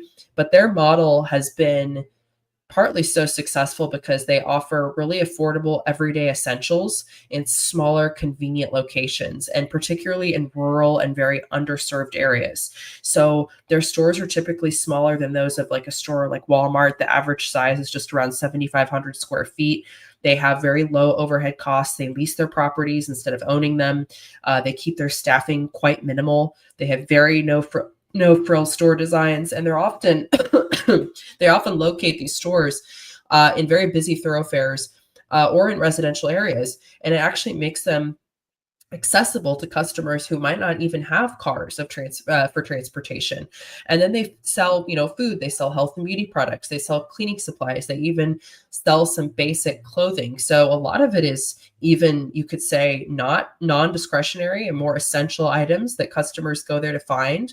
And they aim to offer items at 20 to 40% less than full price retailers. Most items are priced under $10. That's something that seems valuable to many different types of consumers in a wide range of economic environments, even more so if consumers are very wallet conscious or struggling amidst a difficult macro landscape. So yeah, it's interesting. Two different businesses. In terms of share prices, yeah, Dollar General has not fared as well as Ollie's more recently, but the businesses are both doing well. Dollar General had a pretty solid year. They dealt with some impact to their earnings per share, partly because they've been closing some stores and adjusting some of their store locations, but they're really doing a great job at increasing cash flow from operations. Net sales are growing. Again, this is, kind of a low margin business, right? So net sales growth is single digits, but kind of interesting. Dollar Tree is another one in this space. They're the one that report this next week. So I'll probably be tracking that and talking about it at some point. Yeah, let me share my screen here just for a minute, and I've got just a couple things to point out about these companies. What we're looking at here is just straight revenue over the past 5 years. We've got Dollar General's in purple, and we've got Ollie's in orange. And as you can see, this is 5-year cumulative revenue growth. Ollie's coming real close to 60%, roughly a 10% average annual. And as Rachel, as you said, Dollar General 37% over 5 years. That's going to equate to mid-single digit average revenue gain over each year. And so, but when I click on income, the story's a little bit different. Oh, there we go. You've had sort of this wide swing of things going on, and but Ollie's has generally been on an uptrend, up net income up almost half from where it was 5 years ago. Dollar General's followed a slightly different trajectory. Held its own for the first few years in the 2020s, but has recently seen that decline. Bearing in mind, this is Y charts, and so I believe that they use GAAP numbers, and so it may well be that those GAAP numbers include some of those one-time charges. Oftentimes, when, like you said, when Dollar General is closing stores or that kind of thing, sometimes you get a one-time charge when that happens, and so that may artificially depress net income on a short-term basis, in a way that, like, if I'd looked at adjusted net income, maybe that it wouldn't have been quite as severe, or you might have been in an area there where it was there. But the fact that they're closing stores, it tells you something, right? I mean, it tells you that they are, at least in some areas, finding that they have overexpanded, that they, maybe they've oversaturated certain local markets. It's interesting. The nearest Ollie, so I live in a relatively rural area of Western New England. Closest major metropolitan area to me is Albany, New York. It's about an hour away. There is an Ollie's there. I don't think I've ever been to that one, but I have been to Ollie's at different places when I've been traveling. It is a fascinating experience. It's a trip, kind of. Really? I've never been. There are funky, it's sort of like this treasure hunt kind of experience. You might almost call it like, the TJX of like basic retail. So, TJX, Marshall's, TJ Maxx, specializing in discount fashion. Ollie's is more like a little bit of everything kind of deal. The thing that comes to mind is that I went in there, I was waiting. I had to kill an hour because, all right, it's a long story. I got a rental car. The only rental car they had was an EV, a non-Tesla electric vehicle. And so I drove it, and then suddenly I had to get it charged. And so that required me sitting an hour in a parking lot somewhere. And so I picked the parking lot that had sort of a strip mall kind of deal, and there was an Ollie's there. So I spent some time at the Ollie's, and I was hungry, so I got some candy. And they had candy. They had M&Ms. I love M&Ms. They had M&Ms for 25 cents a bag. I tell you, it's the first time I paid 25 cents a bag for M&Ms since I was a kid, like in the 80s. Now, don't get too excited, because as Rachel, as you pointed out, there's a reason that merchandise is there. And in the case of this candy, there's a big sign. It said, "Be aware, it's past the sell-by date." I just had a feeling you were going to say it was expired. It's past the sell-by date, but like buy at your own risk. It was kind of the deal. Well, oh my gosh, I'm enough of a cheapskate that I did that. And public service announcement is that M&Ms may not melt in your hand, but they do age, and they don't necessarily age like a fine wine ages. I'm not telling you that it was bad, but I am telling you that I'll think twice before I do that. But it's one of those things where all kinds of stuff. I mean, they have food items. They do have apparel from time to time. They have housewares. They have all kinds of stuff. And so, yeah. And the sense I get is that, like, if I went back next week, all the M&Ms would be gone. And then like something else would be there, maybe Oreos or something like that. And then, it just kind of turns itself around. But I have to go an hour for an Ollie's. Whereas in my neck of the woods, a lot of the little towns, there's a Dollar General, or there's a Dollar Tree, or there's something else. And that's it. And that's what you got. I mean, you can drive, 20 minutes to get to the grocery store, or you can just go to the Dollar General and get what you need. Obviously, Dollar General footprint, much smaller, obviously much less selection. But in some way, I mean, like, it's a more dependable selection. Like, I have reasonable confidence that, like, if I go in Dollar General and I see something today, I'll be able to get that same thing next week or next month or something like that. Ollie's not necessarily in that position, but what I think you've got is, and this is something that you run into sometimes with healthcare companies, with pharmas that are going through patent cliff, with a major drug that's been bringing in money for years and years, and then suddenly it's opened up to generic competition. It's one of the only areas where, valuing a stock that is seeing declining net income is very challenging, because you're kind of like, well, if it goes to zero, then if net income eventually goes to zero, then the value of the stock theoretically eventually goes to zero. And so you really have to kind of gauge, is this just a short-term thing? Is it just a macroeconomic cyclical deal where eventually times are going to turn and these businesses are going to pick back up just as much as they fell off?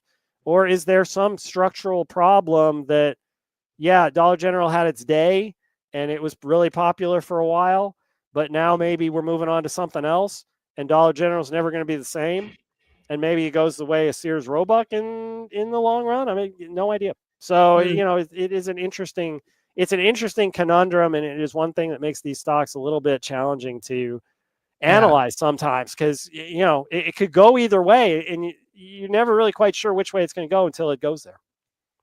Yeah, it's funny. I went on Ollie's website as you were talking, and the thing that's also worth noting is they don't let you shop online so much. It's more about shopping in store. I think that's a core part of the model. There might be some things you can buy online, but I think I had read, that's what I wanted to check. They do not allow you to shop online. So you can look at products, but you can't actually purchase them online. You have to go in store. And that creates an interesting kind of dynamic where you are incentivized to go in. But on their website, they have a whole section where it's like, oh, see what people are all excited about at our different bargain outlets. And it's everything from sandpaper to patio furniture to Easter candy. It's quite the variety of items. So, kind of fun. Oh, to pottery as well. Oh, and wow. Really? Yeah. Yeah. So if anyone's luggage. Okay. See, that's where they would get me as a frequent traveler. The Pop Our Tarts. producer Bart is popping up in our ears and telling us, the one time that Bart went to Ollie's, went in to buy light bulbs, came out with light bulbs, also came out with an air fryer, and also some vinyl. I found it to be a strange but fun store. That's totally so consistent with fun. my experience. Fools, if you're out there watching and you've gone to an Ollie's or a Dollar General or both, and you want to share your impressions of those, please I'm curious. I'd love to hear it. I'm super curious now. Yeah, I mean, when I go back and visit my parents, I grew up on the East Coast. You hit the mute somehow. I don't know how that happened. There you go. I was going to say, when I go back to visit my parents, they currently live in the Midwest, but I grew up on the East Coast. They spent most of their lives on the West Coast. So it's one of those things where seems to be a lot of opportunity to visit some of these places, but primarily in the Midwest. So I'll have to check it out. Cool. All right, let's try Jags. Jags 9 minutes ago asked thoughts on April 2nd when tariffs come into effect. Will the market behave? Thoughts? Thank you. Jags, I don't know. I just have so much trouble trying to analyze all this political stuff because I don't know what to expect. But I do think this. You had a pretty big shock to the stock market when some of these tariff things started to come out because I think the market for a while, market participants were sort of like, okay, this tariff stuff is bluster. It's not actually going to amount to anything. We're not actually going to have to do anything. Just the threat will be enough to get whatever impact the federal government decided that they wanted. And so, we wouldn't have to go through with it and we wouldn't have to really worry about it. That so far has not come to pass. The threat has not been sufficient to get whatever goals the administration had. And as a result, the administration going through with imposing tariffs and threatening additional tariffs, both on some of the same nations and as well on other nations. And, it's just kind of it's uncertain. But I think that the market has had its slap in the face where it's sort of like there was a level of denial. There's a level of, it's not going to be a serious thing. Well, it's a serious thing. The Trump administration has made it very clear it's a serious thing. And April 2nd promises to be a time when, we find out just exactly what the administration has in mind, what the president has in mind. And then we see what happens from there. But I do think that there is a potential for the market to go either way on April 2nd because the expectations for what may come on April 2nd are much wider in range than what I think you saw in the initial phase of some of these tariff impositions. And so I don't think anybody's necessarily going to be totally blindsided and surprised by the scope of the tariffs in either direction. And it may well be that, with some predictions being fairly aggressive, it may well be that even if the president takes a relatively tough stance, it may not be quite as tough as some of the toughest projections out there were, in which case maybe the market doesn't have the moves that a lot of people are expecting. So, that's about as far as I can go with it because, what I've learned to do is kind of wait and see what the announcement looks like and then what the actual action looks like, and then try to figure out from that what the impact is going to be. Understanding, as always, that these things are tools that, you can impose them, you can unimpose them to, try to induce certain types of behavior. The particular strategy that the administration keeps it pretty close to the vest. President Trump keeps a lot of things pretty close to the vest when he's doing his negotiations. And so, in many ways, we're kind of not intended to know. And so we'll see. But I think, the market is kind of getting used to what the situation is. As the market gets more comfortable with what the situation is, if it doesn't get disrupted beyond the expanded range of possibilities that market participants are contemplating, then perhaps we don't have as extreme a market reaction as we've seen in February and the first part of March. Yeah, I mean, we saw some comments on, I think it was Friday, that there could be, quote, flexibility in his tariff regime. We'll see. Obviously, there had been delays on auto tariffs. Canada and Mexico were given some temporary relief. It's been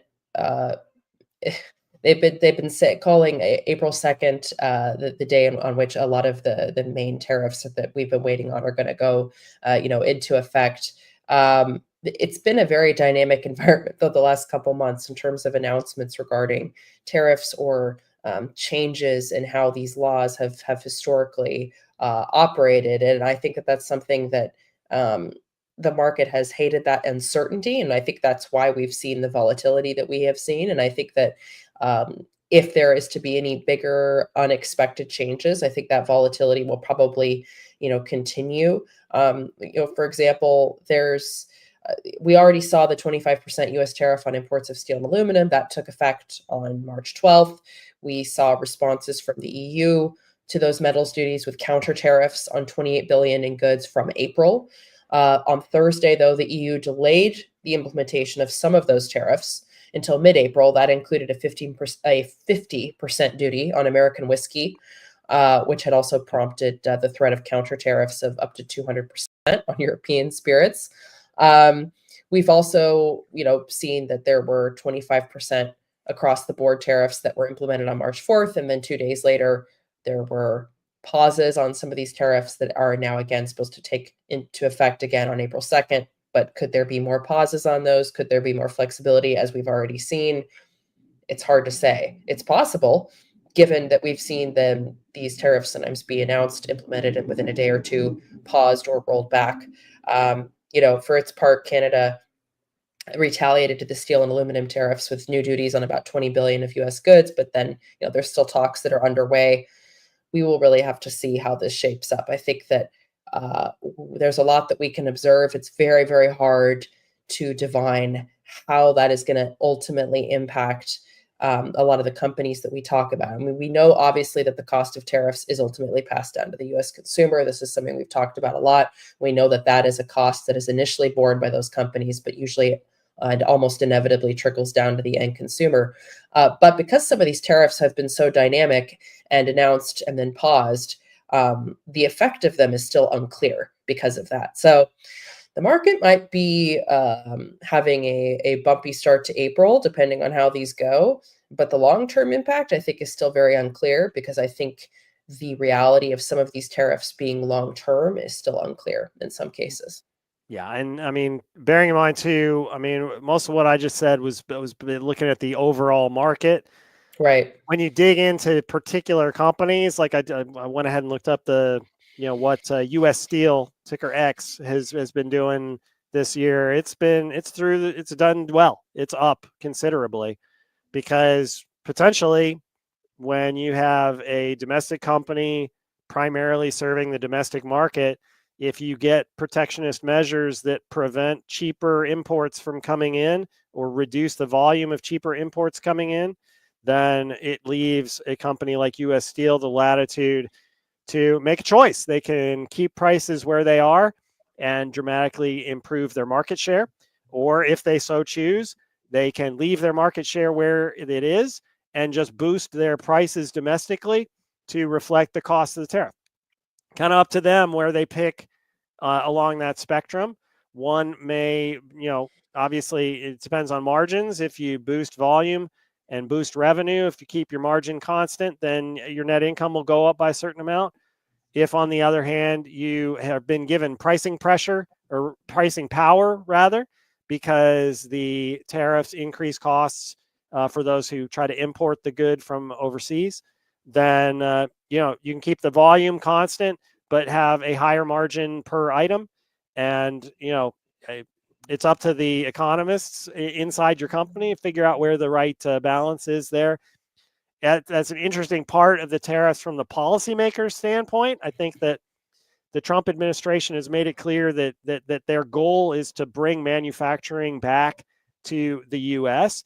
But it's interesting. It'll be interesting for me to see whether companies cooperate with that, or by accepting higher market share rather than increasing prices, due to the increased defense against imported goods. It's just, an interesting thing where public policy can point you in the right direction, but still the free market gives private companies the ability to make a variety of decisions to maximize their own profits. And sometimes the intended inducement doesn't lead to the policy objective that the government actor may have had in implementing things. But we'll see. It's one of those things that first you have to have the thing in place and be relatively confident that it's going to stay in place. Only then are you going to get companies taking longer term strategic moves to be like, okay, yep, this thing's here, it's going to stay here. We got to change some stuff around to do the best we can under this new environment. What that's going to look like, we may not see until long after April, really what the full ramifications end up being. Yeah, no, for sure. I think that's right. Motley Fool was saying, I love Ollie's, was able to replace carpet in my living room with remnants. They sell huge remnants of carpets at deep discounts. Huh. I didn't know that. That's interesting. But probably only if you get them in the right week, right, Molly? I mean, it's like, can you count on it? You sort of have to buy what you need that first week, or else it's like, oh, honey, I need another roll. And it's sorry. Right. What if you don't buy enough at once? They don't have the roll now. Now they've got another color. So Rachel, I want to switch gears a little bit. Yeah. This has almost nothing to do with valuation, but it has to do with That's okay. has to do with a conversation that we had earlier today. I want to talk chickens because I was curious about this. We had a question earlier in the day about Wingstop, ticker WING, and the impact of avian flu and these things. And I said a bunch of things, and it turns out I don't know jack about the chicken industry. So I kind of knew I didn't know jack about the chicken industry. It unfortunately didn't stop my mouth at the time, but it did make me research in the time that I had between that segment and now. And it turns out, fortunately, because there was a large football game towards the end of January or in beginning of February, and so a lot of news actually focused on this. And the question that got asked is, how come egg prices are going up, but nobody's saying that wing prices are going to go up? And it turns out when you talk to experts in the chicken industry, I read it's an Axios article interviewing an official at the National Chicken Council. That's up to, if I assume that's real because Axios said it's real. I did not independently verify that. But what that person said was totally different chickens, totally different industry, not on the same farms. So the chickens that go to producing chicken wings are not the chickens that lay eggs. And the egg production process is much longer than the wing production process. Apparently, egg-laying hens takes 18 weeks before those hens start to lay eggs, and they'll be productive for up to a year or longer. On the other hand, chickens that are going to go to wings, you take 6 to 8 weeks to fatten them up, and then it's chicken time. Wow. And so because of that, just the faster throughput of the wing chicken versus the egg chicken. The egg chickens, they're in that environment longer. There is more risk of contagion. There are longer, it's like a longer incubation period. And so, if an egg laying chicken's there for a year, then there's a year where that chicken gets sick. And there's, the volume that's kind of running through the process is slower in the egg production area than in the wing production area, in the meat production area. And so as a result of that, has not been as big of a problem. It's not a zero incidence in the broiler chicken area, but it is much less, simply because that it could just as easily be a totally different industry. Like the production process looks very dissimilar to what the egg production process would look like. So Everything and Wow. more that you ever wanted to know about chickens, eggs, and avian flu. Wow. Yeah, I'm intrigued. I was looking at this as you were talking. Yeah, when a flock of egg-laying hens is wiped out, it takes 6 months to a year to rebuild them and restore egg production. And then broiler chickens are typically younger, have a shorter lifespan. They're less susceptible, and obviously they're different types of flocks. Anyway, I'm intrigued. Everything from tariffs to chicken to Ollie's discount store today. It's been a very, very diverse Wing lovers, do not valuation. despair. It's all going to be okay. Your eggs may be going up, but at least you'll be able to still eat wings. That's right. There's that. This is an interesting one. This came in a couple hours ago. 307 Fool was asking Deckers versus Nike for the next decade at today's prices. Yeah, Nike have talked about a lot in recent days. I mean, their struggles, I think, are well known, and they're really in the midst of what I think is a very long journey for the company, which any rebrand and turnaround of a business is. Rebrand probably isn't the right word. It's really going back to their roots, as Elliot Hill has said, making it really all about, footwear and other products created really by athletes for athletes, really hearkening back to kind of their origin story of their success and the business that we know today.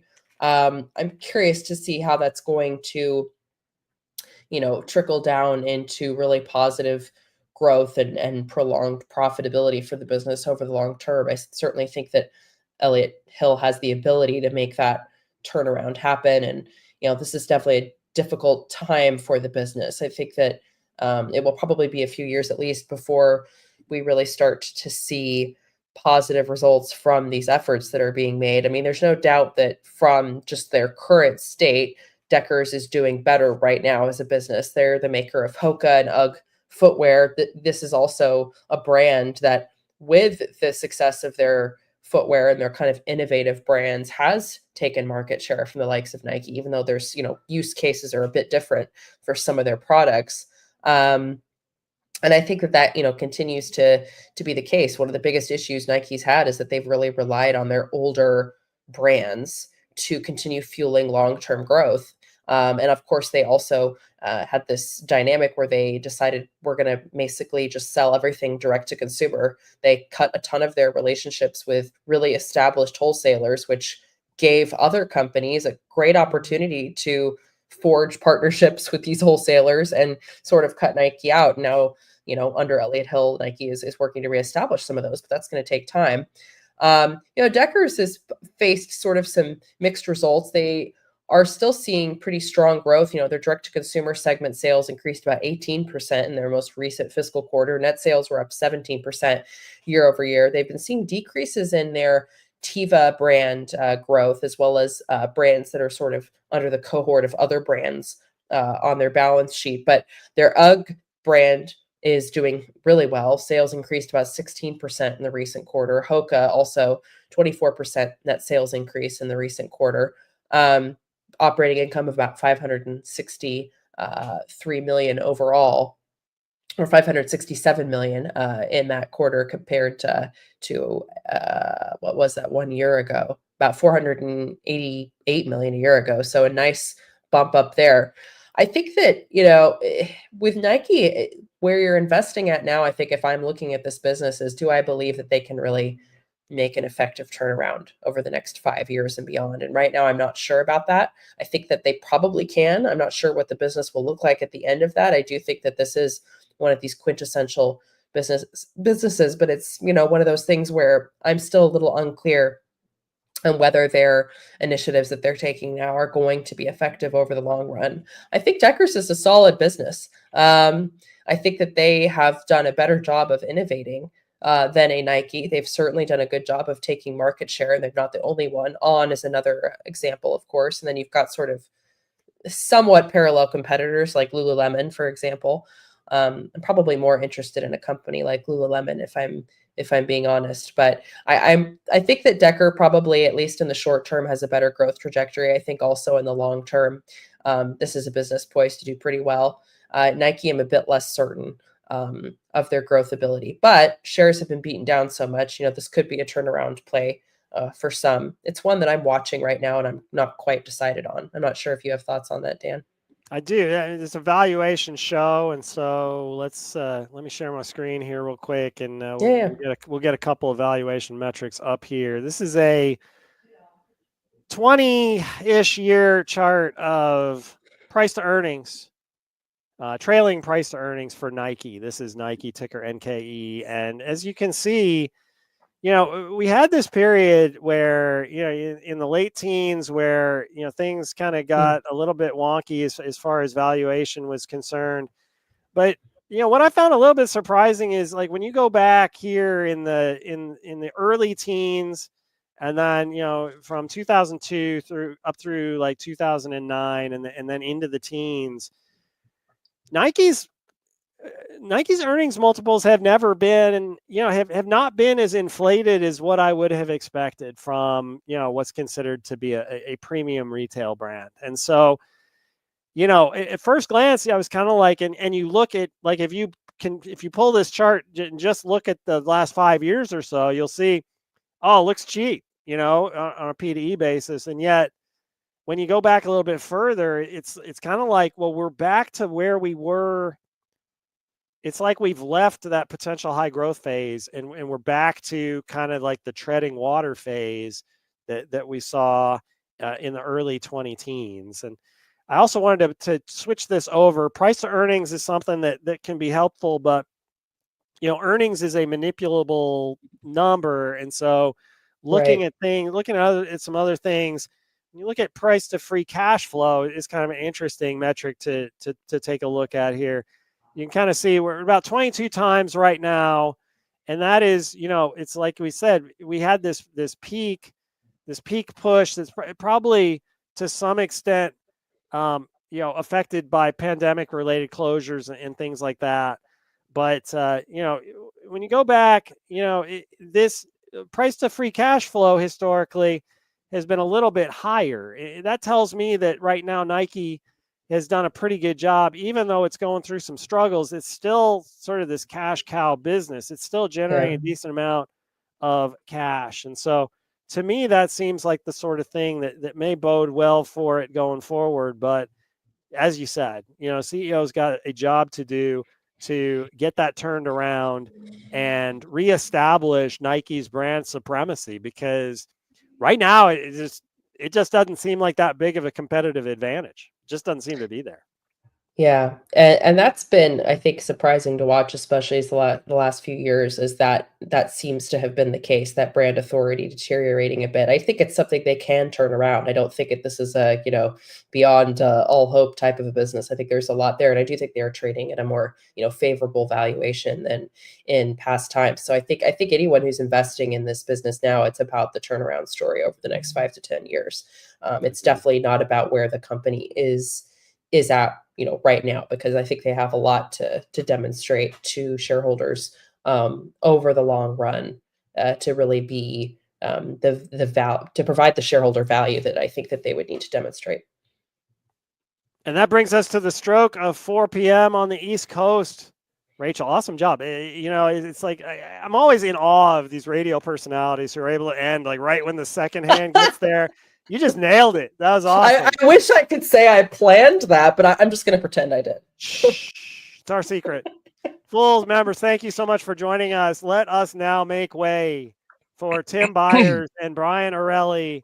What are we talking today, guys? I know Brian's got a great show coming in an hour. It looks like we've got an earnings report for now.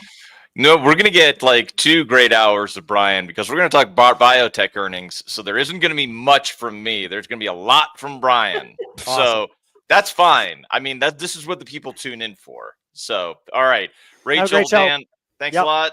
Appreciate it. Fools, welcome to another hour of Fool24. I'm Tim Beyers, with me, Brian Orelli. We got a whole bunch of biotech earnings.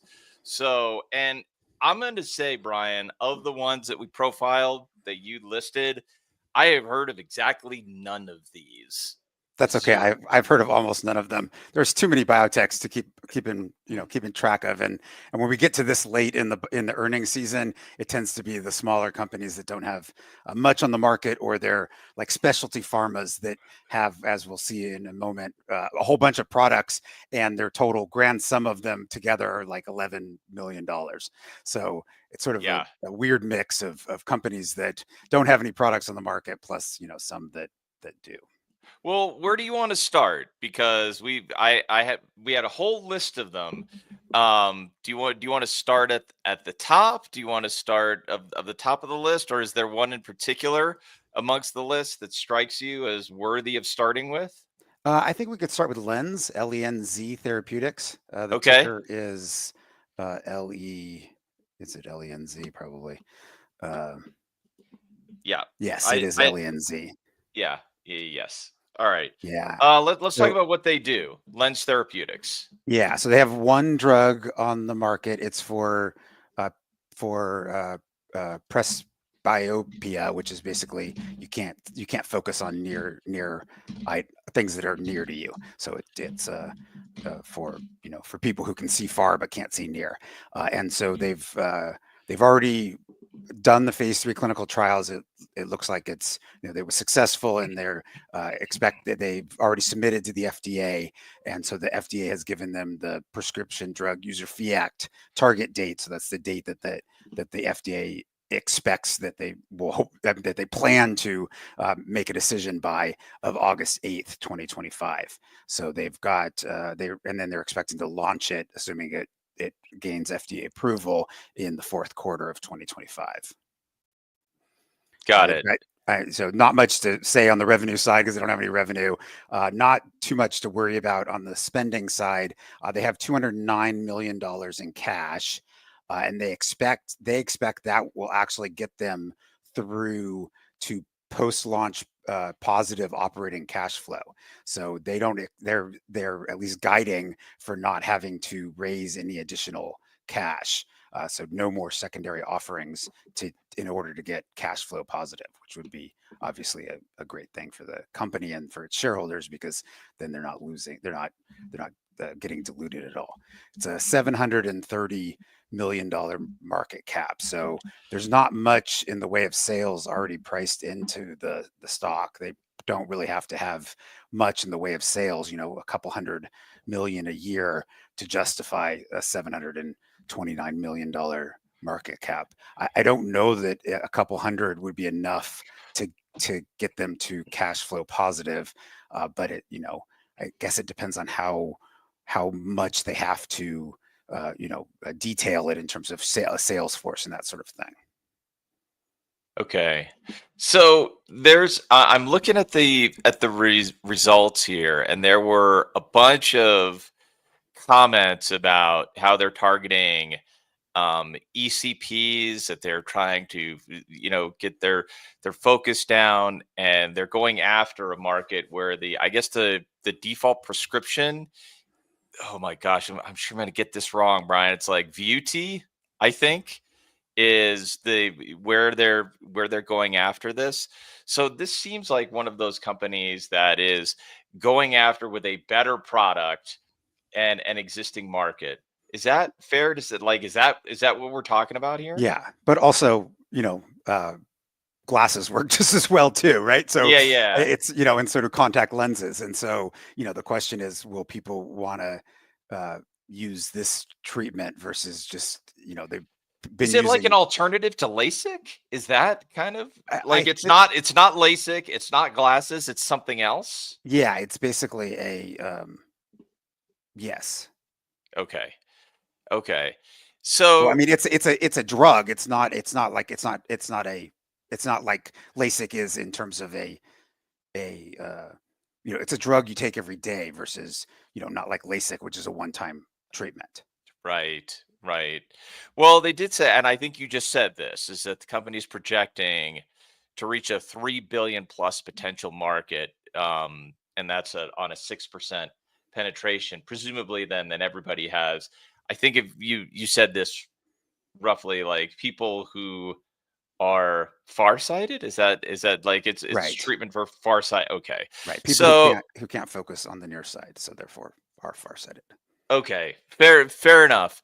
I mean, this is super interesting. So it would be an ingested treatment every day. Like the interesting thing about this for me is like, well, if you could, I don't think this is I'm nearsighted with astigmatism, so I have terrible vision all the way around. So I'm not a candidate for something like this. But the idea here is that if you could give me a pill that I could take for the rest of my life instead of wearing glasses and I had 20/20 vision, I mean, I'd have to at least think about that. I have Yeah. no interest whatsoever in LASIK. I have no interest in contacts. But if you gave me a pill and you said, yes, you can I have, think it's an eye drop, not a pill. But oh, it's an eye drop. yes, Okay. yeah, I'm pretty sure because it has a percentage. So it's usually when it's got a percentage, that usually means it's topical, not drugs would be like a gram, milligrams or whatever as the drug as the dosage, and the dosage is in a percent, which means it's a topical solution. So Okay. All right. That makes sense. Here's my question about this one before we move on to the next one. So they're saying a 3 billion plus potential market. Obviously that sounds great, but I would like to know, just from a broad perspective, how do you decide whether or not that's reasonable? And if it's not, what is reasonable in terms of what the potential market is, so you can decide whether or not this is a stock that would be a compelling enough speculation in a biotech portfolio? yeah, I mean, I think you almost just have to take the company's word for it, because we don't know what they're going to price it at, right? So Mm, the price is determining the actual market, right? You can figure out the number of patients that have farsightedness, right? That's an easy one to come up with, and mm. then it's just a matter of what are they going to price it at, and that determines what the actual potential market is, right? And then what did you say that they think that they could get the penetration 6% at? penetration. Yeah, 6%. right. I mean, which sounds pretty low and reasonable, right? It's not like they're saying, oh, we're gonna get half of the people who have farsightedness or anything. So I don't know. That seems somewhat reasonable. The biggest thing that I would worry about is just the number of eye care professionals that are out there. There's over 30,000 um, uh, eye our eye care professionals, and so are they going to be able to do that? Market to them at a reasonable amount of money. Obviously they're not going to ramp up to what is it, 6% of, or their goal was 6% of, what did you say the market was? 6 billion? 3 billion. 3 billion. So what, 1% is 3 million. So they're looking at at at 18 million. Did I do that math No, right? so if you had so at 3 billion on a 6%. So let me just do this quickly here. So if you had I'll do my math here, times 0.6%. So that's 180 million per. So that's 180 million at 1%, right? So you are, do I have that right? That can't Yes. be right. No, you know what? That's not right. That's not right. We're Anyway, all we're both getting our math wrong. There's But too many zeros is the yes, problem. right. Uh, Somebody who's a math expert is going to post into the right, chat so here and correct us. But you said 3 million, 3 3 $3 billion. billion 3 market billion cap at a, times yeah. 0.06 is 180 million, right? Yes, that's right. That is Yeah, 180 180 million. million. So that's not a big seller. And so the question is, can they get enough sales from I mean, the cost to market to 30,000 eye care professionals seems like that would be really high in terms of what if you've got I mean, a sales force is going to see what, maybe 1,000 per person. So that's or 100, like let's say they do one a day. So that's 200, 400 eye care professionals per year.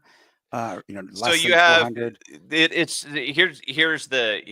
it is. I raised it up here. So if you have if you have if you have a $50 billion total market, and you get 6% of that, that's 3 billion. Oh, So so you're they're saying they think they can get 3 billion in sales, and it's a $50 billion market. I don't that know. correct? That's what here's how it reads to me, Brian. What it says is the company's projecting to reach a 3 billion plus potential market. I don't know if they mean revenue with that. And the context there, modifying the sentences with only a 6% penetration. So the way I read that is 3 billion is a 6% penetration. I'm not sure I'm hearing that right. Yeah. I mean, because a $50 billion market is huge. That's like, rheumatoid arthritis is like, is like less than 50 billion. So, but of course, I mean, I guess Well, there's a lot of people there's that a wear lot of people, glasses. there's probably a lot more people that are farsighted than there are people that are, then the question is just, Yeah. how much can they charge for it? Right. And, they can't really charge that much more than the cost of glasses because our insurer is going to cover it, and so it's, LASIK is, I think, mostly out of pocket, right? It's not, Yes, it's not covered so by insurance, right? so, they probably, I mean, that's the question is, how much can they get insurers to cover it? And so, I don't know. I don't know. Just, Yeah. I mean, I think this, it doesn't seem like they're not priced for having potential, 3 billion in sales in, let's say 5 years, because the valuation would be much higher if that's the case, because Yeah. $3 billion sales would justify, like at least a 15 billion, if not 18 or 20 billion dollar market cap, and they have less than $1 billion. So obviously, investors aren't like not investing in it because even though they think it's going to 20x in 5 or 15x in 5 years. So Yeah. I think that investors are saying that there's no way they're going to hit 3 billion in sales anytime in the near future. Yeah. So maybe it really is that 180 million that maybe they really are trying to hit 180 million, 6% of 3 billion. So Yeah, that could be. That could also be. All right. What do you want to hit? What do you want to hit next? let's do Eton. Okay. This one's a really interesting one. It's the valuation is $381 million market cap. So this is Eton Pharmaceuticals, ticker ETON. ETON. Correct. Yep. And so they've had rising sales for the last 16 quarters in a row. So that sounds great until you look at the actual numbers, and they increased 59% in the fourth quarter. So growing quite well, except that the total sales in the fourth quarter were 11.6 million. So Yeah. they're on less than a $50 million a year run rate. Yeah. And they've got quite a few drugs. Let me count them up. Gotta go one over to do this.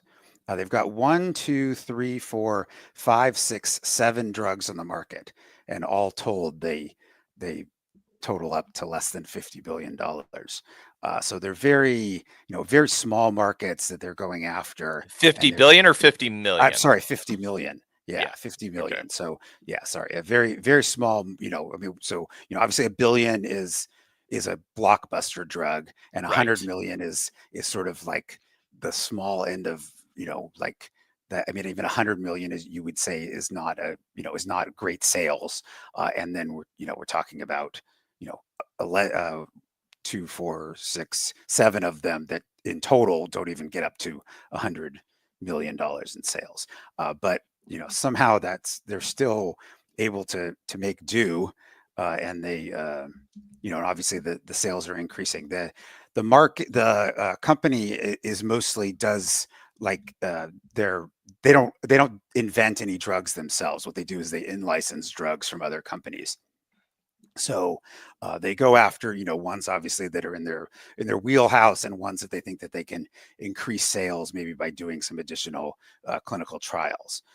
But you know, overall, you know, I think, I mean, obviously growing sales is great.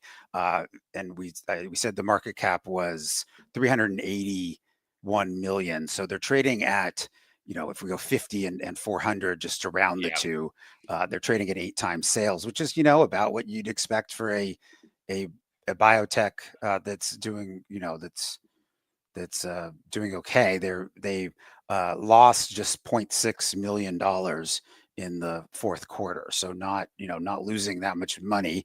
They don't have that much cash. They only have 14 or 15 million, 14 point.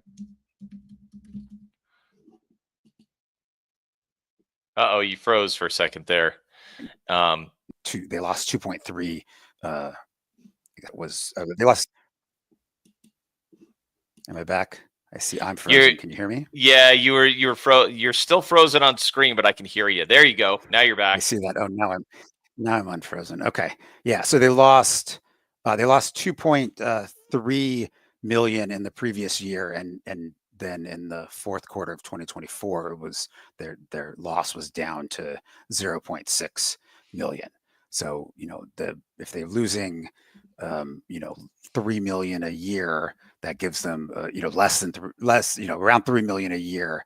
That gives them, you know, 5 years worth of cash to get to cash flow positive. So I think they're in, you know, they're in fine shape there. They're probably could get to cash flow positive if they just reduce some expenses a little bit, but they're probably, you know, trying to maximize their journey towards profitability and you know, and obviously if they can grow revenue at 59% by losing a little bit of money versus growing slower but gaining, you know, but having a positive earnings, I think that investors should be happy with the 59% growth and losing a little bit of money. So I don't know, it's an interesting company to look at. They've got another drug that they expect to submit to the FDA in April of 2025, so next month. And then they've got another drug that it could potentially be approved in May on May 28th. So that's the Prescription Drug User Fee Act date. So the potential for another 2 more drugs in the next 2 years to launch. So I think it's sort of an interesting company. It's, you know, certainly a small cap. It's probably not going to 10x because they don't have the right drugs to generate a huge valuation, but it looks like it, you know, could grow, you know, nice and steadily, especially if it can continue to grow at 50% year over year. Now, some of that may be because they're in licensing drugs. And so I think if you're going to invest in a company like this, you have to be really confident in the management, because the management is going to be making big decisions about, you know, where to invest future cash flow into trying to grow the revenue by licensing and acquiring additional drugs. Well, let's talk about that, because the management has already made some proclamations here. So this is something that I want to know how seriously you take this, because here's some claims that Eton Pharmaceuticals is making, and there's some context for this. So 100 million in revenue due to the expected launches of ET400 and Increlex. And I don't know if I'm pronouncing Increlex right. I hope I am. But Increlex is a acquisition that was announced in October. Looks like it was completed in December. An initial 22.5 million with some, looks like 8.7 million or roughly thereabouts for product inventory. So they have a pipeline drug and they have an acquired drug. And roughly from that, not going to triple revenue, but they're going to get pretty close. That's what management is saying. If they're right about that, Brian, you would think there's no way that this thing is staying at 380 million in market cap, or is that wishful thinking on my part? No, I mean, I think that that's a reasonable, I mean, if they're going to be able to triple sales over the next few years, you would think that the market cap would grow, incrementally with that. Maybe, I mean, I think if they're the issue is, what do they do after that, right? So Hmm. if we're back at steady state, and we're not really growing after that because we've maxed out the market for this indication, Sure. then it probably doesn't deserve an 8 price to sales ratio. Maybe it only deserves a 5 or 4. And so, even though the revenue might triple, if the price to sales ratio comes down by 50%, then maybe you're looking at a double and a half, right? Versus Yep. versus a triple. But still, that's not bad. Over No, the definitely not. next few years. So I think that, I mean, there's probably some, I think this is maybe one of those ones that just flies under the radar, that it's small enough, and that, basically nobody, the people who invest in biotech don't really care that much. And so I don't know. I think I would probably want to go and look and see who's actually investing, and which funds own a substantial amount of the company. I think that's probably the next thing I would go and do if I was Okay. interested in this kind of company. I don't know. It's not. I'm not really a big specialty pharma, which is what this is called. That's what this group of companies that do these very small deals are there. And so I don't know. So I think management is very important, and I think who their investors are probably tells you a lot about, they're going to have done a lot of due diligence on the management team. And so I think I would want to go see that and see which funds are investing in the company. And so, I think that's probably the two things I would really be looking for. Yeah, what it looks like for this company, and then we'll pivot to get your questions in. We'll pivot to a couple questions and come back to more. But something from the call that I thought was interesting. This is a summary from AlphaSense that the company said they have talked to potential and current prescribers of Increlex and found that it is a critical product for children with growth issues with no other alternatives available.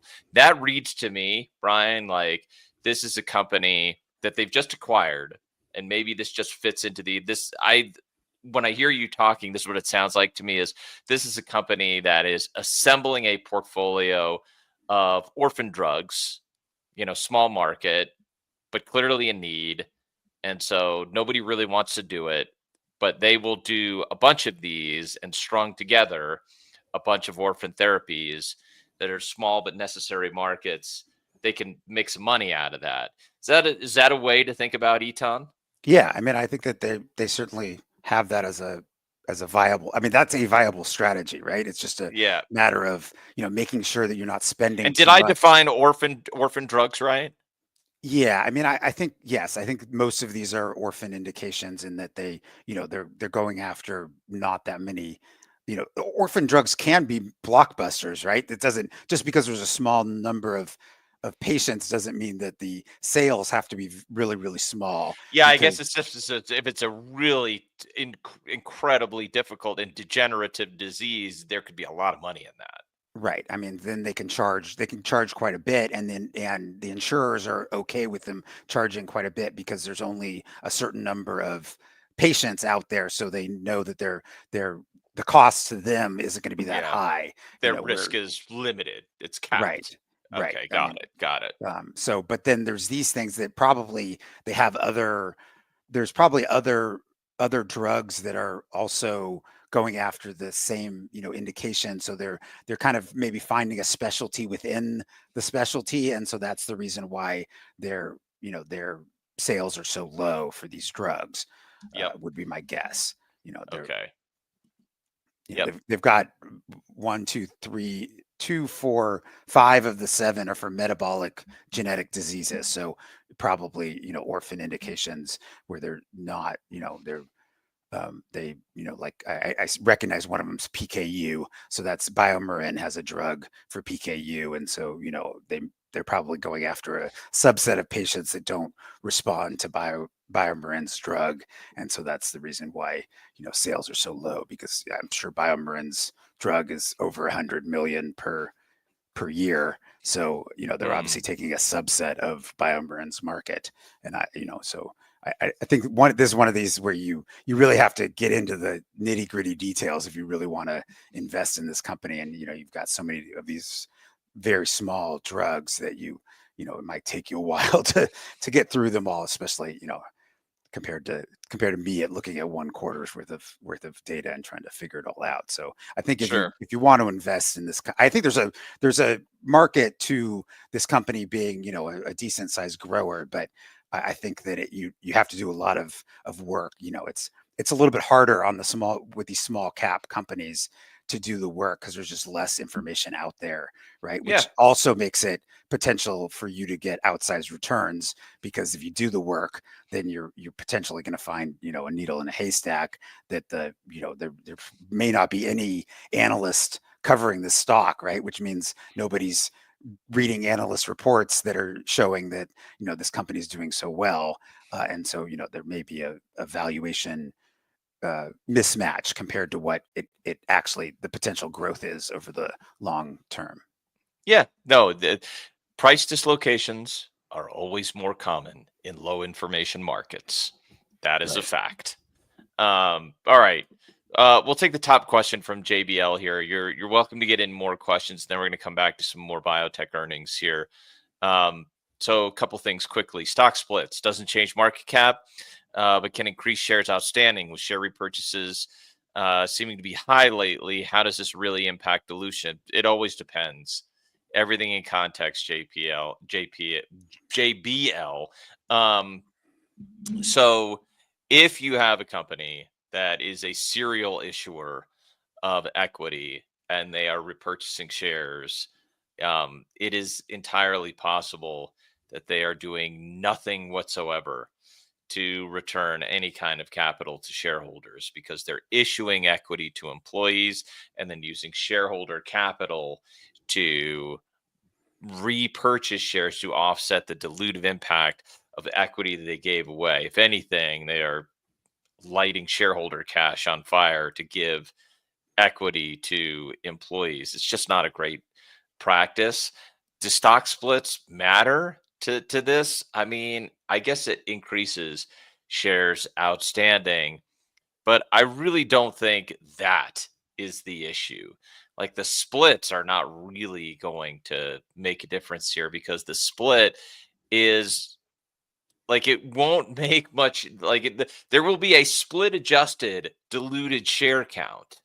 Like, the split really doesn't matter. It doesn't matter. Like, you are well, the company, the employees' stock options are then going to are going to double, right? They're going to get assigned twice as many shares so that they get the same amount of money in the for their right. They just even it out. They don't change anything as far as value goes. So it shouldn't matter. Like, as far as repurchase, like, it doesn't really matter in the repurchase equation.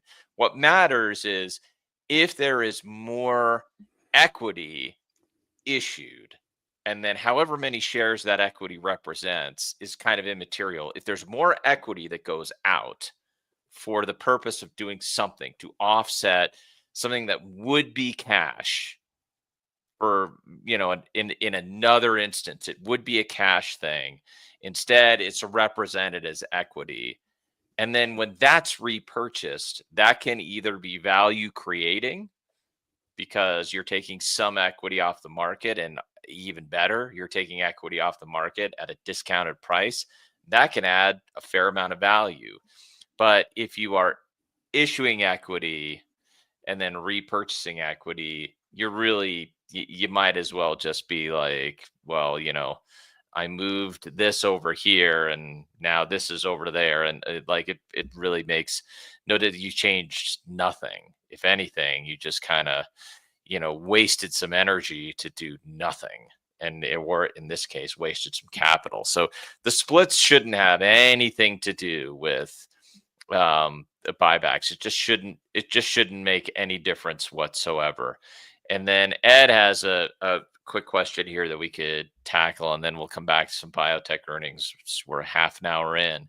Investors fall in love with their stocks in their portfolios, what is the best way to take a fair look at your stocks and decide that some need to be removed? Well, this is an interesting one, Brian. I mean, how do you get clear-eyed about your portfolio?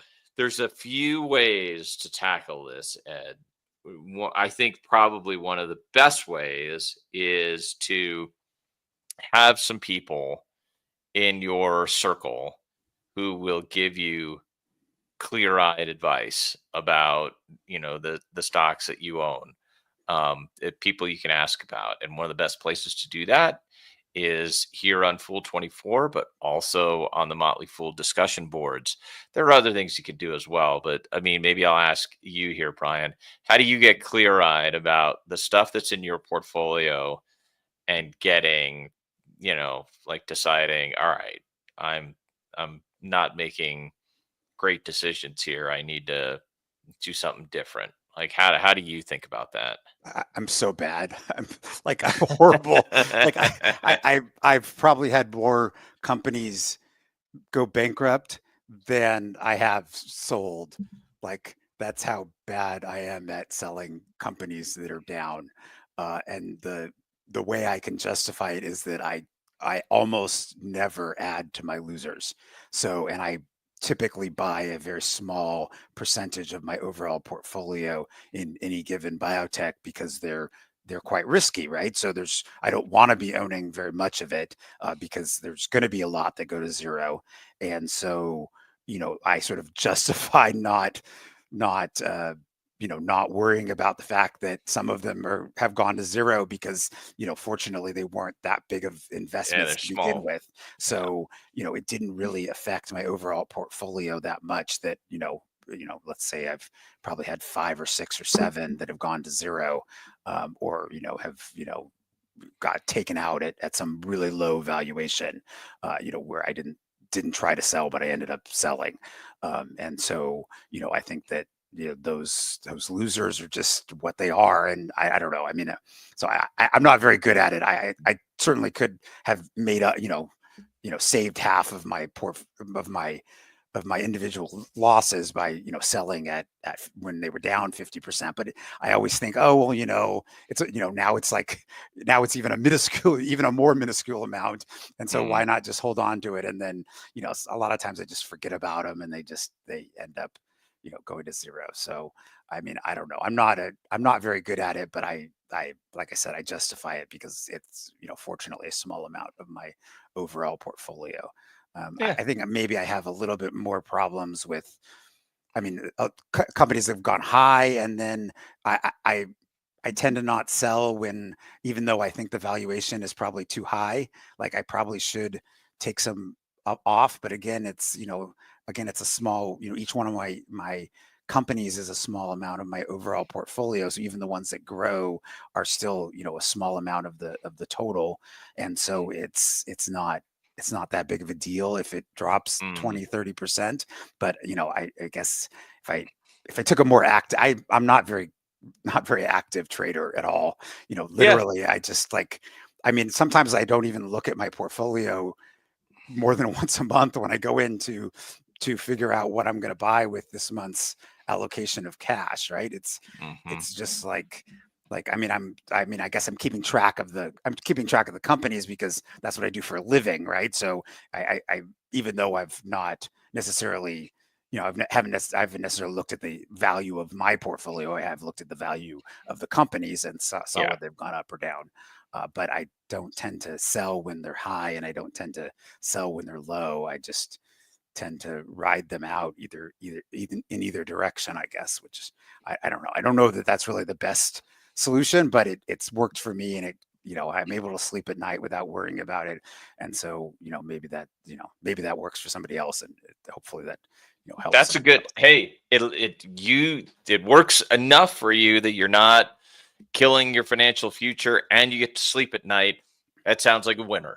That sounds like a winner. But if you were looking for other ways to test yourself, Ed, I mean, one of those ways is to build a community around yourself, and the discussion boards in this community is a great way to do it. So you're here, so you are, sort of flexing that muscle which is good. And let's see if there's a last one.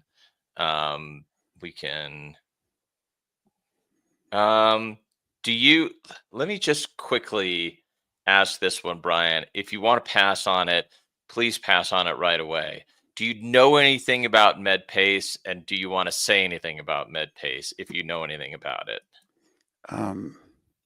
It sounds familiar. I'm just not coming up with what company that is. Ticker is MEDP. Is that the CRO that is that? Yeah, MedPace Holdings. It's a CRO, I believe, out of Cincinnati. Let me just double check and make sure that I don't want to start talking about a company that I don't own it, but I have looked at it quite a bit. Yeah, so it's a CRO. I was right. Okay, so I do know something about this company, although I don't own it. So it's a contract research organization. So they run clinical trials for biotech, small biotechs mostly,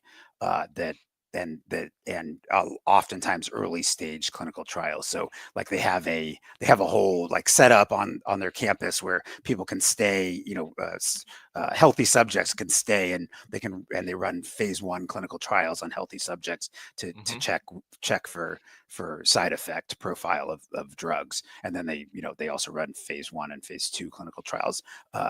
And so the company's a little weird because it was a private company. And so the CEO did a whole bunch of internal transactions. So he owns a airplane that then they rent the airplane to the company, and he owns a hotel on the campus of MedPace in Cincinnati, and then the company uses the hotel. If they have people coming in to interview, they put them up at the hotel. They use the meeting space of the hotel for meetings for MedPace. So you have to be sort of comfortable with these internal transactions with the CEO, but the CEO owns so much of the company that the CEO obviously wants MedPace Holdings to go up. He's not like he's using it as his own private piggy bank. So you have to be comfortable with these sort of transactions. But if you're okay with that, then I think it's a decent space. Now they released fourth quarter earnings, and those looked fine, but they also give their booked clinical trials that they've contracted for, but are going to happen in the future, right? So, and that's really what the company is valued on, not what they did last quarter, but they're already telling you what they're going to do in the future, and that went down year over year. So that tells me that the biotech industry is struggling a little bit in that there's so many biotechs that are trading for less than cash on hand. Yeah. And those would be the type of companies, because they're early stage companies, those are the type of companies that are MedPace's are their customers. And so probably what's happening is the companies are trading at less than cash, so they're conserving their cash and not bringing a second and third, fourth molecule into the clinic. They're sort of stopping their preclinical work to conserve cash and get their lead molecule to the point where it's generating revenue. And so that's hurting MedPace, because MedPace is their main customers are small biotechs. And so I think that I think it's a good company. I think that it's struggling right now a little bit because of the overall biotech industry. I think if the interest rates go down, the biotech valuations go up because the cost of capital is lower, and because the risk-free return is lower, and so then people will be willing to take on more risk to get higher returns, and that's they can find that in biotech. So I think if we can get the if we can get the interest rates down, I think maybe the biotech sector comes back a little bit. Whether is that going to be this year? I don't know. I'm not an economist, so I can't tell you. But I think that there's a potential for MedPace's issues to be sort of short-lived, but we'll have to wait and see, I guess. Yeah.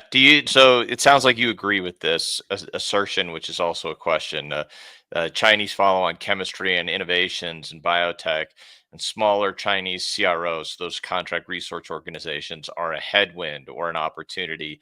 And it sounds like you think at this point in the cycle, it's a headwind that other low cost CROs are out there if the market is somewhat constrained by small biotechs sort of keeping hold of cash on their balance sheet and not taking too much risk at this particular moment in time.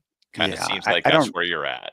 Yeah, I don't know how many uh, biotechs are going to be going to China to run their clinical trials. So maybe phase 1, but even then, the like genetic makeup of the average American compared to the average Chinese person is substantially different. So much so that the FDA often would run, would not, you would be worried about that maybe there's something different that different genes that result in different metabolism of your drug. That I'm not sure you would go to China to run a clinical trial for a phase 1 clinical trial when you're trying to figure out exactly what dose you want to give and that sort of thing.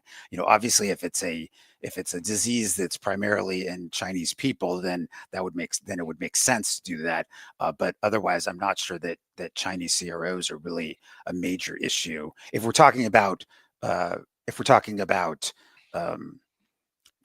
clinical trial research organizations. So there's also so maybe the question may actually be more on preclinical. So there's two kinds of contract research organizations. There's clinical, and then there's preclinical. Maybe there's some that do both.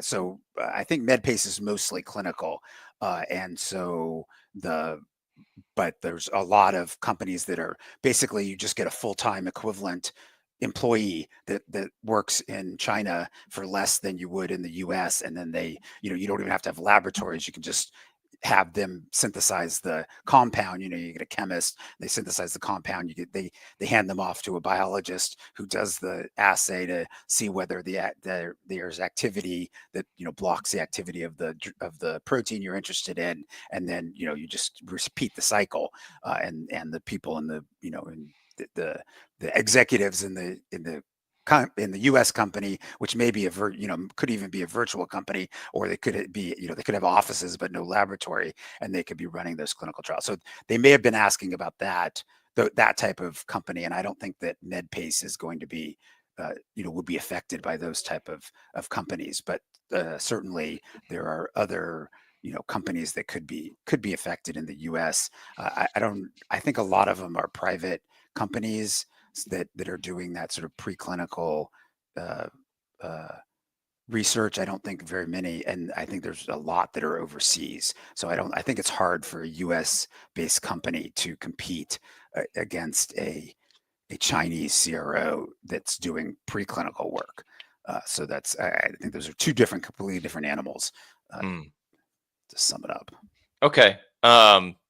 So the bigger issue is companies keeping their balance sheets largely intact and not doing as much work with MedPace at the moment. But interesting business model. It's a good question. All right, let's go back to, maybe we can do one more. We've got time. We got a bunch of others that were on the list. Is there another on the list you want to cover? Yeah, let's do Belite. Okay. So this one, I do not understand the valuation here, and maybe we can, I don't know, we can tease it out as we're thinking about it. But this company has a. This is ticker, for those who don't know. This is ticker BLTE, Belite Bio, BLTE, Belite Bio. All right, Yeah, and sorry. it looks like it's pretty thinly traded. Just looking at the stock, the 1-day stock chart, it's it's like not a nice fine line. It's sort of bouncing around like crazy. But it's a $2.1 billion, $2.2 billion company, and they don't have any drugs on the market yet. They do have one that's close. Let's see, they're running a so they have one drug and they're testing it in two different indications. They're both eye issues, I believe.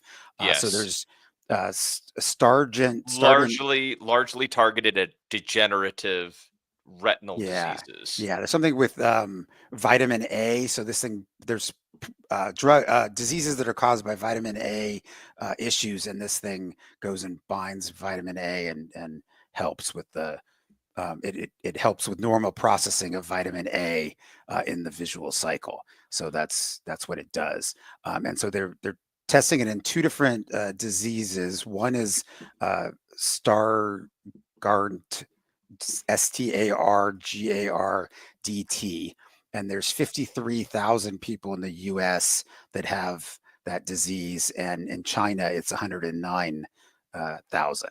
So a substantial potential indication, but and then they're running a phase 3 clinical trial in Stargent with a readout expected.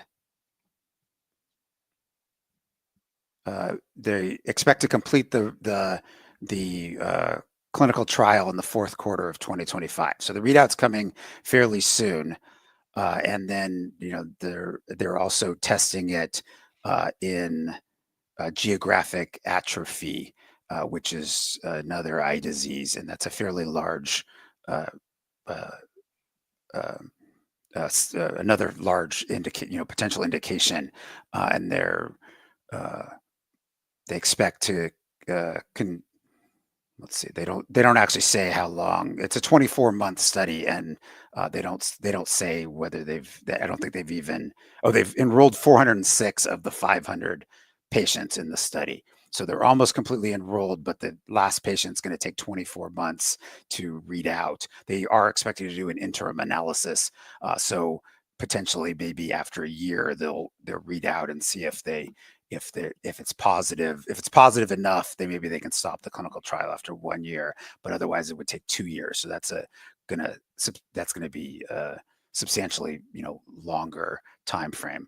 The one thing is this is an orally administered drug, and all the current treatments for geographic atrophy are I think injected or drops into the eye. So that's a potential benefit. And then for the Stargardt disease, there's no current options for the treatment of that disease. So I mean, I think this is interesting, but I don't like the valuation here at $2.2 billion in market cap. That implies that we've got already a few 100,000 in sales, and we haven't proven anything in phase 3 clinical trials yet. So I think this one seems a little bit high on the valuation to me.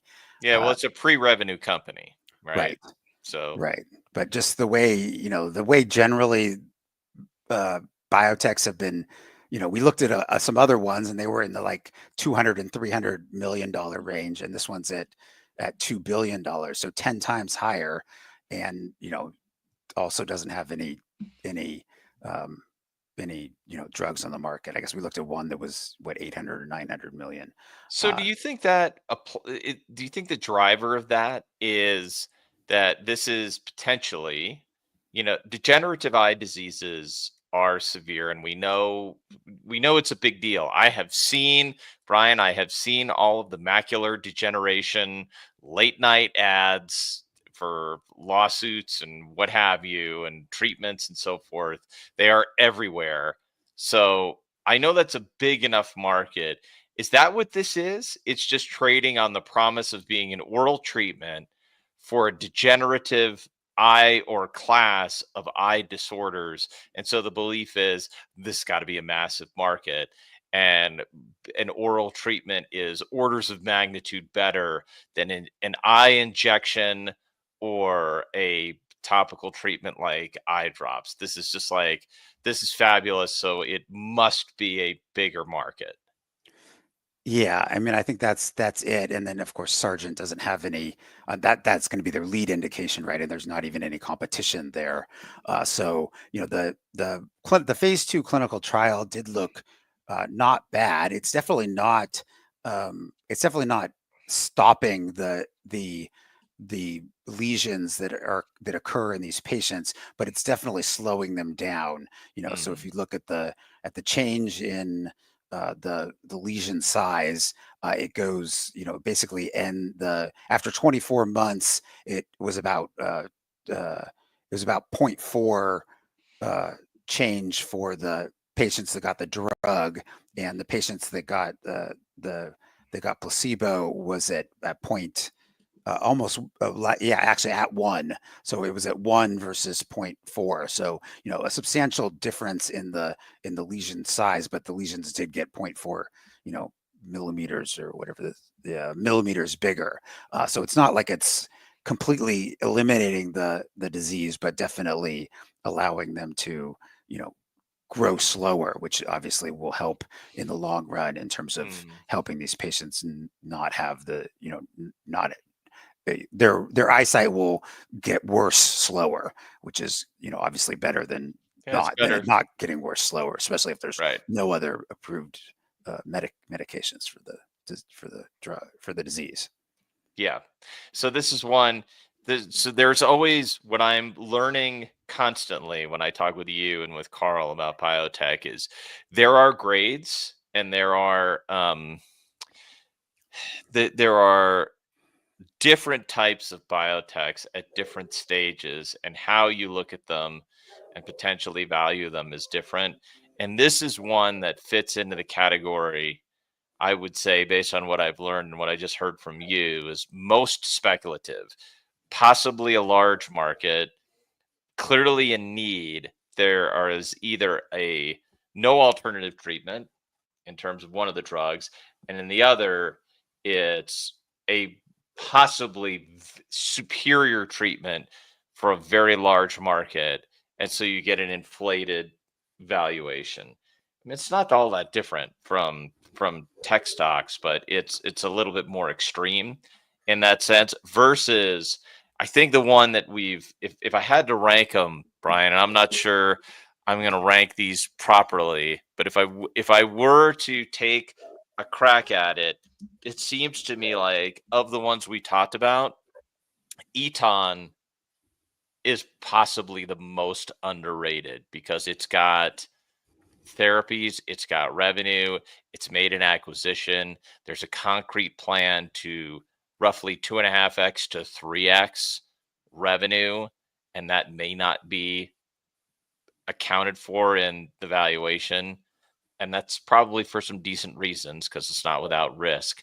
But that one, there's more cooked at that, for where it is in the cycle. Whereas this one, great narrative, less cooked. Yeah. I mean, I think that, this one could be, the valuation could be much higher than Eton ever would in its lifetime, doing what it's doing. Sure. But, I mean, even growing, right now, it would have to grow 8 or 9 times even just to get to the valuation of Belite. Yes. The difference is that you're also starting from a much higher level. And so a lot has to go right for it to justify that $2-something billion market cap. I think if I could get it for less than 1, I think I would be a lot more interested in buying the stock because there'd be more upside with the same amount of risk, right? I mean, the risk is going to be the same whether it's a $2 billion company or $1 billion company, but the potential upside is going to be the same. If we assume that they can hit a decent sized chunk of that 53,000 patients, and let's say we charge them $1,000, that's $53 million, and $1,000 a year is nothing, right, for a drug. If it's 10,000, that's a $5.3 billion potential market. So I think that's if you can get to $3 or $4 billion in sales, now we're talking about, if we're at 8 times sales, we're at 24 billion, so that's a 12x from here, right? But you taking on the risk of we haven't read out a phase 3 clinical trial yet, so we don't know whether that's going to be successful. where, for Lens, the phase 3 clinical trial, both phase 3 clinical trials have already read out. We know they're positive, and so maybe there's less risk there, and the valuation is lower, but maybe the potential size of the market is lower, depending on how much they can convince people to use eye drops instead of glasses. Right. Yeah. There's so interesting stuff. So the three that we covered are Lens Therapeutics, ticker LENZ, Eton, and that's ticker ETON, and then Belite, Belite Bio, that is ticker BLTE. And then we did a little bit of a rundown on MedPace. So 4 minutes left before I leave you to the segment that everybody's super interested in.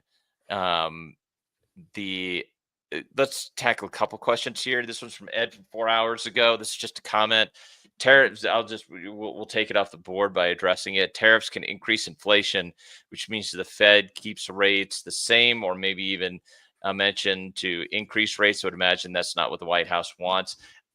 You know what? I think it's a sucker's bet, Ed, to try to determine what the Fed's going to do and what the White House is going to care about. Buying durable businesses that are going to be resilient, irrespective of the macroeconomics, is like where I, in general, want to put more of my money, even though I understand the macro affects a lot of things. It's the one mistake I wouldn't make is tariffs have always existed, and tariffs for trying to create some price normalcy in markets is not necessarily a bad thing. So for example, if a product comes in and it is automatically, like, for whatever reason, because of where they're coming in from, they're 50% cheaper than the American alternative, there may be a tariff to try to create some price normalcy. Historically, in most cases, it wouldn't be like a 50% tariff. It might be like a 10% tariff or a 15% tariff, maybe. Because that's not what's happening right now, that tariffs are being used as political tools, it's more risky. So that's kind of the issue. But Ed, I mean, like, for what it's worth, I just don't like playing that macro game because I couldn't tell you one way or the other how to predict. I just couldn't do it. I don't think I have the skill to know. And then there was another here. This one is also from Ed, but it's more in your wheelhouse. We only have 2 minutes left, Brian, but is there a foreign pharmaceutical company that you consider a great investment for the long term? So I don't know. I mean, there's like, I mean, way back in the day, my late grandfather like worked for Squibb before it was Bristol Myers Squibb. And then they had a bunch of work that they did with like the Bayer Corporation overseas. So it's like, is there one that just stands out? Like, yeah, you know what? Great pharmaceutical company, dividend payer, or one that is like enterprising.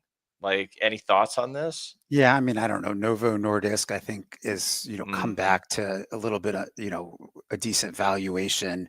They still have maybe the second best in class, but still having decent amount of sales growth from their obesity drug. I'm not sure I really like GSK that much. Sanofi, I think, is doing okay right now. They seem to have made some good moves. So that's a French pharmaceutical company. Yeah, I think AstraZeneca, I'm not really like super excited about. That's a British company. So I think that's probably it for the large pharmaceutical companies. That's a good list. I mean, none of them are inherently super exciting, though. No, I mean, I think probably Novo Nordisk is the one that's probably most Yeah. exciting, Okay. and it's just, Sure. it's I don't know. I find the obesity space hard to figure out what the long term, who's going to be the long term winner because there's so much competition. Yep. Yep. Okay. Fair enough. We are at the 1 minute past the top of the hour, which means we have to get to the 25th anniversary show for Brian, and we're going to welcome in Anand Chokkavelu to handle this. Nice. Look at that. Had to be festive, right, Tim? Yep. Gotta do it right. Gotta do it right. Okay. I'm gonna get out of the way. There's a much better show forthcoming. So fools, thanks to Brian for our biotech earnings hour. We went a little deeper. Some companies you may not have heard about, but I mean that's Fool24 for you. You never know where you're gonna get. Fool on, everyone. Have a good show. Later, Tim. Hey, fools. Anand Chokkavelu joining the fray. I've been a fool for over 20 years now, but Brian Orelli is celebrating his 25th year as a fool. I think that's your membership as a fool. Yeah. Right, Brian? I became a member while I was in grad school. So, yeah, I think I was looking at the Pete's Coffee was going public, and I was really, everybody in the lab really liked Pete's Coffee, and it was, it had just sort of launched in Chicago back in the day, and so we had it was a West Coast company, I think, and then they had just recently launched in Chicago, and so we were, I don't know, we were, there were multiple people in the lab that were excited about it. So I think that's how I ended up researching the IPO and trying to figure out and I didn't end up investing in it, but it was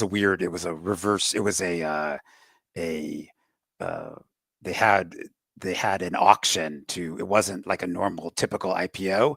They sold it based on, they allowed everybody to bid on the price to try to figure out, what the price should be.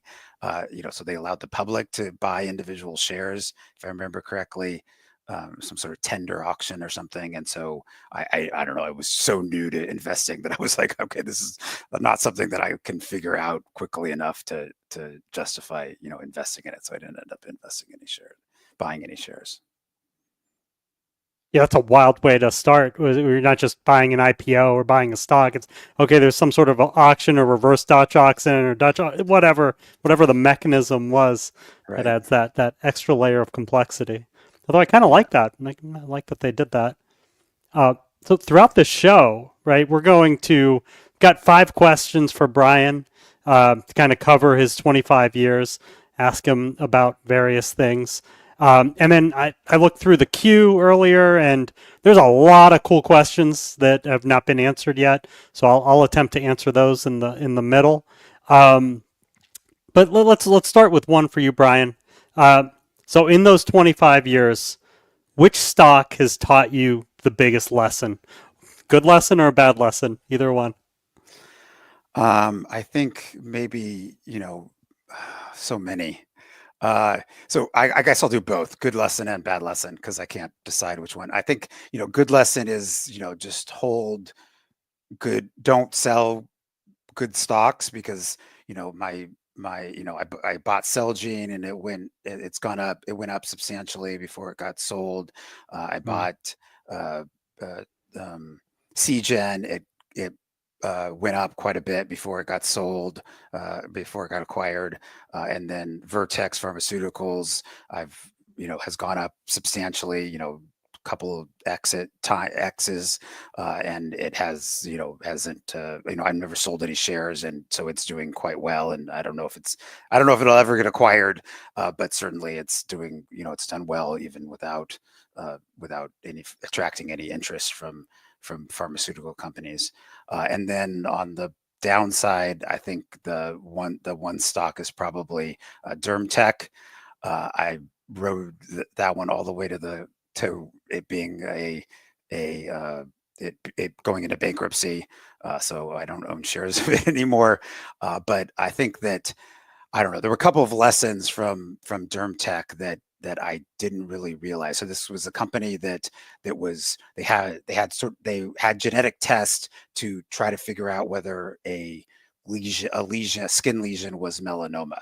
And so they basically just took a sticker and the doctor just stuck it onto your lesion and pulled it off, and they sent it into the lab, and the sticker pulls off some cells from that lesion, and then they could just use DNA testing to figure out whether it was likely, melanoma or not. And versus doing like a true biopsy, right? Yeah, versus doing a true biopsy. And then you did so have compelling. you did have to go get a biopsy if you eventually to confirm it, because the doctor could then therefore test a whole bunch of different potential options, lesions that they might not biopsy because they were pretty sure they weren't cancerous, but at least then they could go and test them. And then it really wasn't that much different from Exact Sciences Cologuard, right? That tests for colon cancer, right? And and obviously in that one case you have to deal with your stool, sending in your stool sample, and this one's just a sticker. So so I thought, well, obviously that's easier, right? I think what I didn't understand was maybe one, if the difference between dealing with your stool and getting a colonoscopy, most people are going to pick dealing with your stool. I tried to slip that by my doctor, and no dice. I had to go for the colonoscopy. And then if you're the other thing is that the doctors, what are the doctors incentivized to do, right? So your usually it's going to be your primary care physician that is ordering your Cologuard, right? And they're not the one that's making money off of you doing a colonoscopy, right? That's going to be a specialist. So they're incentivized to get you to do the Cologuard test because they make some money off of ordering the Cologuard test for you. Where if you're getting to the fact that you need to have a test for melanoma, you're getting into a specialist, and the specialist has the option of either doing a biopsy or sending away the test for DermTech's test, and it turns out make more money off of doing the biopsy than doing the test. And so there was not exactly an incentive for the dermatologist to use DermTech's technology. So even though I think it was superior in every way, and I correctly identified the fact that it was a unique product and should have been able to been used, I obviously did not realize that the doctors were going to be incentivized not to use it, and so therefore weren't going to use it, and so it just never took off. And so that was a huge lesson for me. Oh, that's a great one. Incentives and inertia, or hey, the iPhone is inferior to these 3 phones, but guess what? We keep buying the iPhone, right? Doesn't, just because something's superior technically doesn't mean that you adopt it.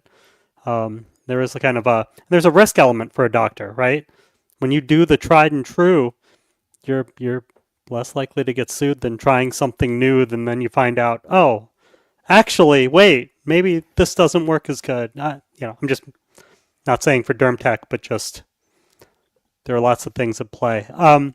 So I saw a couple questions about Accenture in the queue. Sadaf asked a few days ago, what happened to Accenture, the stock? And then Besties was asking Accenture and Kyndryl, your expectations. Consultants will never taste the fruits of their labor, either job. What do you think of this misalignment when investing in Accenture and Kyndryl? So really this is two parts of it, right? Accenture sold off on its earnings, and then also, hey, is there a misalignment and kind of an agency issue? We're talking about incentives for a doctor for different things. Hey, you're working at an Accenture or Kyndryl. Are you aligned with the shareholders and the owners of the company? So the Accenture, I'll be fairly brief here, but Accenture's, and by the way, just so some of you probably know this, before the Fool, I worked at Accenture, so I'm pretty at least 20 years ago, I knew it pretty well, at least internally. Maybe things have changed a bit, but I think I can answer it pretty well. So the Accenture earnings report, the big thing is 16% of Accenture's U.S. revenues comes from the government sector. And with Doge and things like that and cost cutting, there are fears for that. And that's in a nutshell. That's one of the big things that was on that conference call. And then somewhat relatedly, hey, if you're working at Accenture, are you aligned with the shareholders? That one I think is easy for me to answer because having seen it from inside the company, if you are a younger employee of an Accenture or even one that's tenured, you have that. It's no longer a partnership, a true partnership, but you have that partner carrot of, hey, I want to keep advancing and I want to get to the top ranks of Accenture. And it's a good, you work crazy hours during the week and you put in for, for your client work. I think clients are really well served by Accenture. And meanwhile, the partners, the highest level folks, can't remember what you call the partners now, they're incented to go after as much business as possible. And they're kind of, I'd say, agnostic to just about everything. One of Accenture's strengths is they're not trying to push a certain tech that you need to use, unlike other ones that might have, hey, we sell the hardware and we're also supporting. They're just like, hey, we want to help you, right? We're the geek squad. We're going to come in and help your tech infrastructure do whatever they need. 1.4 billion in generative AI stuff, which shows you how quickly they can pivot and support whatever tech is needed. I don't think I wouldn't worry much at all about misalignment of labor. I think they are very good at squeezing a lot of hours out of their employees, and really, I think, doing best in class or close to best in class at providing service for folks. So I think Accenture, and if Kyndryl's similar, I wouldn't worry about an alignment thing. And quite frankly, with Accenture, if it continues to fall, I'll be looking to pick up shares for sure. And mostly is it their bonus structure that you think is keeping their employees aligned with the company's growth?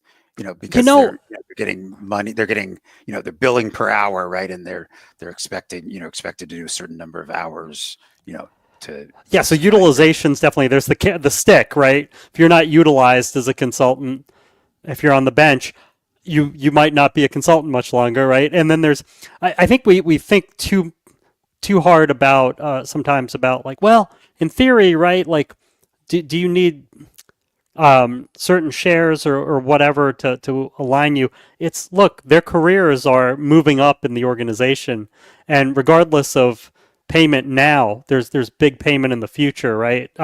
So why do you work at a tech startup if you're not getting paid much? Well, you might have the shares, and that's ultimately it.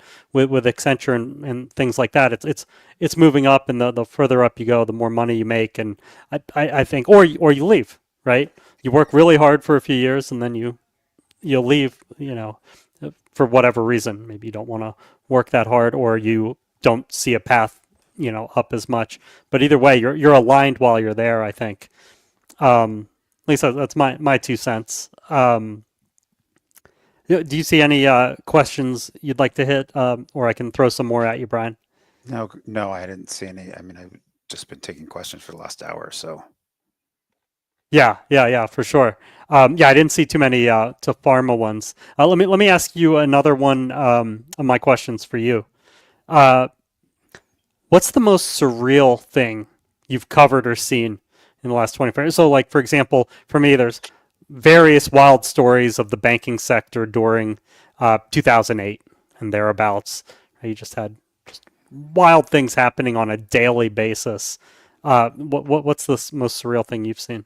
I mean, obviously it's the pandemic, right? I mean, like, I was not expecting to be I guess we've always talked about the potential for a pandemic, and we had a couple, maybe, I'm sure in the 25 years, we've had a couple that where, the where we had, you know, SARS or something where it looked like it might become a pandemic and then just fizzled out, right? So it was like when we were in the middle or the beginning stages of the pandemic and it hadn't hit the US yet, but it was, you know, it was like, you know, is this going to be the next SARS, or, you know, and there's no reason you should be investing in it, or is there opportunity for, you know, huge potential because this is going to be a major issue? And it turned out it was a major issue. And obviously if you bought Moderna at, you know, right, you know, as initially when the thing was coming out, you know, but there was also plenty of other companies that were also saying, oh, we have tech that we think can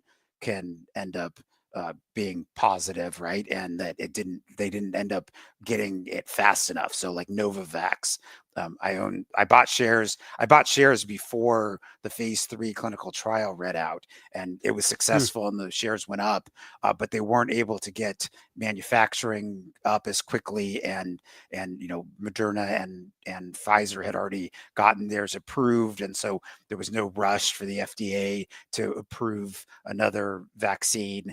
And so it, you know, the shares plummeted, even though I was right. And, you know, I guess I should have sold after the phase 3 clinical trial success, because I would have, you know, actually made money instead of losing money on the investment. But you know, I think that the other thing is it was sort of surreal when I was started writing about it every day and the stock market wasn't going down. That was like, I had this like thought for a moment, like, should I just sell everything? Like, you know, and I feel like this is going to be a big deal and nobody else seems to have figured that out yet. It was probably like maybe a week or two where I was literally writing about it. We were still calling it like you know, it didn't even have a name yet, right? We were still calling it like the mysterious virus in, you know, in China. You know, we weren't, you know, didn't have a name or anything yet. And, or, you know, and so I think that was sort of surreal. And it was like, I decided not to sell my shares because, one, I wasn't completely convinced that I was right. I mean, I felt like I was right, but I felt like it would be a big move to, you know, lower my you know, thing. So, you know, the amount of money. I mean, I barely hold any cash normally. So, you know, to go from 0% cash to even 20 or 30% cash seemed like a big deal.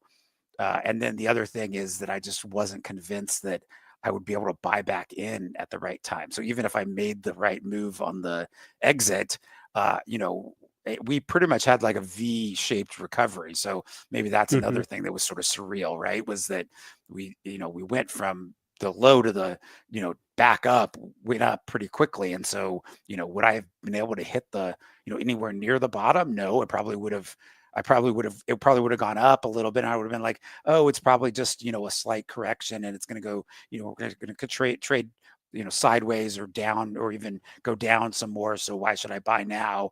And then you know, who knows when I would have been able to get back in, and would I even have been able to get back in at the valuation that you know, that I exited at. So, I mean, I think I made the right move, but, you know, I guess we'll never know because you know, I don't know exactly what I would have done, but I feel like I wouldn't have been able to catch the bottom. So I think I made the right move at least. And I certainly was able to sleep at night. So that's always a good thing too.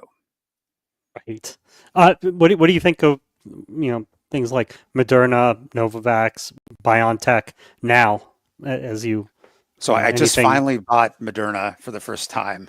I think that it's, you know, I thought it was overvalued.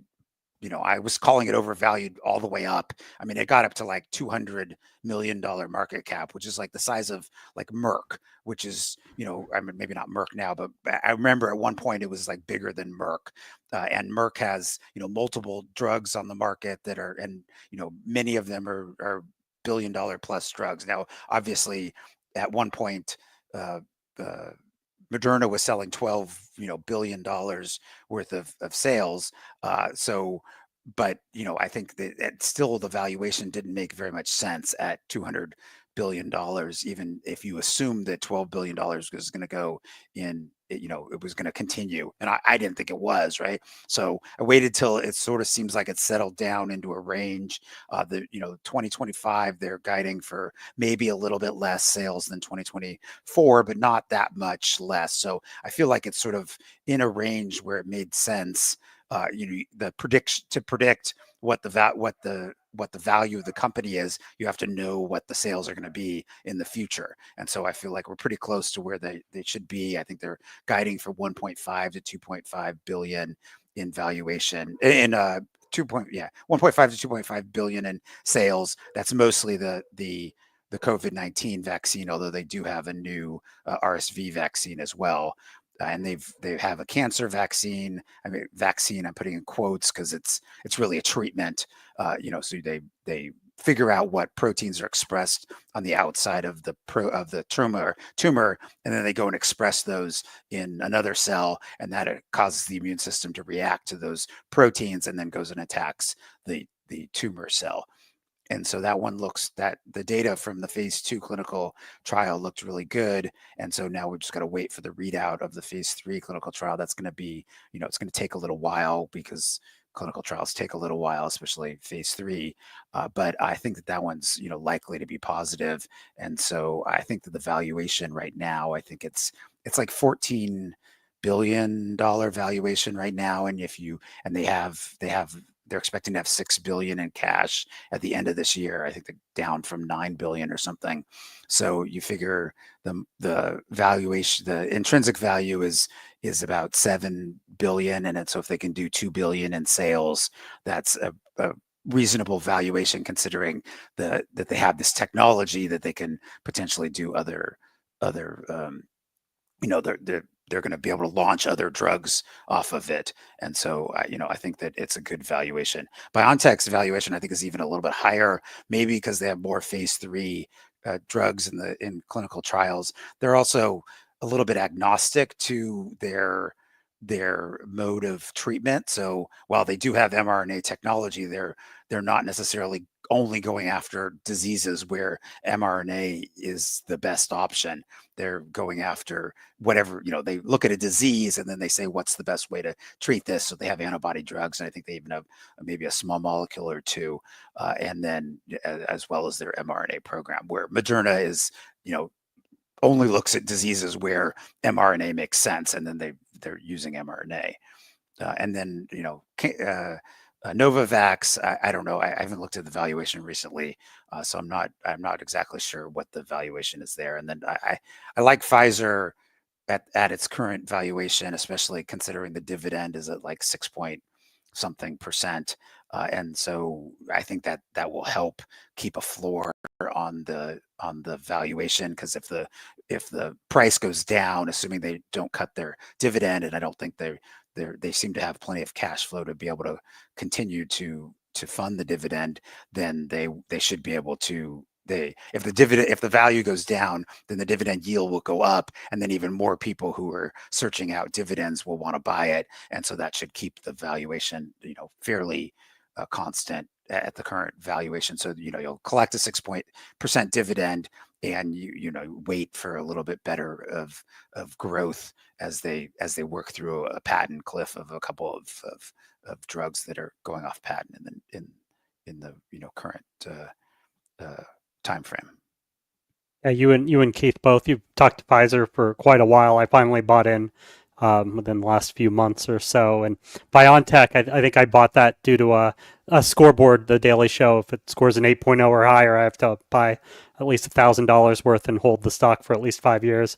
I think I bought BioNTech, and then Moderna I bought because to what you're saying, it's like at 13 billion in market cap versus 200 billion. That's a different calculus. I just put a lot of, I don't know the space like you do, but the fact that they were able to get an mRNA treatment that worked, I'm like, well, to me, that's a much better bet than, well, we've got these, this potential thing that we haven't proven, and it's in phase 1, or we've got 100 things in phase 1, but we've never even gotten to phase 3, that kind of thing. We'll see.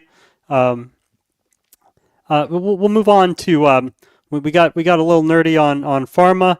Let's get a little nerdy on banking. I mentioned covering it in the 2008 timeframe. Rose, about a week ago, asked, what sort of metrics should I look for with Axos? That's ticker AX. That's the old Bank of the Internet, BOFI, for those who remember that. As you can imagine, it doesn't have physical locations. It's an online bank.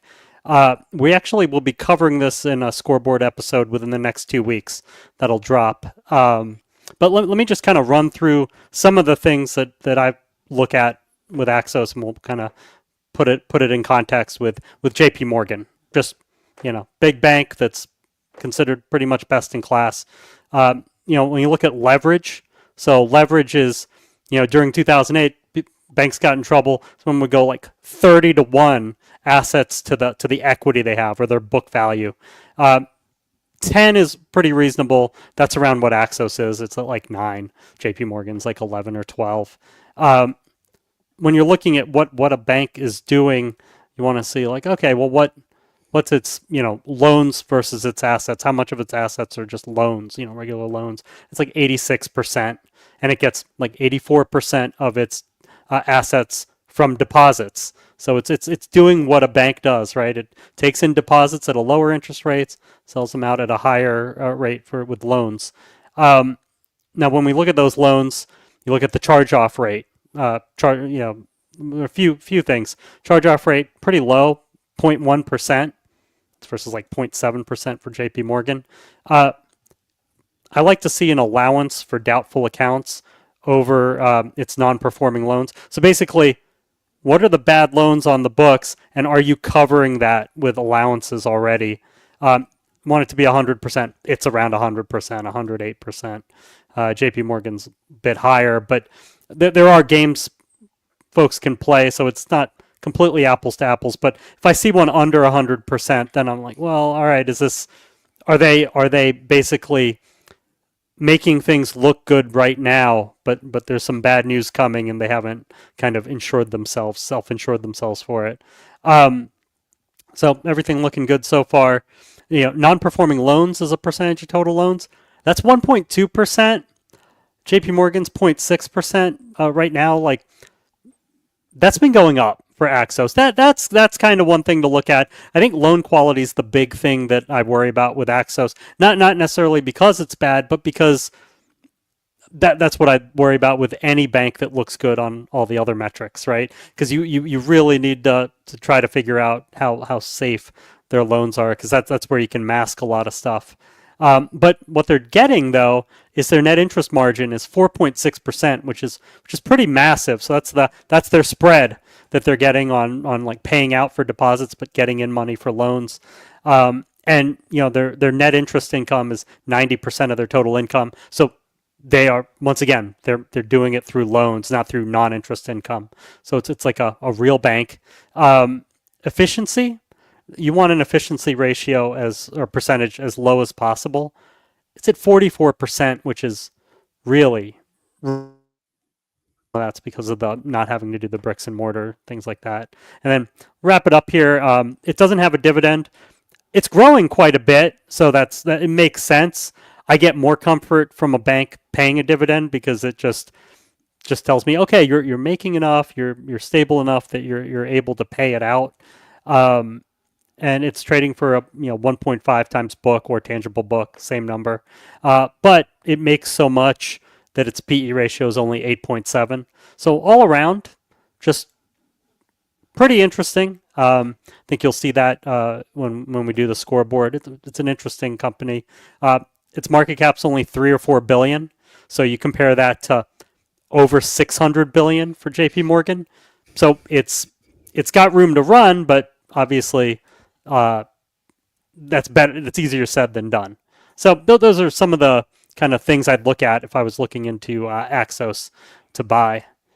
I did not realize that. I mean, I obviously don't follow the banking industry very, very well at all, but I did not realize that BOFI had rebranded as Axos. We used to.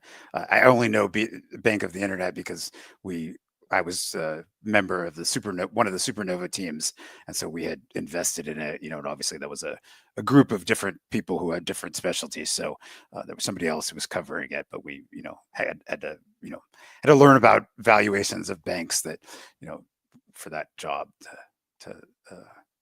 yeah, they're one of the few banks where you're like, it truly was. Why was it in the kind of the rule breakers universe, it's because the growth was there. Those banks, you're kind of more worried about the downside risk, but it grows so much. I think I want to say it's still growing at like 20-30% or something like that.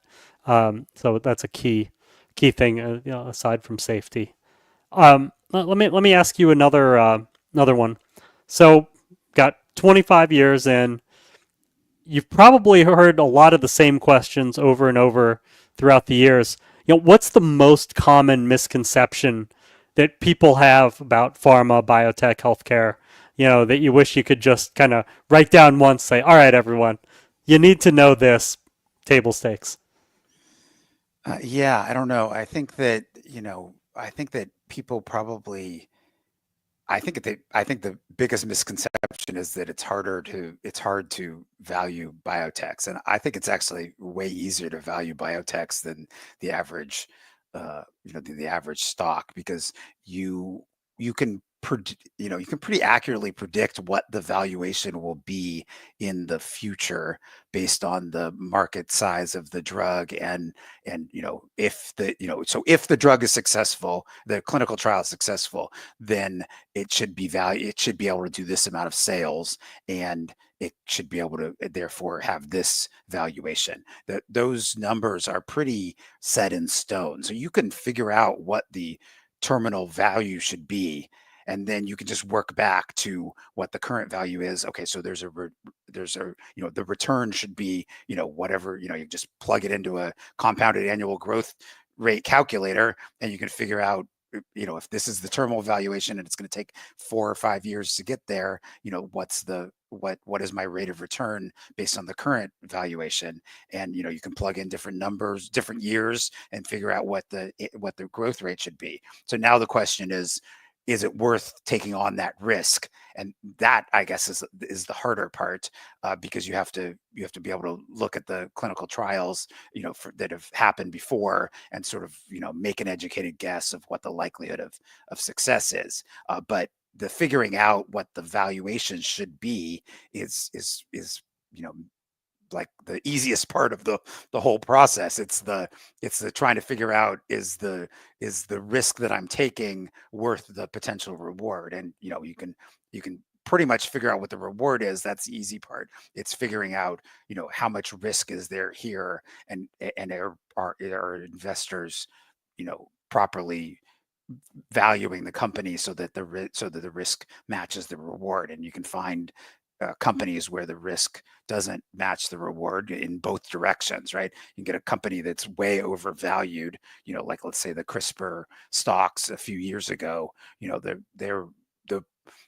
There's whatever the terminal value is, and there's the current valuation, and you could figure out that people were, the return on the valuation, considering how long it was going to take for them to get drugs on the market, was not worth the value, was not worth investing in at that level. Where there's also companies the other way, where it looks like it's a good phase 3 clinical trial. There's the phase 2 looked good, so it looks like they should be able to do a strong phase 3 clinical trial. So if let's not put 100% likelihood of success, but let's put a 70% likelihood of success. Well, then if I'm going to be able to get potentially a 20% return to the terminal valuation based on the current valuation, then that's probably worth the risk of 30% chance it's going to go to zero. Now that makes sense. Like that's fairly straightforward. Things like burn rate, fairly straightforward. Cash on the balance sheet versus that burn, fairly straightforward. But yeah, not all of us have a doctorate to fall back on the on the hard science of it. But there's a related question, because you started going into it. Besties asked a few hours ago, value versus growth. Basically, the difference in durations to get cash flow is shorter for value than for growth. And I'll explain this. How do you attempt to evaluate this duration for growth stocks? So for those who don't know, so duration is, usually you look at that in terms of bonds. And what it is basically how long your bond has to maturity. And when you have a whole portfolio of bonds, right, you can have a 30-year bond, and you also have a 1-year bond, and you have various various kind of types. And it's just like, oh, okay, as a portfolio, this duration's 15 years, i.e. longer term, or it's 60 days. And the longer your duration, right, like you have more interest rate risks for 15 years out than if you have a treasury that's going to mature in 60 days. You're not too worried about interest rates fluctuating wildly because it's only 60 days. So what Bessie's is asking is on the stock side, right? Value stocks, meaning like ones that are producing income and maybe paying dividends, the duration is effectively shorter because they're making money and they might be paying it back to you, and you're already at the maturity or closer to maturity. Whereas tech stocks and biotech stocks, right? You might be making sales, much less profits. How do you kind of factor that in? Brian, how do you think about, right? You're talking about phase 1 trials versus phase 3 versus ones that are post-market. How do you think about that when you invest in the biotech space? Yeah, I mean, I think you have to figure out what the risk is, right? So what's the likelihood of success? So if you give me a phase 1 clinical trial, for the most part, I'm going to ignore it. And I'm going to say, because what, okay, so one, it's going to take a long time for this going to, the duration is long, right? So let's say it's going to take 10 years. So when you take whatever the terminal value is, and then you have to, backtrack the time value of money for me to invest now, because I have the option of investing in this phase 1. Let's just say it's a company that only has phase 1 product, right? So even if there's a huge potential value there, when we backtrack it for 10 years, the return on investment isn't going to be that great. And then 2, not only that's if we were 100% sure it was going to be a success, and we can't know that, so now we got to take like 10% of that return. That return is actually probably going to happen, because only about 10% of phase 1 drugs end up getting to profitability, or getting approved, right? And so if you're looking at it that way, then there's basically no value to a phase 1, even a phase, a drug, certainly a drug that hasn't read out phase 1, but even a drug that has read out phase 1, maybe there's some indications where it makes sense. So obviously, if it's just a safety trial, then having that information doesn't really de-risk the molecule. You still have to have some clinical efficacy, right? So there are some clinical trials where they're measuring efficacy in phase 1. So let's say a cancer drug, but even then, it's usually a small number of patients. So oftentimes they'll dose 3 patients, and then if those are if there's no toxicity, then they'll go up again with 3 patients and go up again with 3 patients, and until they hit toxicity, then they'll go back down to the next level and treat maybe another 10 or 15 patients. But you've still only, once you get the readout, it's only 10 or 15 patients, and that's not enough to know whether the response rate is accurate, because in 10 or 15 patients there can be a lot of variability, and so you don't know what a couple hundred patients in the phase 3 clinical trial is going to read out. The other interesting one is viruses. So treatment of like hepatitis, the hepatitis viruses, so infections, and then inhibiting those viruses. Interestingly, like the translation between phase 1 and phase 3 is pretty solid. I think because there's less variability in the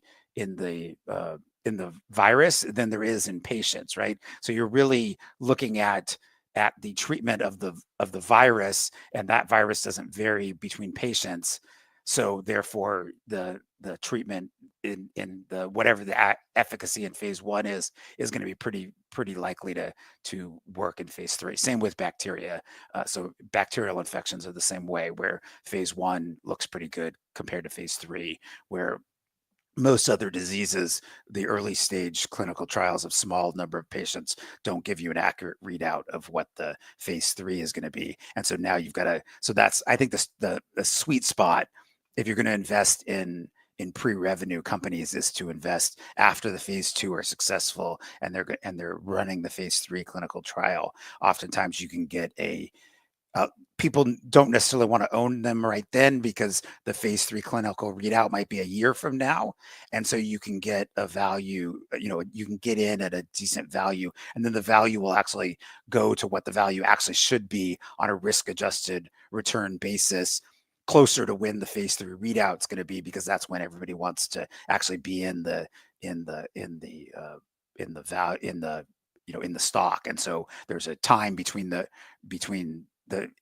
end of the phase, when the phase 2 reads out and when when we're close to the phase 3 reading out, that there's a value inflection there that where we haven't taken on any additional risk, right? The risk is the same at the end of the phase 2 and before we read out the phase 3. It's whatever the phase 3 is going to be, but the valuation will change because because investors don't want to sit there and wait for the phase 3 clinical trial. They'd rather jump in right before the phase 3. And so that allows you to get cheaper valuations at the end of phase 2.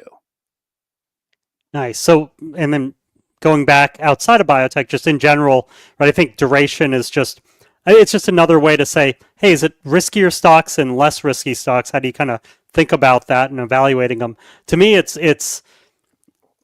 I've done exercises I think it's a portfolio allocation thing, right? On one end, you have pre-revenue stocks, they haven't made sales yet. On the other, you have things like we talked about Pfizer, and even less risky is broad-based indexes. I've gone through my portfolio before and just done a binary risky, not risky. I mean, everything's risky, but you get it, to just get a percentage of, multiply, but by dollar amount, right? Not by stock, but by dollar amount total to get a feel. That gives you some feel of duration, where if you're like, hey, 90% of my money is in the not risky bucket and only 10% in riskier, longer term or not longer term to profitability stocks. Well, that's lower duration, right? But lots of ways to kind of skin that cat. Let's move on to a semi-related question. Mike G asked a few days ago, should the percent allocated to quote unquote income producing stocks be bucketed with the stocks or bonds part of a portfolio allocation strategy? So basically, are dividend stocks basically bonds? I personally don't think of it that way. I think of cash, cash in things like a savings account, where maybe you're making 3%, 4%, 5%, similar to bonds, right? It's almost like a treasury. Whereas dividend stocks, and I think are just ideally less risky stocks in the continuum. I think what we were talking about earlier, where you're kind of bucketing to see, hey, are they more risky or less risky? But it's still a stock. They're a fundamental. A bond is a debt instrument, and you have more protection in case of a bankruptcy on the downside, but less upside usually than an equity position. Brian, do you disagree with that, or have No? any nuances? I think that makes sense, right? Because the income producing stocks are also going to be, you're also going to hopefully be getting some capital appreciation, right? And so I'm not sure that it makes sense to bucket them in the income, in straight income, like bonds would be. I think that they're sort of in their own separate class would be the way I would think about them. Yeah, agreed. Another similar, high level question from Motley Fool 4 days ago. Your thoughts on investing in an actively managed versus passively managed European stock ETF? For me personally, I almost always prefer a passive versus active, and usually that's because of fees. Like the Vanguard FTSE, FTSE Europe ETF, VGK is the ticker, 0.06% expense ratio, and you get a broad swath of the market. Well, however you define the things. If you go with Vanguard, it's always cheap. I don't know. Have you ever seen many actively managed either ETFs or mutual funds really? Because for me, what happens with mutual funds, I mean, we can get way into the weeds on it, but basically, if you're a small mutual fund, it's hard for you to know the track record's going to be great. And then when it gets bigger, it's harder for it to beat the market because it can't necessarily do the same things it was doing early on. It's just kind of rigged against winning, whereas ETFs are perfectly kind of in line with winning. Yeah, Brian? I mean, I would always prefer to. I mean, I always prefer, ideally, if you know the subject matter, to invest in individual stocks, because I think that in ideal situation, especially like in a biotech, like there are a lot of crappy biotechs out there, and I think the average person could spend a little bit of time and eliminate investing in crappy biotechs simply by learning enough to know that if you run a phase 2 clinical trial and it's not statistically significant, you probably shouldn't run the phase 3 clinical trial. And so the phase 3 clinical trial is probably going to fail if the phase 2 clinical trial failed. And though, a lot of companies will they have no other option, so they'll just go ahead and run the phase 3, and maybe they pick out a subsector of patients that looked good in the phase 2 clinical trial. Well, that's not hypothesis. That's not testing a hypothesis. That's driving a hypothesis, and they should run another phase 2 clinical trial to test their hypothesis before going into a large phase 3 clinical trial. And so, if you eliminate all those bad companies, I think you can beat the ETF for that sector. Now, that being said, I have no knowledge of a lot of different sectors, and so a majority of my portfolio is in ETFs. And so, I buy the whole market, Vanguard, VTI, whole market, basically every stock on the stock market, on the US exchanges. And then to supplement that, because that's going to be really high cap weighted, so it's going to the largest company, these $1 trillion companies, are going to be a large percentage of that overall of the overall ETF. I buy the Russell 2000, the one that tracks the Russell 2000, to buy small cap stocks, and it's about 80-20, and then that percentage of that portfolio is runs between 95 and 80% of my overall portfolio. So depending on whether I think biotech is undervalued or overvalued, and so then I'm only buying biotech, but sort of more broadly healthcare, and especially I like the picks and shovels of the biotech industry as well, in addition to actually owning the biotechs themselves, because then you get the growth of the biotech industry without having the binary risk of the individual companies, because they're winning, or the picks and shovels are winning and losing, whether the biotech companies are successful or not. Right on. We've got about 12 minutes left, so we still got a lot of, maybe 6 questions that definitely want to get to. So we'll move fairly quick as we go along. I love Luella's question from 4 days ago. It says, Disney makes me wonder how many legacy companies have overcome the Sears trajectory. I find this question interesting because I don't think it's fair to bucket Disney with Sears. Or maybe it was just thinking about it because of, Disney has the issues with its, the cable, trying to pivot from cable to people paying Disney directly in various ways, with Disney Plus and ESPN. I don't think it's fair, though, to compare it to Sears, because I think Sears, I think you could argue with the retail, it was a tough transition. But on the other hand, I could argue, Target pretty much is Sears. It's just, forget Amazon, which disrupted. I feel like Walmart and Target kind of disrupted Sears quite a bit. And Kmart, of course, or Walmart disrupted Kmart, Kmart disrupting Sears. I will say, I don't think Disney belongs in that bucket, because I think, their distribution that it has to work out.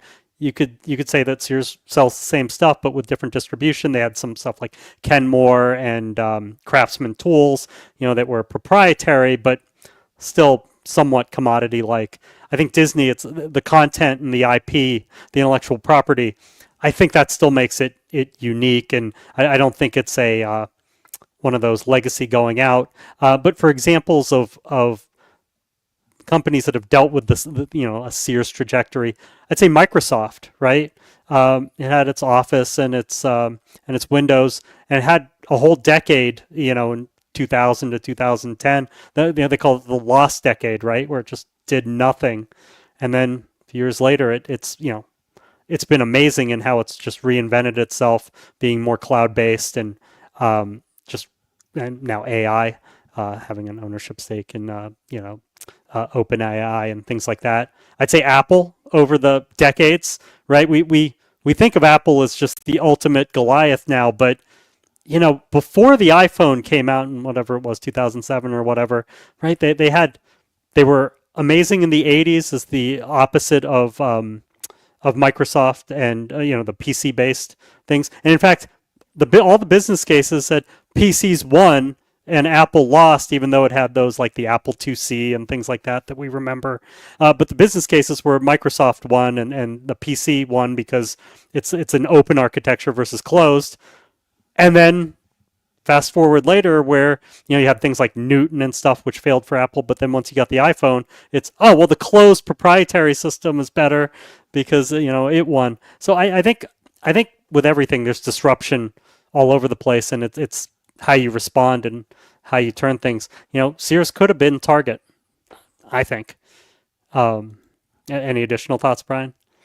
No, I mean, I think that, appliances, obviously, nobody's really, I guess, it's weird that appliances have now moved into, Home Depot and Lowe's. I think that it's really interesting that they basically took that part of Sears that Target and Walmart didn't necessarily want to go after, and they moved into it, and so now have, it just seems weird. I don't know, it just seems weird to me that you go to, I guess when I bought my house, Sears was around, and so we would buy all of our appliances from Sears, and then all of a sudden, there's no Sears around anymore, and so it's like, where do you buy your appliances from? And I guess even like Best Buy has gotten into appliances, which also seems like a weird thing to go to an electronics store and buy a refrigerator, but I guess they found their niche, and so a niche that was exited by Sears. I mean, like, I would never even think about going any other place before that except Sears to buy my appliances. And so I don't know, it seems kind of weird. Yeah, I guess it was like kind of a group taking it down. And frankly, I used Sears well after it had been disrupted, but not for the reason they would have liked. It was amazing. No one was in the store. You could always just, there'd be like 3 salespeople for every one of me, and I could easily get my appliances. But let's rifle through. We've got a few questions here, newer ones. Matt has a comment that Anand, I actually like the armchair CEO part of the Motley Fool scoreboard, the daily show I host. Episode's better than Top It because you made your analysts get somewhat creative. I love Armchair CEO, and maybe we'll see it back in the future. It was because we're trying to keep it as short as possible.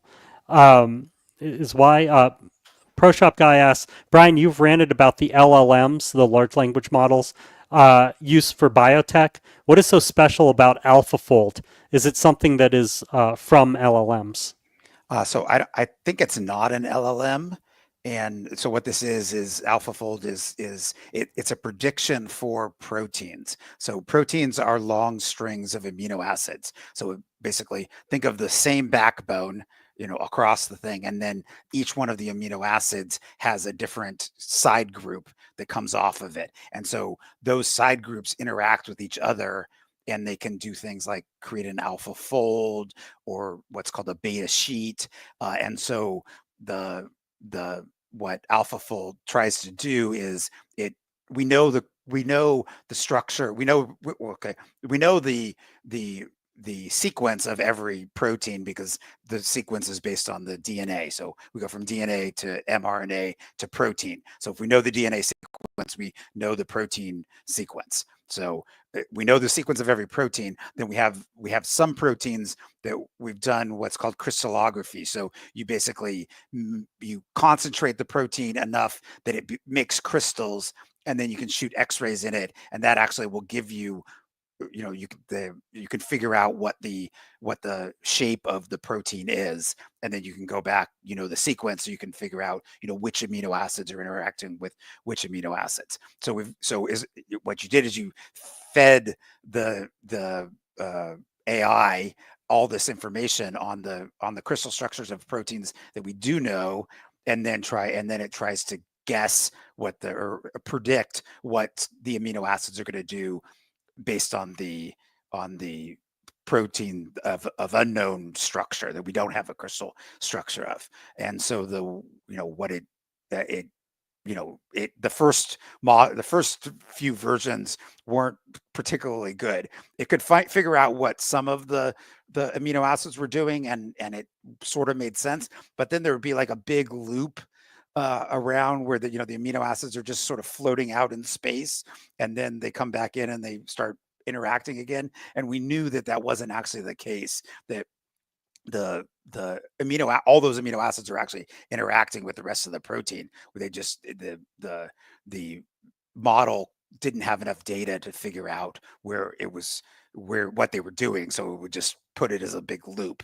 But it's gotten better over time. And so how this is useful for drug development is that now that we have protein structure, if there's a protein that we want to target, we can figure out what the active site is and what amino acids are around the active site, and then we can build a small molecule that binds to those active sites and blocks it or activates it, depending on what we want to do for that protein. So having the crystal structure, or having a predicted structure based on AlphaFold, is useful for drug discovery in terms of trying to figure out how to build a molecule that will bind to a protein of interest.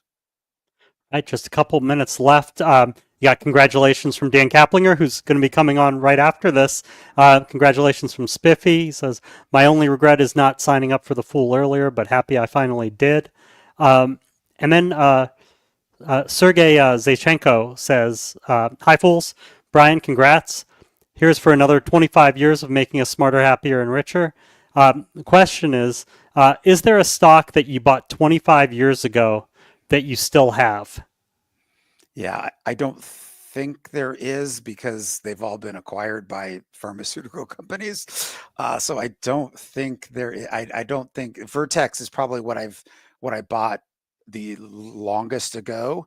Is probably in my portfolio, and I'm sure it wasn't 25 years ago, because it was certainly after they were a big hepatitis C drug company before they got into multiple sclerosis, and I didn't buy them until they got into multiple sclerosis. So I think that's probably my oldest stock that I've owned. Certainly Celgene was before that, and that got acquired, and Seagen got acquired. And then there was a whole bunch of small biotechs that also got acquired. And then, I don't know, the one that I regret not owning long enough is Intuitive Surgical. I always thought it was overvalued, and I wrote about, what a great company it was, but I never ended up buying the stock because it always seemed like it was overvalued. And then during the pandemic, I was able to buy some shares on sale because, the stock had dropped because there wasn't as many voluntary procedures, so those procedures were getting canceled. But I figured, oh well, these people aren't going to get better. They're eventually going to need to get their procedures, and so I figured that it didn't make sense that the valuation had changed, and so I bought some shares then. But if I'd bought them much earlier, back when I was writing about them 15 years ago, I would have been much better off in terms of the amount of money I'd made off of them. Meanwhile, Intuitive Surgical might be the stock I've owned the longest, since 2005. My problem is I didn't buy enough, right? And I did buy more during somewhat around the pandemic. But let's just We're going to transition to Dan and Asit in just a second, but we're going to let you, with your 25 years as a fool, let's let you go with what stock do you think is the best thing to own for the next 25 years, and share any additional thoughts you have as they come on. Yeah, I mean, I think Moderna, I think is I think their technology is really great, and their valuation has finally come down enough that it makes sense that I think Moderna could be a huge company in 25 years.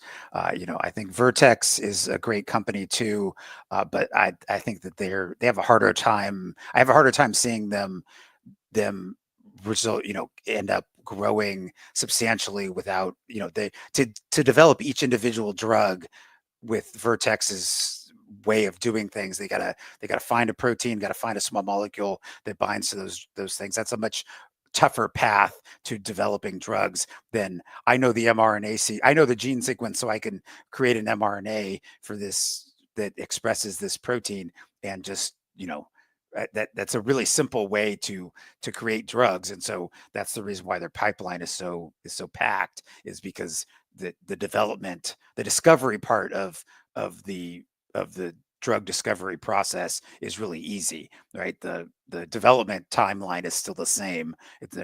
They can't get away with running shorter clinical trials, but the discovery part is very simple, because if you know the gene that you want to express, then you just translate it into the mRNA version of it, which is just the exact opposite of the DNA, and then you have the mRNA. And so it's a really simple process once they've figured out the technology, which took quite a few years to figure out the technology of how to get mRNA stable and expressing in cells. But now that they've shown that they can do that, I think there's a lot of opportunities for the company for sure.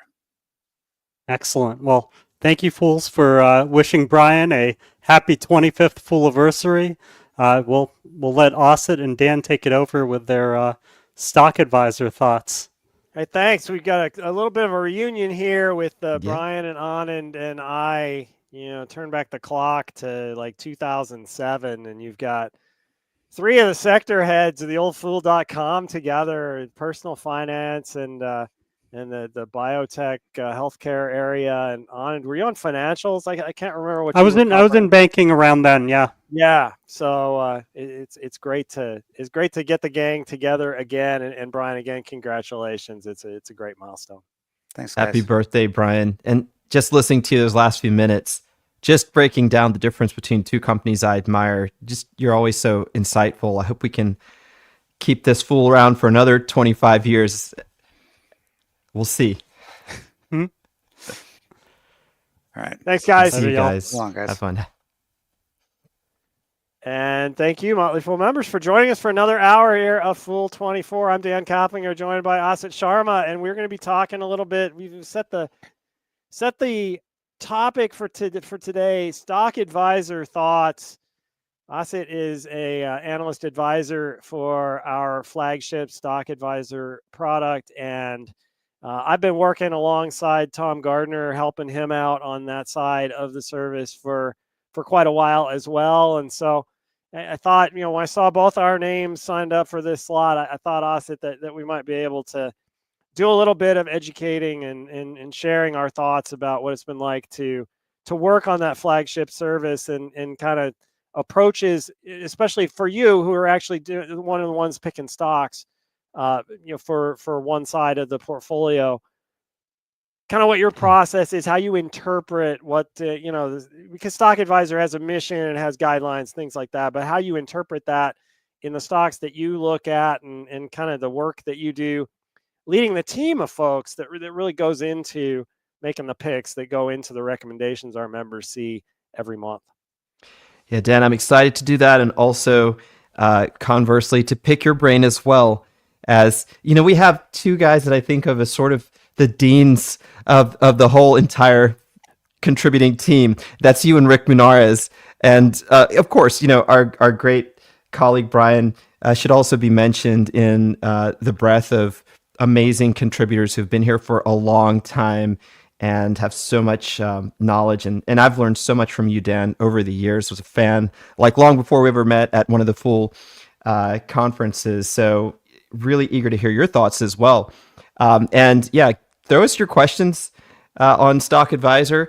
Any particular topic you want to begin with, Dan? We could just, until we get some questions, just have a conversation around Stock Advisor, and maybe anything thematic or even specific to the process is great.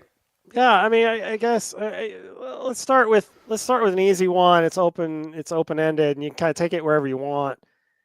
You've been doing this for a while. Yeah. Do you have a favorite Stock Advisor recommendation?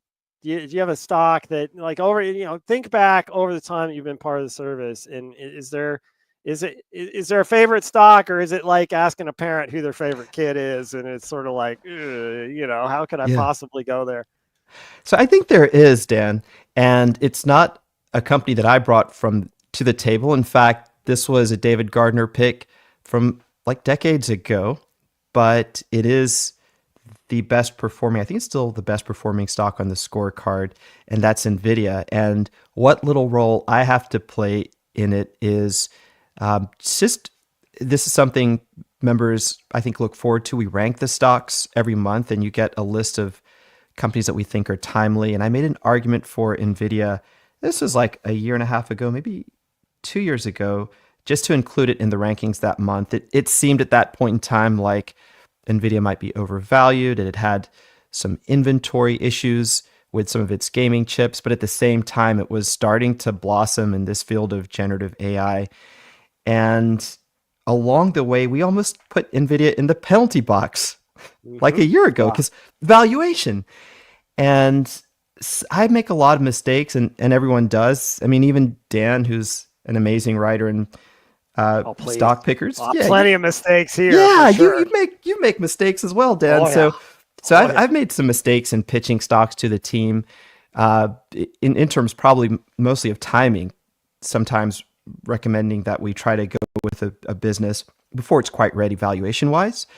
But one of the favorite moments I had was just convincing some team members in Stock Advisor. I had to start with Emily Flip, and I'll name some names here, and Toby Bordelon. Both are great, skeptical minds. Toby is on the team with Dan and myself. He's also a contributor, and at any rate, I was pretty convinced that NVIDIA would do okay, that it had a lot of earnings power ahead. So I'm sort of, that's a little favorite of mine for that reason only, just because I had to put myself on the line. Other times, it doesn't work out so well.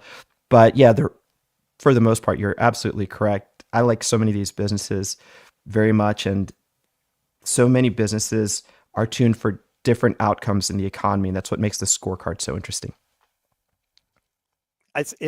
It's cool that you bring up NVIDIA, because NVIDIA is one of my favorite examples of a Stock Advisor stock because of the trajectory that it took to get to where it is. And I'm going to share my screen here in just a minute once I get everything kind of lined up to give folks a sense of what we're talking about, because it's easy to forget.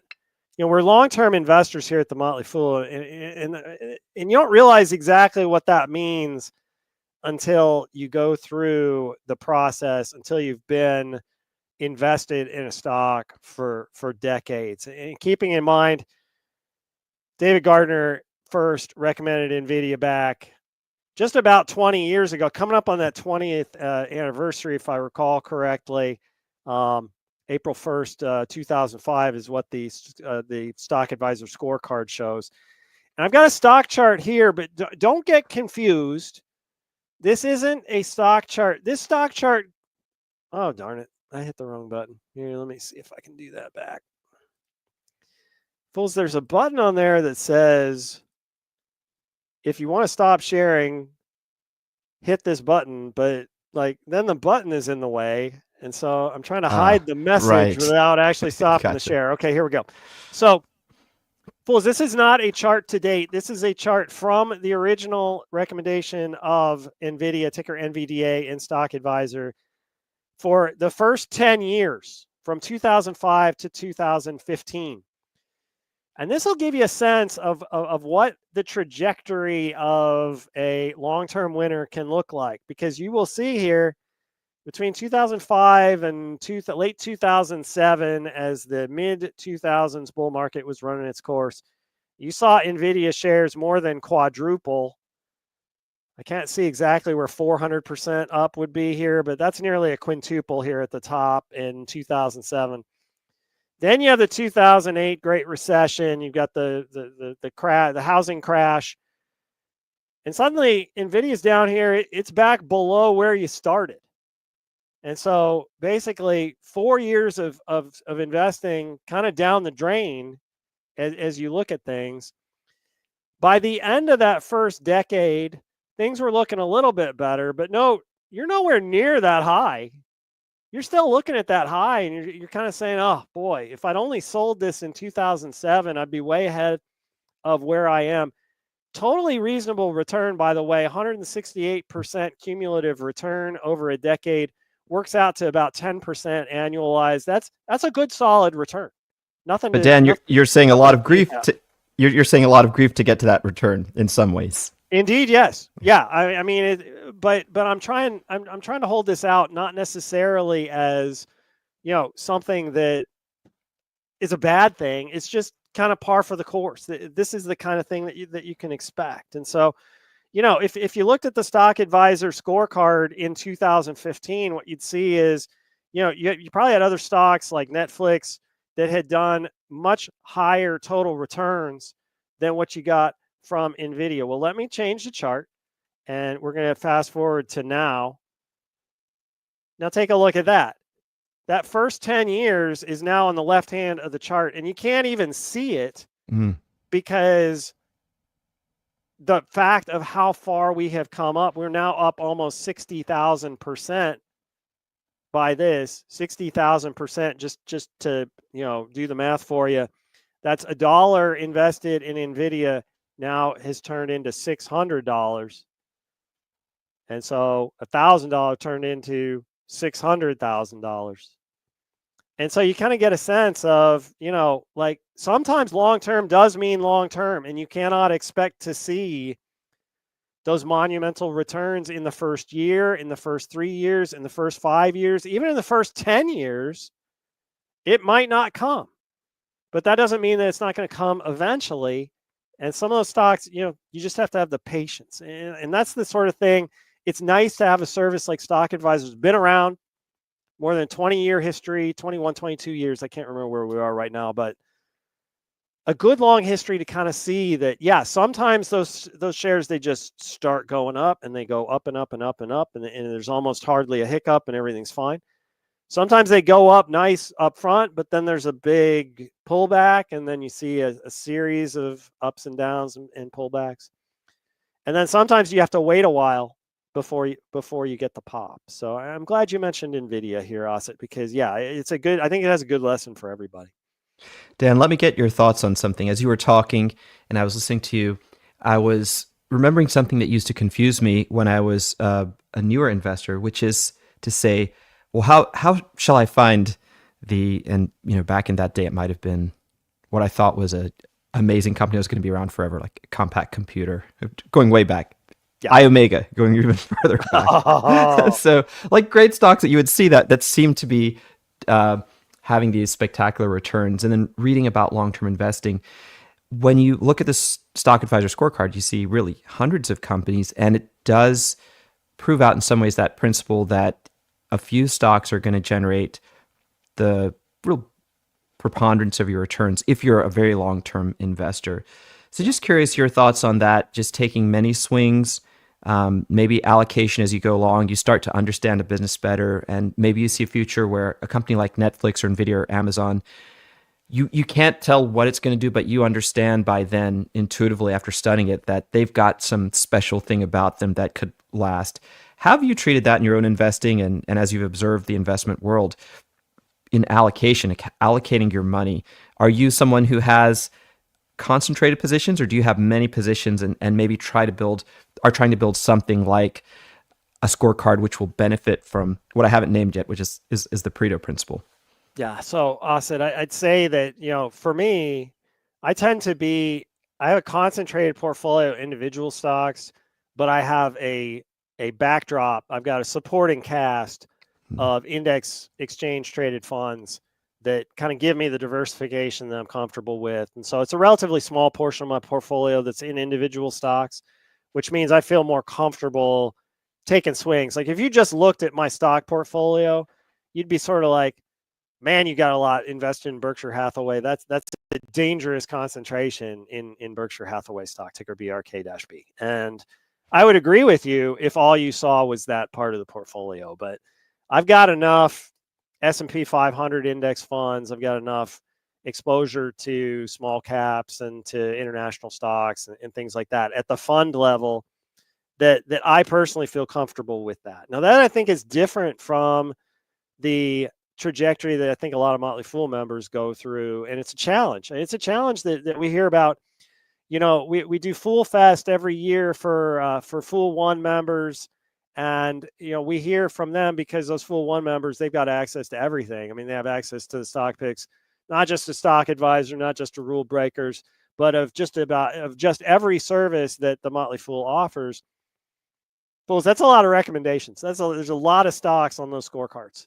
And so if you bought every single one of those, then you'd have hundreds of stocks in your portfolio. And so the question that you inevitably get that I think is kind of at the core of what Asit was asking me is sort of like, how do you deal with all these picks? I mean, you know, how do you figure it out? And the answer is, what I have seen work among the members I've talked to is that you have your own process and you honor your own process. You understand that when you subscribe to a Motley Fool service, and it doesn't matter which one it is, it could be at the first level, it could be Stock Advisor. At the top level, it could be, you know, everything that we offer. That part doesn't matter. What is important is you bring your own critical thinking to the process. You take the recommendations that we make as recommendations. That's the point. It's not like a directive. It's not a demand. It's not a, you will buy this. We don't run, you know, we're not running your money. We don't have access to your account. We don't hit the buy button on your behalf. All those decisions, those final decisions are up to you. That's not to say that we don't take seriously the recommendations that we make, because we know that tens of thousands, hundreds of thousands of people watching us are looking to us to provide them with the information they need to make prudent and smart investment decisions.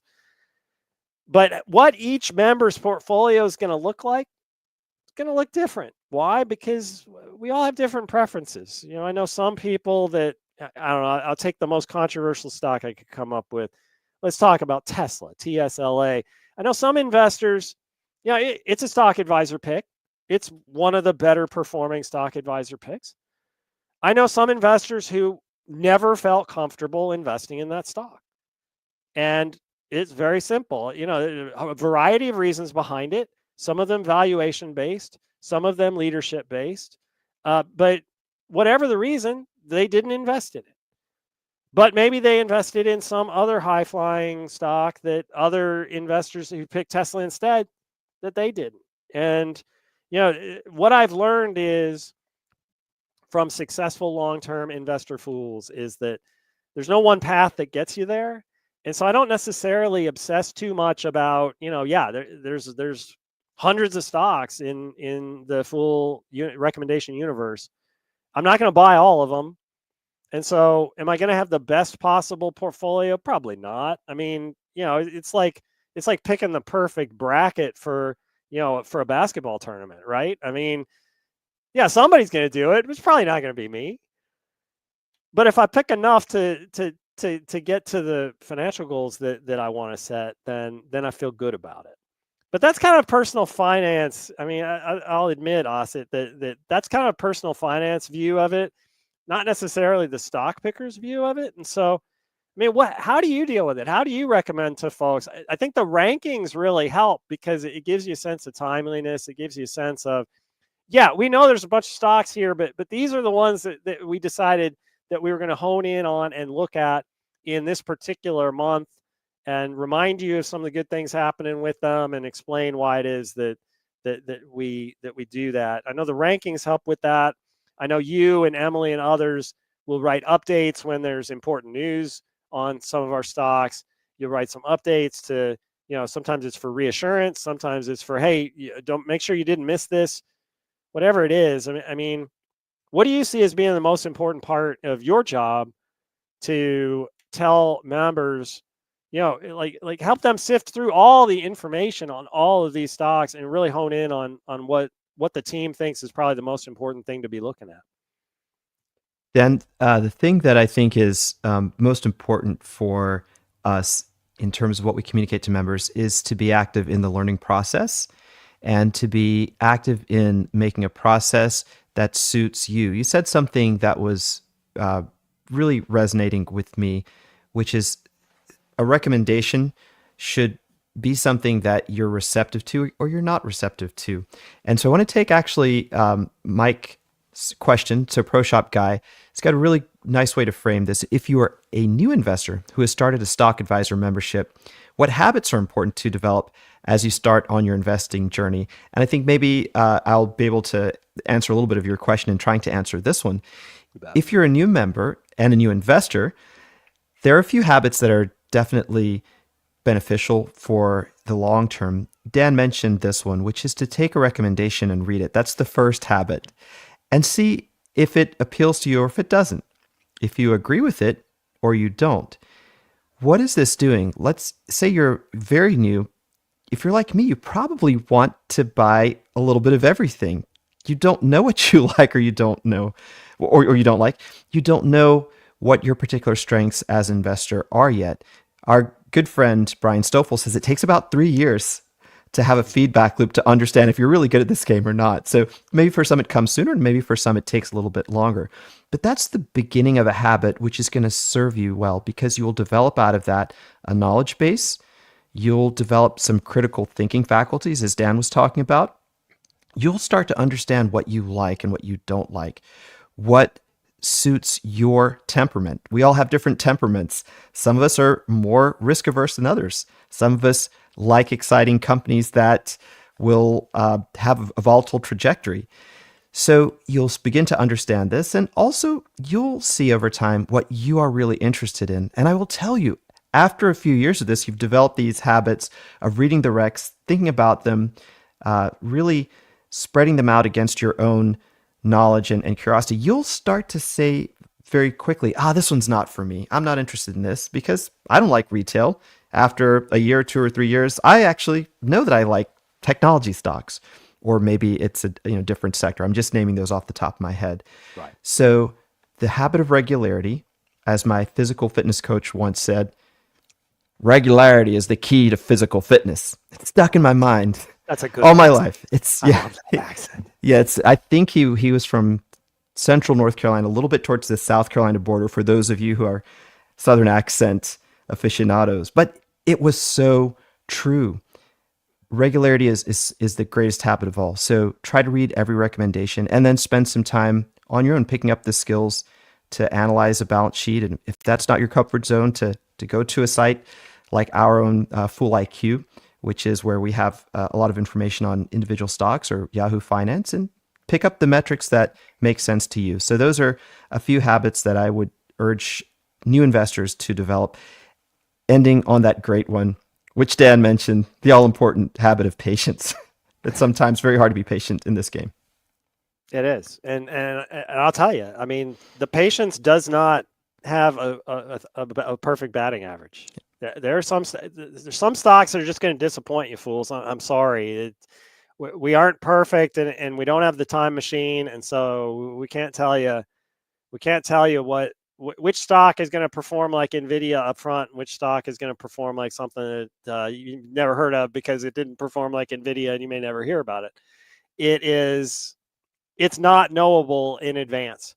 All you can do, and all that our analysts and advisors do, is try to figure out what businesses look like they've got the potential to get it done. Whether it's it's usually a combination. It's a business model that's working. It is an operational efficiency that makes the business run as well as it possibly can run. Oftentimes, it's a leadership team with good vision. We like to see leadership teams that are also invested both personally, professionally, and financially in the company, that can be a sign of ultimate. You want your leaders to have conviction in the company first and foremost. That can be a way for you to feel comfortable when you're having doubts. You know, at least that the person who's most closely involved with the company believes in what they're doing and believes that the company still has the potential to get things done. If you've got all that, you know, a lot of this stuff just kind of works out, and then it's just a matter of, okay, what was it a good idea? Was it something that resonated with the client base? Were there enough customers? Did customers stick with it? Was there a disruption? Is there some up and coming company that came up with a better solution that just turned out that the competitive advantage the company had once in its past turned out not to be sustainable, turned out not to be defensible? And yeah, I mean, these things happen, but you'll find, as beginning investors will find, yes, it takes time to get used to this sort of thing, to acquaint yourself not just with what you hear about a company in mainstream news, like when there's a product recall or when there is, something, somebody signs a big agreement with, it does a big merger or gets a big government contract or something like that. There's a lot more to it in the investing world. And it's my personal belief that the Stock Advisor and our other services do their best to kind of point you to, I get it. We've got a 162 page annual report, but here's the stuff that we're looking at that we think is the most important for you to know. That's the basis for our recommendation, and it gets you pointed in the right direction. You can start thinking, you start getting used to thinking about things in that way. Yeah, I totally agree, Dan. And just to put a little framework on that, so on the side of the scorecard where you spend a lot of time, which is the hidden gem side, that's Tom's pick every month, and you write that recommendation on behalf of Tom. I think the emphasis is on finding something that is hidden, often, in plain sight, but to be more specific and less flip about it, finding attributes that the market is overlooking, that the market doesn't yet appreciate. That seems to be a very common theme in Tom's picks on the hidden gem side. And I think, you correctly point out so many of the attributes that you should be looking for, from the business model to the management team to the state of the industry. I personally always like to look for products and services that are subject to a lot of long-term demand. That's harder to find than it seems, because tastes change, technologies change, buyers change. But if you can find evidence of that, that's always something that has a direct correlation to revenue, which is a big signal on the rule breaker side of the scorecard. In our foundational stocks write-ups, you can find the criteria that we actually use to evaluate stocks. They are criteria that are very similar to what Dan just pointed out. We like stocks with what we call a scalable financial position. That simply means that a business is in a position to really start gearing up and get greater returns for every incremental dollar of revenue that it takes in. It encompasses operating leverage, that if you're familiar with that concept, but it can also simply mean a business that's just ready to reap the rewards in its unit economics or in its bottom line or cash flow from growth. And that's not always the case. There are many companies that we've recommended and on the hidden gems side of the scorecard, fewer, but the same concept, where companies are losing money, but we see a future. So we're asking members to consider taking a position now, because we see that all those pieces are going to fit together in a very convincing way in the future. But that's just one that we like to look at. Invested management teams, those that have some skin in the game, but more importantly, are visionary and really know how to run the business. At the end of the day, that's what you need. And while we have a bias throughout the Motley Fool for founder-led businesses, not all of our recommendations are run by founders. There are many businesses that just have such seasoned management teams and capable teams that it's not as much of a priority. Although, if I had my druthers, I would lean towards those businesses, because founders tend to really, really want to succeed. There's something about that which is special. So you can find those attributes in our foundational write-ups, foundational stocks on the Stock Advisor side. And I won't take too much more time from there, we can keep moving on, and we have some questions now that are up in the queue. Yeah, I wanted to ask you, Asit, let your winners win is asking, is there any minimum market cap size that Stock Advisor is targeting for its recommendations? The viewer suggesting 5 billion. I don't know do we have a hard and fast rule, or is it a little bit? What's your view on that? We have a fast rule, but it's not that hard. Yeah. And that is $10 billion. I think I saw somewhere else in the queue. That's a sort of benchmark that we try to look at, $10 billion and above for Stock Advisor. Now, yeah, you'll see us sometimes dip below that, and on Tom's side, once in a while, well below that. But we like the 10 billion mark because at that point, you've got decent liquidity in a company. It usually has some implications for where that company is in its growth stage. We do often in some other services dip down well below 10 billion to 5 billion and sometimes 1 to 2 billion or even less. Those are some more bespoke services that some members subscribe to. The thing about 10 billion bucks though, Dan, I don't know if you feel this way as well. That's not limiting. It may seem that way, but gosh, over the last, couple of decades now, the biggest businesses are in the trillions, 2 trillion, 3 trillion. So when you do the math, a business that has a market capitalization of $10 billion could potentially have a long, long way to run if it's a growth business and has a very big total addressable market that it can exploit. Yeah, it used to be that $10 billion, I would say that's a large cap stock, and I wouldn't hesitate. Like there wouldn't be any, I wouldn't have any doubt.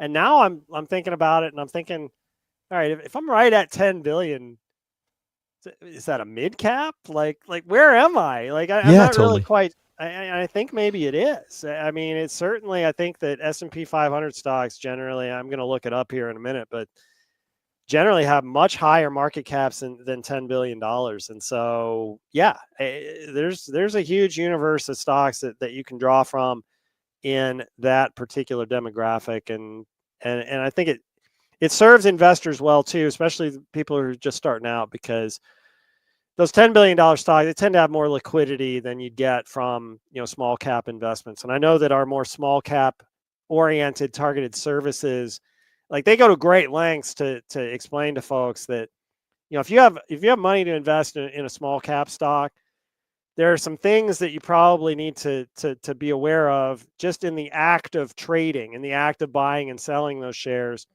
just to make sure that, if a stock doesn't have as much trading volume, you don't want to put yourself in a situation where you're being taken advantage of by a relatively small group of investors that kind of makes a living trading that stock day in and day out. That much less of a concern when you're talking about these companies that are $10 billion and up. Great, Dan. I'm going to answer this question from David Brooks. With many stocks in Stock Advisor and Hidden Gems, how did their results compare to the S&P 500 over 3 to 5 years? And in this instance, when we say Hidden Gems, I believe the member is asking about the service Hidden Gems, which is not to be confused with the Hidden Gem side of the scorecard. And this is something that confuses a lot of new members. You've got you've got a service called Stock Advisor, which has a team called Team Hidden Gems and a team called Team Rule Breakers. But you also have separate services, one called Hidden Gems and one called Rule Breakers. And the reason for that is that the two score sides of the scorecard in Stock Advisor are philosophically aligned, one with Tom Gardner's history of stock picking and his style, and the other with his brother David Gardner, who is also an amazing stock picker who now works at the Motley Fool on the foundation that the Motley Fool has and does some really great work there, but is no longer directly picking stock. So with that cleared out of the way, this is a great question because when you go to our site, you see that we outperform the S&P 500 by several hundred percentage points, but you'll also see that there are a few companies like NVIDIA or Amazon or Netflix. I can name some other smaller ones, maybe TransDigm is one. There's so many companies that have outsized returns versus others. So some of those, yes, are contributing to that performance against the S&P 500, but it's important in my estimation to take certain years and then trace them over time. I think of them as cohorts. I love the idea of looking at a 5-year performance period for a cohort. And I think what you'll find, the further you go back in Stock Advisor, the higher any series of, and let's do that. Let's extend it beyond 1 year, take a 5-year cohort and then look at that over time, that cohort's performance over the next 5 and 10 years. And what you'll find is you'll see in most cases more green, so more stocks making money and beating the market than you will in the red. And there will be periods where I think before the Great Recession, and especially more recently in 2021, when we recommended some stocks that we owned to members, hey, we should have been more careful about valuation, where you'll see more stocks losing against the S&P 500. Even that performance, 2021, has improved over the last couple of years versus when we looked back in 2022 and saw how brutally some of those recommendations were faring. So I think this is important. If you have time, just take a look, isolate a 1-year period or a 3-year period, and start carrying that forward. Just think of that as a cohort. And you'll see that part of our performance is indeed made up of averages of companies doing really well. And sometimes, Dan, it is that Pareto principle where if you do the math in a certain year, okay, you mentioned Tesla. Tesla may have had a several hundred percentage point return since that recommendation. And it is more than making up for some other stock recommendations that may be down 30, 40, or 50% or losing to the market. So it's a little bit tricky in that sense. But all in all, I think over time, staying in the game, this scorecard sort of illustrates this. Being a patient investor, investing in a number of businesses that you believe will try to change the world or do something great, picked at reasonable valuations is a winning formula. And it's one that I've seen in my own portfolio and investing really start to work once I settle down and accept it. Okay, Asit, you can't make money in a day or a month or even a year. It doesn't work like that. Some people can. I don't have that edge. I'm okay at picking very decent businesses and holding on to them. I didn't make much of an impact on my financial picture for the short time that I was a trader in my 20s because I thought that's what investing was. I learned very quickly it's not. It's some sort of the opposite. Yeah, it's fun. I will admit that, like many things, some of the things that I know I'm not supposed to do and therefore that I don't do, I'm still fascinated by. And so I have taken the time to basically monitor a Reddit, a subreddit that is day trading subreddit, because I was curious, I'm curious. You've got some of these stocks. It's like, especially meme stocks, some of the stocks that don't really have a very compelling business model that I could very easily just kind of reject as, business doesn't really interest me. And yet the stock's making huge moves in each direction. The behavioral finance wannabe in me, like, just can't keep my eyes off of that stuff. And so just kind of looking at the psychology there, looking at the way that folks think about these things, looking at the interactions that they make with each other, looking at what they consider to be their successes and their failures and the methodologies that they use. I mean, it's just a totally different thing from long-term investing and trying to guess like tick moves. I mean, investing in something for 5 minutes, it's just like, I don't know. Like it goes over my head, Asit. It really does. But it's fascinating to see the justifications that people come up with for what they're doing, and to try to keep an open mind. Not that I ever want to do it, but like, is there a way that these people can succeed? Because I know statistically, it's not a successful way of doing things. That the vast majority of people who do things that way end up losing everything. And then you start over. We see a number of them come in as Motley Fool members. They're like, well, I tried this and I lost my shirt and now I want to do it better. And so I know that that's the usual result. But, nevertheless, even if there are 100 people who lose doing something, there may be one person who wins. And I'm always curious, is that just luck? or like, do they actually have something? You know? Yeah, I have a theory Yeah. on that. Yeah, tell me. I'm Yeah, so curious. some people are great at gambling and poker. Yes, it's different than sort of speculation in the stock market, right? Because you can't use the skill of dissimulation. You can't bluff with the market. But there are some skills that are consonant between these two disciplines, if you can call gambling a discipline, which is to say understanding when you have an edge and how to exploit it, and understanding that capital management is as important as any kind of edge you could have in calling those ticks. Some people use all kinds of technical indicators. Maybe you know how to read the stochastic charts. You could actually be really good at reading signals.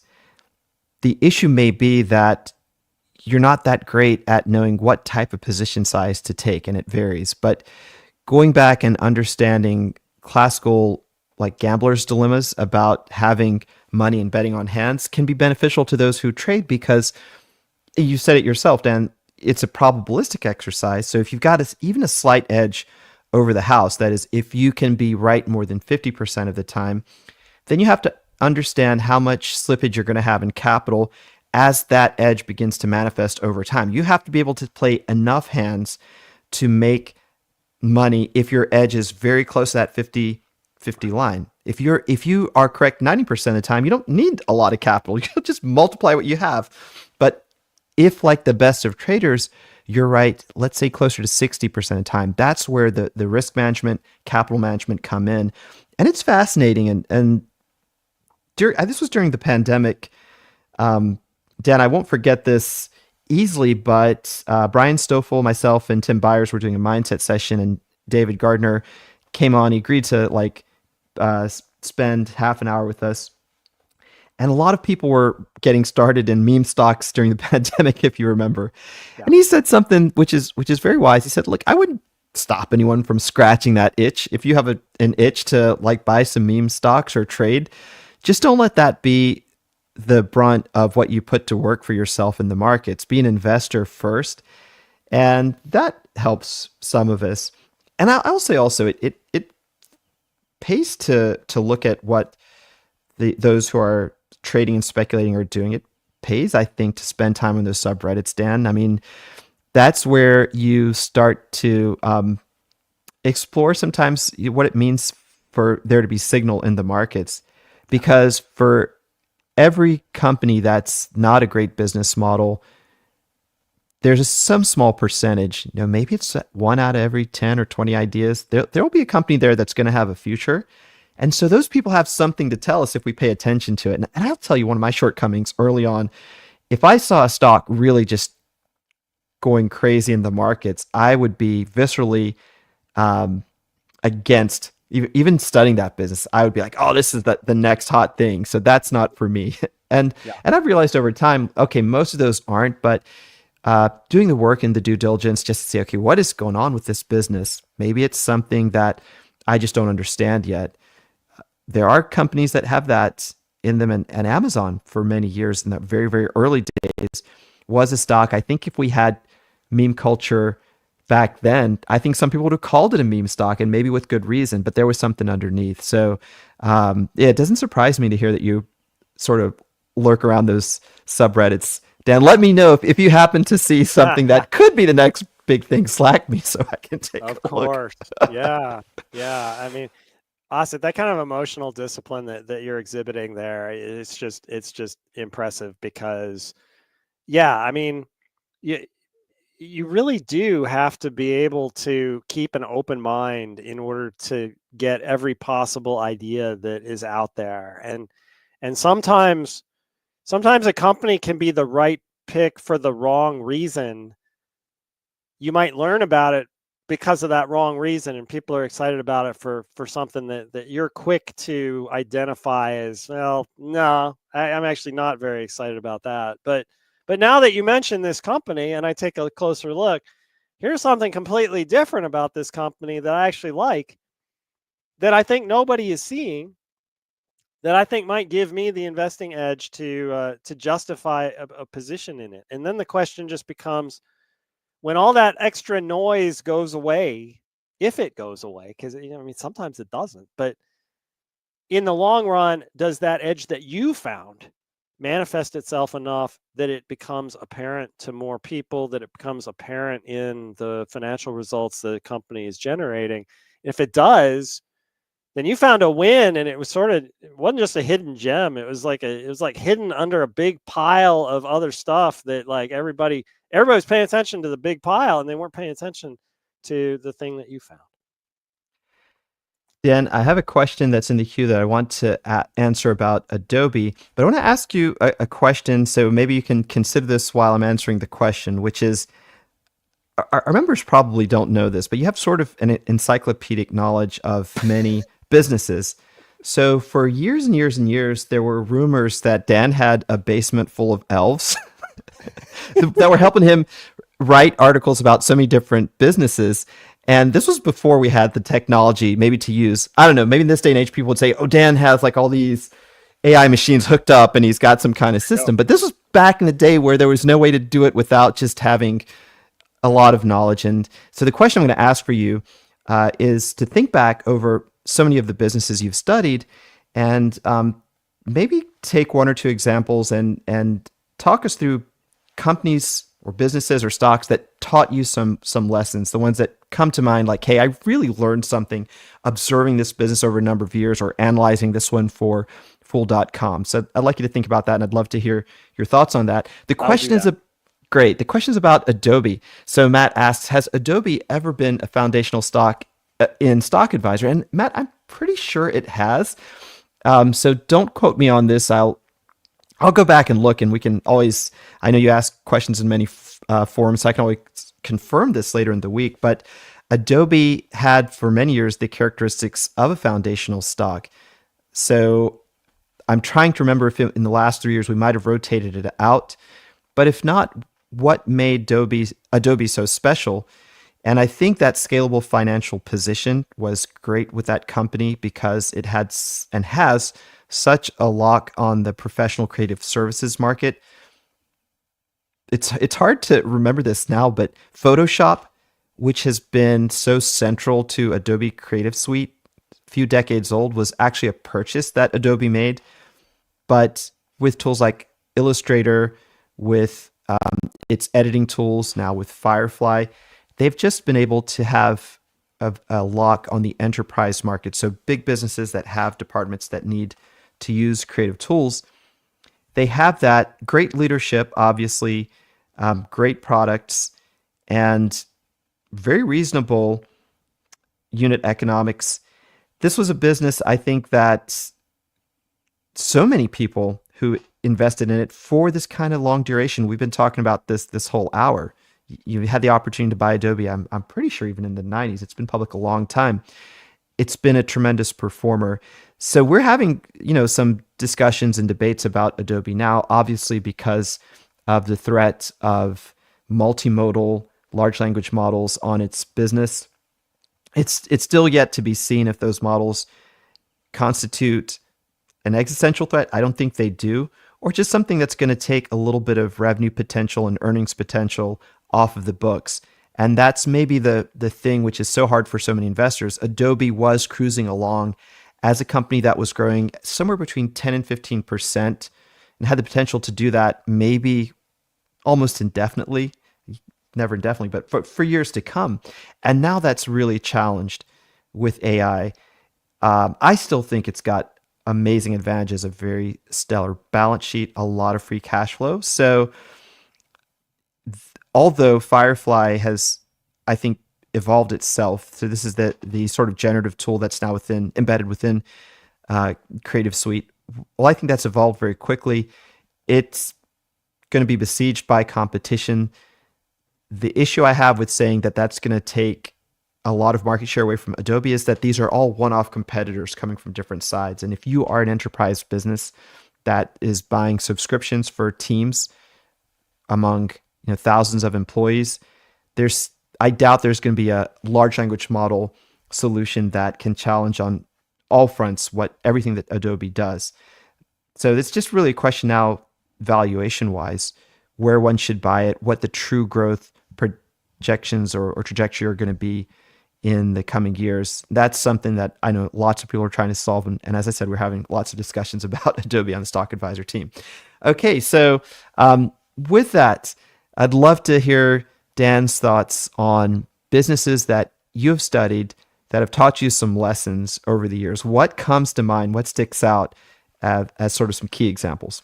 So I'm going to give you two, Asit, and one is a highly negative experience and one is a highly positive experience. I'll start with the negative experience, and that was Luckin Coffee, ticker LKNC.Y, was a 2020, if I remember correctly, 2020 recommendation of Stock Advisor, where I helped to write that recommendation. And, you know, let me open up the professional book here for just a little bit. You know, I've written a lot, and so there are stocks that I write about that I have conviction in. There are stocks that I write about where I have an assignment and I'm, you know, using the conviction of the person I'm doing the assignment for. And then there are stocks that, you know, like they need a write up and I don't necessarily have a whole lot of conviction one way or the other. But I try to do my best to give it a fair shot and to tell people, you know, like share my opinion with them if that's what's warranted. For recommendations, often, you know, I'm kind of like Tom's Metatron, you know, it's like I'm not writing for me, I'm writing for Tom. And so I'm trying to get in Tom's head. Tom will give me some guidance, and then it's up to me to kind of try to, you know, to explain that thought process Tom's using to members. Sometimes I get it right, sometimes I don't, but each time I'm doing my best on that. But all that to say that when I did the Luckin Coffee recommendation in 2020, that was one that I was sort of like, yes, I feel really good about this stock. This company makes sense to me. And one reason that it made sense to me is that I had a long experience investing in Starbucks, ticker SBUX. And so the idea of basically saying, look, Starbucks did real well in the US. China has more people. It's China's turn to get into coffee, and Luckin Coffee is the way it's going to be. That's great. And so like I'm whole hog into it. I'm really excited about this recommendation. Like weeks later, we get news that there's been an accounting issue at Luckin Coffee, and the stock just goes down very sharply, eventually gets delisted in the US, trading on pink sheets. And it was just kind of like, oh boy, that was a real tough one for me, because it just showed how your conviction can go from 100% to 0% so quickly. And just the danger, you know, it's like there are compelling companies out there, but you have to understand that you don't always have perfect information about them. So that's the negative side. The positive story I want to share is about Meta Platforms, ticker META. It was Facebook at the time that I was working this. And I'll tell you, initially I had a very negative sense on Facebook. I didn't see the value of social media as a user. I was concerned at the time about the impacts that social media might have on, you know, just relationships and society generally. I wasn't into it as a service user. Yeah, I know, like that makes me not one of 3 billion people or whatever it is that we're talking about at this point. Half the planet on the thing. But at the time I was sort of like, you know, the IPO was getting so much hype, so much interest. It was one of those where, you know, the share price kind of went through the roof on IPO day. And, you know, I was just kind of like, oh, why are we still talking about this? And sure enough, in the months after the IPO, some things happened. The hype kind of went away. And I was sort of looking, and I was sort of like, you know, yeah, this is where it should be. This is where it actually makes sense. And it's at that point that, you know, you kind of started to look at it, and it was sort of like, well, wait a minute. You know, I started reading some Motley Fool guidance about it, and seeing some thoughts about, well, yeah, maybe Facebook at 40 was not a good deal, but Facebook at 20, I mean, it lost like half its value, if I remember correctly. maybe Facebook at 20 actually, has a lot of potential. And I found myself able at that point to kind of put my like visceral, dis-ease at thinking about Facebook as a company, and instead looking at it as an investment, and kind of opening my mind the same way I was complimenting you about your ability to do that. Just kind of opening my mind to that, such that by the time it made it into Stock Advisor, like I was open to the concept. And I'm a Meta shareholder at this point. I have a gain on my position, and I'm comfortable with it. And that has just been an example of where kind of seeing a second opinion about something that I otherwise might have dismissed out of hand was enough to just kind of get me over that initial obstacle, and then just take a more reasoned and rational approach at looking at the company. And I think that can be the value of Stock Advisor, is that, yeah, sure, maybe it's a stock that you've never heard of, or maybe it's a stock that you actively are like, boy, I don't like that company. But if you take a look at it from a different perspective, sometimes it can give you more information. Won't always change your mind, and that's not a bad thing either. But at least you have a better sense of what's underlying your particular position on it. Gives you a comfort level going forward. That's like, yeah, I made this decision, and I made it based on this, but I also made it based on these other things. And whatever happens, you can look back at that and say, I did what I needed to do. So I hope, Asit, that gives you it's kind of what you were looking for there. Yeah, absolutely. And we could add that to the list of things to internalize and maybe make habitual, as we spoke earlier. What are some of the great habits you can develop? So being able to have an open mind, being able to sort of get that second opinion and listen to it. And also earlier, realizing that you don't always have perfect information. This is so important. Some stocks are going to blow up on you. You might do an amazing amount of homework and due diligence, but you can't see everything. We can't see the future, and we don't have all the information, which again argues for being able to be diversified in your investing and to play the long game. So we just have a few minutes left. And before you move on, please. Asit, I want to highlight Bestie's comment back to me. It's like Bestie said a minute ago, Dan, Look-In has been a great business. You just had it the wrong time. Look-In is in fact killing Starbucks in China. You and Stock Advisor were not wrong. And yeah, I mean, you take a look at the chart, and it is still, it's moved above where we initially recommended it. And so yeah, it is one of those things, but it has stuck with me. And even in hindsight, even being proven, even having that business prove out, it doesn't change the fact that I was overly emotionally invested at the time, and therefore kind of setting myself up for a big hit when that unexpected disaster happened. Investing is so much like life in that respect. All right, so we have a couple minutes left. I'll try to take this question from Besties, which is, for the not so new or young, what can Stock Advisor provide? For a retiree, we want some income payers, yet we want growth for a long retirement. Besties, you want everything. I'm just kidding.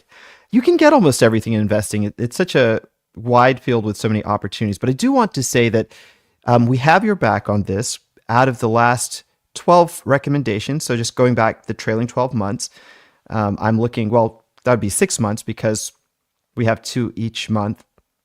Half of those are dividend payers. And better yet, most of them are either moderate or cautious stocks that are generating positive free cash flow that we believe have some room for growth, not just to pitter forward, but to really grow. So ASML, our latest rec, dividend payer. GE Healthcare, very solid company. We think maybe misunderstood by the market. We're looking for earnings growth there. Dividend payer. Novo Nordisk, obviously benefiting from the GLP-1 drugs. Howmet Aerospace, which is benefiting from long-term aerospace demand. That's also a moderate company. It's a growth stock, in our opinion. TJX Companies, owner of TJ Maxx and many other brands in that space.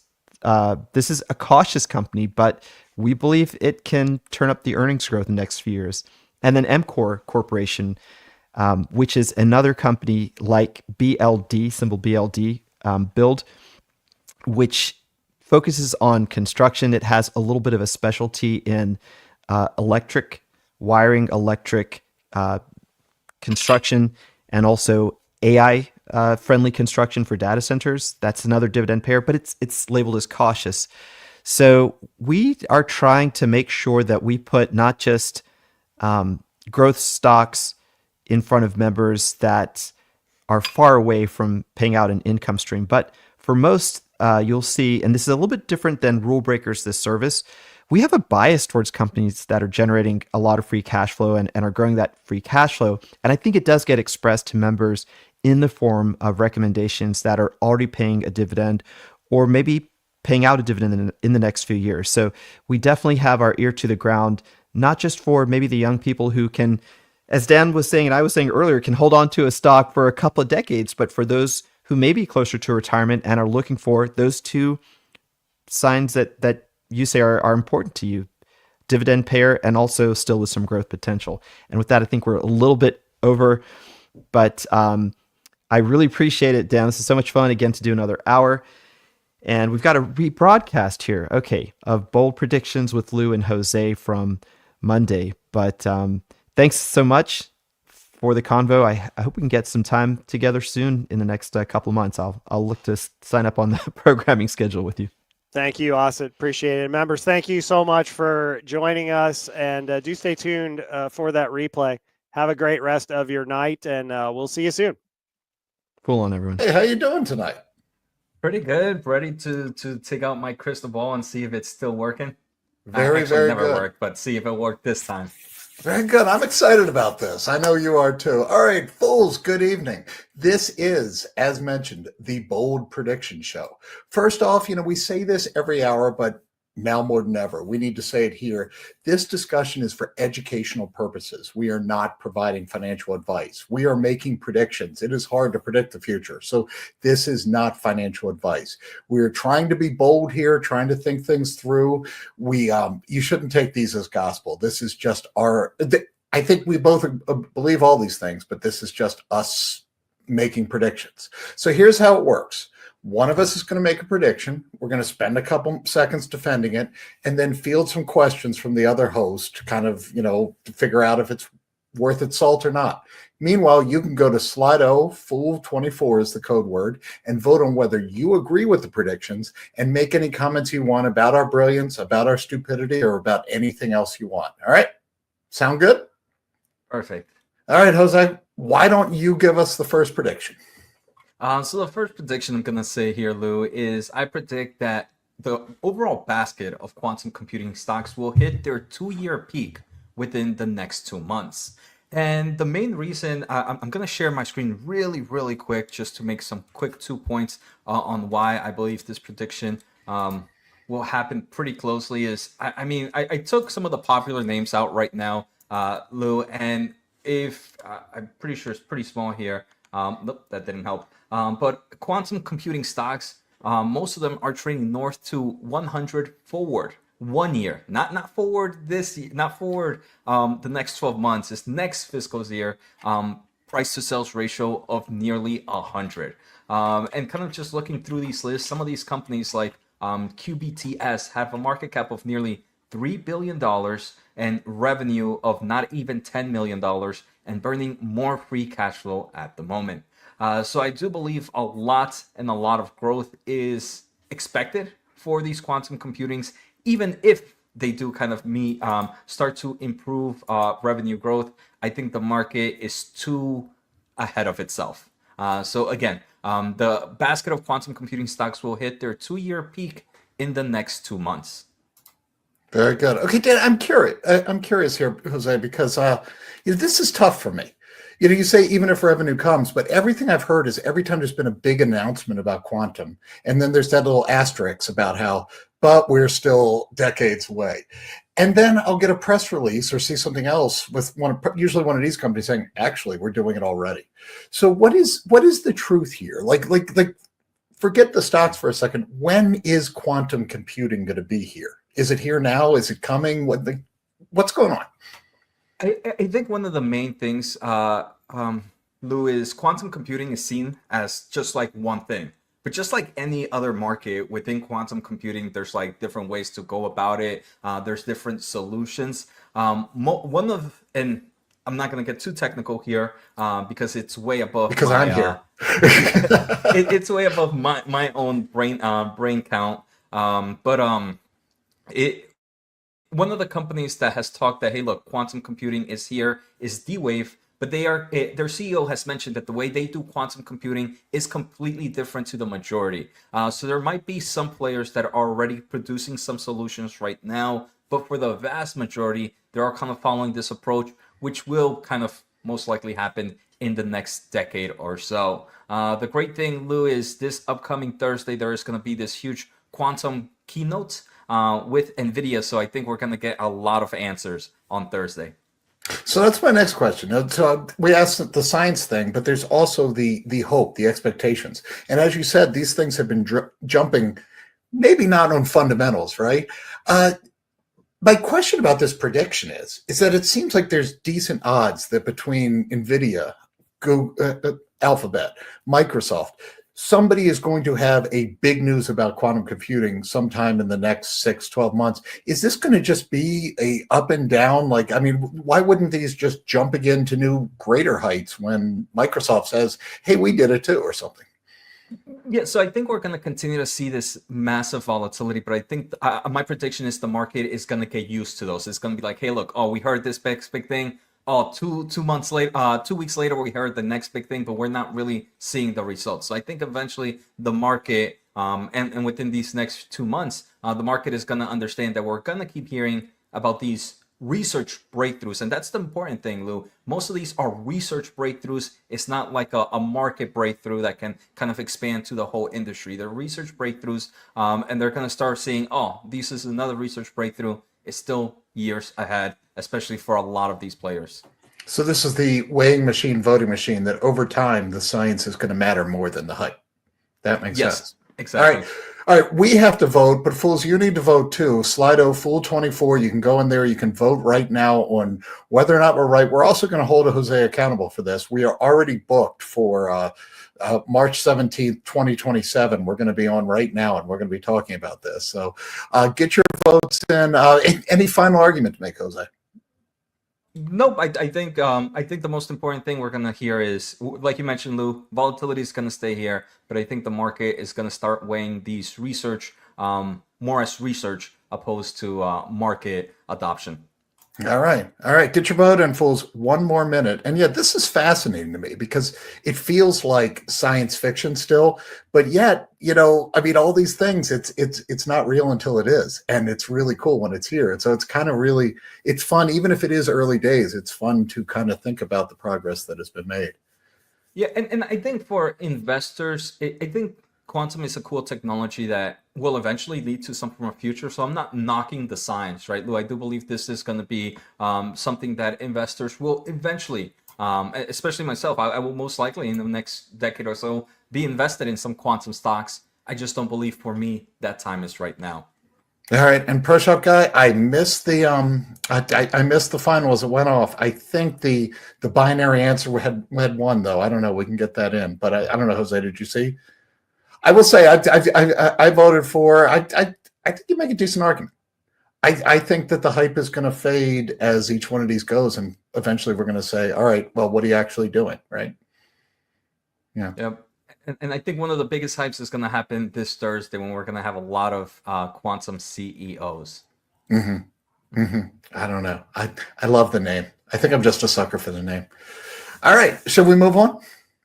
So we do have it seems one quick question here that came in for this Sure. topic. Yeah. Okay. So Sade, I've heard that quantum computing shall break all security algorithms. Do you think companies like Okta can benefit from this?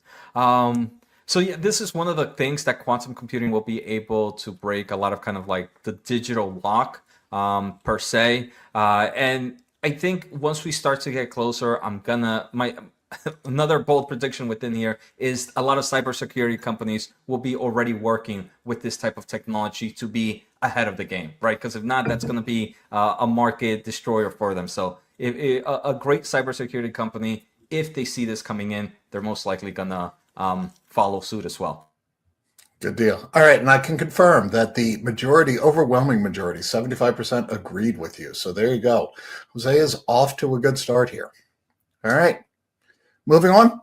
Yeah, Lou, so it's going to be your turn and for your wild prediction here. Yeah, well, and Danny teased this one, so I should have to do this. Palantir, PLTR. I think we all know the ticker. I think Palantir will experience a 50% drop from its current price at some point in the next 18 months. So let's put some meat on this. I think it closed at 87.35 today. So I'm saying it will hit 43.68. All right. Now, Palantir, I think we all know, really, really cool algorithms. They found Osama bin Laden, very good technology, now applying it with artificial intelligence into the corporate customer. But let's be honest here. The stock currently trades at 121 times projected EBITDA. All right, that's including debt. By comparison, the Mag 7, this stocks that everyone say is overpriced. The Mag 7 trade between 11 times projected EBITDA forward, which is Alphabet, and 43 times Tesla. So we're talking they are 3x the most highly valued Mag 7 stock. All right, this is a high beta stock, 2.6 beta. That means, it is more volatile than the market in general. That beta is higher than any of the Mag 7 except for one, NVIDIA, and NVIDIA is mostly just because it has outperformed so much. So this is a stock that is overvalued or highly valued, I shouldn't say overvalued, even versus the Mag 7. It is more volatile historically than the Mag 7. With such volatility, we tend to see dramatic moves up and down. So despite being public for just less than 5 years here, the stock has already done this move twice, okay, in less than 5 years. Early 2021 and then into 2022, both times, twice, we've seen Palantir drop more than 50%. Not making a statement about the business. I still believe this company can be a winner. You can look at NVIDIA, you can look at Netflix, you can look at Amazon, a lot of companies that did this along the way. But I think it's going to happen, whatever happens with this company. So definitely, Lou, this is one of those, like you mentioned, highly valued stock. Just gonna, if you were to guess within this already prediction, Lou, what would be some of the events that would cause this drop? Is it just the company maybe not missing expectations in upcoming earnings, or is it something else? Because the stock is down already, I would say 30% from its maybe even a little bit more. I wish I would have gotten a chance to make this prediction a month ago, right? So it's a good question, and a couple of things. For one, even after that drop, I would say again, look at the valuation, and that just startled me, even versus the Mag 7. But what I would wager will happen is it's a combination of some of maybe the AI fairy dust comes out of the market, which is what we've seen, which not that AI won't continue to grow, but there will be questions about how quickly we get there, because valuation at the end of the day is just a matter of how long it will take to get to some place. And right now it's got to go a long way in a short amount of time. I also do, though, remember, this is a company that promised 40% growth rates at its S1, which, again, only a couple of years ago. They have been growing commercial quite impressively, but commercial growth has been closer to 15, 20%. I think even that might be hard to sustain in this environment from what we're just seeing from other players. So I do think that, when you're priced at these valuations, you can still have a really good quarter, but it might not be quite as good as people wanted. And that's when you see with these high beta stocks, a really, really steep dive, even if it's still a good company. And one of the things that we are seeing right now is kind of AI getting cheaper and cheaper. And I think Palantir CEO has mentioned that, yes, their software is pretty, or their applications that they design is pretty expensive just because they're one of the best in the business. Do you believe maybe if AI gets cheaper and cheaper, it can maybe help accelerate the growth for Palantir here? or how do you think that dynamic of AI price changing can either benefit or hurt Palantir? I think it could work either way, because yes, their reputation back when they were a defense contractor primarily is that it is great software, but it's software you only use when you have to because of its complexity and cost. So, it is the only one that can get certain jobs done, but it's not going to just be taking over everything. I think they've worked on both the accessibility and the cost over time, but I do think that in a way, what you're going to see, there's the potential that it opens up new doors, or the potential is that as other tools get smarter, there's less of a differentiation, easy for me to say. But so there might be just more competition as other tools get more sophisticated, which could work against them in these growth rates as well. Thank you for that, Lou. And I'm gonna make, I think we are under 2 minutes, Fool. So get your votes in now. Jose, make sure you vote. I think I voted. Yeah. Yep. I agree with you here, Lou. I voted. I agree. The stock price grew too fast, and I mean, especially with AI right now, Lou. I think AI is definitely going to be the future. But there are some stocks that this product is more of a net new solution, and expectations sometimes get way ahead of what we can really see coming in their pipeline. So 82% agreed here. That's interesting, because this is one, this is what I wasn't sure about, because look, it is still a great company, right? It is still a company that makes a product that can do impressive things. It's interesting. I don't know if that speaks to sentiment right now or not, or just speaks to, I'll be honest, Jose, when I was looking this up, I kind of thought it a prediction. And then when I actually compared it to the Mag 7 in terms of valuation, I was pretty amazed just even compared to that, because that's not comparing it to, I don't know, an industrial coal company or something. These are supposedly the stocks that we keep hearing about as being fully valued, and they are fully valued 3x. Yeah. I wonder, Lou, if we would have this show running live on like X or something, how different, because this is such a popular stock, right? And I feel like I'm surprised that, again, many people feel the same way for Palantir right now. The big takeaway here, as always, I think with Motley Fool always saying it, is this is why we hold for the long term, because some of these stocks are volatile. And like I said, maybe it won't go like Amazon. Maybe it won't go. I mean, who knows how it was? But there are so many examples of companies that survived this and moved on. So if you believe in the stock, focus on the long term, not the next 18 months, right? Yes. So I think we can move on to the next one. It seems like we are doing great in time so far. And Lou, I'll throw in my next prediction here. So I believe we will have another DeepSeek moment for AI in the next 12 months. And Lou, what I mean by DeepSeek moment is, I believe it was mid-January of this year, we saw AI innovation that brought the cost of AI dramatically cheaper. As a result, we saw various AI companies from NVIDIA drop multiple double-digit percentage in one day. And in the AI market, there's more than just semiconductor players, and there's multiple semiconductor players. You have your NVIDIA, you had your Broadcom, which kind of provide AI chips for a lot of these big tech players as well. And a lot of companies have kind of seen a nice pull up with AI computing. Some of those are like the nuclear power stocks, some energy infrastructure stocks, stocks that deal with the data center infrastructure as well. So a lot of those stocks, not just semiconductors, saw double-digit percentage in one day. And the reason I believe we're going to get another moment like this within the next 12 months is AI is innovating at rapid levels. And one of the biggest bottlenecks for AI is still pretty expensive.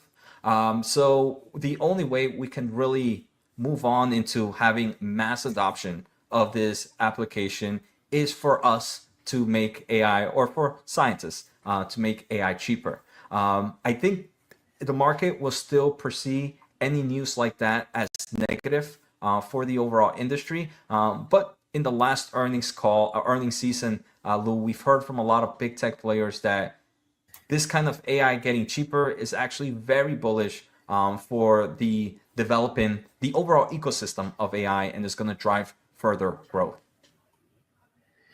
Okay, so I'm curious a little about this, like a DeepSeek moment, as far as, like we'll have just another innovative, like, wow, this is possible, or the stocks will react the same? Both, Lou. So I believe we will have another, wow, AI is getting cheaper. Yeah. And the market And the is going to stocks will forget. just- Yep. Yeah. And the market's going to forget that we went through something like this and be like, nope, maybe last one wasn't the real DeepSeek, but this is the real DeepSeek issue. And we're going to price it as scary as it was last time, even though we didn't learn our lessons that it can actually accelerate AI adoption. Okay, so I'm curious, like, because the cost was such a big one. Do you think it's going to be another just like order of magnitude down on costs, or do you think? I mean, I know now I'm really asking you to be bold, but like, what's the next big thing? But like, what is? Because I sort of feel like, kind of back to our first discussion, that like once we get by the initial hype, that maybe a more cooler heads will prevail. But like, would it be just another like, oh, this is cheaper, this changes our costs, or is it going to be something totally different that like, oh, this changes the script completely? Or I mean, what do you think? I think it can go maybe two different ways, Lou. The first way I would say is just a huge reduction in price, 10x on some of the prices that we're paying. And some of the things, Lou, is one of the big stories was that the prices were being reduced in training and in the cost of training. But another thing that was happening is the reduction of price in inference. And I think that's now becoming the bigger issue for AI, because inference is kind of the thinking process that goes on with AI. So the more software you have, the more apps that you have, and the more users that you have, if inference is pretty expensive, these kind of software companies are going to be losing a lot of money. But I think what we're going to see is cost reduction dramatically. The other DeepSeek moment is kind of something that it's one of those that I have no predictions, but it will be like one of those things that no one saw coming, where it's not price, but it's just some whole different innovation happening in the AI space, where it's like, okay, this is it. This time is time to sell for real. Yeah. All right, fools. Well, you can get your vote in now. I think you have a few more minutes. You can change your vote if it is changed along with you. I was just going to try. And I couldn't get it in quite in time. I just asked Gemini I could get up quicker, but Gemini can't tell us if we're going to have another DeepSeek moment. Interesting. All right, I'm kind of disappointed like that. All right. I just figured I would go to it and ask, but no, that didn't work. It just kind of explained what the DeepSeek moment is. It says, in essence, while the DeepSeek moment has drawn attention for a specific set of advancements, the underlying forces driving AI innovation are ongoing.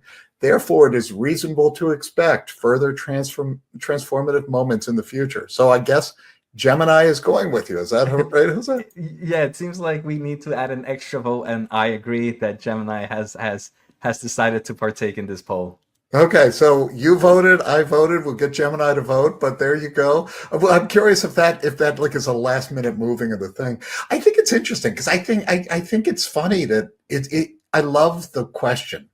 And I love the point of it because, almost inevitably, if we believe in this innovation and we believe in AI and we are buying all these stocks in anticipation, we are saying we believe there's going to be a lot more innovation and a lot more wow. And so as investors, we really ought to be pricing that into our mental model and just not be shocked by it if it happens again, because why else would we be so excited about this if we're not saying it's just going to stand still from here, right? Yeah, and Lou, and this is one of the reasons. I mean, if you hear a few players starting to talk now of something called like AI factories, at first I was like, what the heck is an AI factory? Why is this very crucial in the AI space? And AI factories is a factory generates something, it produces something, right? In real life, outside of AI, a real factory produces a product. with AI, Lou, for AI to work, you need to produce a token. The token is kind of like the word behind it. And one of the future hopes is AI becomes so cheap that you're going to have various AI factories, which would be data centers that they're not going to be doing any other type of cloud solution. The only thing they're going to be doing is running 24/7, creating tokens for these large language models. And the only way we would be able to have a 24/7 AI factory is if the price of AI is becoming so cheap that everyone is using some form of AI in some regards. Makes sense. Okay. Well, I agreed with you. I think you probably agreed with yourself, right? And obviously Google Gemini agreed. So, and 44% agree. So we got another win here. 33% disagreed. So I disagree. And 22% need more information. I don't know. I thought getting Gemini involved, maybe we'd switch some of those off of the more information, because they all agree we will see innovation here. And as I said, it does make sense. If we are saying this is, we are buying these stocks for innovation, then it should go without saying that there will be innovation, right? All right. Yep. Should we move on? Yes, we should. All right. So this one, I am going to, instead of try and get inside the market's mind, I'm going to try and get inside an individual's mind, which what could go wrong with that, right, Jose? But this one is kind of fun, but I do think, I do mean it, that I believe this. And I do think that it's something that investors in this stock should at least, again, be mentally prepared for. Jose, I think that Warren Buffett is going to step down as Berkshire Hathaway CEO on May 3rd when they do the annual meeting. And yeah, I know, Lou. How do you know? Warren and I don't talk a lot, so I need to disclose that this is not inside information. But look, I mean, I don't want to just say he's 94, because Charlie Munger stayed till 99, and Buffett is doing great. So I don't think age should disqualify him. But his good friend Charlie Munger has passed.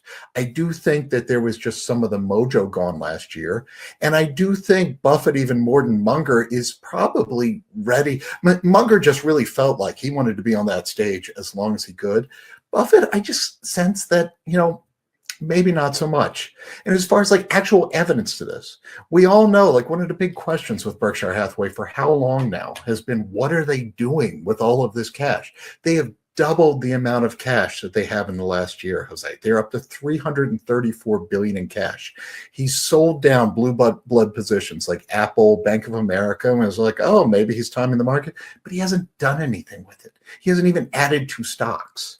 Now, reportedly, they're in talks to sell the real estate brokerage unit, which, that's like a core business. So there's something going on here. I do, in my mind, what's going on here is Buffett is sort of reshaping the portfolio ahead of time for his successors to come in and run it, probably in consultation with them. I also sort of think that because inevitably, look, he's Warren Buffett, right? There has got to be a reaction when Berkshire Hathaway announces they have a new CEO. I also think, kind of the side prediction here, the second prediction is they're going to use some of that money to announce a dividend, something that Buffett never wanted to do. But wouldn't that ease the blow of losing the Oracle of Omaha? It's just like kind of having the dividend there. So I've sort of just looked at all this and tried to say, what are you doing? What's going on? And this is a stock I own. And in my head, I've just convinced myself, this is what's going on. Uncle Warren is going to, what better place than with all of his friends and family and loved ones and all the investors who are kind of his family, what better place to do it than at the annual meeting on May 3rd? Lou, I want to say this is probably the true definition of bold prediction, because I would say if it was me coming in here with that, I would say within the next 2 annual meetings, I would expect this. But you're saying that with this meeting coming up on May 3rd. I'll book myself for May 5th, Jose. You can come on.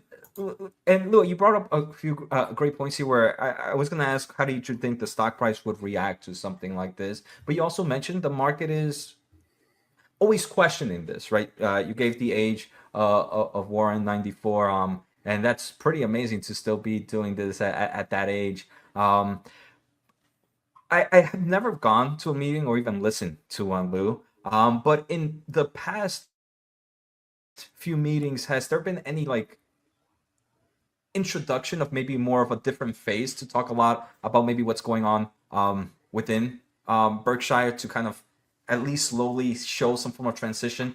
I know online you hear that, hey, look, there's when we see a lot of these big tech purchasing or this abnormality purchases outside of Warren Buffett style, we kind of get a few names of certain individuals. But do we actually have they shown face in kind of like these meetings to kind of help maybe with that transition?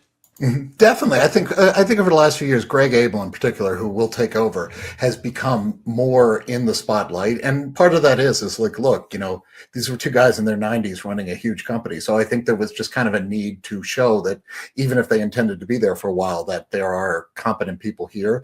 It's hard to say because last year with Munger gone, it like kind of necessitated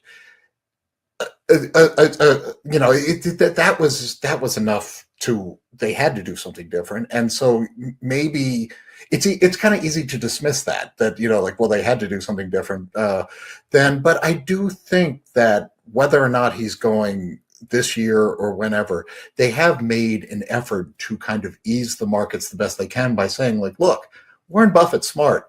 He's picking smart people to keep the company going. I can't imagine though how this could happen and it wouldn't have at least a near-term reaction to the stock market. I mean, I'm sitting here predicting it, and it would make me very sad and a little nervous about my investment if it does happen. So, yeah, I mean, I don't know if a dividend is enough to reverse that, but it would make sense to me. If you got $300 billion in cash, you can afford to give a little bit of it away, right? And just to remind the fools, the poll is up and running. Make sure to get your vote in. I will be getting my vote in after a few more questions here.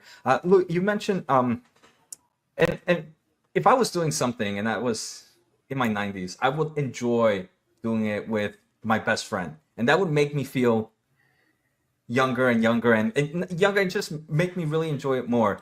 Do you think if, obviously it's, I don't want to be disrespectful in any way, but if Charlie was still alive, do you think maybe this prediction would not be here right now, Lou? Would you believe he would go a little bit longer if his best friend was still there with him?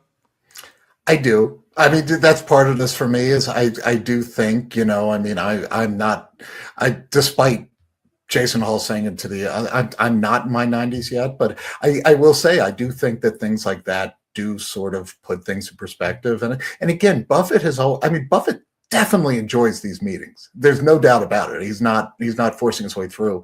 But Charlie always seemed like the one who, you're going to have to pry him away there. I actually think Buffett would enjoy kind of stepping back. I don't know. I mean, this is, again, trying to get inside someone's head. But I do feel like it just feels like now could be the time. And if nothing else, it just would explain some of the things that's been going on there. And Lou, with technology now and kind of like, the only thing is I feel like sometimes the market knows something beforehand and we kind of, there's like whistleblowers and just rumors going around. Again, I'm not within this Berkshire community.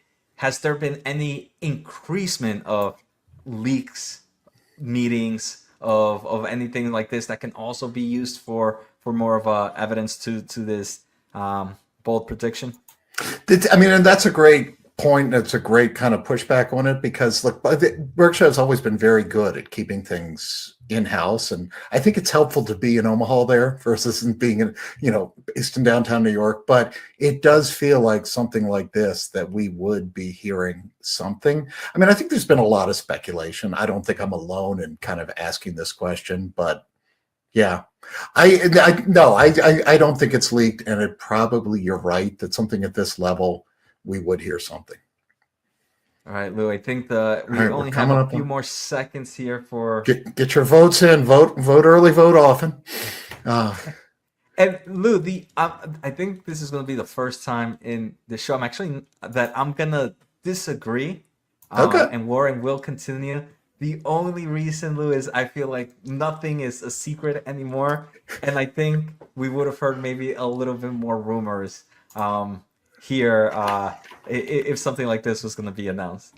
But yeah. I'll be on March 5th as well with you, Lutz, so we can see who ended up right here. But this one was a nice. It was the percentage was pretty close. It was 56 agree that Father Time win, and 44 disagree and believe Warren will continue. Luckily though, Lou, this was 0%. No one needed more information. Everybody decided pick the side. This is what I figured people would have, and I've shared the screen real quick, and I know we have to move on, but Lauren, if you can, because we did get a 10th vote in, okay, and I think it might have tied it. Yeah, so Gemini says there is, based on available information, it appears that Warren Buffett has no plans to retire. So there you go. I sort of like this. I know we shouldn't do it, but I think we should start asking. I should get Jester up instead, because Jester's probably much more accurate here. It was just Gemini was easier to click on, but there you go. So I don't know. I don't know, but there you, yeah. That's a great idea. And Motley Fools beat the AI in these bold predictions. Yeah. Yeah. All right. We have a couple more to get to. Jose, are you ready? Yeah. So I'm going to jump into my next prediction here, Lou, and it's going to focus on a very popular semiconductor stock, not NVIDIA. This time is Intel. And Intel, just quick background, they recently introduced their a new CEO. Intel has kind of been in a crazy turnaround story right now where they're trying to advance, their chip design and their manufacturing design. The manufacturing is where you kind of build these chips. And Intel normally used to produce all their chips in-house. But as them lagging in the manufacturing space, Lou, they've actually been they've been sending their designs to TSMC, which is a competitor in their manufacturing side. And right now, they've mentioned in a recent presentation that about 30% of their wafers are outsourced for Intel at the moment. So now, and in again, just quick pre-log here, the company believes that it will eventually hit about 15 to 20% instead of 30%. But my prediction is Intel will continue to use TSMC for these manufacturing needs at these high levels for the next 2 years, and that 30%. So I might have worded it a little bit wrong in the kind of document that we have, but overall is that they will continue to use TSMC at this kind of 30% outsourcing versus kind of what they're looking for 15 to 20%. And the main reason I'm going to go with this prediction, Lou, is Intel is designing new chips, and the new chips that they're going to continue to design in the upcoming years, in the upcoming quarters, are going to be using the most advanced manufacturing process. And if they want to continue to compete against the likes of AMD and other players in this space, they can no longer be held back by saying, hey, look, even though we want to design the best, we need to design what's the best we can produce. And that is what has created kind of this lag between their competitors and them. I think now with the new CEO is like, I don't care if we're not going to be using our manufacturing. What we want to do is be able to design the best chips. And if that means we have to go give TSMC more money, then we're going to go do that. So I believe Intel is going to continue to use a nice amount of TSMC for their wafer manufacturing. So when you were thinking about this, there's been all sorts of rumors around Intel as far as a breakup, acquisitions, all that. Maybe it's sort of quieted with them actually naming a CEO, but I still think there's a lot of, talk about that, maybe at least. How much does that factor into this? Because obviously, I mean, if the foundry business is suddenly elsewhere, kind of, that throws everything, but they still have a lot of in-house capability there, right?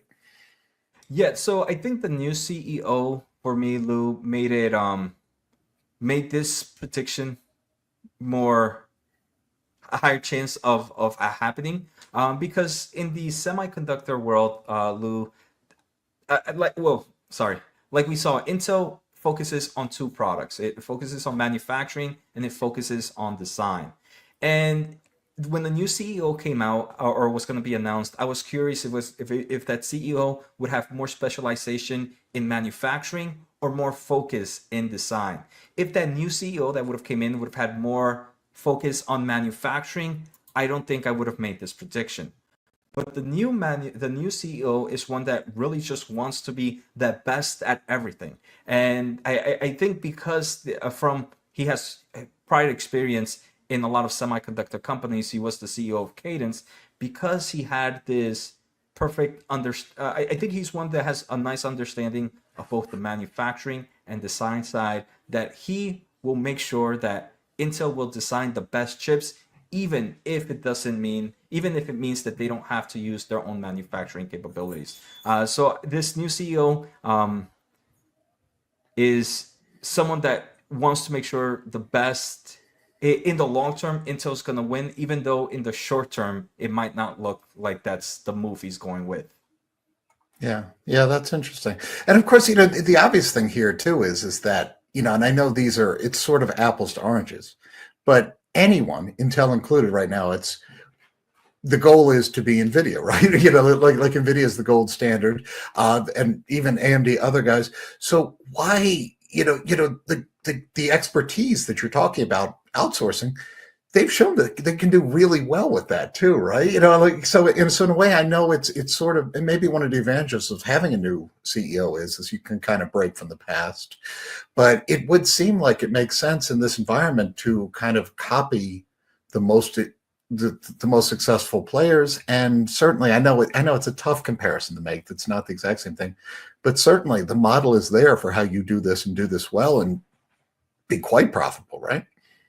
Yeah, Lou, I mean, I think for Intel, it's the smartest move. It's like, why in this market, like you mentioned, Lou, is so innovative, and it's moving at such a rapid pace. Why kind of give yourself a form of disadvantage by not using the best of the best product? So I think for Intel to succeed in being maybe designing great AI chips, in designing great CPUs, they have to continue to be